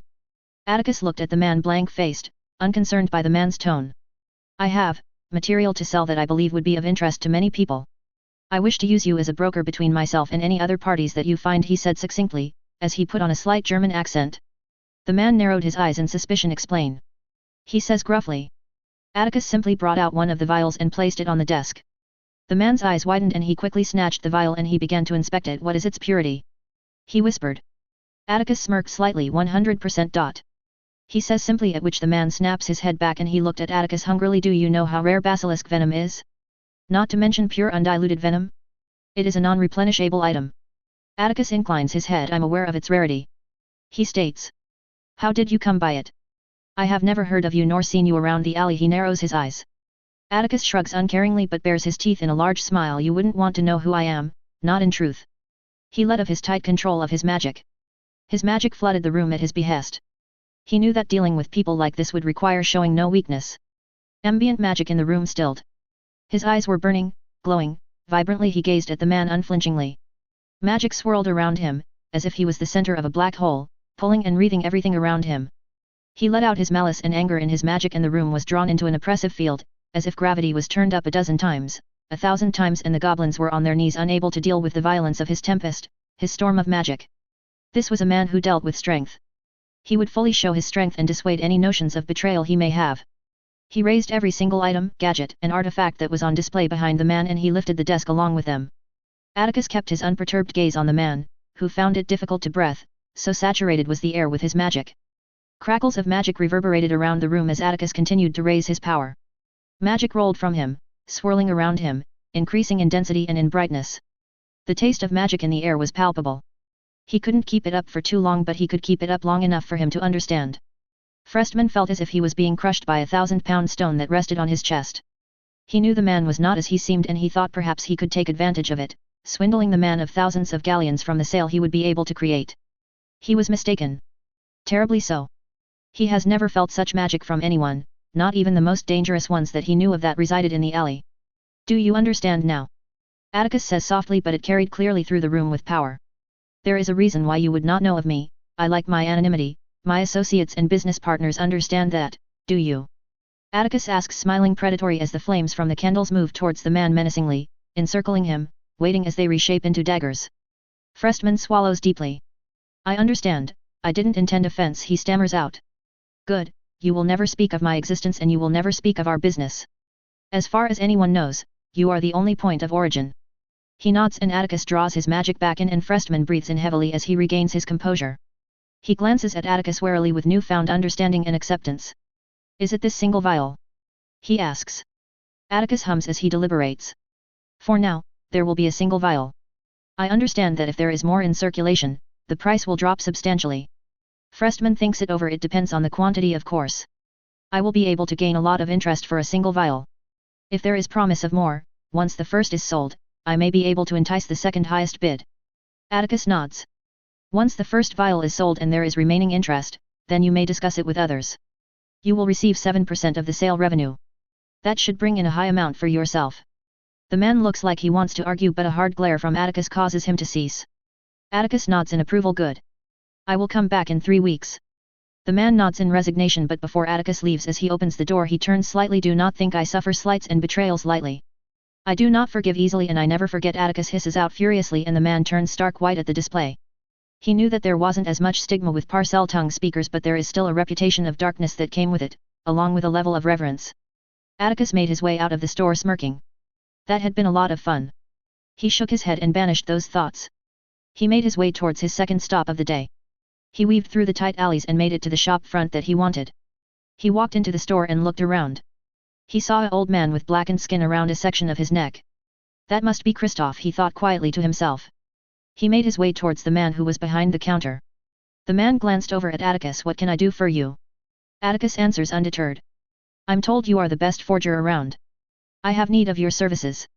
All my documents of identity have been unfortunately lost in a fire. Atticus says as he plops down a bag full of galleons. The man eyes the purse and he clearly mulling it over. He turns towards Atticus and sweeps his eyes over him, assessing him. He narrows his eyes and suddenly breaks off and walks out towards the back of the room. Follow me. He states simply.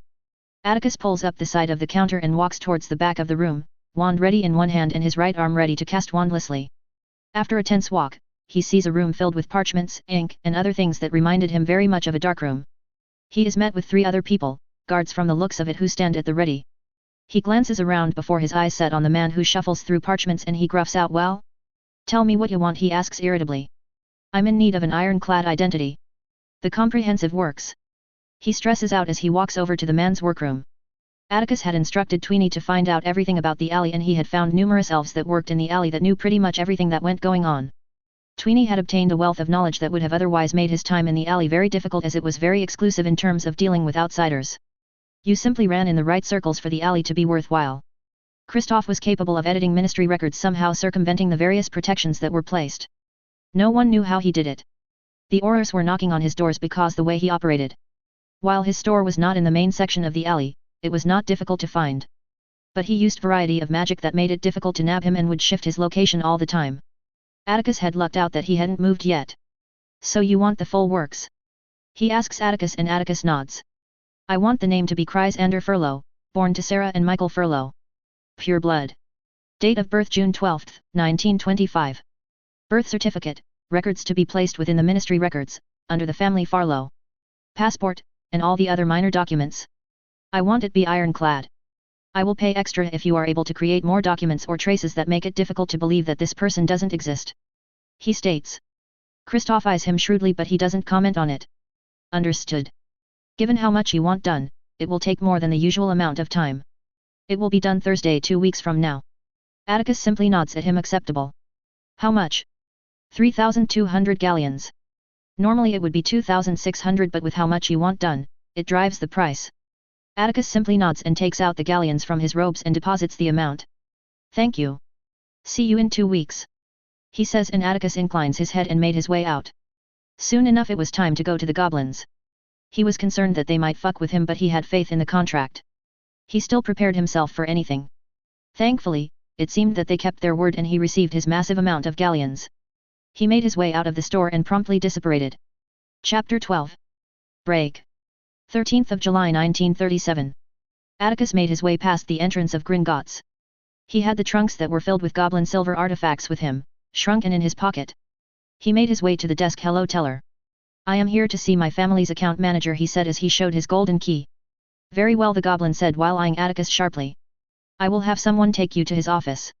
Horn hoog. He belted out. A youngish-looking goblin came and Atticus followed him through a marble-patterned walkway in a direction different to where he went in last time he came into Gringotts. They passed a barrier once they walked through a doorway and he was greeted with the sight of tasteful and subtle design of a large room that was flanked by large marble pillars that seemed Roman.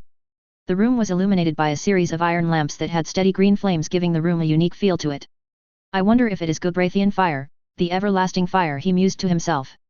Here please, the goblin stated as he pointed to the door that they stopped in front of. Atticus looked at the door and saw that it had Sayre account manager, sickle sharp engraved into it. The goblin knocked on the door and an elderly goblin emerged with thick white sideburns. Yes? He asked in a throaty guttural voice.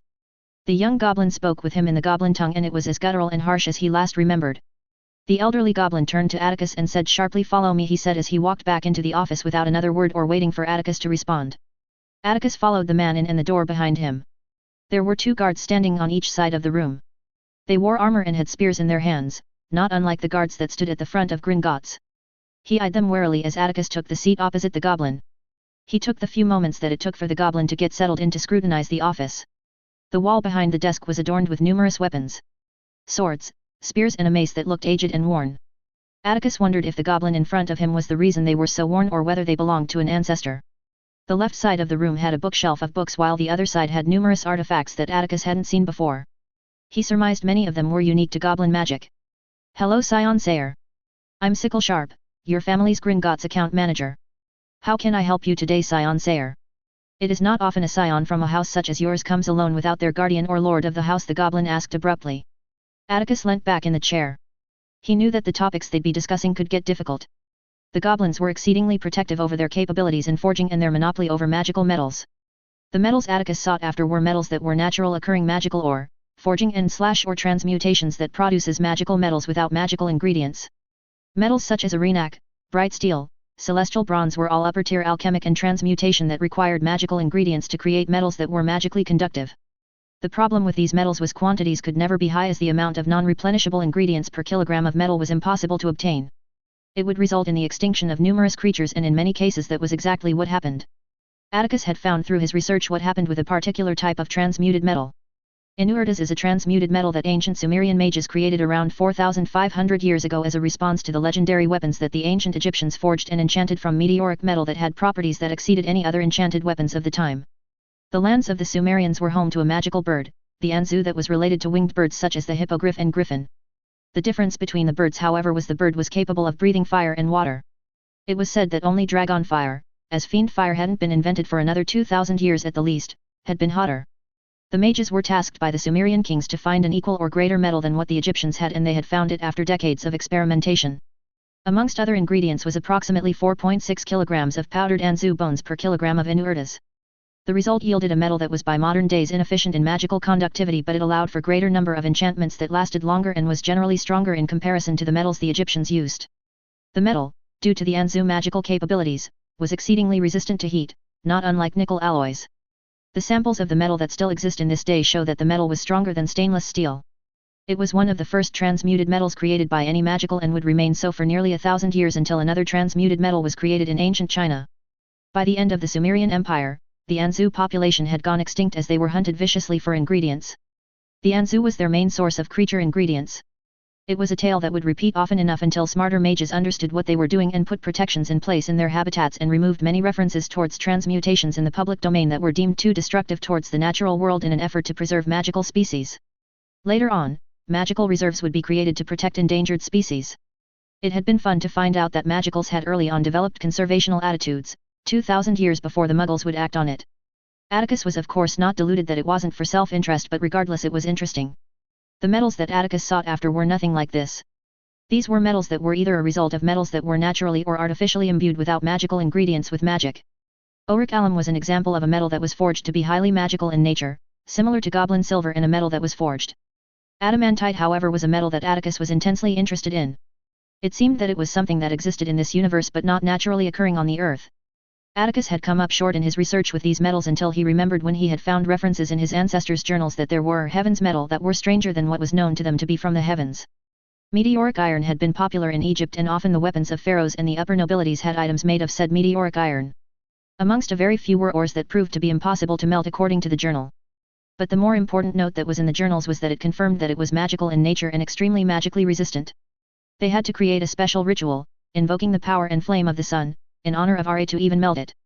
They said that the metal had lost significant amounts of its magic in the ritual, but it remained magical in nature.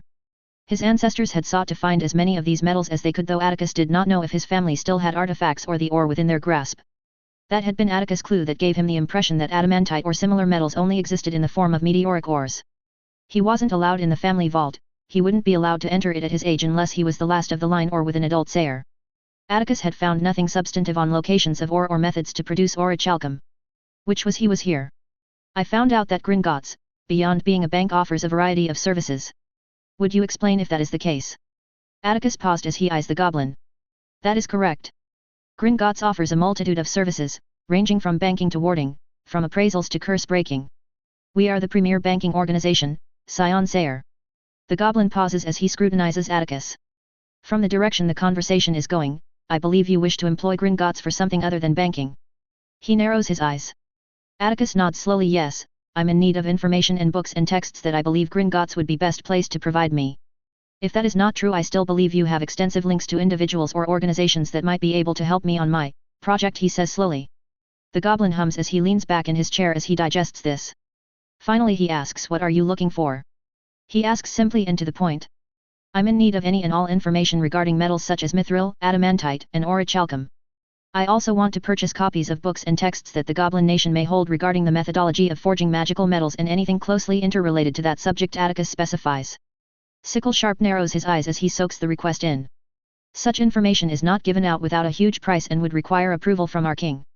Personally, I'm of the belief that the Goblin Nation would be reluctant to hand out information of such importance to your kind.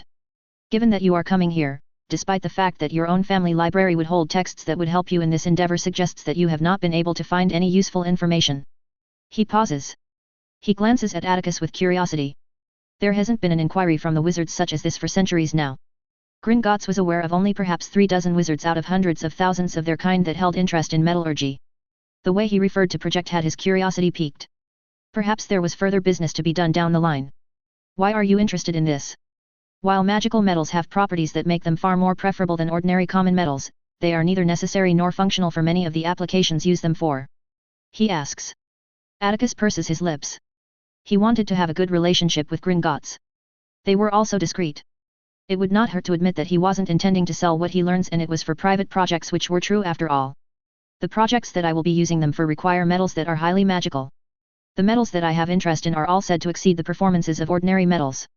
In addition to all that, many of the magical metals would allow for applications, enchantments, and runes that I would find difficult to place on standard metals. For that reason, I seek to create my own metals for my own purposes. Atticus sighs. I have found only enough within texts to describe properties and legendary artifacts that have been made of these metals, but never texts to describe how to forge or transmute these metals. Sickle Sharp hums. You would hardly find them within the public domain. There have been few master alchemists in the last few hundred years that would have been interested in metal transmutation beyond satisfying curiosity.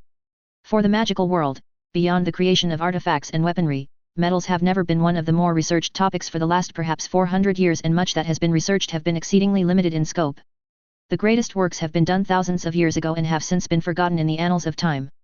The most famous living alchemist is of course Nicholas Flamel, but much of his work has never been published, and even then, his expertise is geared towards organic transmutation and alchemic transmutation to precious metals. I suspect that it is the case for much of living alchemists. It is a niche field that you would not find in many family libraries regardless of age of the house unless they are geared towards alchemy as an affinity. He said meaningfully before continuing. Your own family, despite being a family famous for artificers and enchanters, as far as we know, got interested in alchemy beyond a certain point. The Goblin Nation, however, has many uses for magical metals. You are correct to presume that we would have information that would be difficult to find amongst your kind. He pauses. It is, however, not a decision or negotiation that I can make on my own. He got and rang a bell. A young goblin clerk came running in, and they spoke in their native tongue, gobbledygook. After a little while the clerk ran off, and Sickle Sharp returned his gaze towards Atticus. I have requested the presence of someone who will be able to negotiate on the Goblin Nation's behalf. He states. Atticus nods his understanding, and it took over 10 minutes for the goblin to arrive. He wore far more intricate and expensive clothing than the suits that his family's account manager did. He was tailed by guards that were decked in armor that was different from the two guards that stood by Sickle Sharp. Sickle Sharp got up and bowed deeply, as did the guards that were in the office. The head goblin spoke in gobbledygook with Sickle Sharp for a little while before the head goblin turned his gaze towards Atticus, which seemed appraising. He turns towards Atticus and Atticus got up. He bowed towards the goblin in a sign of respect, and from his glance towards the goblin, he could see that he was mildly surprised. Well met, Scion Sayre. I am Ragnok Gringot, Crown Prince of the nation. Atticus inclines his head. Well met, Prince Ragnok. You may call me Ragnok. It is easier that way. Atticus nods. Of course. You may call me Atticus if you wish. Ragnok did not respond to that as he turned and sat next to Sickle Sharp. He turns towards Atticus. I hear you wish to purchase books, texts, and information on magical metals. Atticus simply nods. Ragnok pounds his hand in the table in thought. Very well. He waves at the clerks that had been carrying over 24 books and a dozen scrolls, and they move to put their loads on the desk. You have specifically asked for orichalcum, adamantite, and mithril. We have the necessary information for you to be able to forge orichalcum. He states. Adamantite is a more difficult prospect. Do you know what this metal is? He asks intently. Atticus nods. Yes, I'm aware that it is extraterrestrial and therefore there will be limited amount of the metal. Do you know where sources of the metal may be? Yes, it is non-existent on Earth except in a very few craters. We are aware of certain locations that seem likely to hold adamantite. The metal has never held any interest to the Goblin Nation despite the properties of the metal. It is a specialist metal that is not worth the cost, despite being the strongest and magical metal other than mithril. Mithril is a problem. We do not know how Emrys created the metal, but we do have information that may prove useful to you. This will not be given to you until you sign an agreement with us that essentially states that you will not sell mithril. You have already stated to Sickle Sharp that it is for personal projects, so this should not pose a problem. He finishes as he bounds his hands together and sets it front of him. Finally, we also have other books on some of the lesser-known transmuted metals that may prove useful to you, such as you. We can include these in your order. This brings to us how you will afford to purchase all this. He says as he gestures towards the books and scrolls. Your trust vault will not be able to cover all this. Atticus smirks a little. I will not be using galleons to pay for this, if you agree to it. Ragnok narrows his eyes at the proclamation and he waves his hand to continue. I have come across over 50 artifacts, weapons, and armor made out of goblin silver that I wish to use as payment for the books, scrolls and information, he says simply. Ragnok raises his eyebrows at that answer and the guards bang their spear ends on the ground. The goblins were of the impression that things forged by goblins were only loaned out and never permanently sold. They argue that upon the wizard's death, the ownership of the artifact or weapon must be returned to the nation. That is why the return of the silver is considered a great victory for the nation, and Atticus dangling it in front of them is a tense moment. You wish to barter our own goods for this? Ragnok growls out. Atticus shakes his head. No, I wish to barter a finder's fee to goods that were lost to the nation. He smiles beautifully as he sits back in his chair. After all, it is the Goblin Nation's proclamation that goblin silver items were and always will be property of the nation. He pauses. It never says anything that it should be returned free of charge. He gazes at Ragnok. I have spent a lot of time gathering these items on behalf of the nation, so I would like recompense in some form or another. He smiles at Ragnok. A little while, the tense situation grows until Ragnok barks out a laugh. Not a bad attempt, child. Very well, we will agree to pay you with the books and texts that you have requested in return of the goblin silver. You will also sign an agreement to never sell mithril should you find how to create it. Atticus simply nods at the agreement. Do you have a contract ready to sign that outlines all that we have agreed to? He inquires. He gestures towards the clerk and begins writing the contract. He then passed out a contract to Atticus and Atticus read it carefully. This contract does not bind anyone to ensure that I am not cheated. Will you swear an oath to confirm that you keep to the spirit of the agreement, if not the letter? He eyed the goblin carefully. Ragnok looked displeased at the notion of cheating Atticus. I, Ragnok Gringot, swear on my honor, my blood, and my magic that I will honor the agreement as written on the contract signed 13th of July 1937 between Atticus Sayre and Ragnok Gringot. He swore and magic bound him to his oath. Atticus nodded in respect and continued to sign the contract. He passed the trunks over to goblin guards who inspect the items along with Sickle Sharp. Ragnok barked orders to guards standing by the door and they hurried away. They will be bringing copies of books that contain information regarding lesser-known metals. Atticus inclined his head in acknowledgement. 10 minutes later the guards returned with a clerk who had 6 large books with him and a bag that seemed to hold a few scrolls. Prince Ragnok spoke with the clerk and the clerk passed the books over to Atticus. Atticus brought out a trunk and places all the books and scrolls within it. I believe that is all, Mr. Sayre. Atticus inclined his head. Atticus bows towards the goblin. Thank you for your assistance. Atticus made his way out of the bank via a guide and proceeded to head home after stopping for an ice cream or 3 at Fortescue's. Break. 13th of August 1937. He stumbled out of the fireplace and readjusts himself. He waved his wand and clears himself of the ash. He took his luggage that he shrunk from his pocket and lets it expand on the ground. He looked around and recognizes where he was. He was in a large plaza that had dozens of fireplaces at each side with flags of nations at the top of the fireplaces showing. He'd been here before, of course, when he was traveling with Benedict. They were spending a few weeks with his American family this summer. Sophia had been here for some time now and would likely remain living with them for the foreseeable future. He had met them a few times, last seeing them when he and Benedict had traveled the world, though it had been brief as they were returning the next day. This time, they would be spending most of it with them. He was looking forward to getting his cousins more. Sarah was the more considerate of the two while Odette was bubbly. They were only a year younger than his sister and so they would be entering their last year at Ilvermorny. He turns his eyes towards the end of the plaza where the exit was. He waits however and soon enough the fireplace that he had come out from fires up and his mother walks out. She dusts herself clean and looks at Atticus. I can never get used to international fluid travel. She sighs complaining as she drags the luggage behind her. Atticus chuckles. He locks steps with his mother as they head towards the end of the plaza. Maybe that's the reason. Atticus says out loud, which garners a look from his mother. Atticus shrugs, making international travel so uncomfortable that it dissuades people from crossing borders, which his mother smiles at. It seems like so, doesn't it? She comments, and before she could make a jape, they got to the front desk. Name please, a bored feminine voice calls out and Atticus looks up. A middle-aged brunette who looked quite average met their eyes. His mother answers for them both, Anne Sayre and Atticus Sayre, she says primly as she wears her pure-blood nobility mask on full display. The woman sits up straighter and with her eyes wide, brimming with excitement. Atticus internally groans. Ah, the Sayre family. She says, and she quickly looks down at the parchment next to her. She writes something down and she looks back up, all in order. I must say, it's an honor to meet members of the founders. Especially yours, she practically says, almost jumping out of her seat. It's quite odd to see such childish reactions from a grown woman, especially when he, and his family by proxy, was the recipient of it. She takes on a saddened expression as she continues speaking. I'm so sorry for your loss. She says, full of pity. She looks at Atticus. Your grandparents were such heroes. My, they saved the president. The president. She gushes out, quite inappropriately. Atticus suddenly thanks his lucky stars that he wasn't born American. His mother clears her throat. Yes, thank you for your condolences. His mother says with a tight smile. We are running late to meet our family here, may we have our passes please? She says kindly, though Atticus knew it was a facade. She knew how to handle people with such ease that made Atticus envious. The secretary gasps, oh of course, she says, and she twirls her seat around and opens up a cabinet and looks for their passes. His mother turns slightly and Atticus meets her gaze. She rolls her eyes and makes expressions that mock the woman. Atticus smiles at her, bemused at her antics. Ah, there they are, they hear the secretary say with a flourish. The secretary turns around and his mother resets her face in that haughty pure-blood way that she pulls off so well. Here you go, passes for 2 weeks, she beams at them as she hands over the passes to his mother. Thank you. Have a lovely day, his mother says in a polite way, which the secretary practically laps up. Oh, I will, you too, Mrs. Sayre. She calls out as they walk past the barrier. His mother audibly sighs and Atticus asks, what was that about? It wasn't that bad when Benedict and I traveled here in America, Atticus asks confusedly. His mother glances at him as they walk down the stairs. Atticus looks down the stairs and sees dozens of people go about their business on the floor below them. This section of the MACUSA building was predominantly reserved for international business or diplomacy. It made sense to have the International Flow Network floor to be close in proximity to this floor. They would be taking a lift to the ground floor at this level.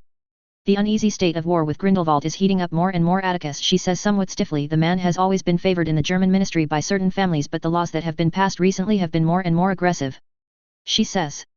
The opinion of MACUSA and many people is that he is gearing up to take over the German ministry and use the nation as a platform to launch his conquest. It has made MACUSA uneasy and vocal, as it means that it will go from a war with a warlord to a war between nations with a warlord at the helm on one side. The escalation has. She pauses as she deliberates on how to express something, resulting MACUSA to spin victories and tragedies to drum up support amongst the population. She finally says. Atticus' eyes widens and he gapes slightly. Close your mouth, dear, she says, and Atticus complies. Before he could respond, the lift that they were headed towards was opening. Atticus, please catch the lift, she says suddenly, and Atticus quickly paces towards the lift. In the lift there is a house elf in a very formal uniform. It looked odd to Atticus to see a house elf in clothes such as this. The Sayre house elves also had uniform, but nothing like this. I wonder what Tweenie would say if he saw this elf, he thought bemusedly. He quickly dispatched that thought and looked up at his mother. Are my grandparents being used for propaganda? Atticus asks incredulously and slightly angry. His mother's eyes widen slightly. Floor please, the elf asks tonelessly as he interrupts whatever she was going to say. Ground floor, she says, and she turns back towards him. The elf presses the button and they are moving downwards. Not so much as propaganda as it is, honoring their sacrifice. She says, and Atticus scoffs. Honoring their sacrifice against the tyranny of Grindelwald.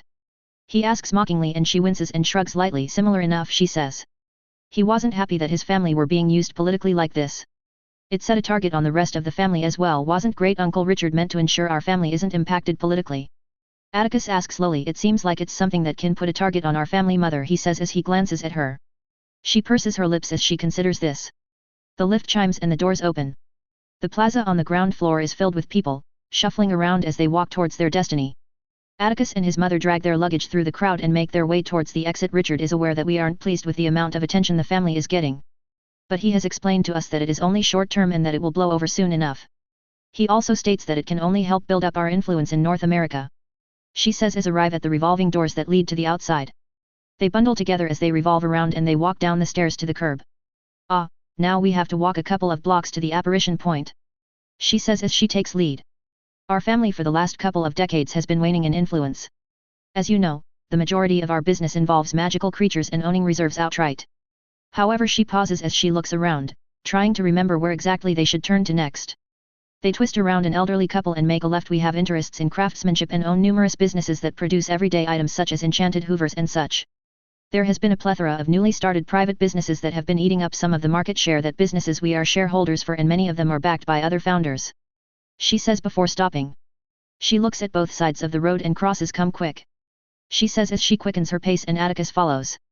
Atticus finds this whole thing a little amusing. It's the first time he's seen his mother in the Muggle world and she is handling it expertly. He's met many pure-blood women in his young years and they all seem like they would be unable to cope with the amount of people that walked in the street, let alone deal with the havoc of New York City with their vehicles. They make it to the other side of the road easily enough. Only one more right and the apparition point should be right ahead. Honestly, if I didn't know why it was so far from the Macusa building. She sighs as she trails of. Anyway, with the businesses eating up away market shares, our influence politically has also been waning. It seems like a concerted effort by the other founding families. Thankfully, it seems like most of the aggression is kept to business and not politically, but it has had Richard, your father, and Benedict a little worried. Is Macusa really that important for us? Beyond historical pride? Atticus asks genuinely. She glances down at Atticus. Macusa holds a larger number of magicals than Britain, and while they do not put importance on blood purity, the influential families are wealthy and have a lot of resources. For us, Macusa is more than a market. She pauses her lecture. It is rare for any family to hold political power in more than one magical community. Our family is unique in that regard. Atticus scoffs lightly as he smiles at his mother. The family is unique in many regards, he jests, at which she tuts. Cheeky. She simply says, chidingly before turning serious again. There are of course families that are located in more than one country. The Rosiers are an example of this. They are also influential in both countries. But there are none other than ours that have hereditary seats in multiple nations. That gives our family a responsibility to both nations and why it's been traditional to split voting powers between family members. Part of why it is important to the family is also because of Isolde Sayre. You already know that our family takes debts very seriously. Isolde had protected her brother, your direct ancestor, from likely death at the hands of their aunt. She was crucial in ensuring the survival of the Sayre family name.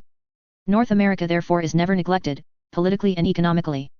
She built a school here practically single-handedly. It is only fair on us to ensure her efforts are honored.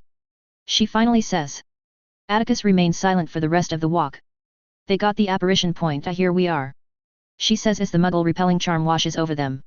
She sticks out her arm and Atticus grabs hold of her and they disapparated. Break. What? No really.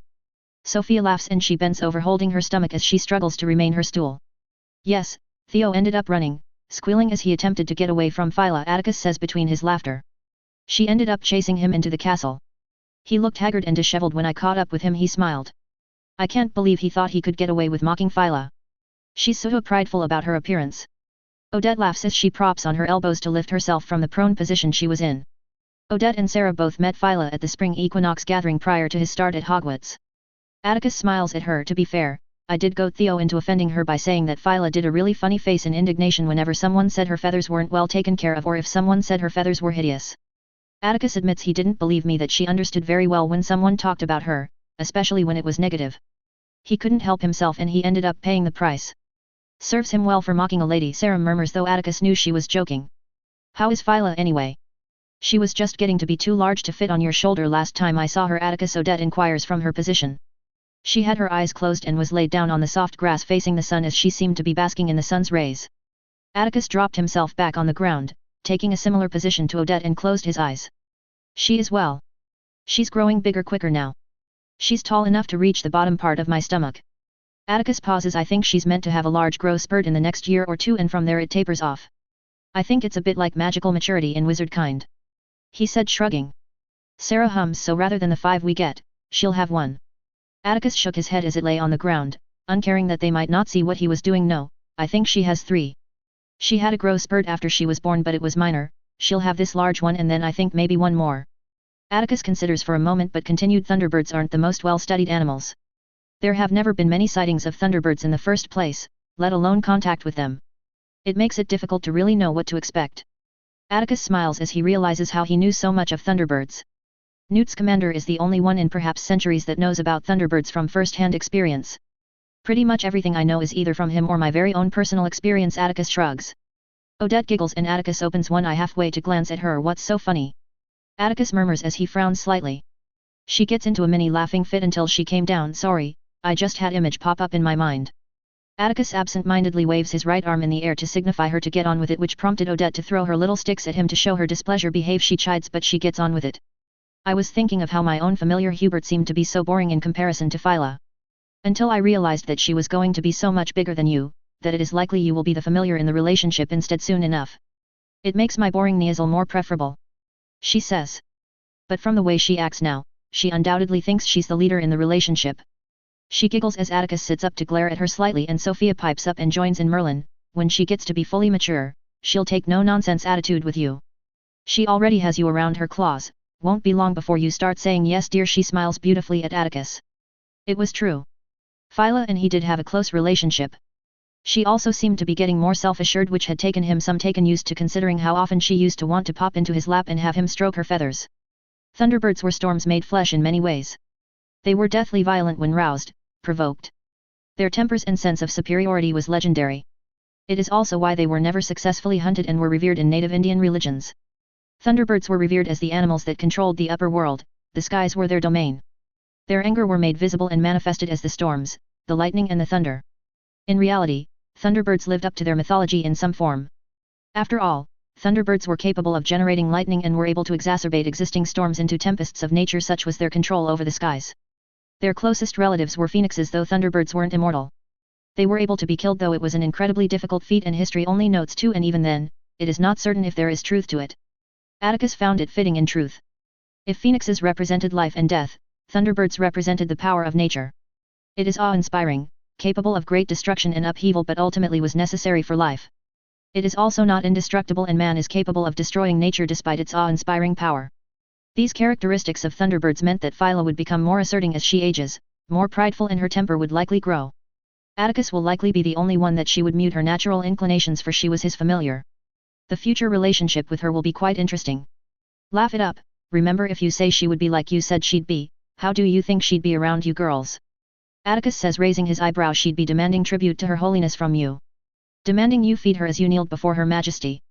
Atticus dramatically exclaims, and Sophia rolls her eyes and scoffs. Atticus looks at her. Remember to remind to tell you I told you so. When she asserts herself, Atticus winks at her. Atticus props himself up and jumped to his feet. Atticus dusts himself off and made his way towards the bank of the lake. He lifts a rock wandlessly and dashed it, intending for the stone to skip in the lake. They were currently at Lake Winnipesaukee on a Saturday afternoon. The lake is surrounded by 3 mountain ranges, and the crystal clear water made it a scenic place to be. The place was a popular place, magical and muggle, though the muggles don't know it.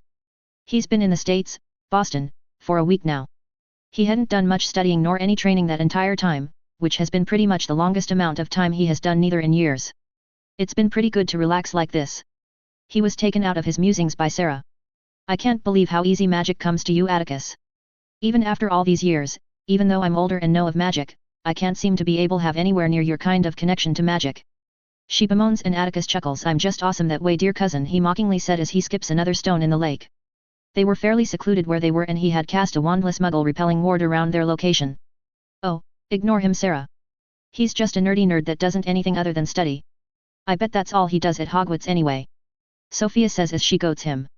Atticus turns to her smirking and casts a stinging hex at her hip. Ow. Oh, "You're so dead," she shouts, and she fires her own wandless stinging hex. Atticus laughs as he dodges her hexes and makes it towards the end of the wooden shoreline. "Nowhere to go now, baby brother," she coos, and Atticus simply smiles predatorily at her, which makes her hesitant. She fires hexes at him, which Atticus dodges, and he jumps towards her and comes at her at speeds that far exceeded normal human range. Sophia yelps as she dives to the ground, and Atticus casts a binding charm on her. "I win," he says smugly. Sarah and Odette run towards them and stood shocked at his display and par for the course. Sarah explodes on him. "How did you do that?" she demands to know. Atticus laughs. "I figured out how to channel magic through my legs. It's a combination of banishing and levitation charms aimed precisely at the angle of my leap." It was a bye. He stops as Sarah scrunches her nose. "It was troublesome to actually implement," he says after clearing his throat.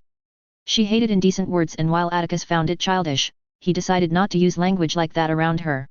It completely wasn't because she would complain to it to his mother, who would then chastise him badly enough to make him feel bad. No, it wasn't because of that at all. "Can you unbind me, please?" A muffled voice rings out, and Atticus shifts his eyes to his bound sister and waves his hand. She gets up and glares at Atticus. "You're such a mean brother," she says, and Atticus simply smiles at her, at which she rolls her eyes as she dusts herself off. "Can you teach me?" Odette hops on her feet. "Please, please, please." Atticus shakes his head. "I'm not sure if I can probably teach you it. You will need to know how cast banishing and levitation charms wandlessly, and you need to be intimately familiar with your body and your magic to even approach doing what I did. Even then, it requires a lot of practice to get it right," Atticus says, and he sees her deflate. "Even now, I can rarely get it right, more than, maybe 4 out of 10 times. He admits. "It took me ages to be able to banishing, levitation, and stinging hexes. I can't do much more than that, but Atticus did help me with finding my magic," Sophia says, smiling, knowing full well that she just volunteered him to teach the cousins wandless magic. The cousins turn to Atticus expectantly. Atticus sighs. "Very well, I will spend some time with you both in the next week to help you get better with your magic and begin you on wandless magic. I don't think you will be able to do it within the week we have, but after I give you the starting points, you should be able to train yourself pretty much on your own," he says, and pauses for a moment and gets a glint in his eyes. Sophia has been able to do wandless for pretty much years now, so if you have any questions, she'd be perfectly able to help you now that she's here in the States permanently for the foreseeable future, he says with a flourish. She gives him a mock betrayed face, and the cousins both laugh at the sibling interplay. "Come on, let's get back home in time for dinner," Sarah says, and everyone quickly agrees. After a quick apparition, they made it to the edge of the wards that covered the grounds. They continued to talk between themselves as they hike up the narrow pathway. They come across the gated entrance that leads to the manor house. After Odette taps her wand on the gate, they only need to walk a few minutes before the view of the manor comes into being. The manor is situated within 20 acres of forest that makes the manor stand out impeccably amongst the vivid, lush green surroundings. The manor was built in a Victorian English style, and it was an imposing home. His uncle, Payet Cleto Beauclerk, who owned the house and the surrounding lands, and a native Norman Frenchman, was an interesting individual. He had a commanding presence that you couldn't help but straighten up while in his presence. He loved his wife, Atticus' aunt, fiercely, and he treated his daughters with kindness and care that Atticus seldom saw other purebloods do. He was the second born from his family and had left France soon after his newts in pursuit of his own interests. He eventually made it to Canada after traveling for a few years, but found the magical community there to be too small and Franco-centric, and made his way south and eventually settled in New York for a brief period of time. It was there that Payet met his aunt Viola. His aunt had chosen to attend Ilvermorny over either Hogwarts with her brother or Beaux Batons. Marcus, his father, had said that his sister had always loved Isolde Sayre's story, and she was her idol growing up, and had pestered their parents into allowing her to attend Ilvermorny rather than the other 2 schools. During that time, his aunt had thrived in the States. The magical community in the States is significantly different than what the majority of European communities are like. Viola, upon graduating, had decided to remain in the States and work directly for MACUSA. She had fallen in love with the beauty of the country and the structure of the organization. For the past 10 years she's been working as the head of education, whose responsibility included informing Muggleborns about magic and the community. The way they conducted this was very different though, with cause. The States was particularly hit badly by so-called witch hunters, and it had caused the community to adopt policies that were far stricter and unforgiving lest they result in the witch hunts to begin again. Many of the witch hunters had connections by either sharing blood with Muggleborns, were familiar with families that gave birth to Muggleborns, or were descendants of Squibborns. This had been why the hunts were significantly more successful than the European counterpart. Of course, there was also the fact that the American communities weren't as well established as European ones, therefore were more vulnerable in comparison, but generally the connection the hunters had was considered the most pivotal consideration. Upon the installment of the Statute of Secrecy, MACUSA developed policies that had Muggleborns having their homes assessed at a very early age, to determine whether the family would accept magic, and if they were deemed not to, the family would be memory charmed and their children put into foster homes. It was something had happened far too often, even today, his aunt had said. With the way Macusa is organized, beyond a select few communities, magicals lived alongside muggles, rubbing shoulders with them all the while maintaining the secrecy.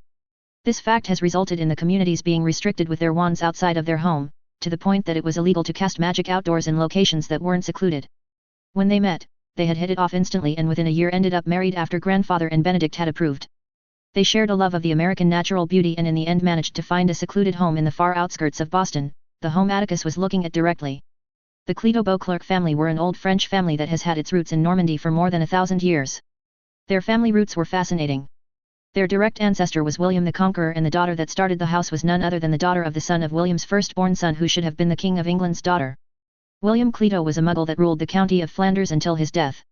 His father, Robert, was the Duke of Normandy until the day he died, at which point his uncle Henry I ceased the dukedom just like he had ceased the English throne upon the death of King William II. After William Cleto's marriage to Sibylla of Anjou was annulled, William Cleto had married a squib daughter of a wealthy magical family, Arquises, in return for their support and their connections to the magical community, and soon had begotten a daughter with the woman. Unfortunately for them, King Henry had heard about his actions and promptly sent his own magical forces to deal with the Arquises family, and by the end, William Cleto had lost all support from the French magical community. The daughter however lived, and was named Adela Cleto of Flanders. She was raised by her maternal grandfather who had survived the attacks and had taken it upon himself to raise the last of his family. When she was but 2 years old, she was orphaned and her grandfather had deemed it too dangerous for her to remain among the muggles considering the cutthroat politics amongst the nobility. She was found to have magic when she was 7 and she promptly was educated in the magical arts. By the time she was 20 years of age, she was considered to be a powerful witch in her own right. She remained single for the next 5 years, learning at the foot of her grandfather until she met a fellow magical, a son from minor muggle nobility, one who didn't have recognizable magical ancestry, and she promptly married him and he took her name, keeping her father's name alive. That had been the start of their rise amongst the French. Her claim to the English throne or to Normandy had never been pressed and her descendants continued this behavior. Instead, they purchased lands as often they could until they were the largest landowners in Normandy once the French royalty were deposed. The Cleto Beauclerc is the only ones that have French royal ancestry, though it is effectively meaningless. Nonetheless, their family is highly respected in France and they have a huge stake in the wine industry. They owned vineyards in both the Muggle and magical world, though the Muggle vineyards were done through intermediary houses. Their own magical wines were famous around the world. They were able to imbue magical effects in their beverages, and though they were not as famous as Ogden's Fire whiskey, they were considered to be the finest wines to have at events. The one wine that Atticus truly liked was a red one that had a fascinating effect. While Ogden's burns and causes subsequent magical effects, the red wine, Domaine de Cleto, had an effect of mulberry and black currant flavored cigar smoke that would emanate from the mouth once you savored the taste. It was the one he currently drinking at dinner with the family. After they had passed through the gates, the impressive visage of the grounds came into view. It was more ostentatious in comparison to the Sayre manor, but it suited the family well. The main pathways lead towards a center where a statue of some ancestor stood out amongst the greenery of the grounds. It had a park-like feel to it. The other side of the manor had many woodland trails and terraced areas fit for large gatherings. Atticus looked around the dining room. Whereas Sayre manor had marble in abundance, the Cleto home was pine-paneled interiors giving a warm, antiquated feel to it. Atticus was brought out of his musings. So Atticus, I am told that you have passed your examinations in several of your courses and have jumped straight into 5th year when you are only set to start 2nd year? Even here, where self-advancement is encouraged, it is unheard of for students to skip so many years, Uncle Payet asks in a French accent. Atticus turns his gaze towards him. Yes, I received my grades 10 days ago. I received OS in all my subjects. He smiles at his uncle. Oh Atticus, don't be so modest. His mother tuts. She rounds toward Payet. He received O and S in all his first year subjects and O and S in his 2nd, 3rd year transfiguration, charms and potions, while received OS for his 4th year examinations in charms and and O and S in transfiguration and potions. She beamed at Payet and turned towards Atticus with a proud smile. Atticus flushes in embarrassment by his mother's pride.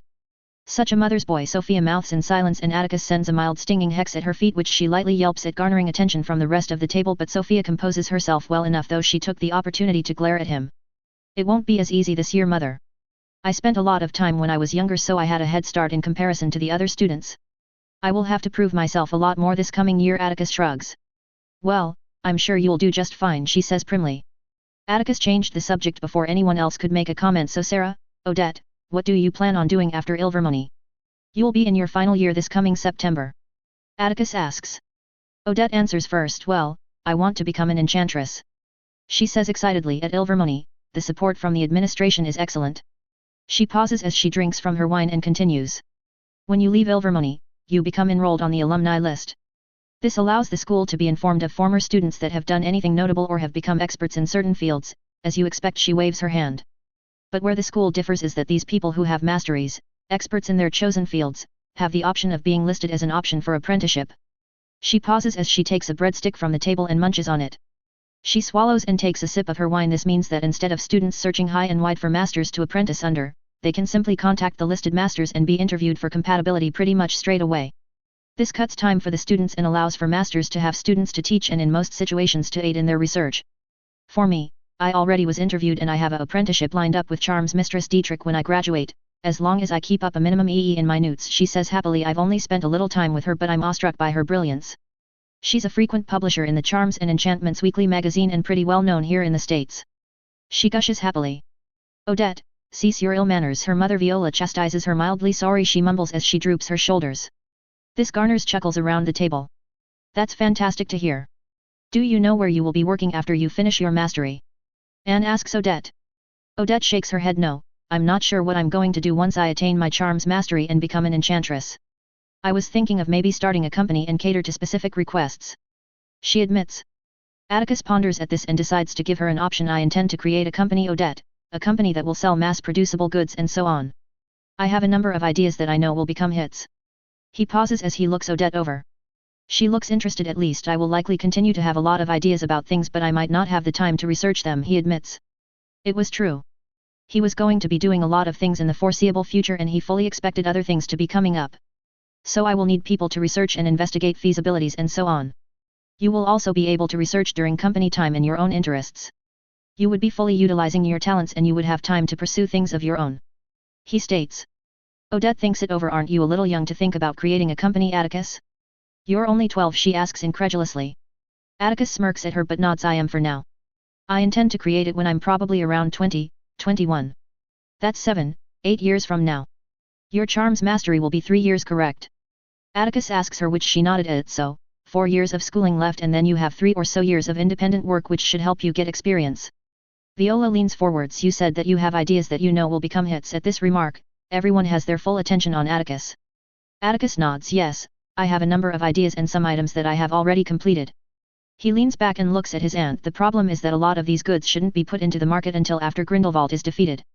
Her eyes widens and Atticus quickly expands on his words to set everyone at ease. None of them are dangerous, only that it makes life easier. That means that it could be used by anybody and I don't want to introduce elements that could jeopardize anything. A lot of my ideas will be novel but things that make sense to have. It is why I expect it be wildly popular once they are out in the public. He finishes. Odette smiles at him and nods. Well, once you create the company, I will decide then. If you're thinking this far ahead then that can only mean well. I agree, says Payet as he swirls his wine glass. He stares at Atticus in a scrutinizing way. When the time comes, let me know if I can invest in the company. He smiles and Atticus inclines his head. He had no real intention of opening his company for investment, preferring to own it outright, but he would humor him for now. Atticus turns his gaze towards Sarah and she catches his eyes and sets down her fork and swallows her mouth full.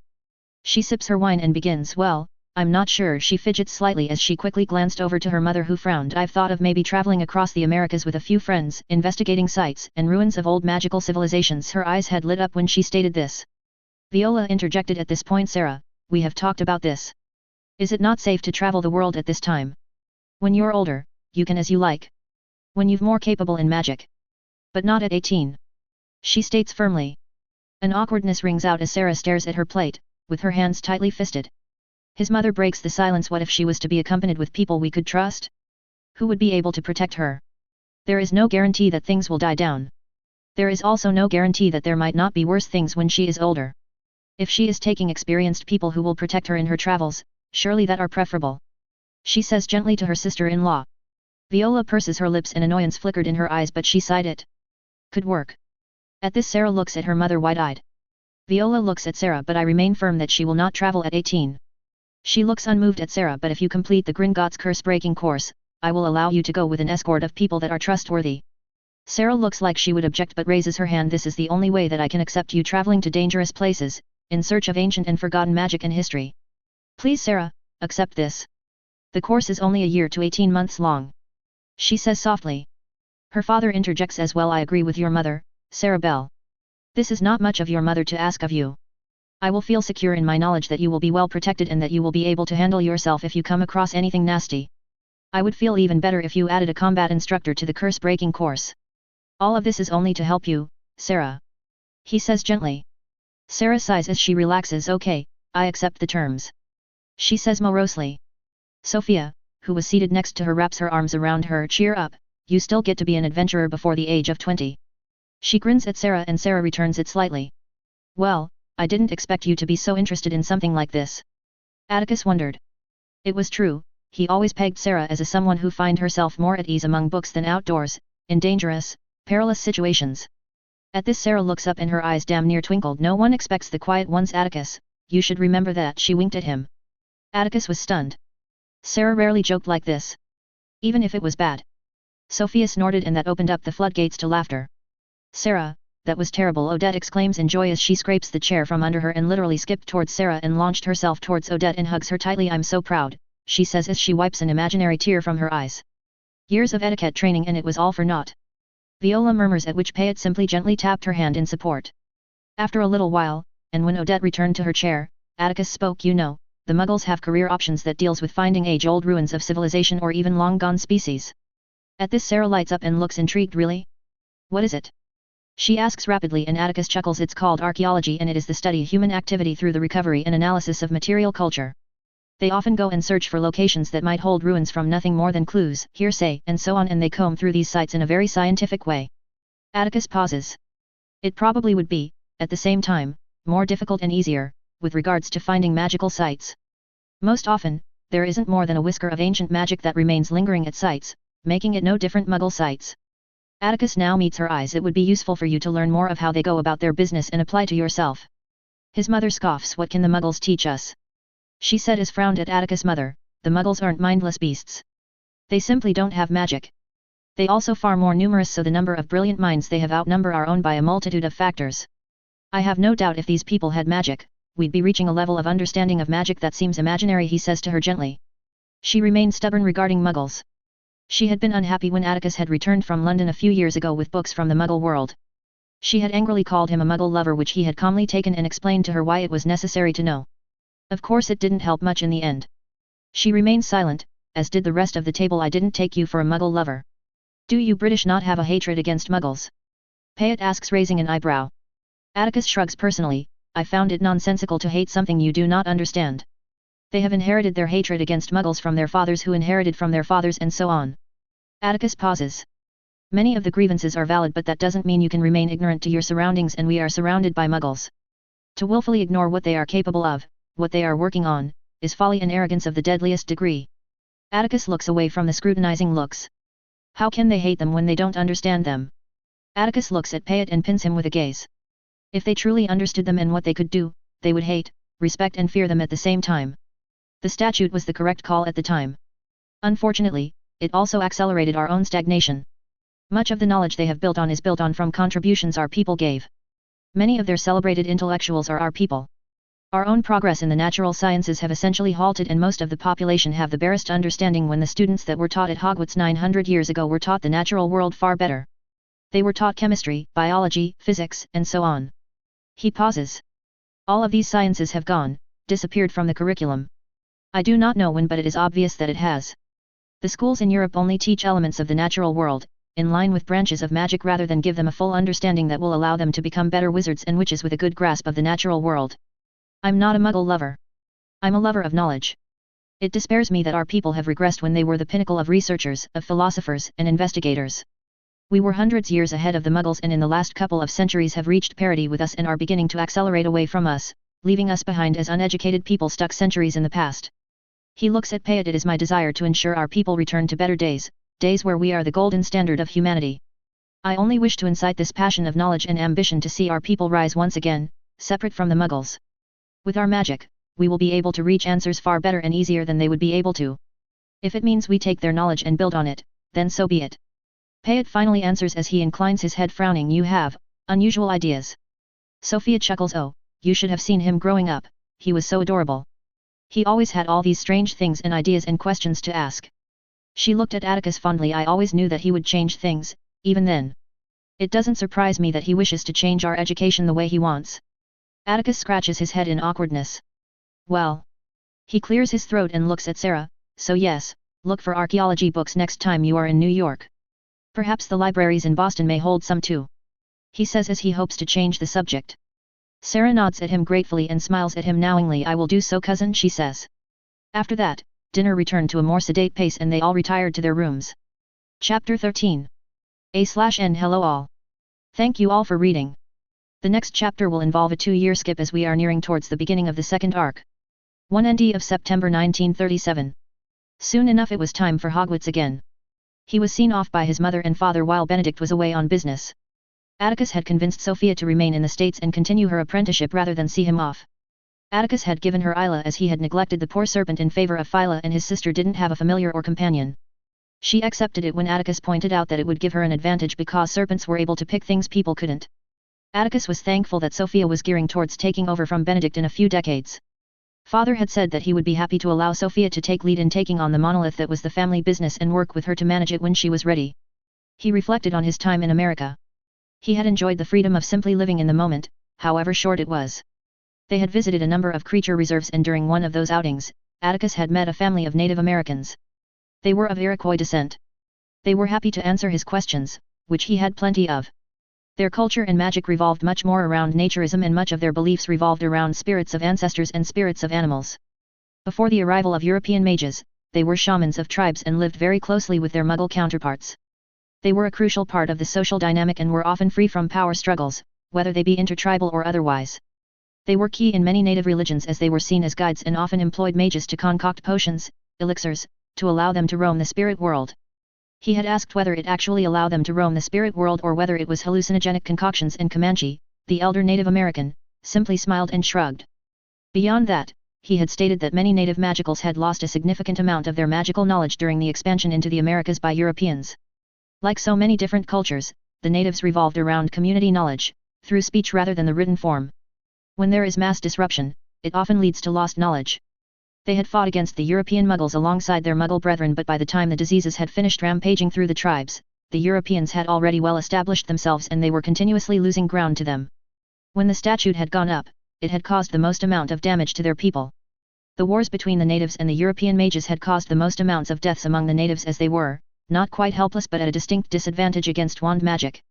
The Native Americans were among the closest human magicals to nature, specially attuned to the natural magic of the environment. They could shift into animals, most often wolves, through a unique form of animagus transformation. The difference between animagus transformation and their shifting was they were capable of shifting into many forms of animals. Animagus transformations, like those practiced in Europe and Africa, are into a single animal that closely aligns with your soul. The Native Americans were different in this regard. Their attunement to nature has had a fascinating impact on their magic. While European mages had family magic, magic that has been shaped by ancestors for hundreds of years at the very least, which has affinities in accordance to branches of magic, the Native Americans had their equivalents of family magic manifest in a much more different manner. Their magic has evolved to be capable of communicating with the nature surrounding them. They are able to communicate in some form with the forests, the plains, the rocks, and importantly the animals, and obtain information that they had no right of being able to obtain. This unique manifestation has allowed them to be able to mimic forms of animals. They gained a deeper understanding of the natural world and the beings that made up of the cycle of life, and they had been able to fully exploit that. While their magic had its own advantages, it was distinctly difficult to match up to wand magicals. The wars between the two distinctly societies ended in victory for the Europeans and had been forced to separate themselves from their Muggle kin. In the end, Comanche had said that it was for the better, as they were able to preserve the majority of their culture, though they have since adapted to wands, which was a far cry in comparison to their Muggle kin. Atticus shook his head as he sat down in the empty compartment. He wandlessly floated his suitcase to the rack. He had gotten his suitcase while he was in America.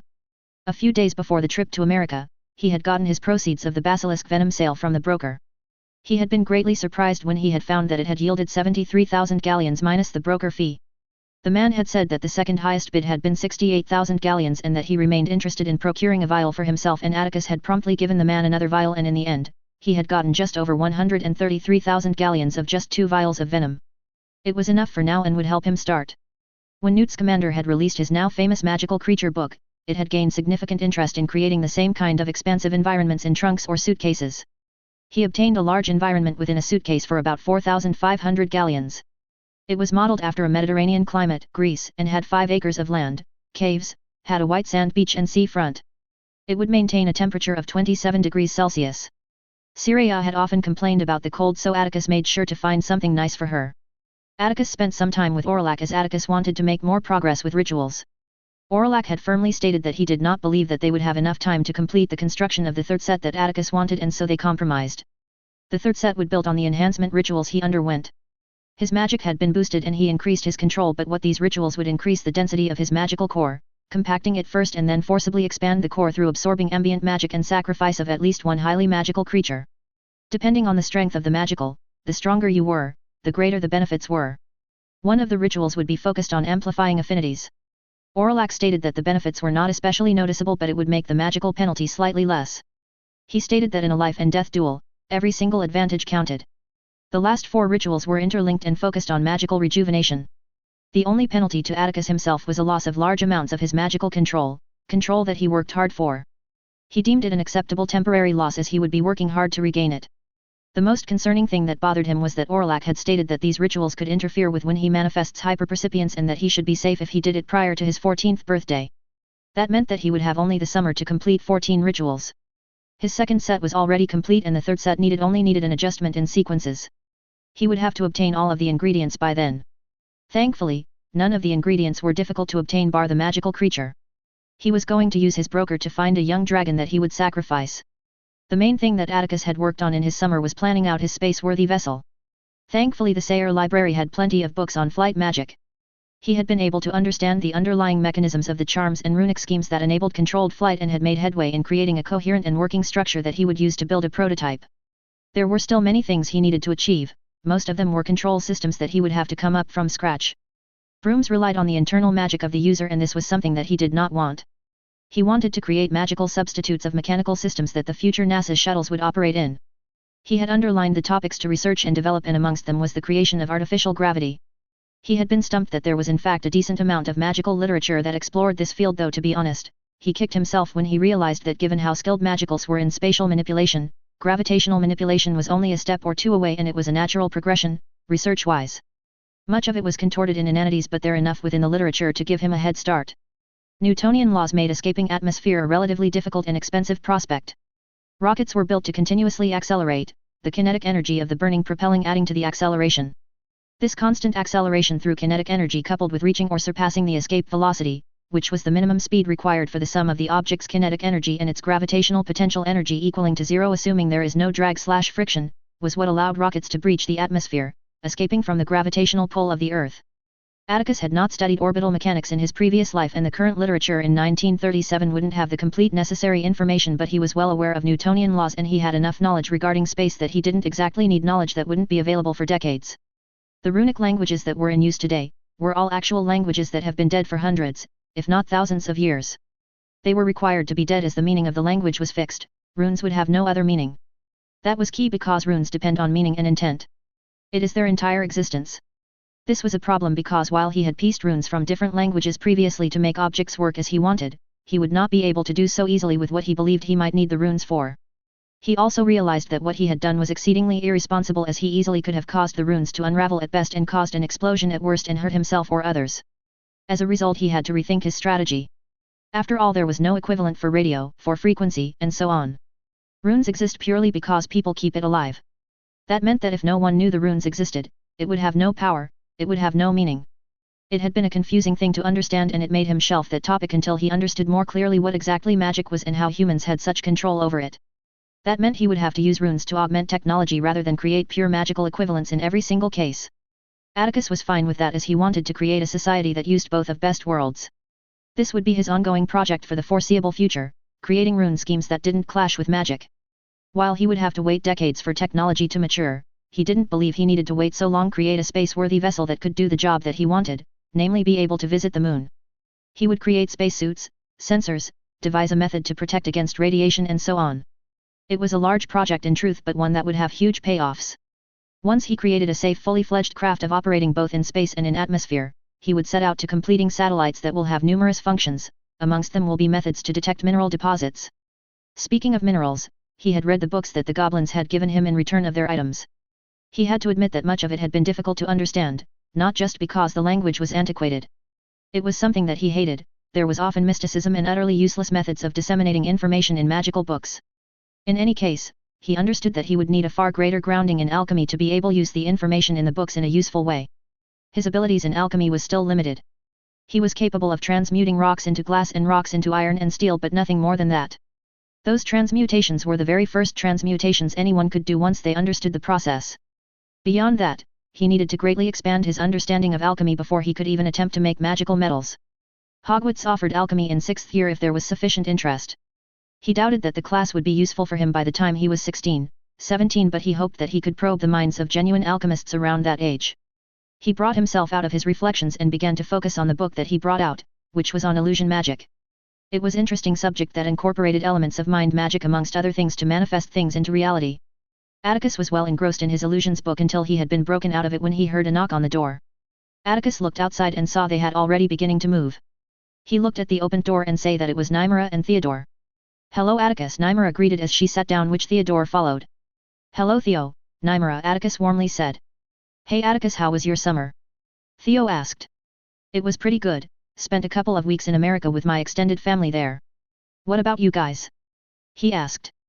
Theo brightened up and began his tale. "Well, we visited Greece and I got to meet some of the members of my house's cadet branches that moved back to Greece a few centuries ago."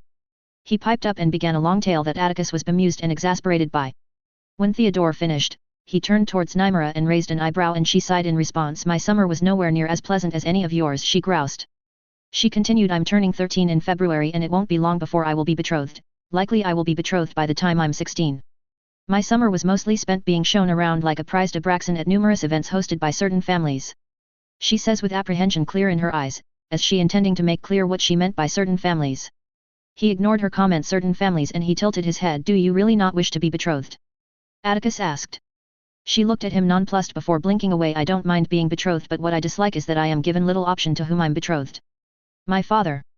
She trailed off before she straightened up a little. "As you know, the green grasses have always been independent and neutral in most things, but we have always tended towards the darker faction than the grey faction. My father is different. He is hoping for betrothal offers from the Selwyn or Rosier families, and I'm really hoping that is not the case," she says quietly.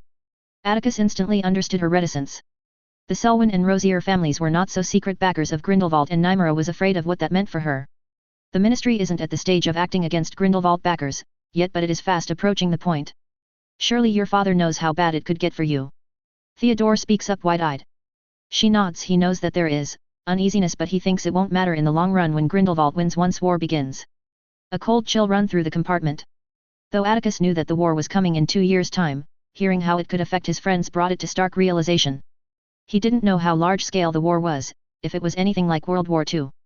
From the implications, it's clear that her father, Lord Damien Greengrass, was a Grindelwald backer or even an acolyte. "What about your brother?" Atticus asks. She sighs. "My brother disagrees with our father, but he won't be involved in the situation. He is unhappy that father is abandoning the neutral position we have held as a house for so long," she says as she looks away and watches the moving countryside outside. She continues speaking but remains looking outside. "Tarquin Selwyn is one of the options," she says tonelessly. Theo's eyes widen and he reels from it. For good reason too. Tarquin Selwyn was a nasty 5th-year Slytherin, well 6th year now, that was severely unpleasant both in manner and in appearance. He and his gang of Slytherins were antagonistic towards Gryffindor and Muggleborns. He hadn't seen any spellfire. Hogwarts in this time had standards it seems, but verbal abuse seemed to be acceptable and accidents sometimes occurred. He hadn't witnessed much himself. After all, he spent most of his time either in the roar or in the chamber when not in class, but he has heard of their antics in the Ravenclaw common room. He wouldn't be surprised if he ended up a Death Eater, a Grindelwald acolyte, or both. "Does your father hate you?" Theodore blurts out, and Nymera starts giggling as she turns towards him.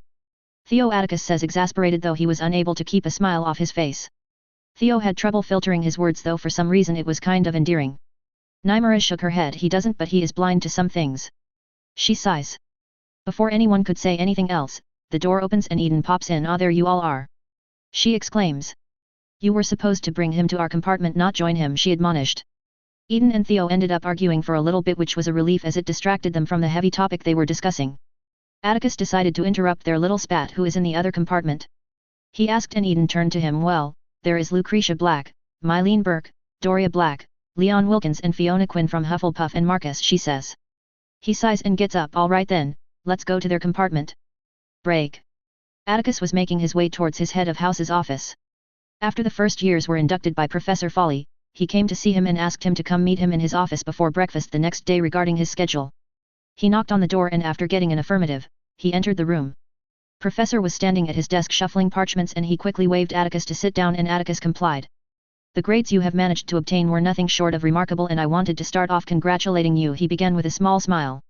Atticus inclined his head in thanks. I'm grateful that I was allowed the opportunity to take the tests in the first place. He smiled and returned. Folly simply nodded. That is why you are here. You have several options available to you. You can elect to move directly into 5th year for the 4 subjects taking classes with the 5th year cohorts, or you can choose to independently study for your owls and newts with work assigned by the respective professors. Atticus sat back and pondered on the offer. He assumed prior to this that he would be taking classes with the 5th years. He hadn't particularly looked forward to that as people could be prickly about things and a 12, 13-year-old in their classes seemed quite ripe for the more easily offended students. Not only that, he wouldn't have to sit in classes that he was already well past it. In his independent studies, he would be well positioned to gain the same offer in his electives. He was already past newts in arithmancy and runes now. Yes, it was a simple choice. Professor, I would prefer independent study with work assigned to me by the course professor. Atticus smiled at Folly. He chuckled. I figured that you would choose that option. He clasped his hands as he set them on the desk and a serious expression was shown. Professor Slughorn and Professor Brown have no trouble with that arrangement. Professor Dumbledore will be a little more difficult, but he will be giving you the necessary assignments, but he will do you no favors. They will all accept nothing less than your best efforts. He smiled wryly. You've set high standards, we expect you to maintain it. Atticus simply nodded. Professor, what about electives? He inclined his head. You will be giving the option of selecting them along with the rest of your year group next year. Why? He asked curiously. If I show the same kind of proficiency in those subjects, will I be able to add them to my independent studies? He asked. Folly's eyebrows rose. Are you saying that you would be able to replicate similar proficiencies in those subjects as you did with the wand subjects? He asked, surprised. He nodded and scratched the back of his head abashed. Yes, I'm probably far more ahead in those subjects than I was in transfiguration or charms. It was easier to study them when I was younger since it didn't need wands. He confesses. Folly sat back and began to shake his head. My boy, you continue to surprise me. He paused. I will speak with Dippet about granting permission for you to take similar testing at the end of the year.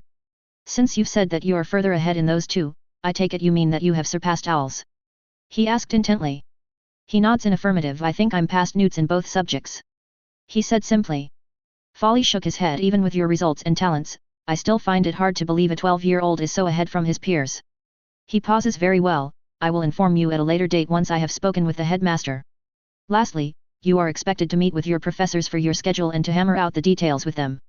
He smiled. Regarding my subject, you will be spending 3 hours each week in 1-hour slots each Monday, Thursday, and Friday. This is less than what you would be fitted if you were in classes, but given that they will effectively be one-on-one sessions, losing that 1 hour will not be problematic. Is that agreeable? He asked. Yes, that's fine, Professor.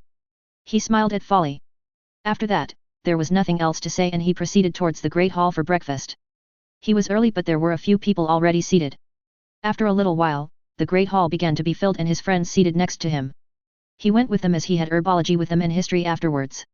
He was ahead in herbology, but it was mostly limited to theoretical work. He didn't have the practical experience for him to justify skipping multiple years. He was about 3rd year in the subject. He would take newts in the subject, but he didn't think he would be at Hogwarts for the entirety of the 7 years. He would be aiming to do his newts in Dada, Transfiguration, Charms, Potions, Arithmancy and Runes by the end of 3rd or 4th year. That meant that he would have history, herbology and ancient studies remaining from his core subjects for owls. Ancient studies was rolled up in history for newts, so that meant he would have only herbology, history, comc, divination to occupy his time.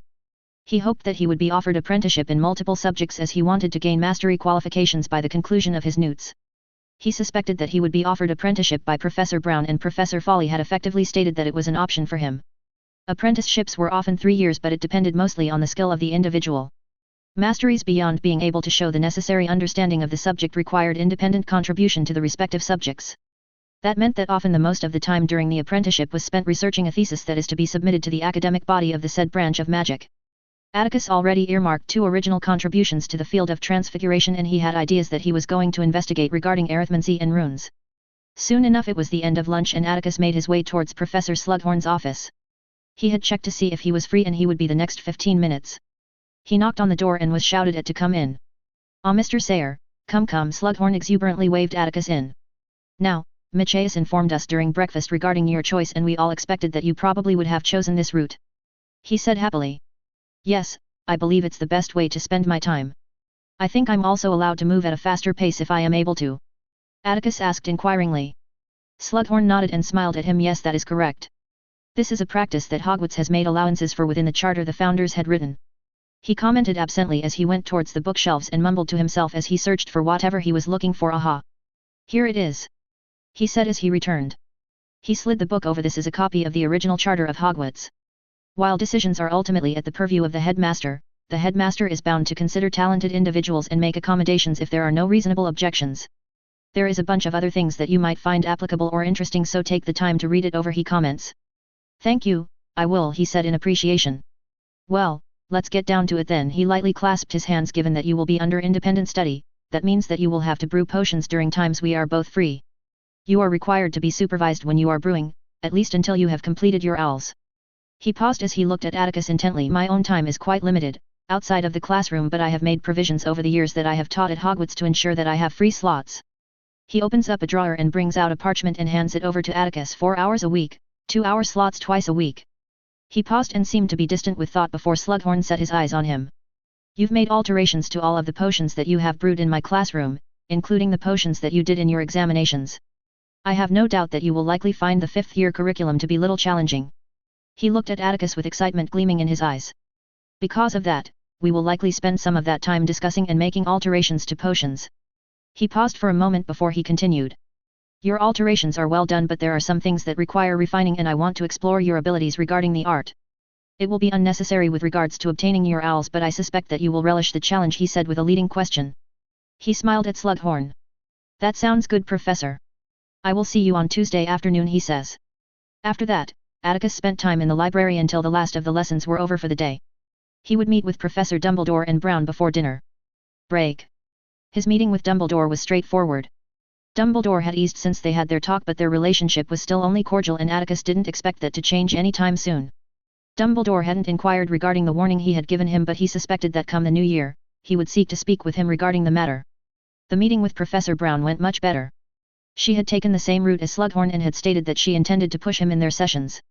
He made his way towards the Great Hall for dinner and sat down next to Theo, who was seated opposite Nymera, Eden, and Marcus. He was brimming with curiosity from the way he was looking. That reminded him that he had neglected to inform his friends about, well, everything. Hopefully they won't take it too badly. Atticus, you were missing in Transfiguration and Dada. Was there something wrong? Theodore asked. This resulted in most of their fellow first years to turn their heads towards him to his brief annoyance. Well, last year, I showed the teachers that I was ahead in multiple subjects and I was given the option to test out, he explained slowly, and his friend's eyes all widened.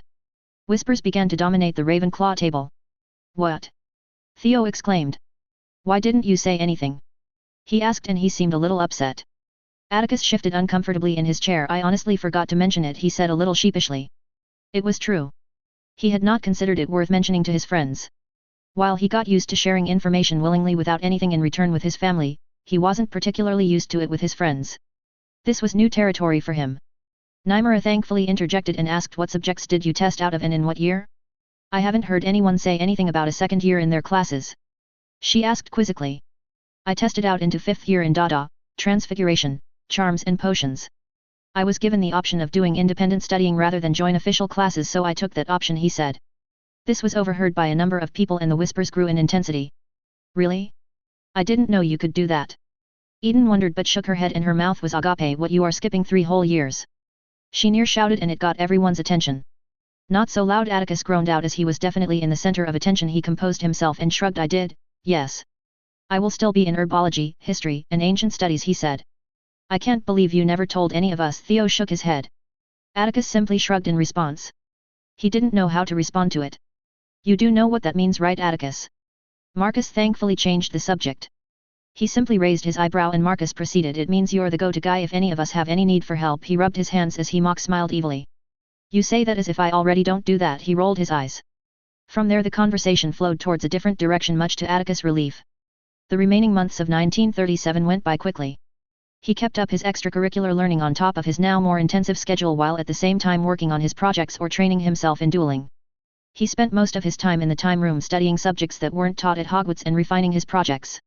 Now that it was common knowledge of how advanced Atticus was, his sporadic tutoring sessions that he had at the beginning set for his friends grew to encompass a large percentage of his year group. There were mumblings about special treatment, but that had been shut down quickly once Headmaster Dippet made it clear one day during dinner regarding the allowance of individuals who were exceptional in their studies. With his map, he found numerous large abandoned classrooms and promptly used it as a meeting place for his year group.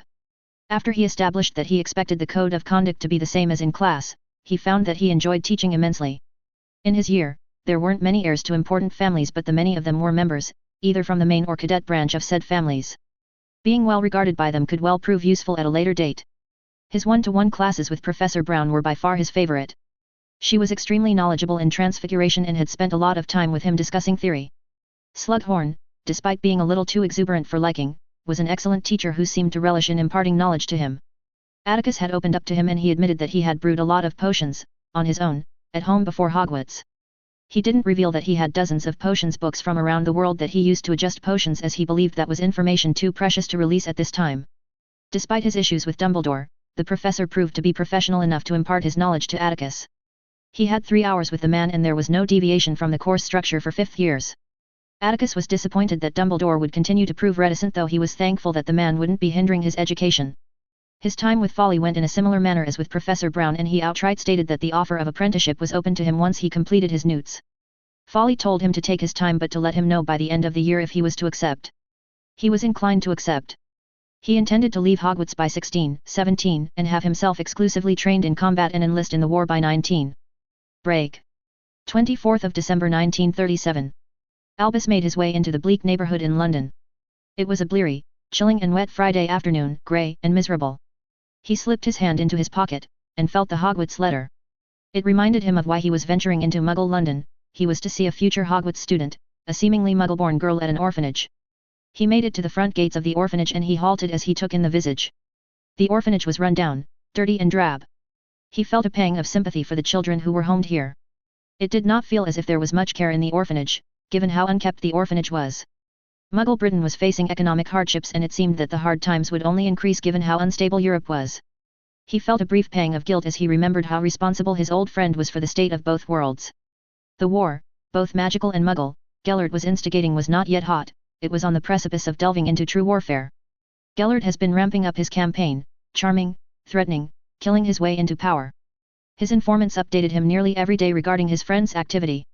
There have been a host of suspicious deaths among those who opposed them, sometimes even entire massacres of families in Eastern and Central Europe. His friend was much like him, unwavering in his convictions and would commit atrocities just to see his vision of the world come to be. Far too often Albus despaired at how he did not convince his friend that his way was too violent, too provocative, and too dark. There was a common misconception that Albus did not know the dark arts. It was a lie. He knew the branch of magic intimately, he had used it in his youth, his misguided youth. He had lost himself in the exaltation of finding another like him, one who saw magic for what it was, who could use it much like he could, that he did not see the debilitating effects of the arts. It had taken a fateful day, a tortured brother and a dead sister for him to truly see the harm that it caused, the harm their plans would cause. The blinds on his eyes were lifted and he disavowed Gellert, though it pained him much to do so. Not a single night goes by that he isn't lost in his thoughts, dreaming of what-ifs. The requests for him to get involved in defeating Gellert have grown silent over the years, which were a relief to him. He did not want to face his old friend, no matter how far he is going. He still loved Gellert deeply despite his actions, despite the blood on his hands. He knew that he would eventually have to do it, for he did not believe that there was anyone who could defeat his old friend. He would have to defeat him and capture him and imprison him himself. The blood pact they made was long since destroyed, only a few months after Newt managed to somehow obtain it from Gellert. He did not inform anyone of this fact as it would force him into a corner that he did not want to be in. He would delay his eventual confrontation with Gellert as much as he could. He knew that he was damning hundreds, thousands of magicals and millions of muggles to Gellert's depredations, but they mattered not to him. If he had to defeat his old friend, he would do it when he decided was the right time. He shook himself from his thoughts and he stepped past the gate and knocked on the door. The door opened and a young girl, no older than perhaps 19, graced his presence, and Albus plastered his trademark congenial smile. "Good afternoon. I have an appointment with the MRS Cole. I believe she is the matron here." She looked slightly bewildered at him. "Oh," she exclaimed. "Oh, of course, please follow me, sir, into the hallway. She will be right with you," she said in a rush as she hurried away. He could hear her shout faintly in the distance and he chuckled slightly to himself. He looked up into the direction of the light footsteps that was becoming louder each second, and soon enough a woman, who seemed to be in her late 20s, came into view. "Hello. Mr. Dumbledore, I believe," she said tiredly. Albus smiled at her gently. "Yes, that is correct, Mrs. Cole." He used a brief moment to examine the Muggle woman. She looked tired, haggard, skinnier than she ought to be. It seemed that conditions at the orphanage were more constrained than he initially thought. "Well, you'd better come into my room," she said, nodding to herself as she walked off without waiting for his response. His eye twitched slightly at the act, but he followed her nonetheless. She led him into a small room, clean but very little warmth to it. It was Spartan-like in truth. He seated himself in the old unsound chair in front of her desk as she seated herself behind a cluttered desk that painted an image of an overworked matron. She sighed and she straightened in her seat and gazed directly at Albus. Albus shifted in his seat and tried to get comfortable, though he found no such luck. "So, Mr. Dumbledore, how may I help you? Your letter was awfully vague when I received it," she asked quizzically. "I'm here to inquire about one of your charges and to offer her a placement in the private school of which I am deputy headmaster of," he said, smiling as he hoped to set her at ease. "Oh," she said, eyes widened though she narrowed her eyes in suspicion. "How did this come to be?" she asked intently. Albus frowned slightly but answered anyway. "The child was placed on the school register soon after they were born. The private school is a prestigious one and one that is for the gifted," he answered simply. "Who is being offered a place at your school? And what is the school's name?" "Emily Riddle is the child we are offering a place at the school. The school's name is Hogwarts," he said warmly. "Oh," she said, flustered and suddenly quite uncomfortable. Albus narrowed his eyes slightly as he took in her entirely changed demeanor. She was defensive and suspicious before, but now she was withdrawn. She fiddled with her hands and stared at him, which was a little bit unnerving for him. "You said Ms. Riddle was registered from birth to attend your school. The girl's mother died giving birth here at the orphanage," she said, narrowing her eyes, clearly showing that there were holes in his story. But Albus was aware of such things. As soon as she was pregnant, her name was down for attending the school. The only trouble the school faced was finding out where exactly she was, which we didn't know until a few months ago," he said, hoping that the answer was satisfying enough, otherwise he would confound her. She harumphed and sat back in her chair. "Very well. You said you wished to know about her." "Yes, her history, if she had any trouble or so on. It would help us understand her more clearly." "You said her mother died here," he said. "That's right," she said as she gazed away, clearly bringing forth her memories. "Emily's mother arrived here 11 years ago, on the verge of giving birth. She was weakened, frail and thin. She lost too much blood when she gave birth, and she said, 'I hope she looks more like her father than me,' as she laid in bed, deathly pale. She named her daughter Emily Mary P. Marvolo Riddle, and she died shortly after." She drank from the glass of water that rested on her desk. She was right to hope for her child to look like her father. She was no beauty, that was for sure. We wondered if she came from one of those circuses, given her appearance and her name. She gave her daughter two such strange names, Mary P. and Marvolo." She sighed. "Emily was an unusual baby. She rarely cried, and we thought she was too quiet for a baby. She unnerved many of the girls who took care of the infants. Emily never liked anyone touching her, even as an infant," she said, and finished of her glass of water and turned her gaze to him. "No Riddle or Marvolo ever came to find her, so she stayed in the orphanage all this time," she said distractedly. "What about later on? As she grew?" He prodded her. She scrunched her face in mild distaste. Was odd. Things happened around her that couldn't be explained properly. Other children were getting hurt, in strange inexplicable ways. She never got on with the other children, and she was often at odds with them. The ones that got hurt the most were those who she fought with." "You believe Emily was responsible for all this?" Albus asked, frowning. "It may just be a case of accidental magic protecting her." She halted herself for a moment. She wasn't painting Emily in the most favorable light. She realized she may be damaging the orphanage's chance of lessening the load. She eyed him critically. "She's definitely got a place at your school." "Yes, certainly," Albus assured her, intensely curious to hear more about the girl. "You won't withdraw the offer based on what I disclose? No matter if it is unpleasant?" she asked, seeking final confirmation. "Assuredly," he says gravely. She seemed satisfied with that answer, and she took on a grim look. "She scares the other children." It was not always the case. Her relationship with the other children was always tense. Until it suddenly wasn't. Albus frowned at that. "Are you saying she is what? A bully?" he inquired. "I don't know for certain," she says finally after a long period of deliberation. "If she is, she's been very careful at not being caught. There was once this incident, with Billy Stubbs' rabbit," she said carefully. "Oh?" Albus asked as he leant forward. She sighed. "The rabbit was hung on a shoelace with a broken neck from the rafters. Billy Stubbs accused her of the act, but she denied it fervently. she said as she closed her eyes before she opened them, meeting Albus' eyes. I do not know how she could have done it. She was only 9 then. Albus grew concerned. There were Muggle books of psychology, the study of the mind that he had read when his old mentor lent him some books the Muggles had written. He did not like the direction the conversation was going. You believe she was responsible? He asked, concerned. I believe so, she said lowly. I have no idea how she might have done it, but a few days before she had been enraged, completely out of character, at him for something she did not specify. Her eyes glazed a little as she trailed off. She returned to sharpness. She was heard accusing him that she knew what he did, and then a few days later, Billy's rabbit was found dead and hung. That was not the only incident either. Amy Benson and Dennis Bishop were changed after an outing to the countryside when they got lost in a cave. They were never quite right afterwards. Something happened there, but she always denied any wrongdoing, stating that they only went exploring. She said cheerlessly. She sighed and got up. Well, let's go and see her, shall we? There won't be many, if any at all, that won't be glad to see the back of her. She smiled grimly. The school is a boarding school, however she will be returning every summer for the next 7 years. He said, correcting her misunderstanding. Oh well, that's unfortunate, but nonetheless better than can be expected. Are you ready? She asked. Yes I am, he said as he rose from the uncomfortable chair. He didn't like the image Mrs. Cole painted of the girl. Emily seemed to be a tormentor, a bully, and he would make clear to her that such behavior was unacceptable at Hogwarts. She led him to a series of corridors until she stopped in front of a rickety door at the end of the hall. Well, here we are, she said as she knocked on the door. She entered the room and Albus followed her in. He took the room in and saw it was just as drab as the rest of the orphanage. There was little personalization, though. It surprised him was the small collection of books on the shelf above the desk in the corner of the room. The sheets on the bed were old and looked frayed, though they were neatly kept. Albus shifted his eyes towards the girl that sat quietly on the bed, cold appraising dark eyes meeting his gaze. She was clothed in the same drab grey uniform, though it was cleaner and not a single thing was out of place.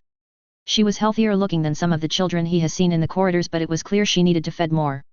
She had dark hair that matched her dark eyes. She was pale and it contrasted startlingly with her eyes and hair. Professor, she said, testing the word out on her tongue. Is that like doctor? She said, narrowing her eyes in suspicion as she took on a cold look that matched her tone. What are you here for? To look at me? To see if I'm crazy like they say I am? She said with hostility and wariness apparent. Albus stilled as he frowned at her words and actions. Her jaw was clenched. Her actions were not unusual, after all Muggle parents often reacted like this. He raised his hands in a calming manner. He hoped, no, I am not a doctor, not the kind you are thinking of. He said calmly. I do not believe you, she said through gritted teeth. Her hands were reddening white, she was clenching her fists that hard. Her eyes were wide, wild, as panic threatened to take over her senses. She wants me looked at, doesn't she? She told you what a freak I am, didn't she? Tell me the truth. She commanded with her magic, with fury etched in her face. Albus felt a wave of magic wash over him, as she commanded him to speak, her voice laced with magic, not unlike a very strong compulsion charm. It was wild magic, unrestrained but utterly focused in purpose, and Albus was startled in quick succession. First by her control over her magic, that she could actually direct it like this, and second the strength of her magic. If he was anyone other than himself, Albus may well have succumbed to her command. He narrowed his eyes fractionally before he settled into his mask and smiled at the girl as he shrugged of the magic. Her eyes widened before she took on a wary look, defensive in posture. Who are you? She asked lowly, unwilling to break eye contact with the man. As I've said, I am Professor Dumbledore and I work at Hogwarts, a boarding school for which I have come to offer you place at. He smiled a false smile at the girl. She glared at him. No thank you. I am not interested, she said simply. Albus tilted his head. Are you certain? It is for children such as you. He said. Her eyes narrowed. So it is an asylum. You lied to me. She near snarled, though she seemed like she would be panicking in a very amount of time. Albus sighed. She was difficult and unwilling to let him finish. I am not a doctor, nor am I from an asylum. If you would let me finish, I would tell you about Hogwarts. If you decide not to come, then no one can force you. He said. Before she could retort, but you will let me speak first. Is that understood? He said firmly and sharply. She visibly gritted her teeth and nodded shakily. Hogwarts, it is a school for magic, the premier school for witches and wizards in the country. He said, and she froze. Albus could see her processing the words. A school for magic. She said slowly, calmer but still agitated. He nodded. Yes, it is a school for magic. The things that you can do is magic, and you are not mad. Nor are you headed to an asylum. He said calmly. Her face contorted into what he was initially expecting, a look of wonder. Magic, she whispered, just audible enough for him to hear. Yes, that is correct, he said gently, hoping that it would settle her.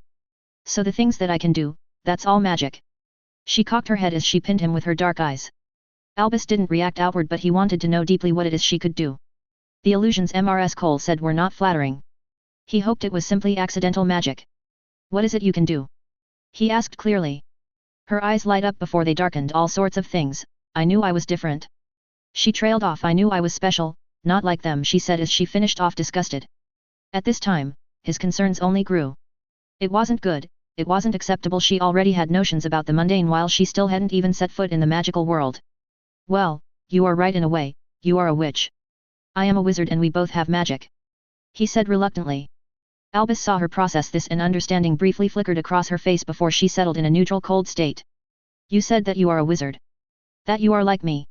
Prove it, she demanded, coldly, and stared at him with cold calculating dark eyes. Albus at this stage was getting impatient with her attitude, and it was an unnerving experience all things considered. You will address me with respect. He said firmly. Regardless if you wish to attend. Do you wish to? Yes. She said fiercely. Of course I will attend to learn magic. In that case, you will address me as Professor or Sir. He said with a hard look at the girl. Her face hardened in response briefly before a facade of deference took over, and Albus was unsettled at her actions. I'm sorry, Sir, Professor, can you show me magic? She said sweetly, though Albus knew it was nothing but false. He withdrew his wand from his pocket and pointed at the closet, and before he cast magic he froze, his eyes widened, and he sharply turned his face towards the girl. Do not pretend to burn the dingy closet in the corner of the room. It will forever cast a shadow of dominance. The words reverberated in his mind as he finally understood the strange encounter. He immediately went back to that encounter with the Sayre boy. But you should know how not to approach said animal. You do not make yourself out to be a danger, a threat to its life. The animal has been fighting for survival and has certain notions about how the world works. The animal may well be used to dominate and violence, as it was the only thing that worked for it. He understood now, more clearly than ever, the warning the boy gave off. He did not know how he knew, but he did. He was about to set Ms. Riddle against him in ways that he was only just about to understand. He intended to teach her a lesson against stealing and showing her the error of her ways through making her believe she lost everything. He understood now how she would have perceived it. It would have been a callous act, an act that would have felt more keenly by the orphaned girl who had little of anything. He would have shown himself as a threat, a danger to her, no matter how false the act might have been. He felt discomfited with himself how closely he was to making a severe mistake. Instead of teaching her a lesson against stealing, he would have taught her a lesson about power and the power he held over her. It was not his place to punish her for actions outside of Hogwarts, actions that he did not know the full story about. Given her current predilections, it would have set her in her ways even further. The caretaker is not wrong when she describes what you came to see her about, but it is incomplete. There is a lack of balance, and it is pivotal that you rise to the challenge of altering a terrible path into a path worth living. He sighed. He was tired. It seemed clear that he needed to change his approach. He would need to be careful in his dealings with the girl. I hope that you answer with wisdom, understanding, and kindness. He shifted back in front of him, and she was watching him intently. He weaved his wand, and slowly but surely a crystalline structure began to take form. He continued to weave his wand and stopped once it was complete. He created 6 bluebell flowers, joined, intertwined at the stem made out of hardened colored glass. He watched her intently as he conjured the flowers, and he saw her eyes gleam in undisguised interest and hunger. This was conjuration, and subsection of transfiguration, the art of changing one thing into another. Conjuration is the creation of something out of air and magic. He said softly as he continued to watch the girl's reaction. Her eyes never left the floating flowers, and Albus gently set it into her hands. She gazed at flowers in a daze. Bluebell stood for kindness, but also for care and humility. She snapped out of it and placed the flowers on her bed. When can I learn how to do that? She said hungrily as excitement took her offer. He chuckled merrily and smiled at her. You will learn conjuration in your 5th year. He paused and breathed in. At Hogwarts, we will teach you not only how to use magic but also how to control your magic. From your actions. He peered down at her, and she stilled as she once again shifted into a mask of wariness and coldness. You already have some measure of control, he continued unfazed. However, you have been using it without guidance, without knowing about your magic. He said as he met her eyes. I understand that your time here at the orphanage has not been easy and your magic has helped you defend yourself. He said slowly as he gauged her reactions. But our world, the magical world, has laws, set by the Ministry of Magic, the ministry that governs our nation, that state children cannot use their magic unsupervised. There was a flash of anger that Albus caught, but that quickly masked. Our world is a hidden one, hidden from the mundane. This is a worldwide law, the most important law that is enforced. By you entering our world, by agreeing to attend, you will be abiding this. He said calmly. I understand. When will the school start? She asked evenly. The school year begins in September. He took out the envelope from his pocket and stretched out his hand. She tentatively took the envelope and read the contents. How will I be able to afford all this? I don't have any money. She said simply. He smiled at her. There is a Hogwarts fund for those who need assistance to purchase books, robes and other items for your educati. Where do I buy all this? She interrupted. Albus was not amused, but he swallowed down his indignation in Diagon Alley. I will take you. That's not necessary, Professor, I would rather go on my own, once you tell me how to get there, she interrupted once again, forcibly telling Albus. Albus shook his head. You will not be able to access the fund without my presence. This was not true, but she didn't need to know this. He was going to keep an eye on the girl for as long as he could. She narrowed her eyes in anger, but she quickly changed her face in an unnerving way. Professor, I wouldn't want to inconvenience you. Surely you must have better things to do than to help me shop? After all, this list is quite self-explanatory. Professor, it's okay, I'm certain I can handle shopping on my own, she smiled falsely, sweetly. Albus shook his head and smiled at her. He definitely was not going to let her go on her own. Not after the warning. Not after what he has seen from the girl. I would be remiss in my duties if I did not accompany you on your shopping, Ms. Riddle. Please, you are not inconveniencing me. He said finally. Before she could speak, I will be going now. I will be coming to take you to Diagon on your birthday next week. Albus nodded at her and excused himself from the room.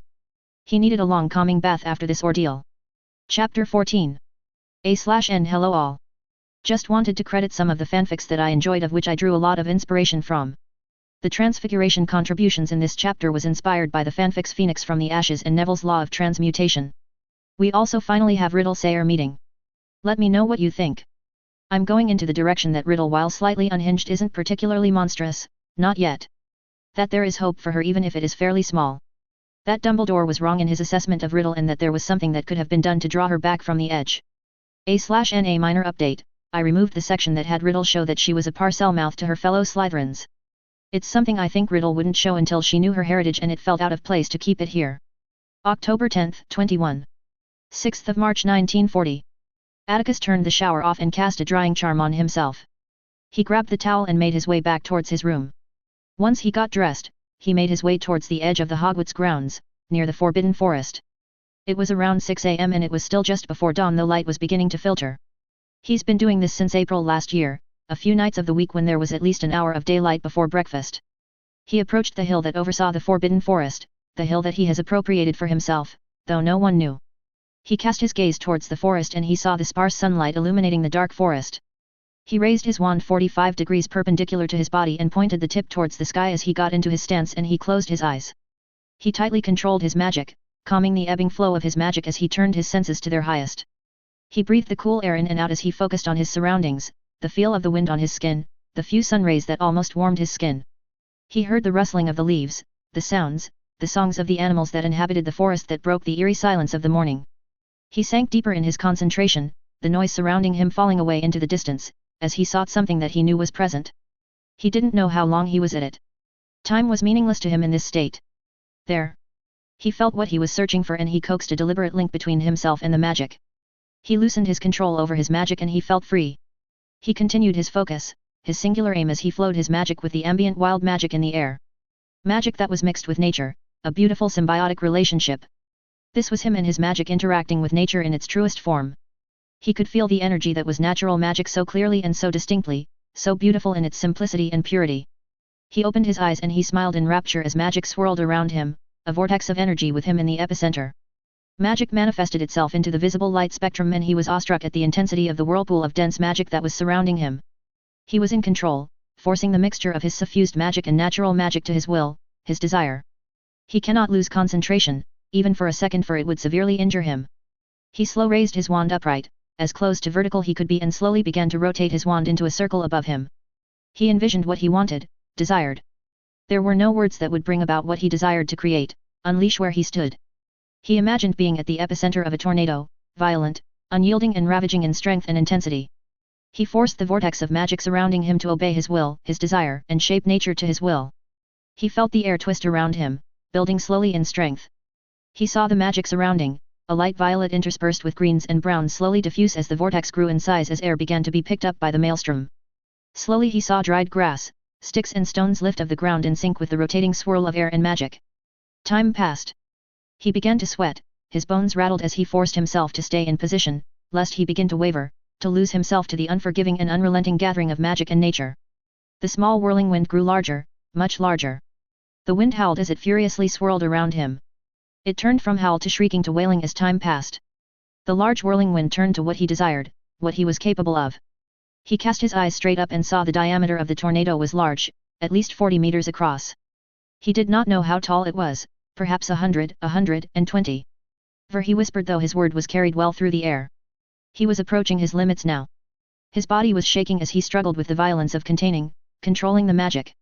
While his magic is suffused with natural magic, there is also a corresponding mix of natural magic with his core. He breathed out and he slowed the twirling of his wand gradually, just as a drummer in a jazz band would slow his tempo in a careful, deliberate, measured manner. The tornado was now smaller, the magnitude lessened, the magic around him once again more vivid and potent. His body was aching, he felt pain as his bones throbbed. Finally, the tempest stopped and Atticus sank to the ground, sweating profusely as he sucked in as much air as he could. Once his breathing settled, he flopped himself onto the ground facing the sky. He smiled deliriously. It was his best effort so far. He was exploring magic that has been lost for hundreds if not thousands of years.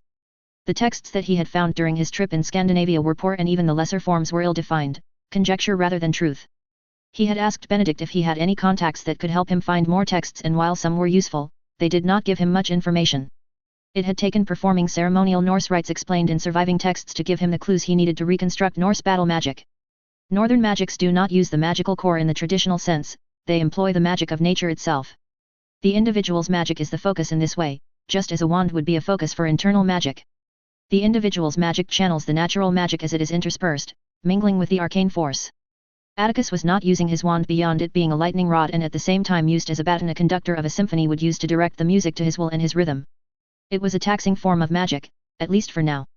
He believed that he was still missing a number of things that would help him ease the strain on his body.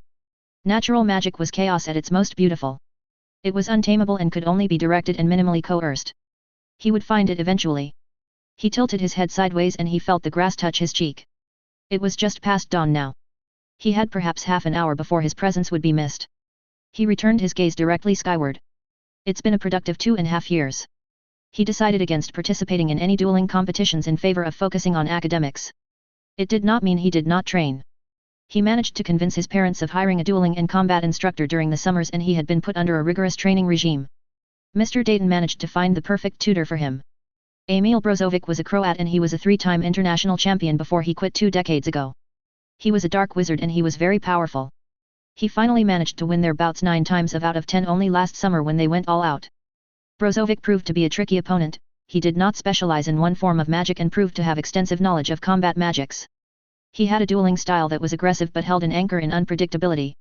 He often used dark magic and though he refrained from casting magic that couldn't be undone, he did not hold back too much, especially last summer. He was thankful for the time he had spent with him, it helped him refine his own style which was still developing. His own style was predominantly set on riposte using transfiguration and elemental magic interspersed with charms and curses both grey and dark.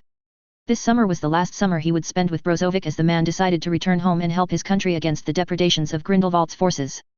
Academically, he completed his newts in transfiguration, charms and Dada at the end of his 3rd year and it yielded an expose on the Daily Prophet as Atticus was the youngest ever complete his newts in those subjects since education was standardized over 300 years ago. He achieved all OS in his newts, just as he achieved all OS in his owls. Given that he was able to do newt level spells so young, it did not take a genius for them to come to the conclusion that Atticus was powerful. It had gotten him in the national consciousness. His parents had thrown a party to celebrate his achievements during Yule and the guest list was much larger than he could have expected it. He met a number of interesting people at the party, some of them had truly impressed him. Thankfully, given how well attended the event had been, he'd been able to flitter in between different groups and he managed to leave good impressions on them with his charisma. It was during this event that he got formalized in society as an apprentice to Professor Brown and Professor Folly. He wasn't the youngest to be an apprentice, in either branch of magic, after all, prior to centralized education in Europe, apprenticeship was the predominant method of dispersing knowledge. He was however the youngest in hundreds of years in both branches. It had been a shock to all present bar the few who were directly linked to him. His status had skyrocketed at that stage. He chose ancient runes, arithmancy, care, and for his electives. He impressed his ancient runes and arithmancy professors when he showcased his deep knowledge in the subjects. He spent his time in those classes as a teacher's aide while he was set post-newts assignments once they determined his level. He would be taking his owls and newts in both at the end of this academic year along with his potions newts. He was offered apprenticeship in runes which he would begin in his 5th year, and he would officially be a teacher's assistant as well. He was submitting his contributions to the field of transfiguration at the end of the academic year, so he would be maintaining only 2 masteries at the same time in his 5th year. He expected to complete both masteries by the end of his 6th year. Professor Brown was no longer the transfiguration professor, as she retired at the end of the 1938-39 year, though she came to Hogwarts 3 days a week to work with him on his research. He had 2 original contributions to submit, both dealt with permanent and semi-permanent transfigurations. Though both contributions had several novel methods of transfigurations and a multitude of new avenues to research. Duration of transfigurations depended heavily on the magical power of the individual, willpower and visualization of the individual. Complexity required greater visualization and understanding, while larger transfiguration required both and magical power. Eventually the magic that sustains the change from one state into another will run out, as the object's inherent state of being will resist and counteract the forced change that magic induces in the object. Much of the understanding that transfiguration teachers and masters have are in the perspective of magic and do not expressively explore the object's resistance to change. That is something he intended to change, by proxy. One factor that he knew was overlooked in the field was the strides that the Muggles have done in chemistry and physics. With his coarse knowledge in these fields from his previous life, heavily supplemented with knowledge he obtained in this era, he sought out to create and prove a finer theory of transfiguration, theory of transfigurational molecular and atomic reconstruction. He had brought the bare bones of the theory to Amanda, as she insisted to be called now. She had been ecstatic at the idea and was stupefied when he had informed her that the idea had its roots in Muggle science. He gave her books and published papers about physics, particularly on nuclear physics, chemistry, and biology, along with introductory texts so she could begin to set foundations to understand the jargon and the more complex writings. Once she had digested the works and Atticus filled the gaps in her knowledge, she had fervently thrown herself in research. He knew now that she was heavily focused on her own research when she wasn't teaching him or aiding his research. That had started their exploration into the atomic and molecular level of objects. He broke down objects that he knew the structure of, down at the molecular level, and slowly induced change to reshape into the image he visualized. The change, from a visual perspective, was mesmerizing. The objects rippled slightly as the change occurred, and it spread gradually and evenly. It was akin to watching the tide come and go. They tested this thoroughly and found there were no cancelling charms that could disrupt the transfiguration, no matter how much power was included in the casting. The magic required to cast molecular reshaping transfigurations were penalizing. It required substantial amount of magical investment to induce permanence in structure. It also required deep understanding of the molecular structure of the material. Not only that, permanence is only limited to reshaping the original material.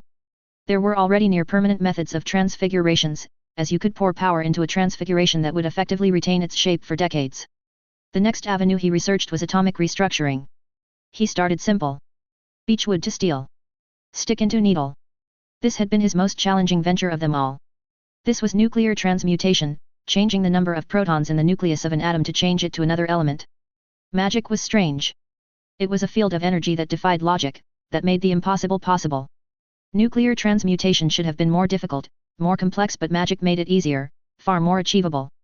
With clear understanding of chemistry and nuclear science, he was able to use his imagination, his visualization, his intent to change the atomic and molecular structure of the piece of beechwood into steel. If molecular reshaping had been mesmerizing, atomic restructuring had been awesome.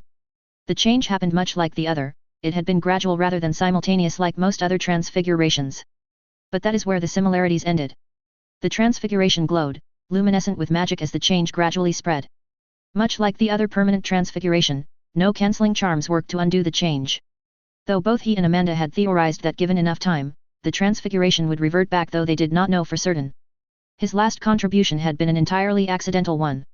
When he was younger he had broken a delicate transfiguration he had made and had stashed it away in the back of his closet. When he had returned years later, he had found that the transfiguration had kept. Amanda had laughed at his admittance about how accidental it had been and teased him about finally being immortal like the rest of them. Most discoveries were accidental in nature after all. He named this law of permanence after transfiguration. Any object that is transfigured from one state to another completely will retain its permanence if it is broken apart in 2 or more pieces. An incomplete transfiguration will not retain its permanence even if it broken in 2 or more pieces.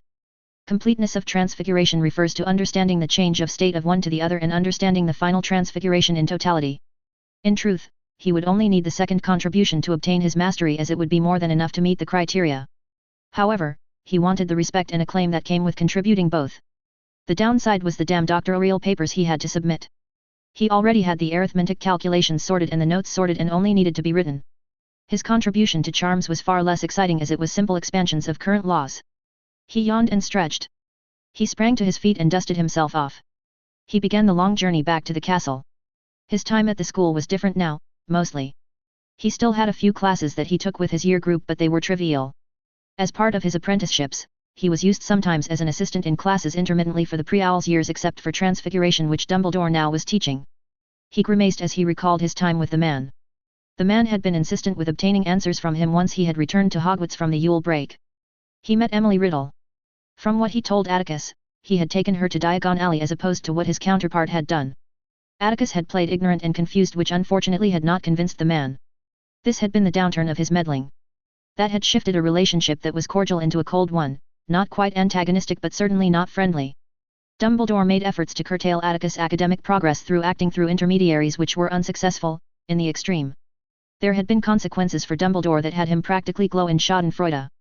Atticus had informed his family of Dumbledore's actions and they had taken care of it. Dippet, in a rare showing, chewed Dumbledore out once he received evidence of Dumbledore's actions. It hadn't been enough to warrant official investigation, but it was enough for the board and Dippet to put him on 5 years probation, though unfortunately it wasn't enough to remove him from the deputy position. Since then, he barely had anything to do with the man, much to his relief. Dumbledore's actions did not make sense to Atticus other than he was doing it because he edging closer to seeing him as a threat. He knew that Dumbledore had massive controlling issues, but he did not understand why he was acting so overt. He knew that his success and popularity greatly grated on the man. Was he acting because of that? He wasn't one to have fears, not anymore in this life, but he was certainly growing more apprehensive about Dumbledore having political power. Dumbledore, despite his refusal to face Grindelwald, kept growing in political influence, and the man collected many previous students, often Gryffindors. That meant that he had connections within the ministry, and if his father was right, he even had a number of Wisengamot members in his debt or influenced. It was grim. Though he didn't see his distant future in Britain, the man's reach would be long if he gets as influential as he did in Rowling's books. He would be able to stymie him significantly if he didn't build his own influence. He hated politics, but he would never allow himself to be exiled. It seemed that his meddling didn't even have much impact, and he worried that he made it worse. Dumbledore treated Riddle decently enough, especially given on the thin ice he was on, but there were lingering looks cast toward her, and from the few interactions he witnessed, Dumbledore disapproved heavily of her. Dumbledore seemed to spend his time during meals in the Great Hall eyeing the pair of them. He was becoming insufferable. He truly was adept in creating Dark Lords. In hindsight, he should not have expected more from Dumbledore. Though it was subtle, Dumbledore greatly disfavored the Slytherins, and Riddle was the epitome of a Slytherin. They were both powerful, and Dumbledore did not like powerful people other than himself, he was sure of it. The man would never be able to change his tendencies and his suspicions, even if it was in the best interest of everyone involved. The more he saw of Dumbledore, the more he understood that the man was ill-suited for children. He is an excellent teacher, but he should not be in any position of power over children. Speaking of Riddle, when he laid his eyes on her, he couldn't help but be transfixed. She had a thin build, pale skin, as pale as his, and long jet black hair. It was difficult to imagine such small girl having the potential to rise to become the darkest witch or wizard in British history. Though it made sense once he moved past her physical appearance. His magical senses were growing continuously, especially since his second and third set of rituals and the manifestation of hyperpercipience, and he had sensed her power. She was, even then as a first year, among the strongest in the school. He estimated she was now probably the second strongest student in the school now. The difference, however, was the control of her magic. Where the other first year's magic was uncontrolled and unsteady, hers was tightly coiled around her. Other than meals in the Great Hall, their paths never crossed in her first year. It seemed that she focused on other matters pertaining to her house and her reputation. She was quickly compared to him, another prodigy gracing the halls of Hogwarts. It hadn't been difficult to notice how she rose to become leader of her year within a few months, or the subtle shift of her standing in Slytherin House by the end of her first year. He was assisting Professor Folly in charms occasionally, and it seemed that her attentions on him were growing. He hadn't been blind. He had noticed in the corner of his eyes her calculating gaze that had him under her inspection, assessing him. He ignored it. She never needed his aid and was the first among her class to correctly cast spells. His interactions with her had been limited thusly. He hummed in thought and crossed his arms behind his back as he walked back. He was now approaching territory that he did not know how to cross. He's had years to figure out a way to deal with her, but it had not mattered now that he was facing it directly. She was dangerous, and it was only confirmed given how quickly she gained prominence in Slytherin despite her blood status and lack of family name. Now she seemed to be taking more of an interest in him given that her own position is secure. He did not know how to feel about that. He did not care for ruling, he never did, so that should not be an issue that she should have with him. After all, he was the perfect Ravenclaw. He would have to tread carefully and honestly, for the most part. She was a genius and extremely capable in deception, both in detecting it and doing it. He would engage her if the situation ever arose. From what he could observe, she had no friends or true companions. That meant that he had an avenue that he could explore, but it would be difficult. Ultimately his aim was to ensure that she did not create Horcruxes. His knowledge of soul magic has only increased in the last few years, and he was more certain than ever that creating multiple Horcruxes are what destroyed her counterpart's sanity. The soul was never meant to be removed from the Trinity. You could abuse your soul, fracture it, and it would not nearly cause the insanity that splitting your soul would do. Horcruxes aren't simply vessels of the soul, they are vessels that keep an integral part of who and what you are. In addition to the sacrifice of the innocent, it requires a sacrifice of yourself. It literally dulls the world for the person who creates the Horcrux. Instead of a world of colors, it reduces to a world of grays. Nothing will feel as good as it once did. Vibrancy of life shrivels into dried husks. Positive emotions are muted if not extinguished until only the darker ones remain and grow in strength to fill the imbalance that was caused by the removal of the more positive emotions. Cruelty that once seemed distasteful becomes preferred, for it brings a spark of what was lost. Desires of the individual are amplified and distorted. He had the unenviable task of ensuring she didn't violate herself. He already had destroyed the copy of Magic Most Evil that was in the library once he figured out past the protection spells. She made one when she was 16, only 3 years from now. Given his own reputation of brilliance, if he developed a positive relationship with her, he should have an easier time convincing her away from this path. He would be truthful to her and admit to her that he was seeking his own form of extended life, if not near immortality. He would help her understand the dangers of certain magic. He did not care if she was set on gaining power, whether it was political or magical. After all, choice and free will was the right of all. He only cared to ensure she didn't destroy their world or expose it, or killing a large part of the population. The Voldemort from the stories would have eventually destroyed their world directly or indirectly if he had succeeded. That was unacceptable. He would not allow such a thing to occur. He approached the hidden outlet that allows him entry into the castle that he had found on the map and proceeded inwards. Break. 6th of March 1940. Emily elegantly made her way out of the common room as she made her way to the Great Hall. She smiled to herself with the slightest of upturn of her lips as she remembered the significance of the day. Slytherin House, the house of the ambitious and cunning. Soon to be her house. When she was sorted in Slytherin, there were people who had misconceptions about their place, about her place. She was regarded as the mudblood of Slytherin. Through her own actions, that derogatory slur soon disappeared from their vocabulary they used to describe her, at least in her presence or her associates. She met Theodore Nott, Allard Caro, and Druella Rosier on the train when they joined her compartment. They had been hostile to her until she was able to show her brilliance and her power, which had gotten her the time she needed to charm them. By the end of the train ride, they were firmly in her camp. When she arrived at Hogwarts and promptly sorted in Slytherin, she had been patient. She watched her new house hawkishly, memorizing names and faces, attitudes, all for the single purpose of assessing who would pose problems for her or would be useful. Dumbledore had been surprisingly useful, much to her displeasure when he had taken her to Diagon Alley. He helped her pick the books out that helped introduce Muggle-raised students to the magical world. It was a shame that she spoke with the snakes at the pet store in front of him near the end. Before that, he had been indulgent, seemingly trying to ingratiate himself with her, but after being outed, what she now knew to be a Parselmouth, he completely changed demeanor and she became even more apprehensive of him. He was curt and short with for the remaining of the trip, and he sought to return her to the orphanage immediately. It continued to this day, this disapproval and unhidden enmity that radiated from him. It truly vexed her that her own actions had exposed her so to such a dangerous man. Despite the kind facade he puts up, she knew better. She shook her head. She had returned a number of times and spent half her time familiarizing herself with how this world worked. Purebloods. The magical world was ruled by a small number of families. The ministry may be elected and have half of the total maximum number of votes in the Wiesengamot, but it was a mere front. She didn't know her own status, and she searched through all the genealogy books she could find and she never found her surname in it. She refused to believe she was a mudblood, especially considering she was a Parselmouth. She was not born from Muggles, he thought furiously to herself. She discarded that train of thought. Slytherin House was dominated by purebloods and the hierarchy represented it as such. There was no violence in her first few months at Hogwarts, though she was often scorned and disdained. She had spent the first few months in her first year building her reputation, charming students and teachers alike, presenting an unfailingly polite mask in front of them all. Yet her house was the least receptive to her, other than a few in her year which she had early on captured. They soon saw the error of their ways. She planned. She excelled in class, earning points from all the professors. She cast the spells correctly on the first try. She showed her deep understanding of the subjects. She was serene in her position. She waited until the right moment, the moment where they would see the error of their ways. By the end of February, she was favored in her classes, especially in potions by Slughorn. The hostile glares and stares increased in frequency and she knew it would only be a matter of time before her house members attacked. She set up the conditions perfectly. She knew that she could not expose her abilities completely to her house, but she could target her antagonists that would leave enough witnesses for her abilities to be verified. These antagonists were the insecure, the prideful bunch that she had profiled. Soon enough, a ripe opportunity came, the fateful day where she had shown her superiority in front of them all when they had confronted her in the common room. A day that burned in the minds of many Slytherins. Flashback begins. She was seated cross-legged on one of the sofas reading her book with Caro and not seated next to her. Her eyes glanced towards the door as she saw movement in the corner of her eyes. Avery, his brother, and a few third years. He looked furious, unbalanced, and her lips twisted into a nasty smile as she set down her book on the table in front of her.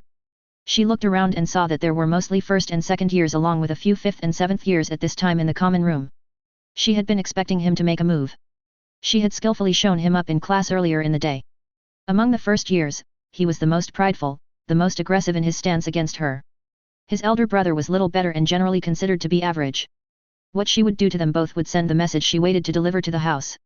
She gracefully stood up and sauntered her way towards the center of the common room, with her wand palmed her in her hand. She raised her hand and halted Caro and not from getting up. "You fucking uppity mudblood bitch." Emmerich Avery snarled at her and pointed his wand at her. The third years wore sneering faces and had their wands in their hands.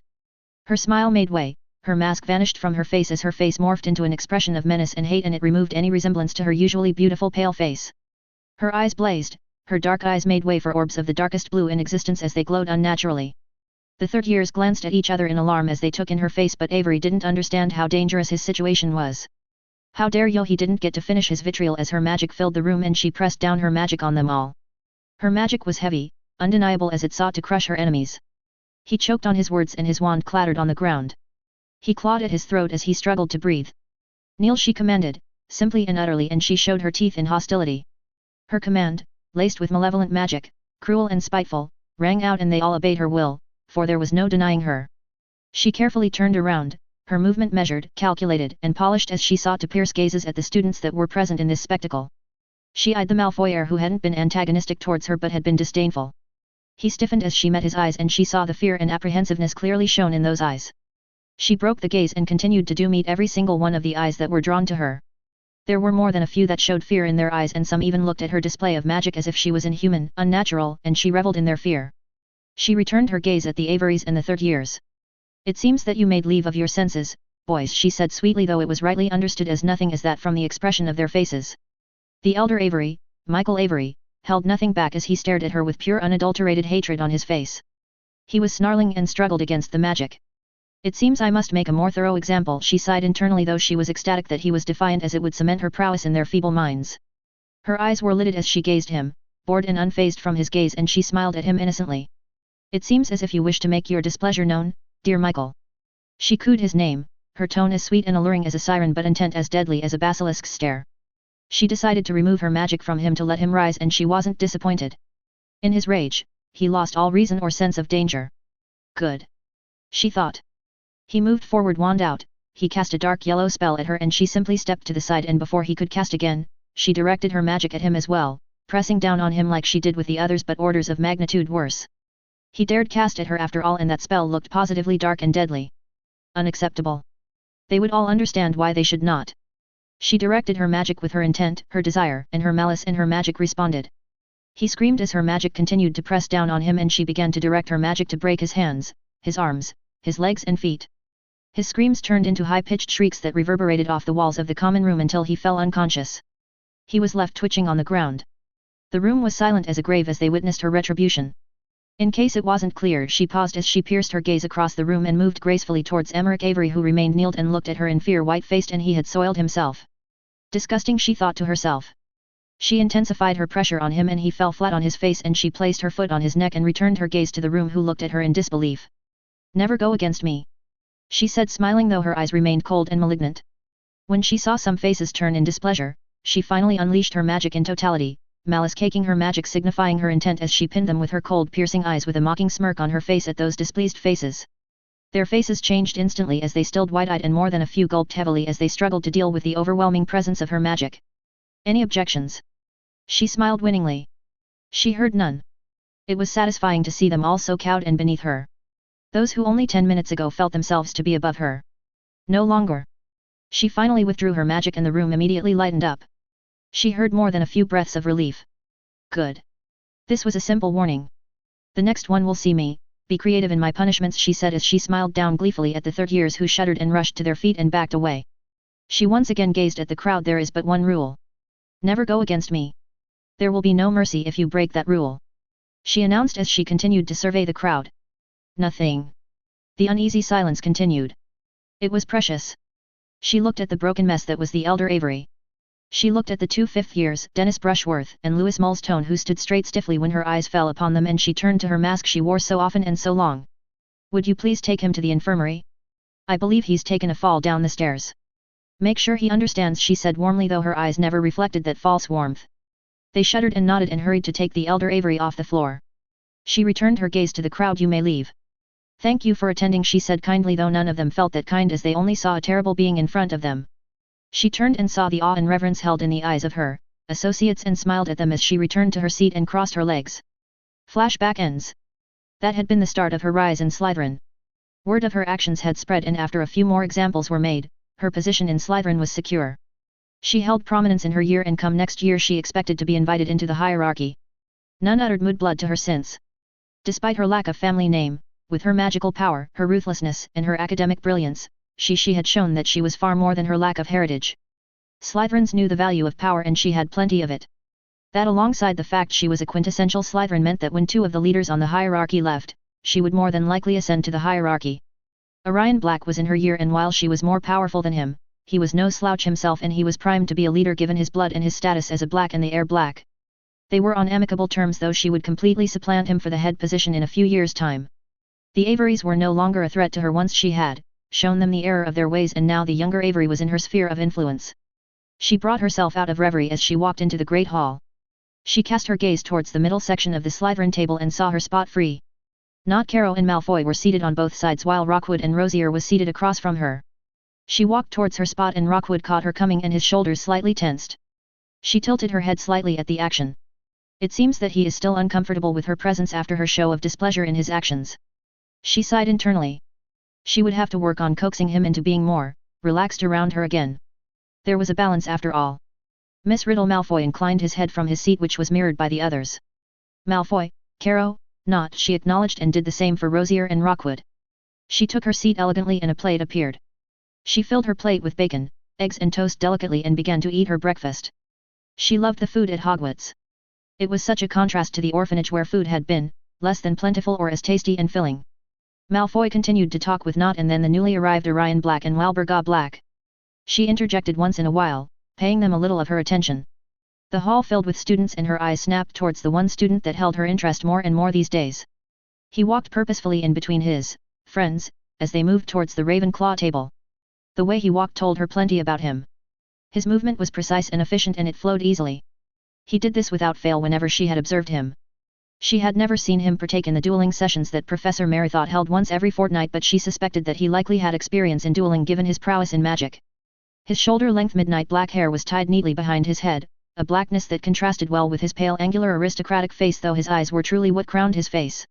They were bright amethyst color that was speckled with bright emerald green flecks, and even from her position, the eyes could be discerned. They were captivating. It was a useful weapon, and it had her envious. There were a lot of things that made her envious of him. He was everything she was, but better. Largely considered so by everyone but herself. She hated him.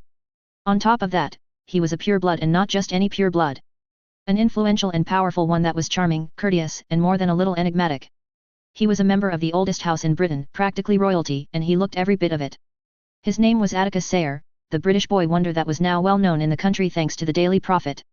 He was a supposed genius in all forms of magic and was an apprentice in 2 different branches of magic, and if rumors were correct, he would soon be an apprentice to Professor Goshawk, the runes professor. He was also someone she was consistently compared against. She hated him for that, for setting an unassailable standard that she would take years to surpass. She should be seeing him a threat. To make plans to get rid of him just in case.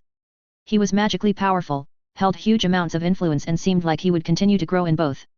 It should have been unacceptable. And yet, she longed to know what made him special, to know the truth of it. She couldn't understand why she was so drawn to him.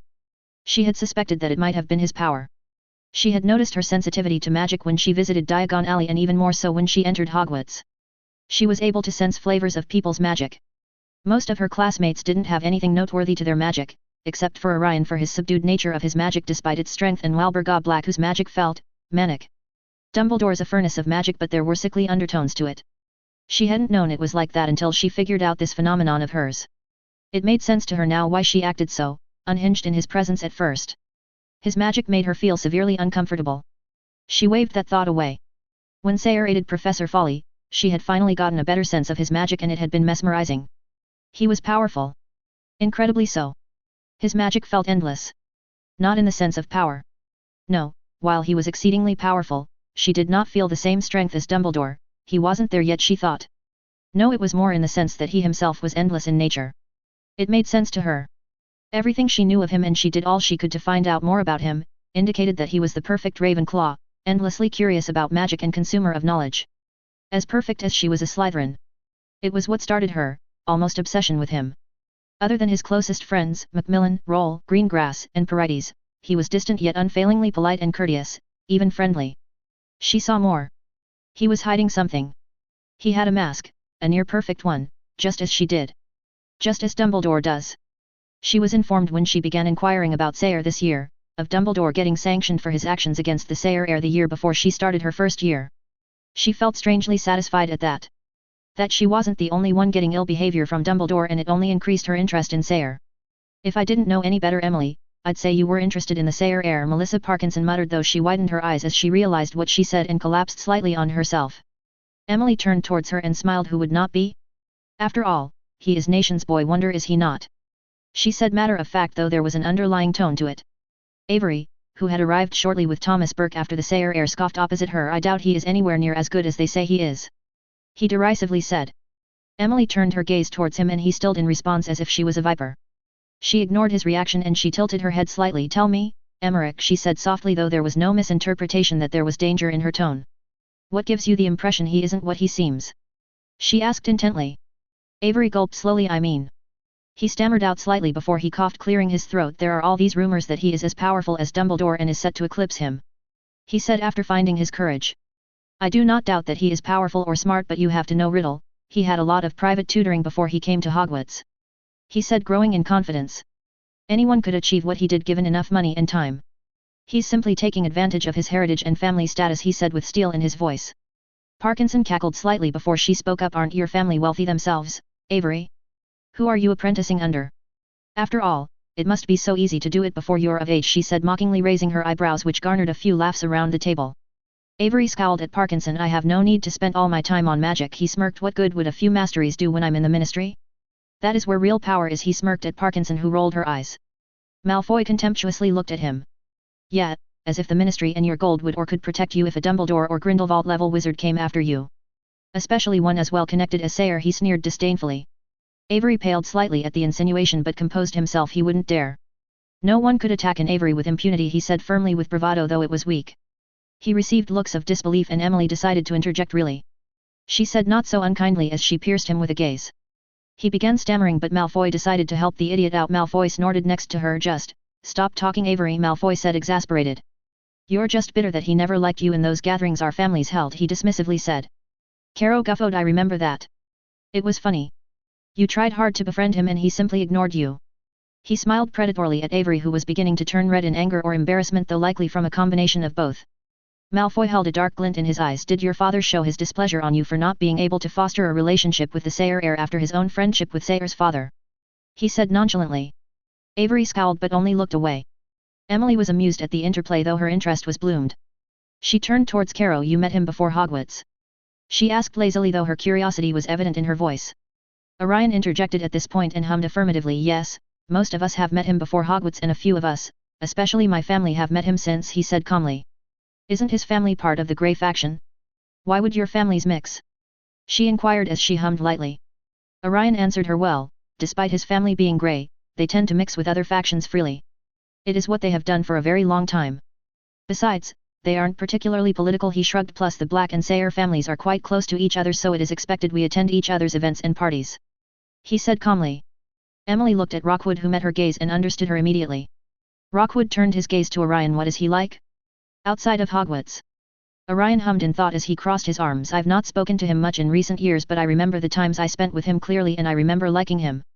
He pursed his lips. He was engaging, he said, testing out the word on his tongue. I remember him generally just asking things about me, my interests, what I liked and if I was looking forward towards Hogwarts and so on. He tapped his chin in thought with his index finger. He seemed genuinely interested and didn't pry more than was appropriate. He was as courteous as I can remember, despite it being clear that he was more mature. He cocked his head as he tried to put it into words. He nodded to himself. Yes, mature is the right word. It was obvious even then that he was different. There also wasn't any arrogance in his behavior. He said calmly. Believe me, it is rare to see a lack of arrogance in pure-blood heirs.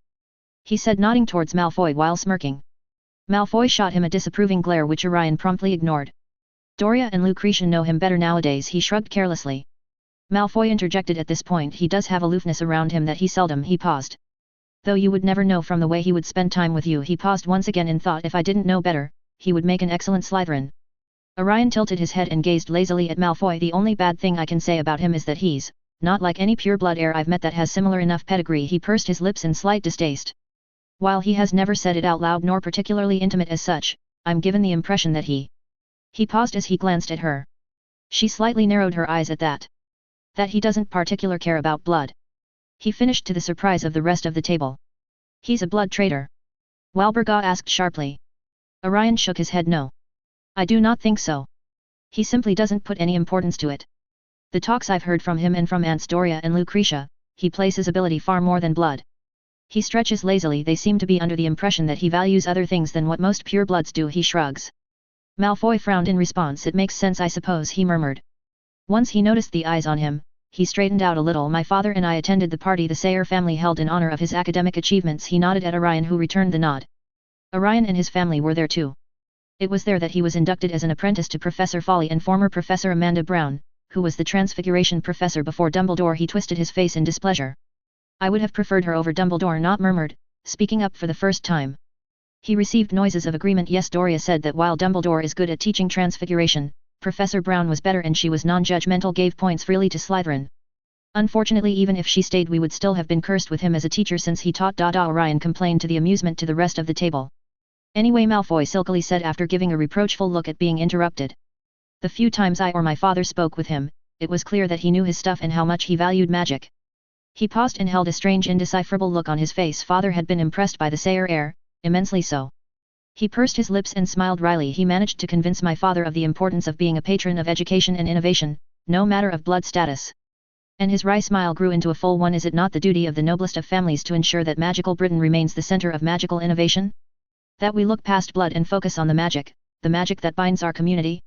The community that the founders helped build with the existence of Hogwarts? To allow innovators the opportunity to come up with new ideas that are built on the old? Regardless of their blood status? Why does blood matter when everyone benefits from genius, including the innovators themselves, regardless of where it comes from? Ability and merit matter more than blood status. He finished saying to the silence of the rest of the table. Emily looked away in thought. A pure blood as influential as him not caring about blood. While she was beginning to understand she wasn't a pure blood, she knew she was at least a half-blood. A half-blood related to Salazar Slytherin given her parcel mouth. It meant that many purebloods would be against her regardless if she was proved to be the heir of Slytherin, and the other houses would be against her on principle of being related to Slytherin. She was confused at his actions and words. He was at the pinnacle and yet he held opinions that could be held against him by the other families. It was a poor strategy. But from what Malfoy said, it seems that he isn't interested in politics. She needed to know more, from a personal perspective. None could hold up against her if she wanted to know something. She returned to the conversation. Walburga scowled. Sounds like a blood traitor to me. She sneered and Emily thought it suited her. An ugly face for an ugly person, she mused. She's had to educate the girl regarding her opinions more than once. Disgraceful that a member of the noblest of family other than my own could fall so far. She says, disgusted. Not scoffs as he looked at her mockingly. Really? Seems to me it just makes sense. He didn't say anything offensive. Walburga glared at Not. He said blood didn't matter, ability matters more. He's a mood blood lover, she near screeched but managed to keep her voice down and prevent it from traveling the hall. Heads turned their way however. Emily's eye twitched in annoyance and she cast her darkening eyes at Walburga. She said sharply and her tone brooked no dissension. Walburga bit back a response when she saw Emily's face and simply scowled as she returned to her food. Not broke the uneasy silence. He isn't saying love mood bloods, simply do not discount capable moodbloods just for their dirty blood. He said calmly. Malfoy nodded slowly. It is the impression my father had. He said that the Sayre heir was brilliant but quite non-political. He said it was clear that his focus was on magic. He shrugged. Seems like he will follow his ancestors' path and focus on other things, he said, glancing at the Sayre heir, though it seemed that he was no longer there. Emily turned her attention towards the Ravenclaw table and found her subject of interest gone. She pressed her lips slightly. Seems like he's slipped away again, Orion said, bemused. I want to know how he does that, murmured Nott to the bemusement of the rest of the table. He did that often, slipping away without drawing attention to himself. No one knew where he went when he wasn't in the Ravenclaw common room, in class, or with his friends. He often disappeared in large stretches of time. She sighed and returned to her breakfast. She would discover his secrets, one way or another. She was good at that. Break. Atticus stood at the center of the astronomy tower gazing upwards at the concave domed ceiling. So do you think you could do it? Folly asked next to him, and he turned his attentions back to his professor. He smiled at his professor and nodded and returned his gaze upwards, humming in thought as he looked on calculatingly. It is doable.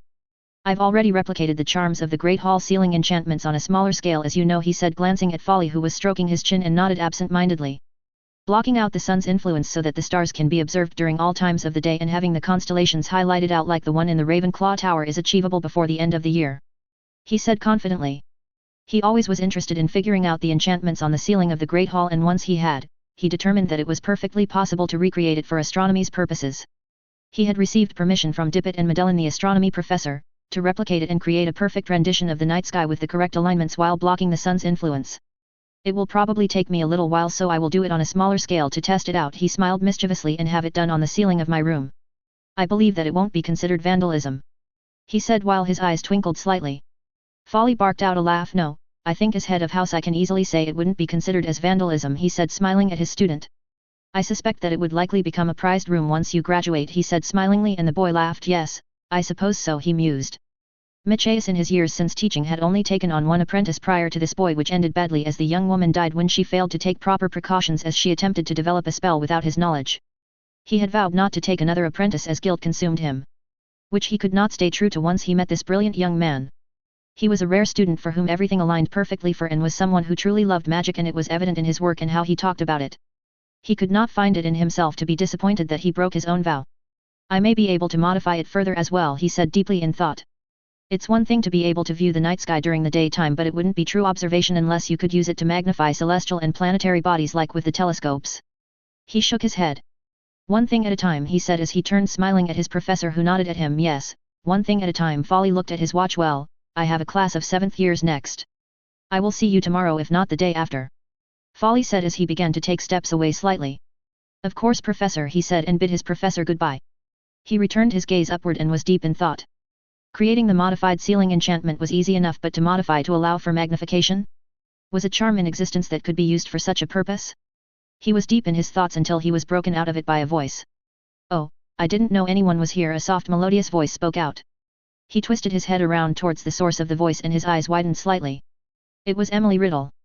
Emily POV. Oh, I didn't know anyone was here, she said softly. It was a lie, of course. She had been informed that he was in the astronomy tower. He turned his head around, had his eyes widened slightly before he controlled himself quickly. Interesting reaction, she thought to herself. It was of surprise, but not the kind she expected. Neither was she expected the quick control over his expressions. Ms. Riddle? What are you doing here? Shouldn't you be in class? He asked curiously. She shook her head and smiled slightly. I needed some air, so I left the history classroom. She strolled towards him, and then past him and carefully leant on one of the railings, and she crossed her legs as she leaned back. She returned her gaze to him. The astronomy tower is one of my favorite spots in the castle, and it often helps clear my mind, she said as she smiled at him. He tilted his head and a little amusement appeared on his face as his lips upturned slightly. Yes, old Binns can be quite stuffy with his dry dispersal of information, he said with amusement clear in his voice. He looked away into the distance as he spoke. Yes, the astronomy tower is one of the best locations to seek something out in private. He turned partially towards her and shrugged lightly. Whether it may be to clear your thoughts or just simply to be alone, he said. He moved towards the railing opposite her and sat down and pierced her with a gaze. She returned the gaze in equal measure. She considered him, briefly, as she took in his gaze. She knew that there was more to the Sayre heir than what is known. His gaze was sharper than she had seen so far in this school. She quirked her eyebrow in curiosity. Is that what you are doing right now? Wanting to be alone, Professor? She questioned with a quirk of her top lip. He looked at her amusedly and shook his head lightly. I'm not a professor, Ms. Riddle, but you knew that, he said as he quirked his eyebrow in amusement, and she looked on, keeping an innocent mask on. He smiled a little broader at her expression. No, I'm here for a different purpose. He chuckled and he looked upward at the ceiling. She followed suit and she returned her gaze to him when she found nothing noteworthy to look at. He spoke. Do not mention it anyone, at least for a little while, he calmly, breaking the easy silence that was between them. I'm sure you're quite adept at keeping secrets, Ms. Riddle, he said as he glanced at her in the corner of his eyes. Her eyes darkened briefly as she narrowed her eyes. What did he know? He wanted her to know that he knew she kept secrets, she thought to herself swiftly. Her wand hand twitched. She eased when she realized it might have been a comment regarding her status as Slytherin, though she was doubtful about that. He continued, I'm here to assess the ceiling of the tower, as I'll be applying a modified enchantment, a variant of the ceiling enchantment that is in the Great Hall. He finally said. Her eyes gleamed interest and her curiosity was piqued. You've recreated the ceiling enchantment, the enchantment that the founders created? She asked, sharper than she intended. She thought it was a brilliant if useless piece of magic and one of the few things she liked anyway. He turned his gaze back at her and smiled broadly. I have. He nodded. It was finicky to figure out what was done, but in the end, I managed to replicate it, and now I will be modifying it to suit astronomy class.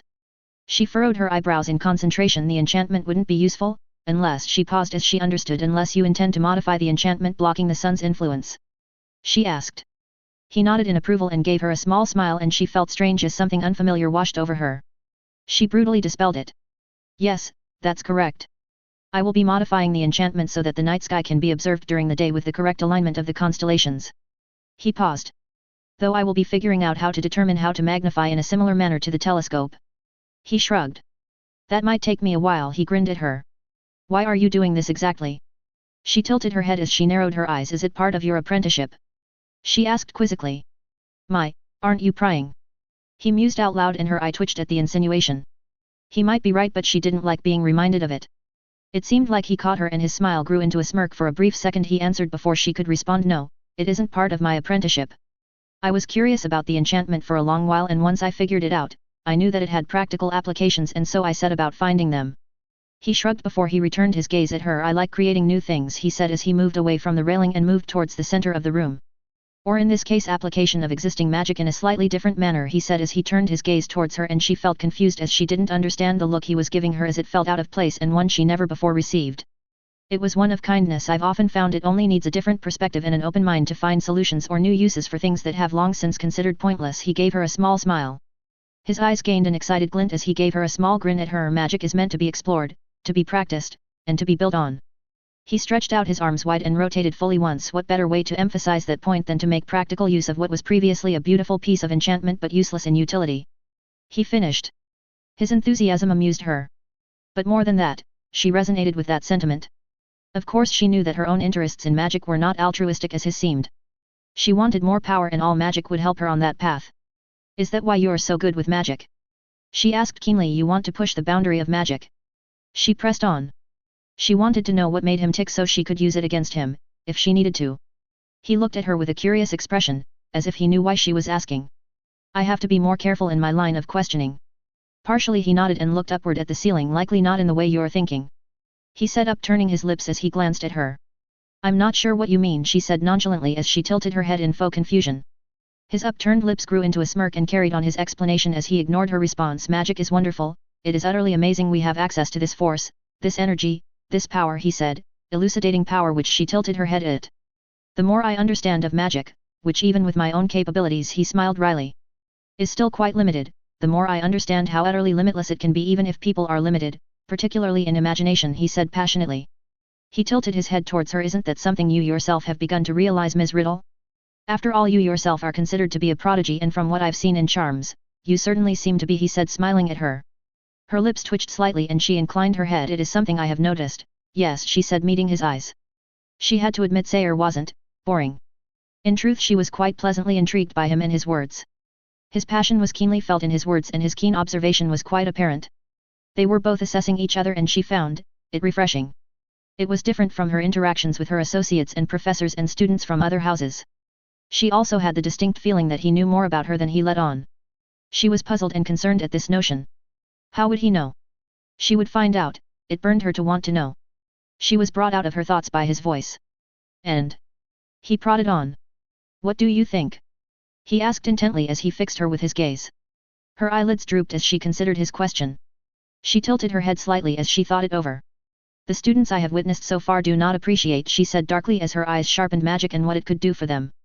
Many of them simply see it as a tool. It is wasteful, she concluded. He quirked his eyebrow as he walked over to her. He was a head and a half taller than her and she was fairly tall for her age. He stopped as he arrived within an arm's length. And you?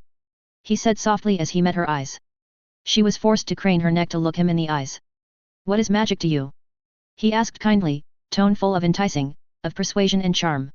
He was close enough that she could feel his magic tightly coiled around him, though it seemed active, roiling, and she struggled to keep her breath even, to prevent it from shaking as she began to enjoy the presence of his magic. She schooled her face as she scowled internally at his actions. She knew what he was doing. She's done it plenty herself. The fact that there was a tinge of it working she ruthlessly ignored and cut down. Magic to me is power. It will grant me whatever I seek. That is what magic means to me. She said with a vicious glee in her eyes, hoping to elicit a reaction from him. His face didn't change and he continued to meet her dark gaze, as if he expected her answer, or more worryingly he was able to control his responses to this degree. She felt severe annoyance that she couldn't tell which was which, along with his ability to meet her gaze unflinchingly. Finally he responded and his face melted into a soft expression and he nodded. That's understandable. He said warmly to her, no one is similar after all. And he halfway turned away from her. It would be boring otherwise, he murmured softly as he began to walk away. He looked over his shoulder. It's probably time for you to return to your history class. I think there may be about a quarter of an hour left. He said as he cast Tempest. She stepped forward abruptly and walked past him. You are correct, Mr. Sayre. I should be heading back, she said, and halted for a brief moment. Thank you for indulging me. She said politely. Shame I didn't figure out more, but I have plenty of time to do so. My pleasure, he said once again warmly as he meant it. Once again she felt confused at her inability to figure out if he meant it or not. Her magic always helped her figure out when someone was lying to her, and not once has it flagged something as a lie. Do not hesitate to seek me out if you need any help with anything, he said, and she turned towards him and saw him once again with a soft expression that held kindness and compassion. She didn't know why she warranted that reaction from him. Or if you simply need to get some air again, I likely will be around the castle, he smiled at her. She didn't respond but simply nodded curtly and walked away. One thing she learned from that encounter was that her interest gave way to something deeper. There was something about him that had her off kilter, and she would learn what it was. It wasn't lust or anything sexual. She would have noticed those signs and she could have used it if she saw it. But there was interest that emanated from him. Though she did not know what it was. She wasn't blind to her associates. She knew that they wanted to be close to her because of her power and her brilliance. Her own blood status was forgotten for how useful she was, and she let them associate with her for useful they were and would be in the future. She would have recognized it from him if that had been the case, but it wasn't. She left with more questions than answers.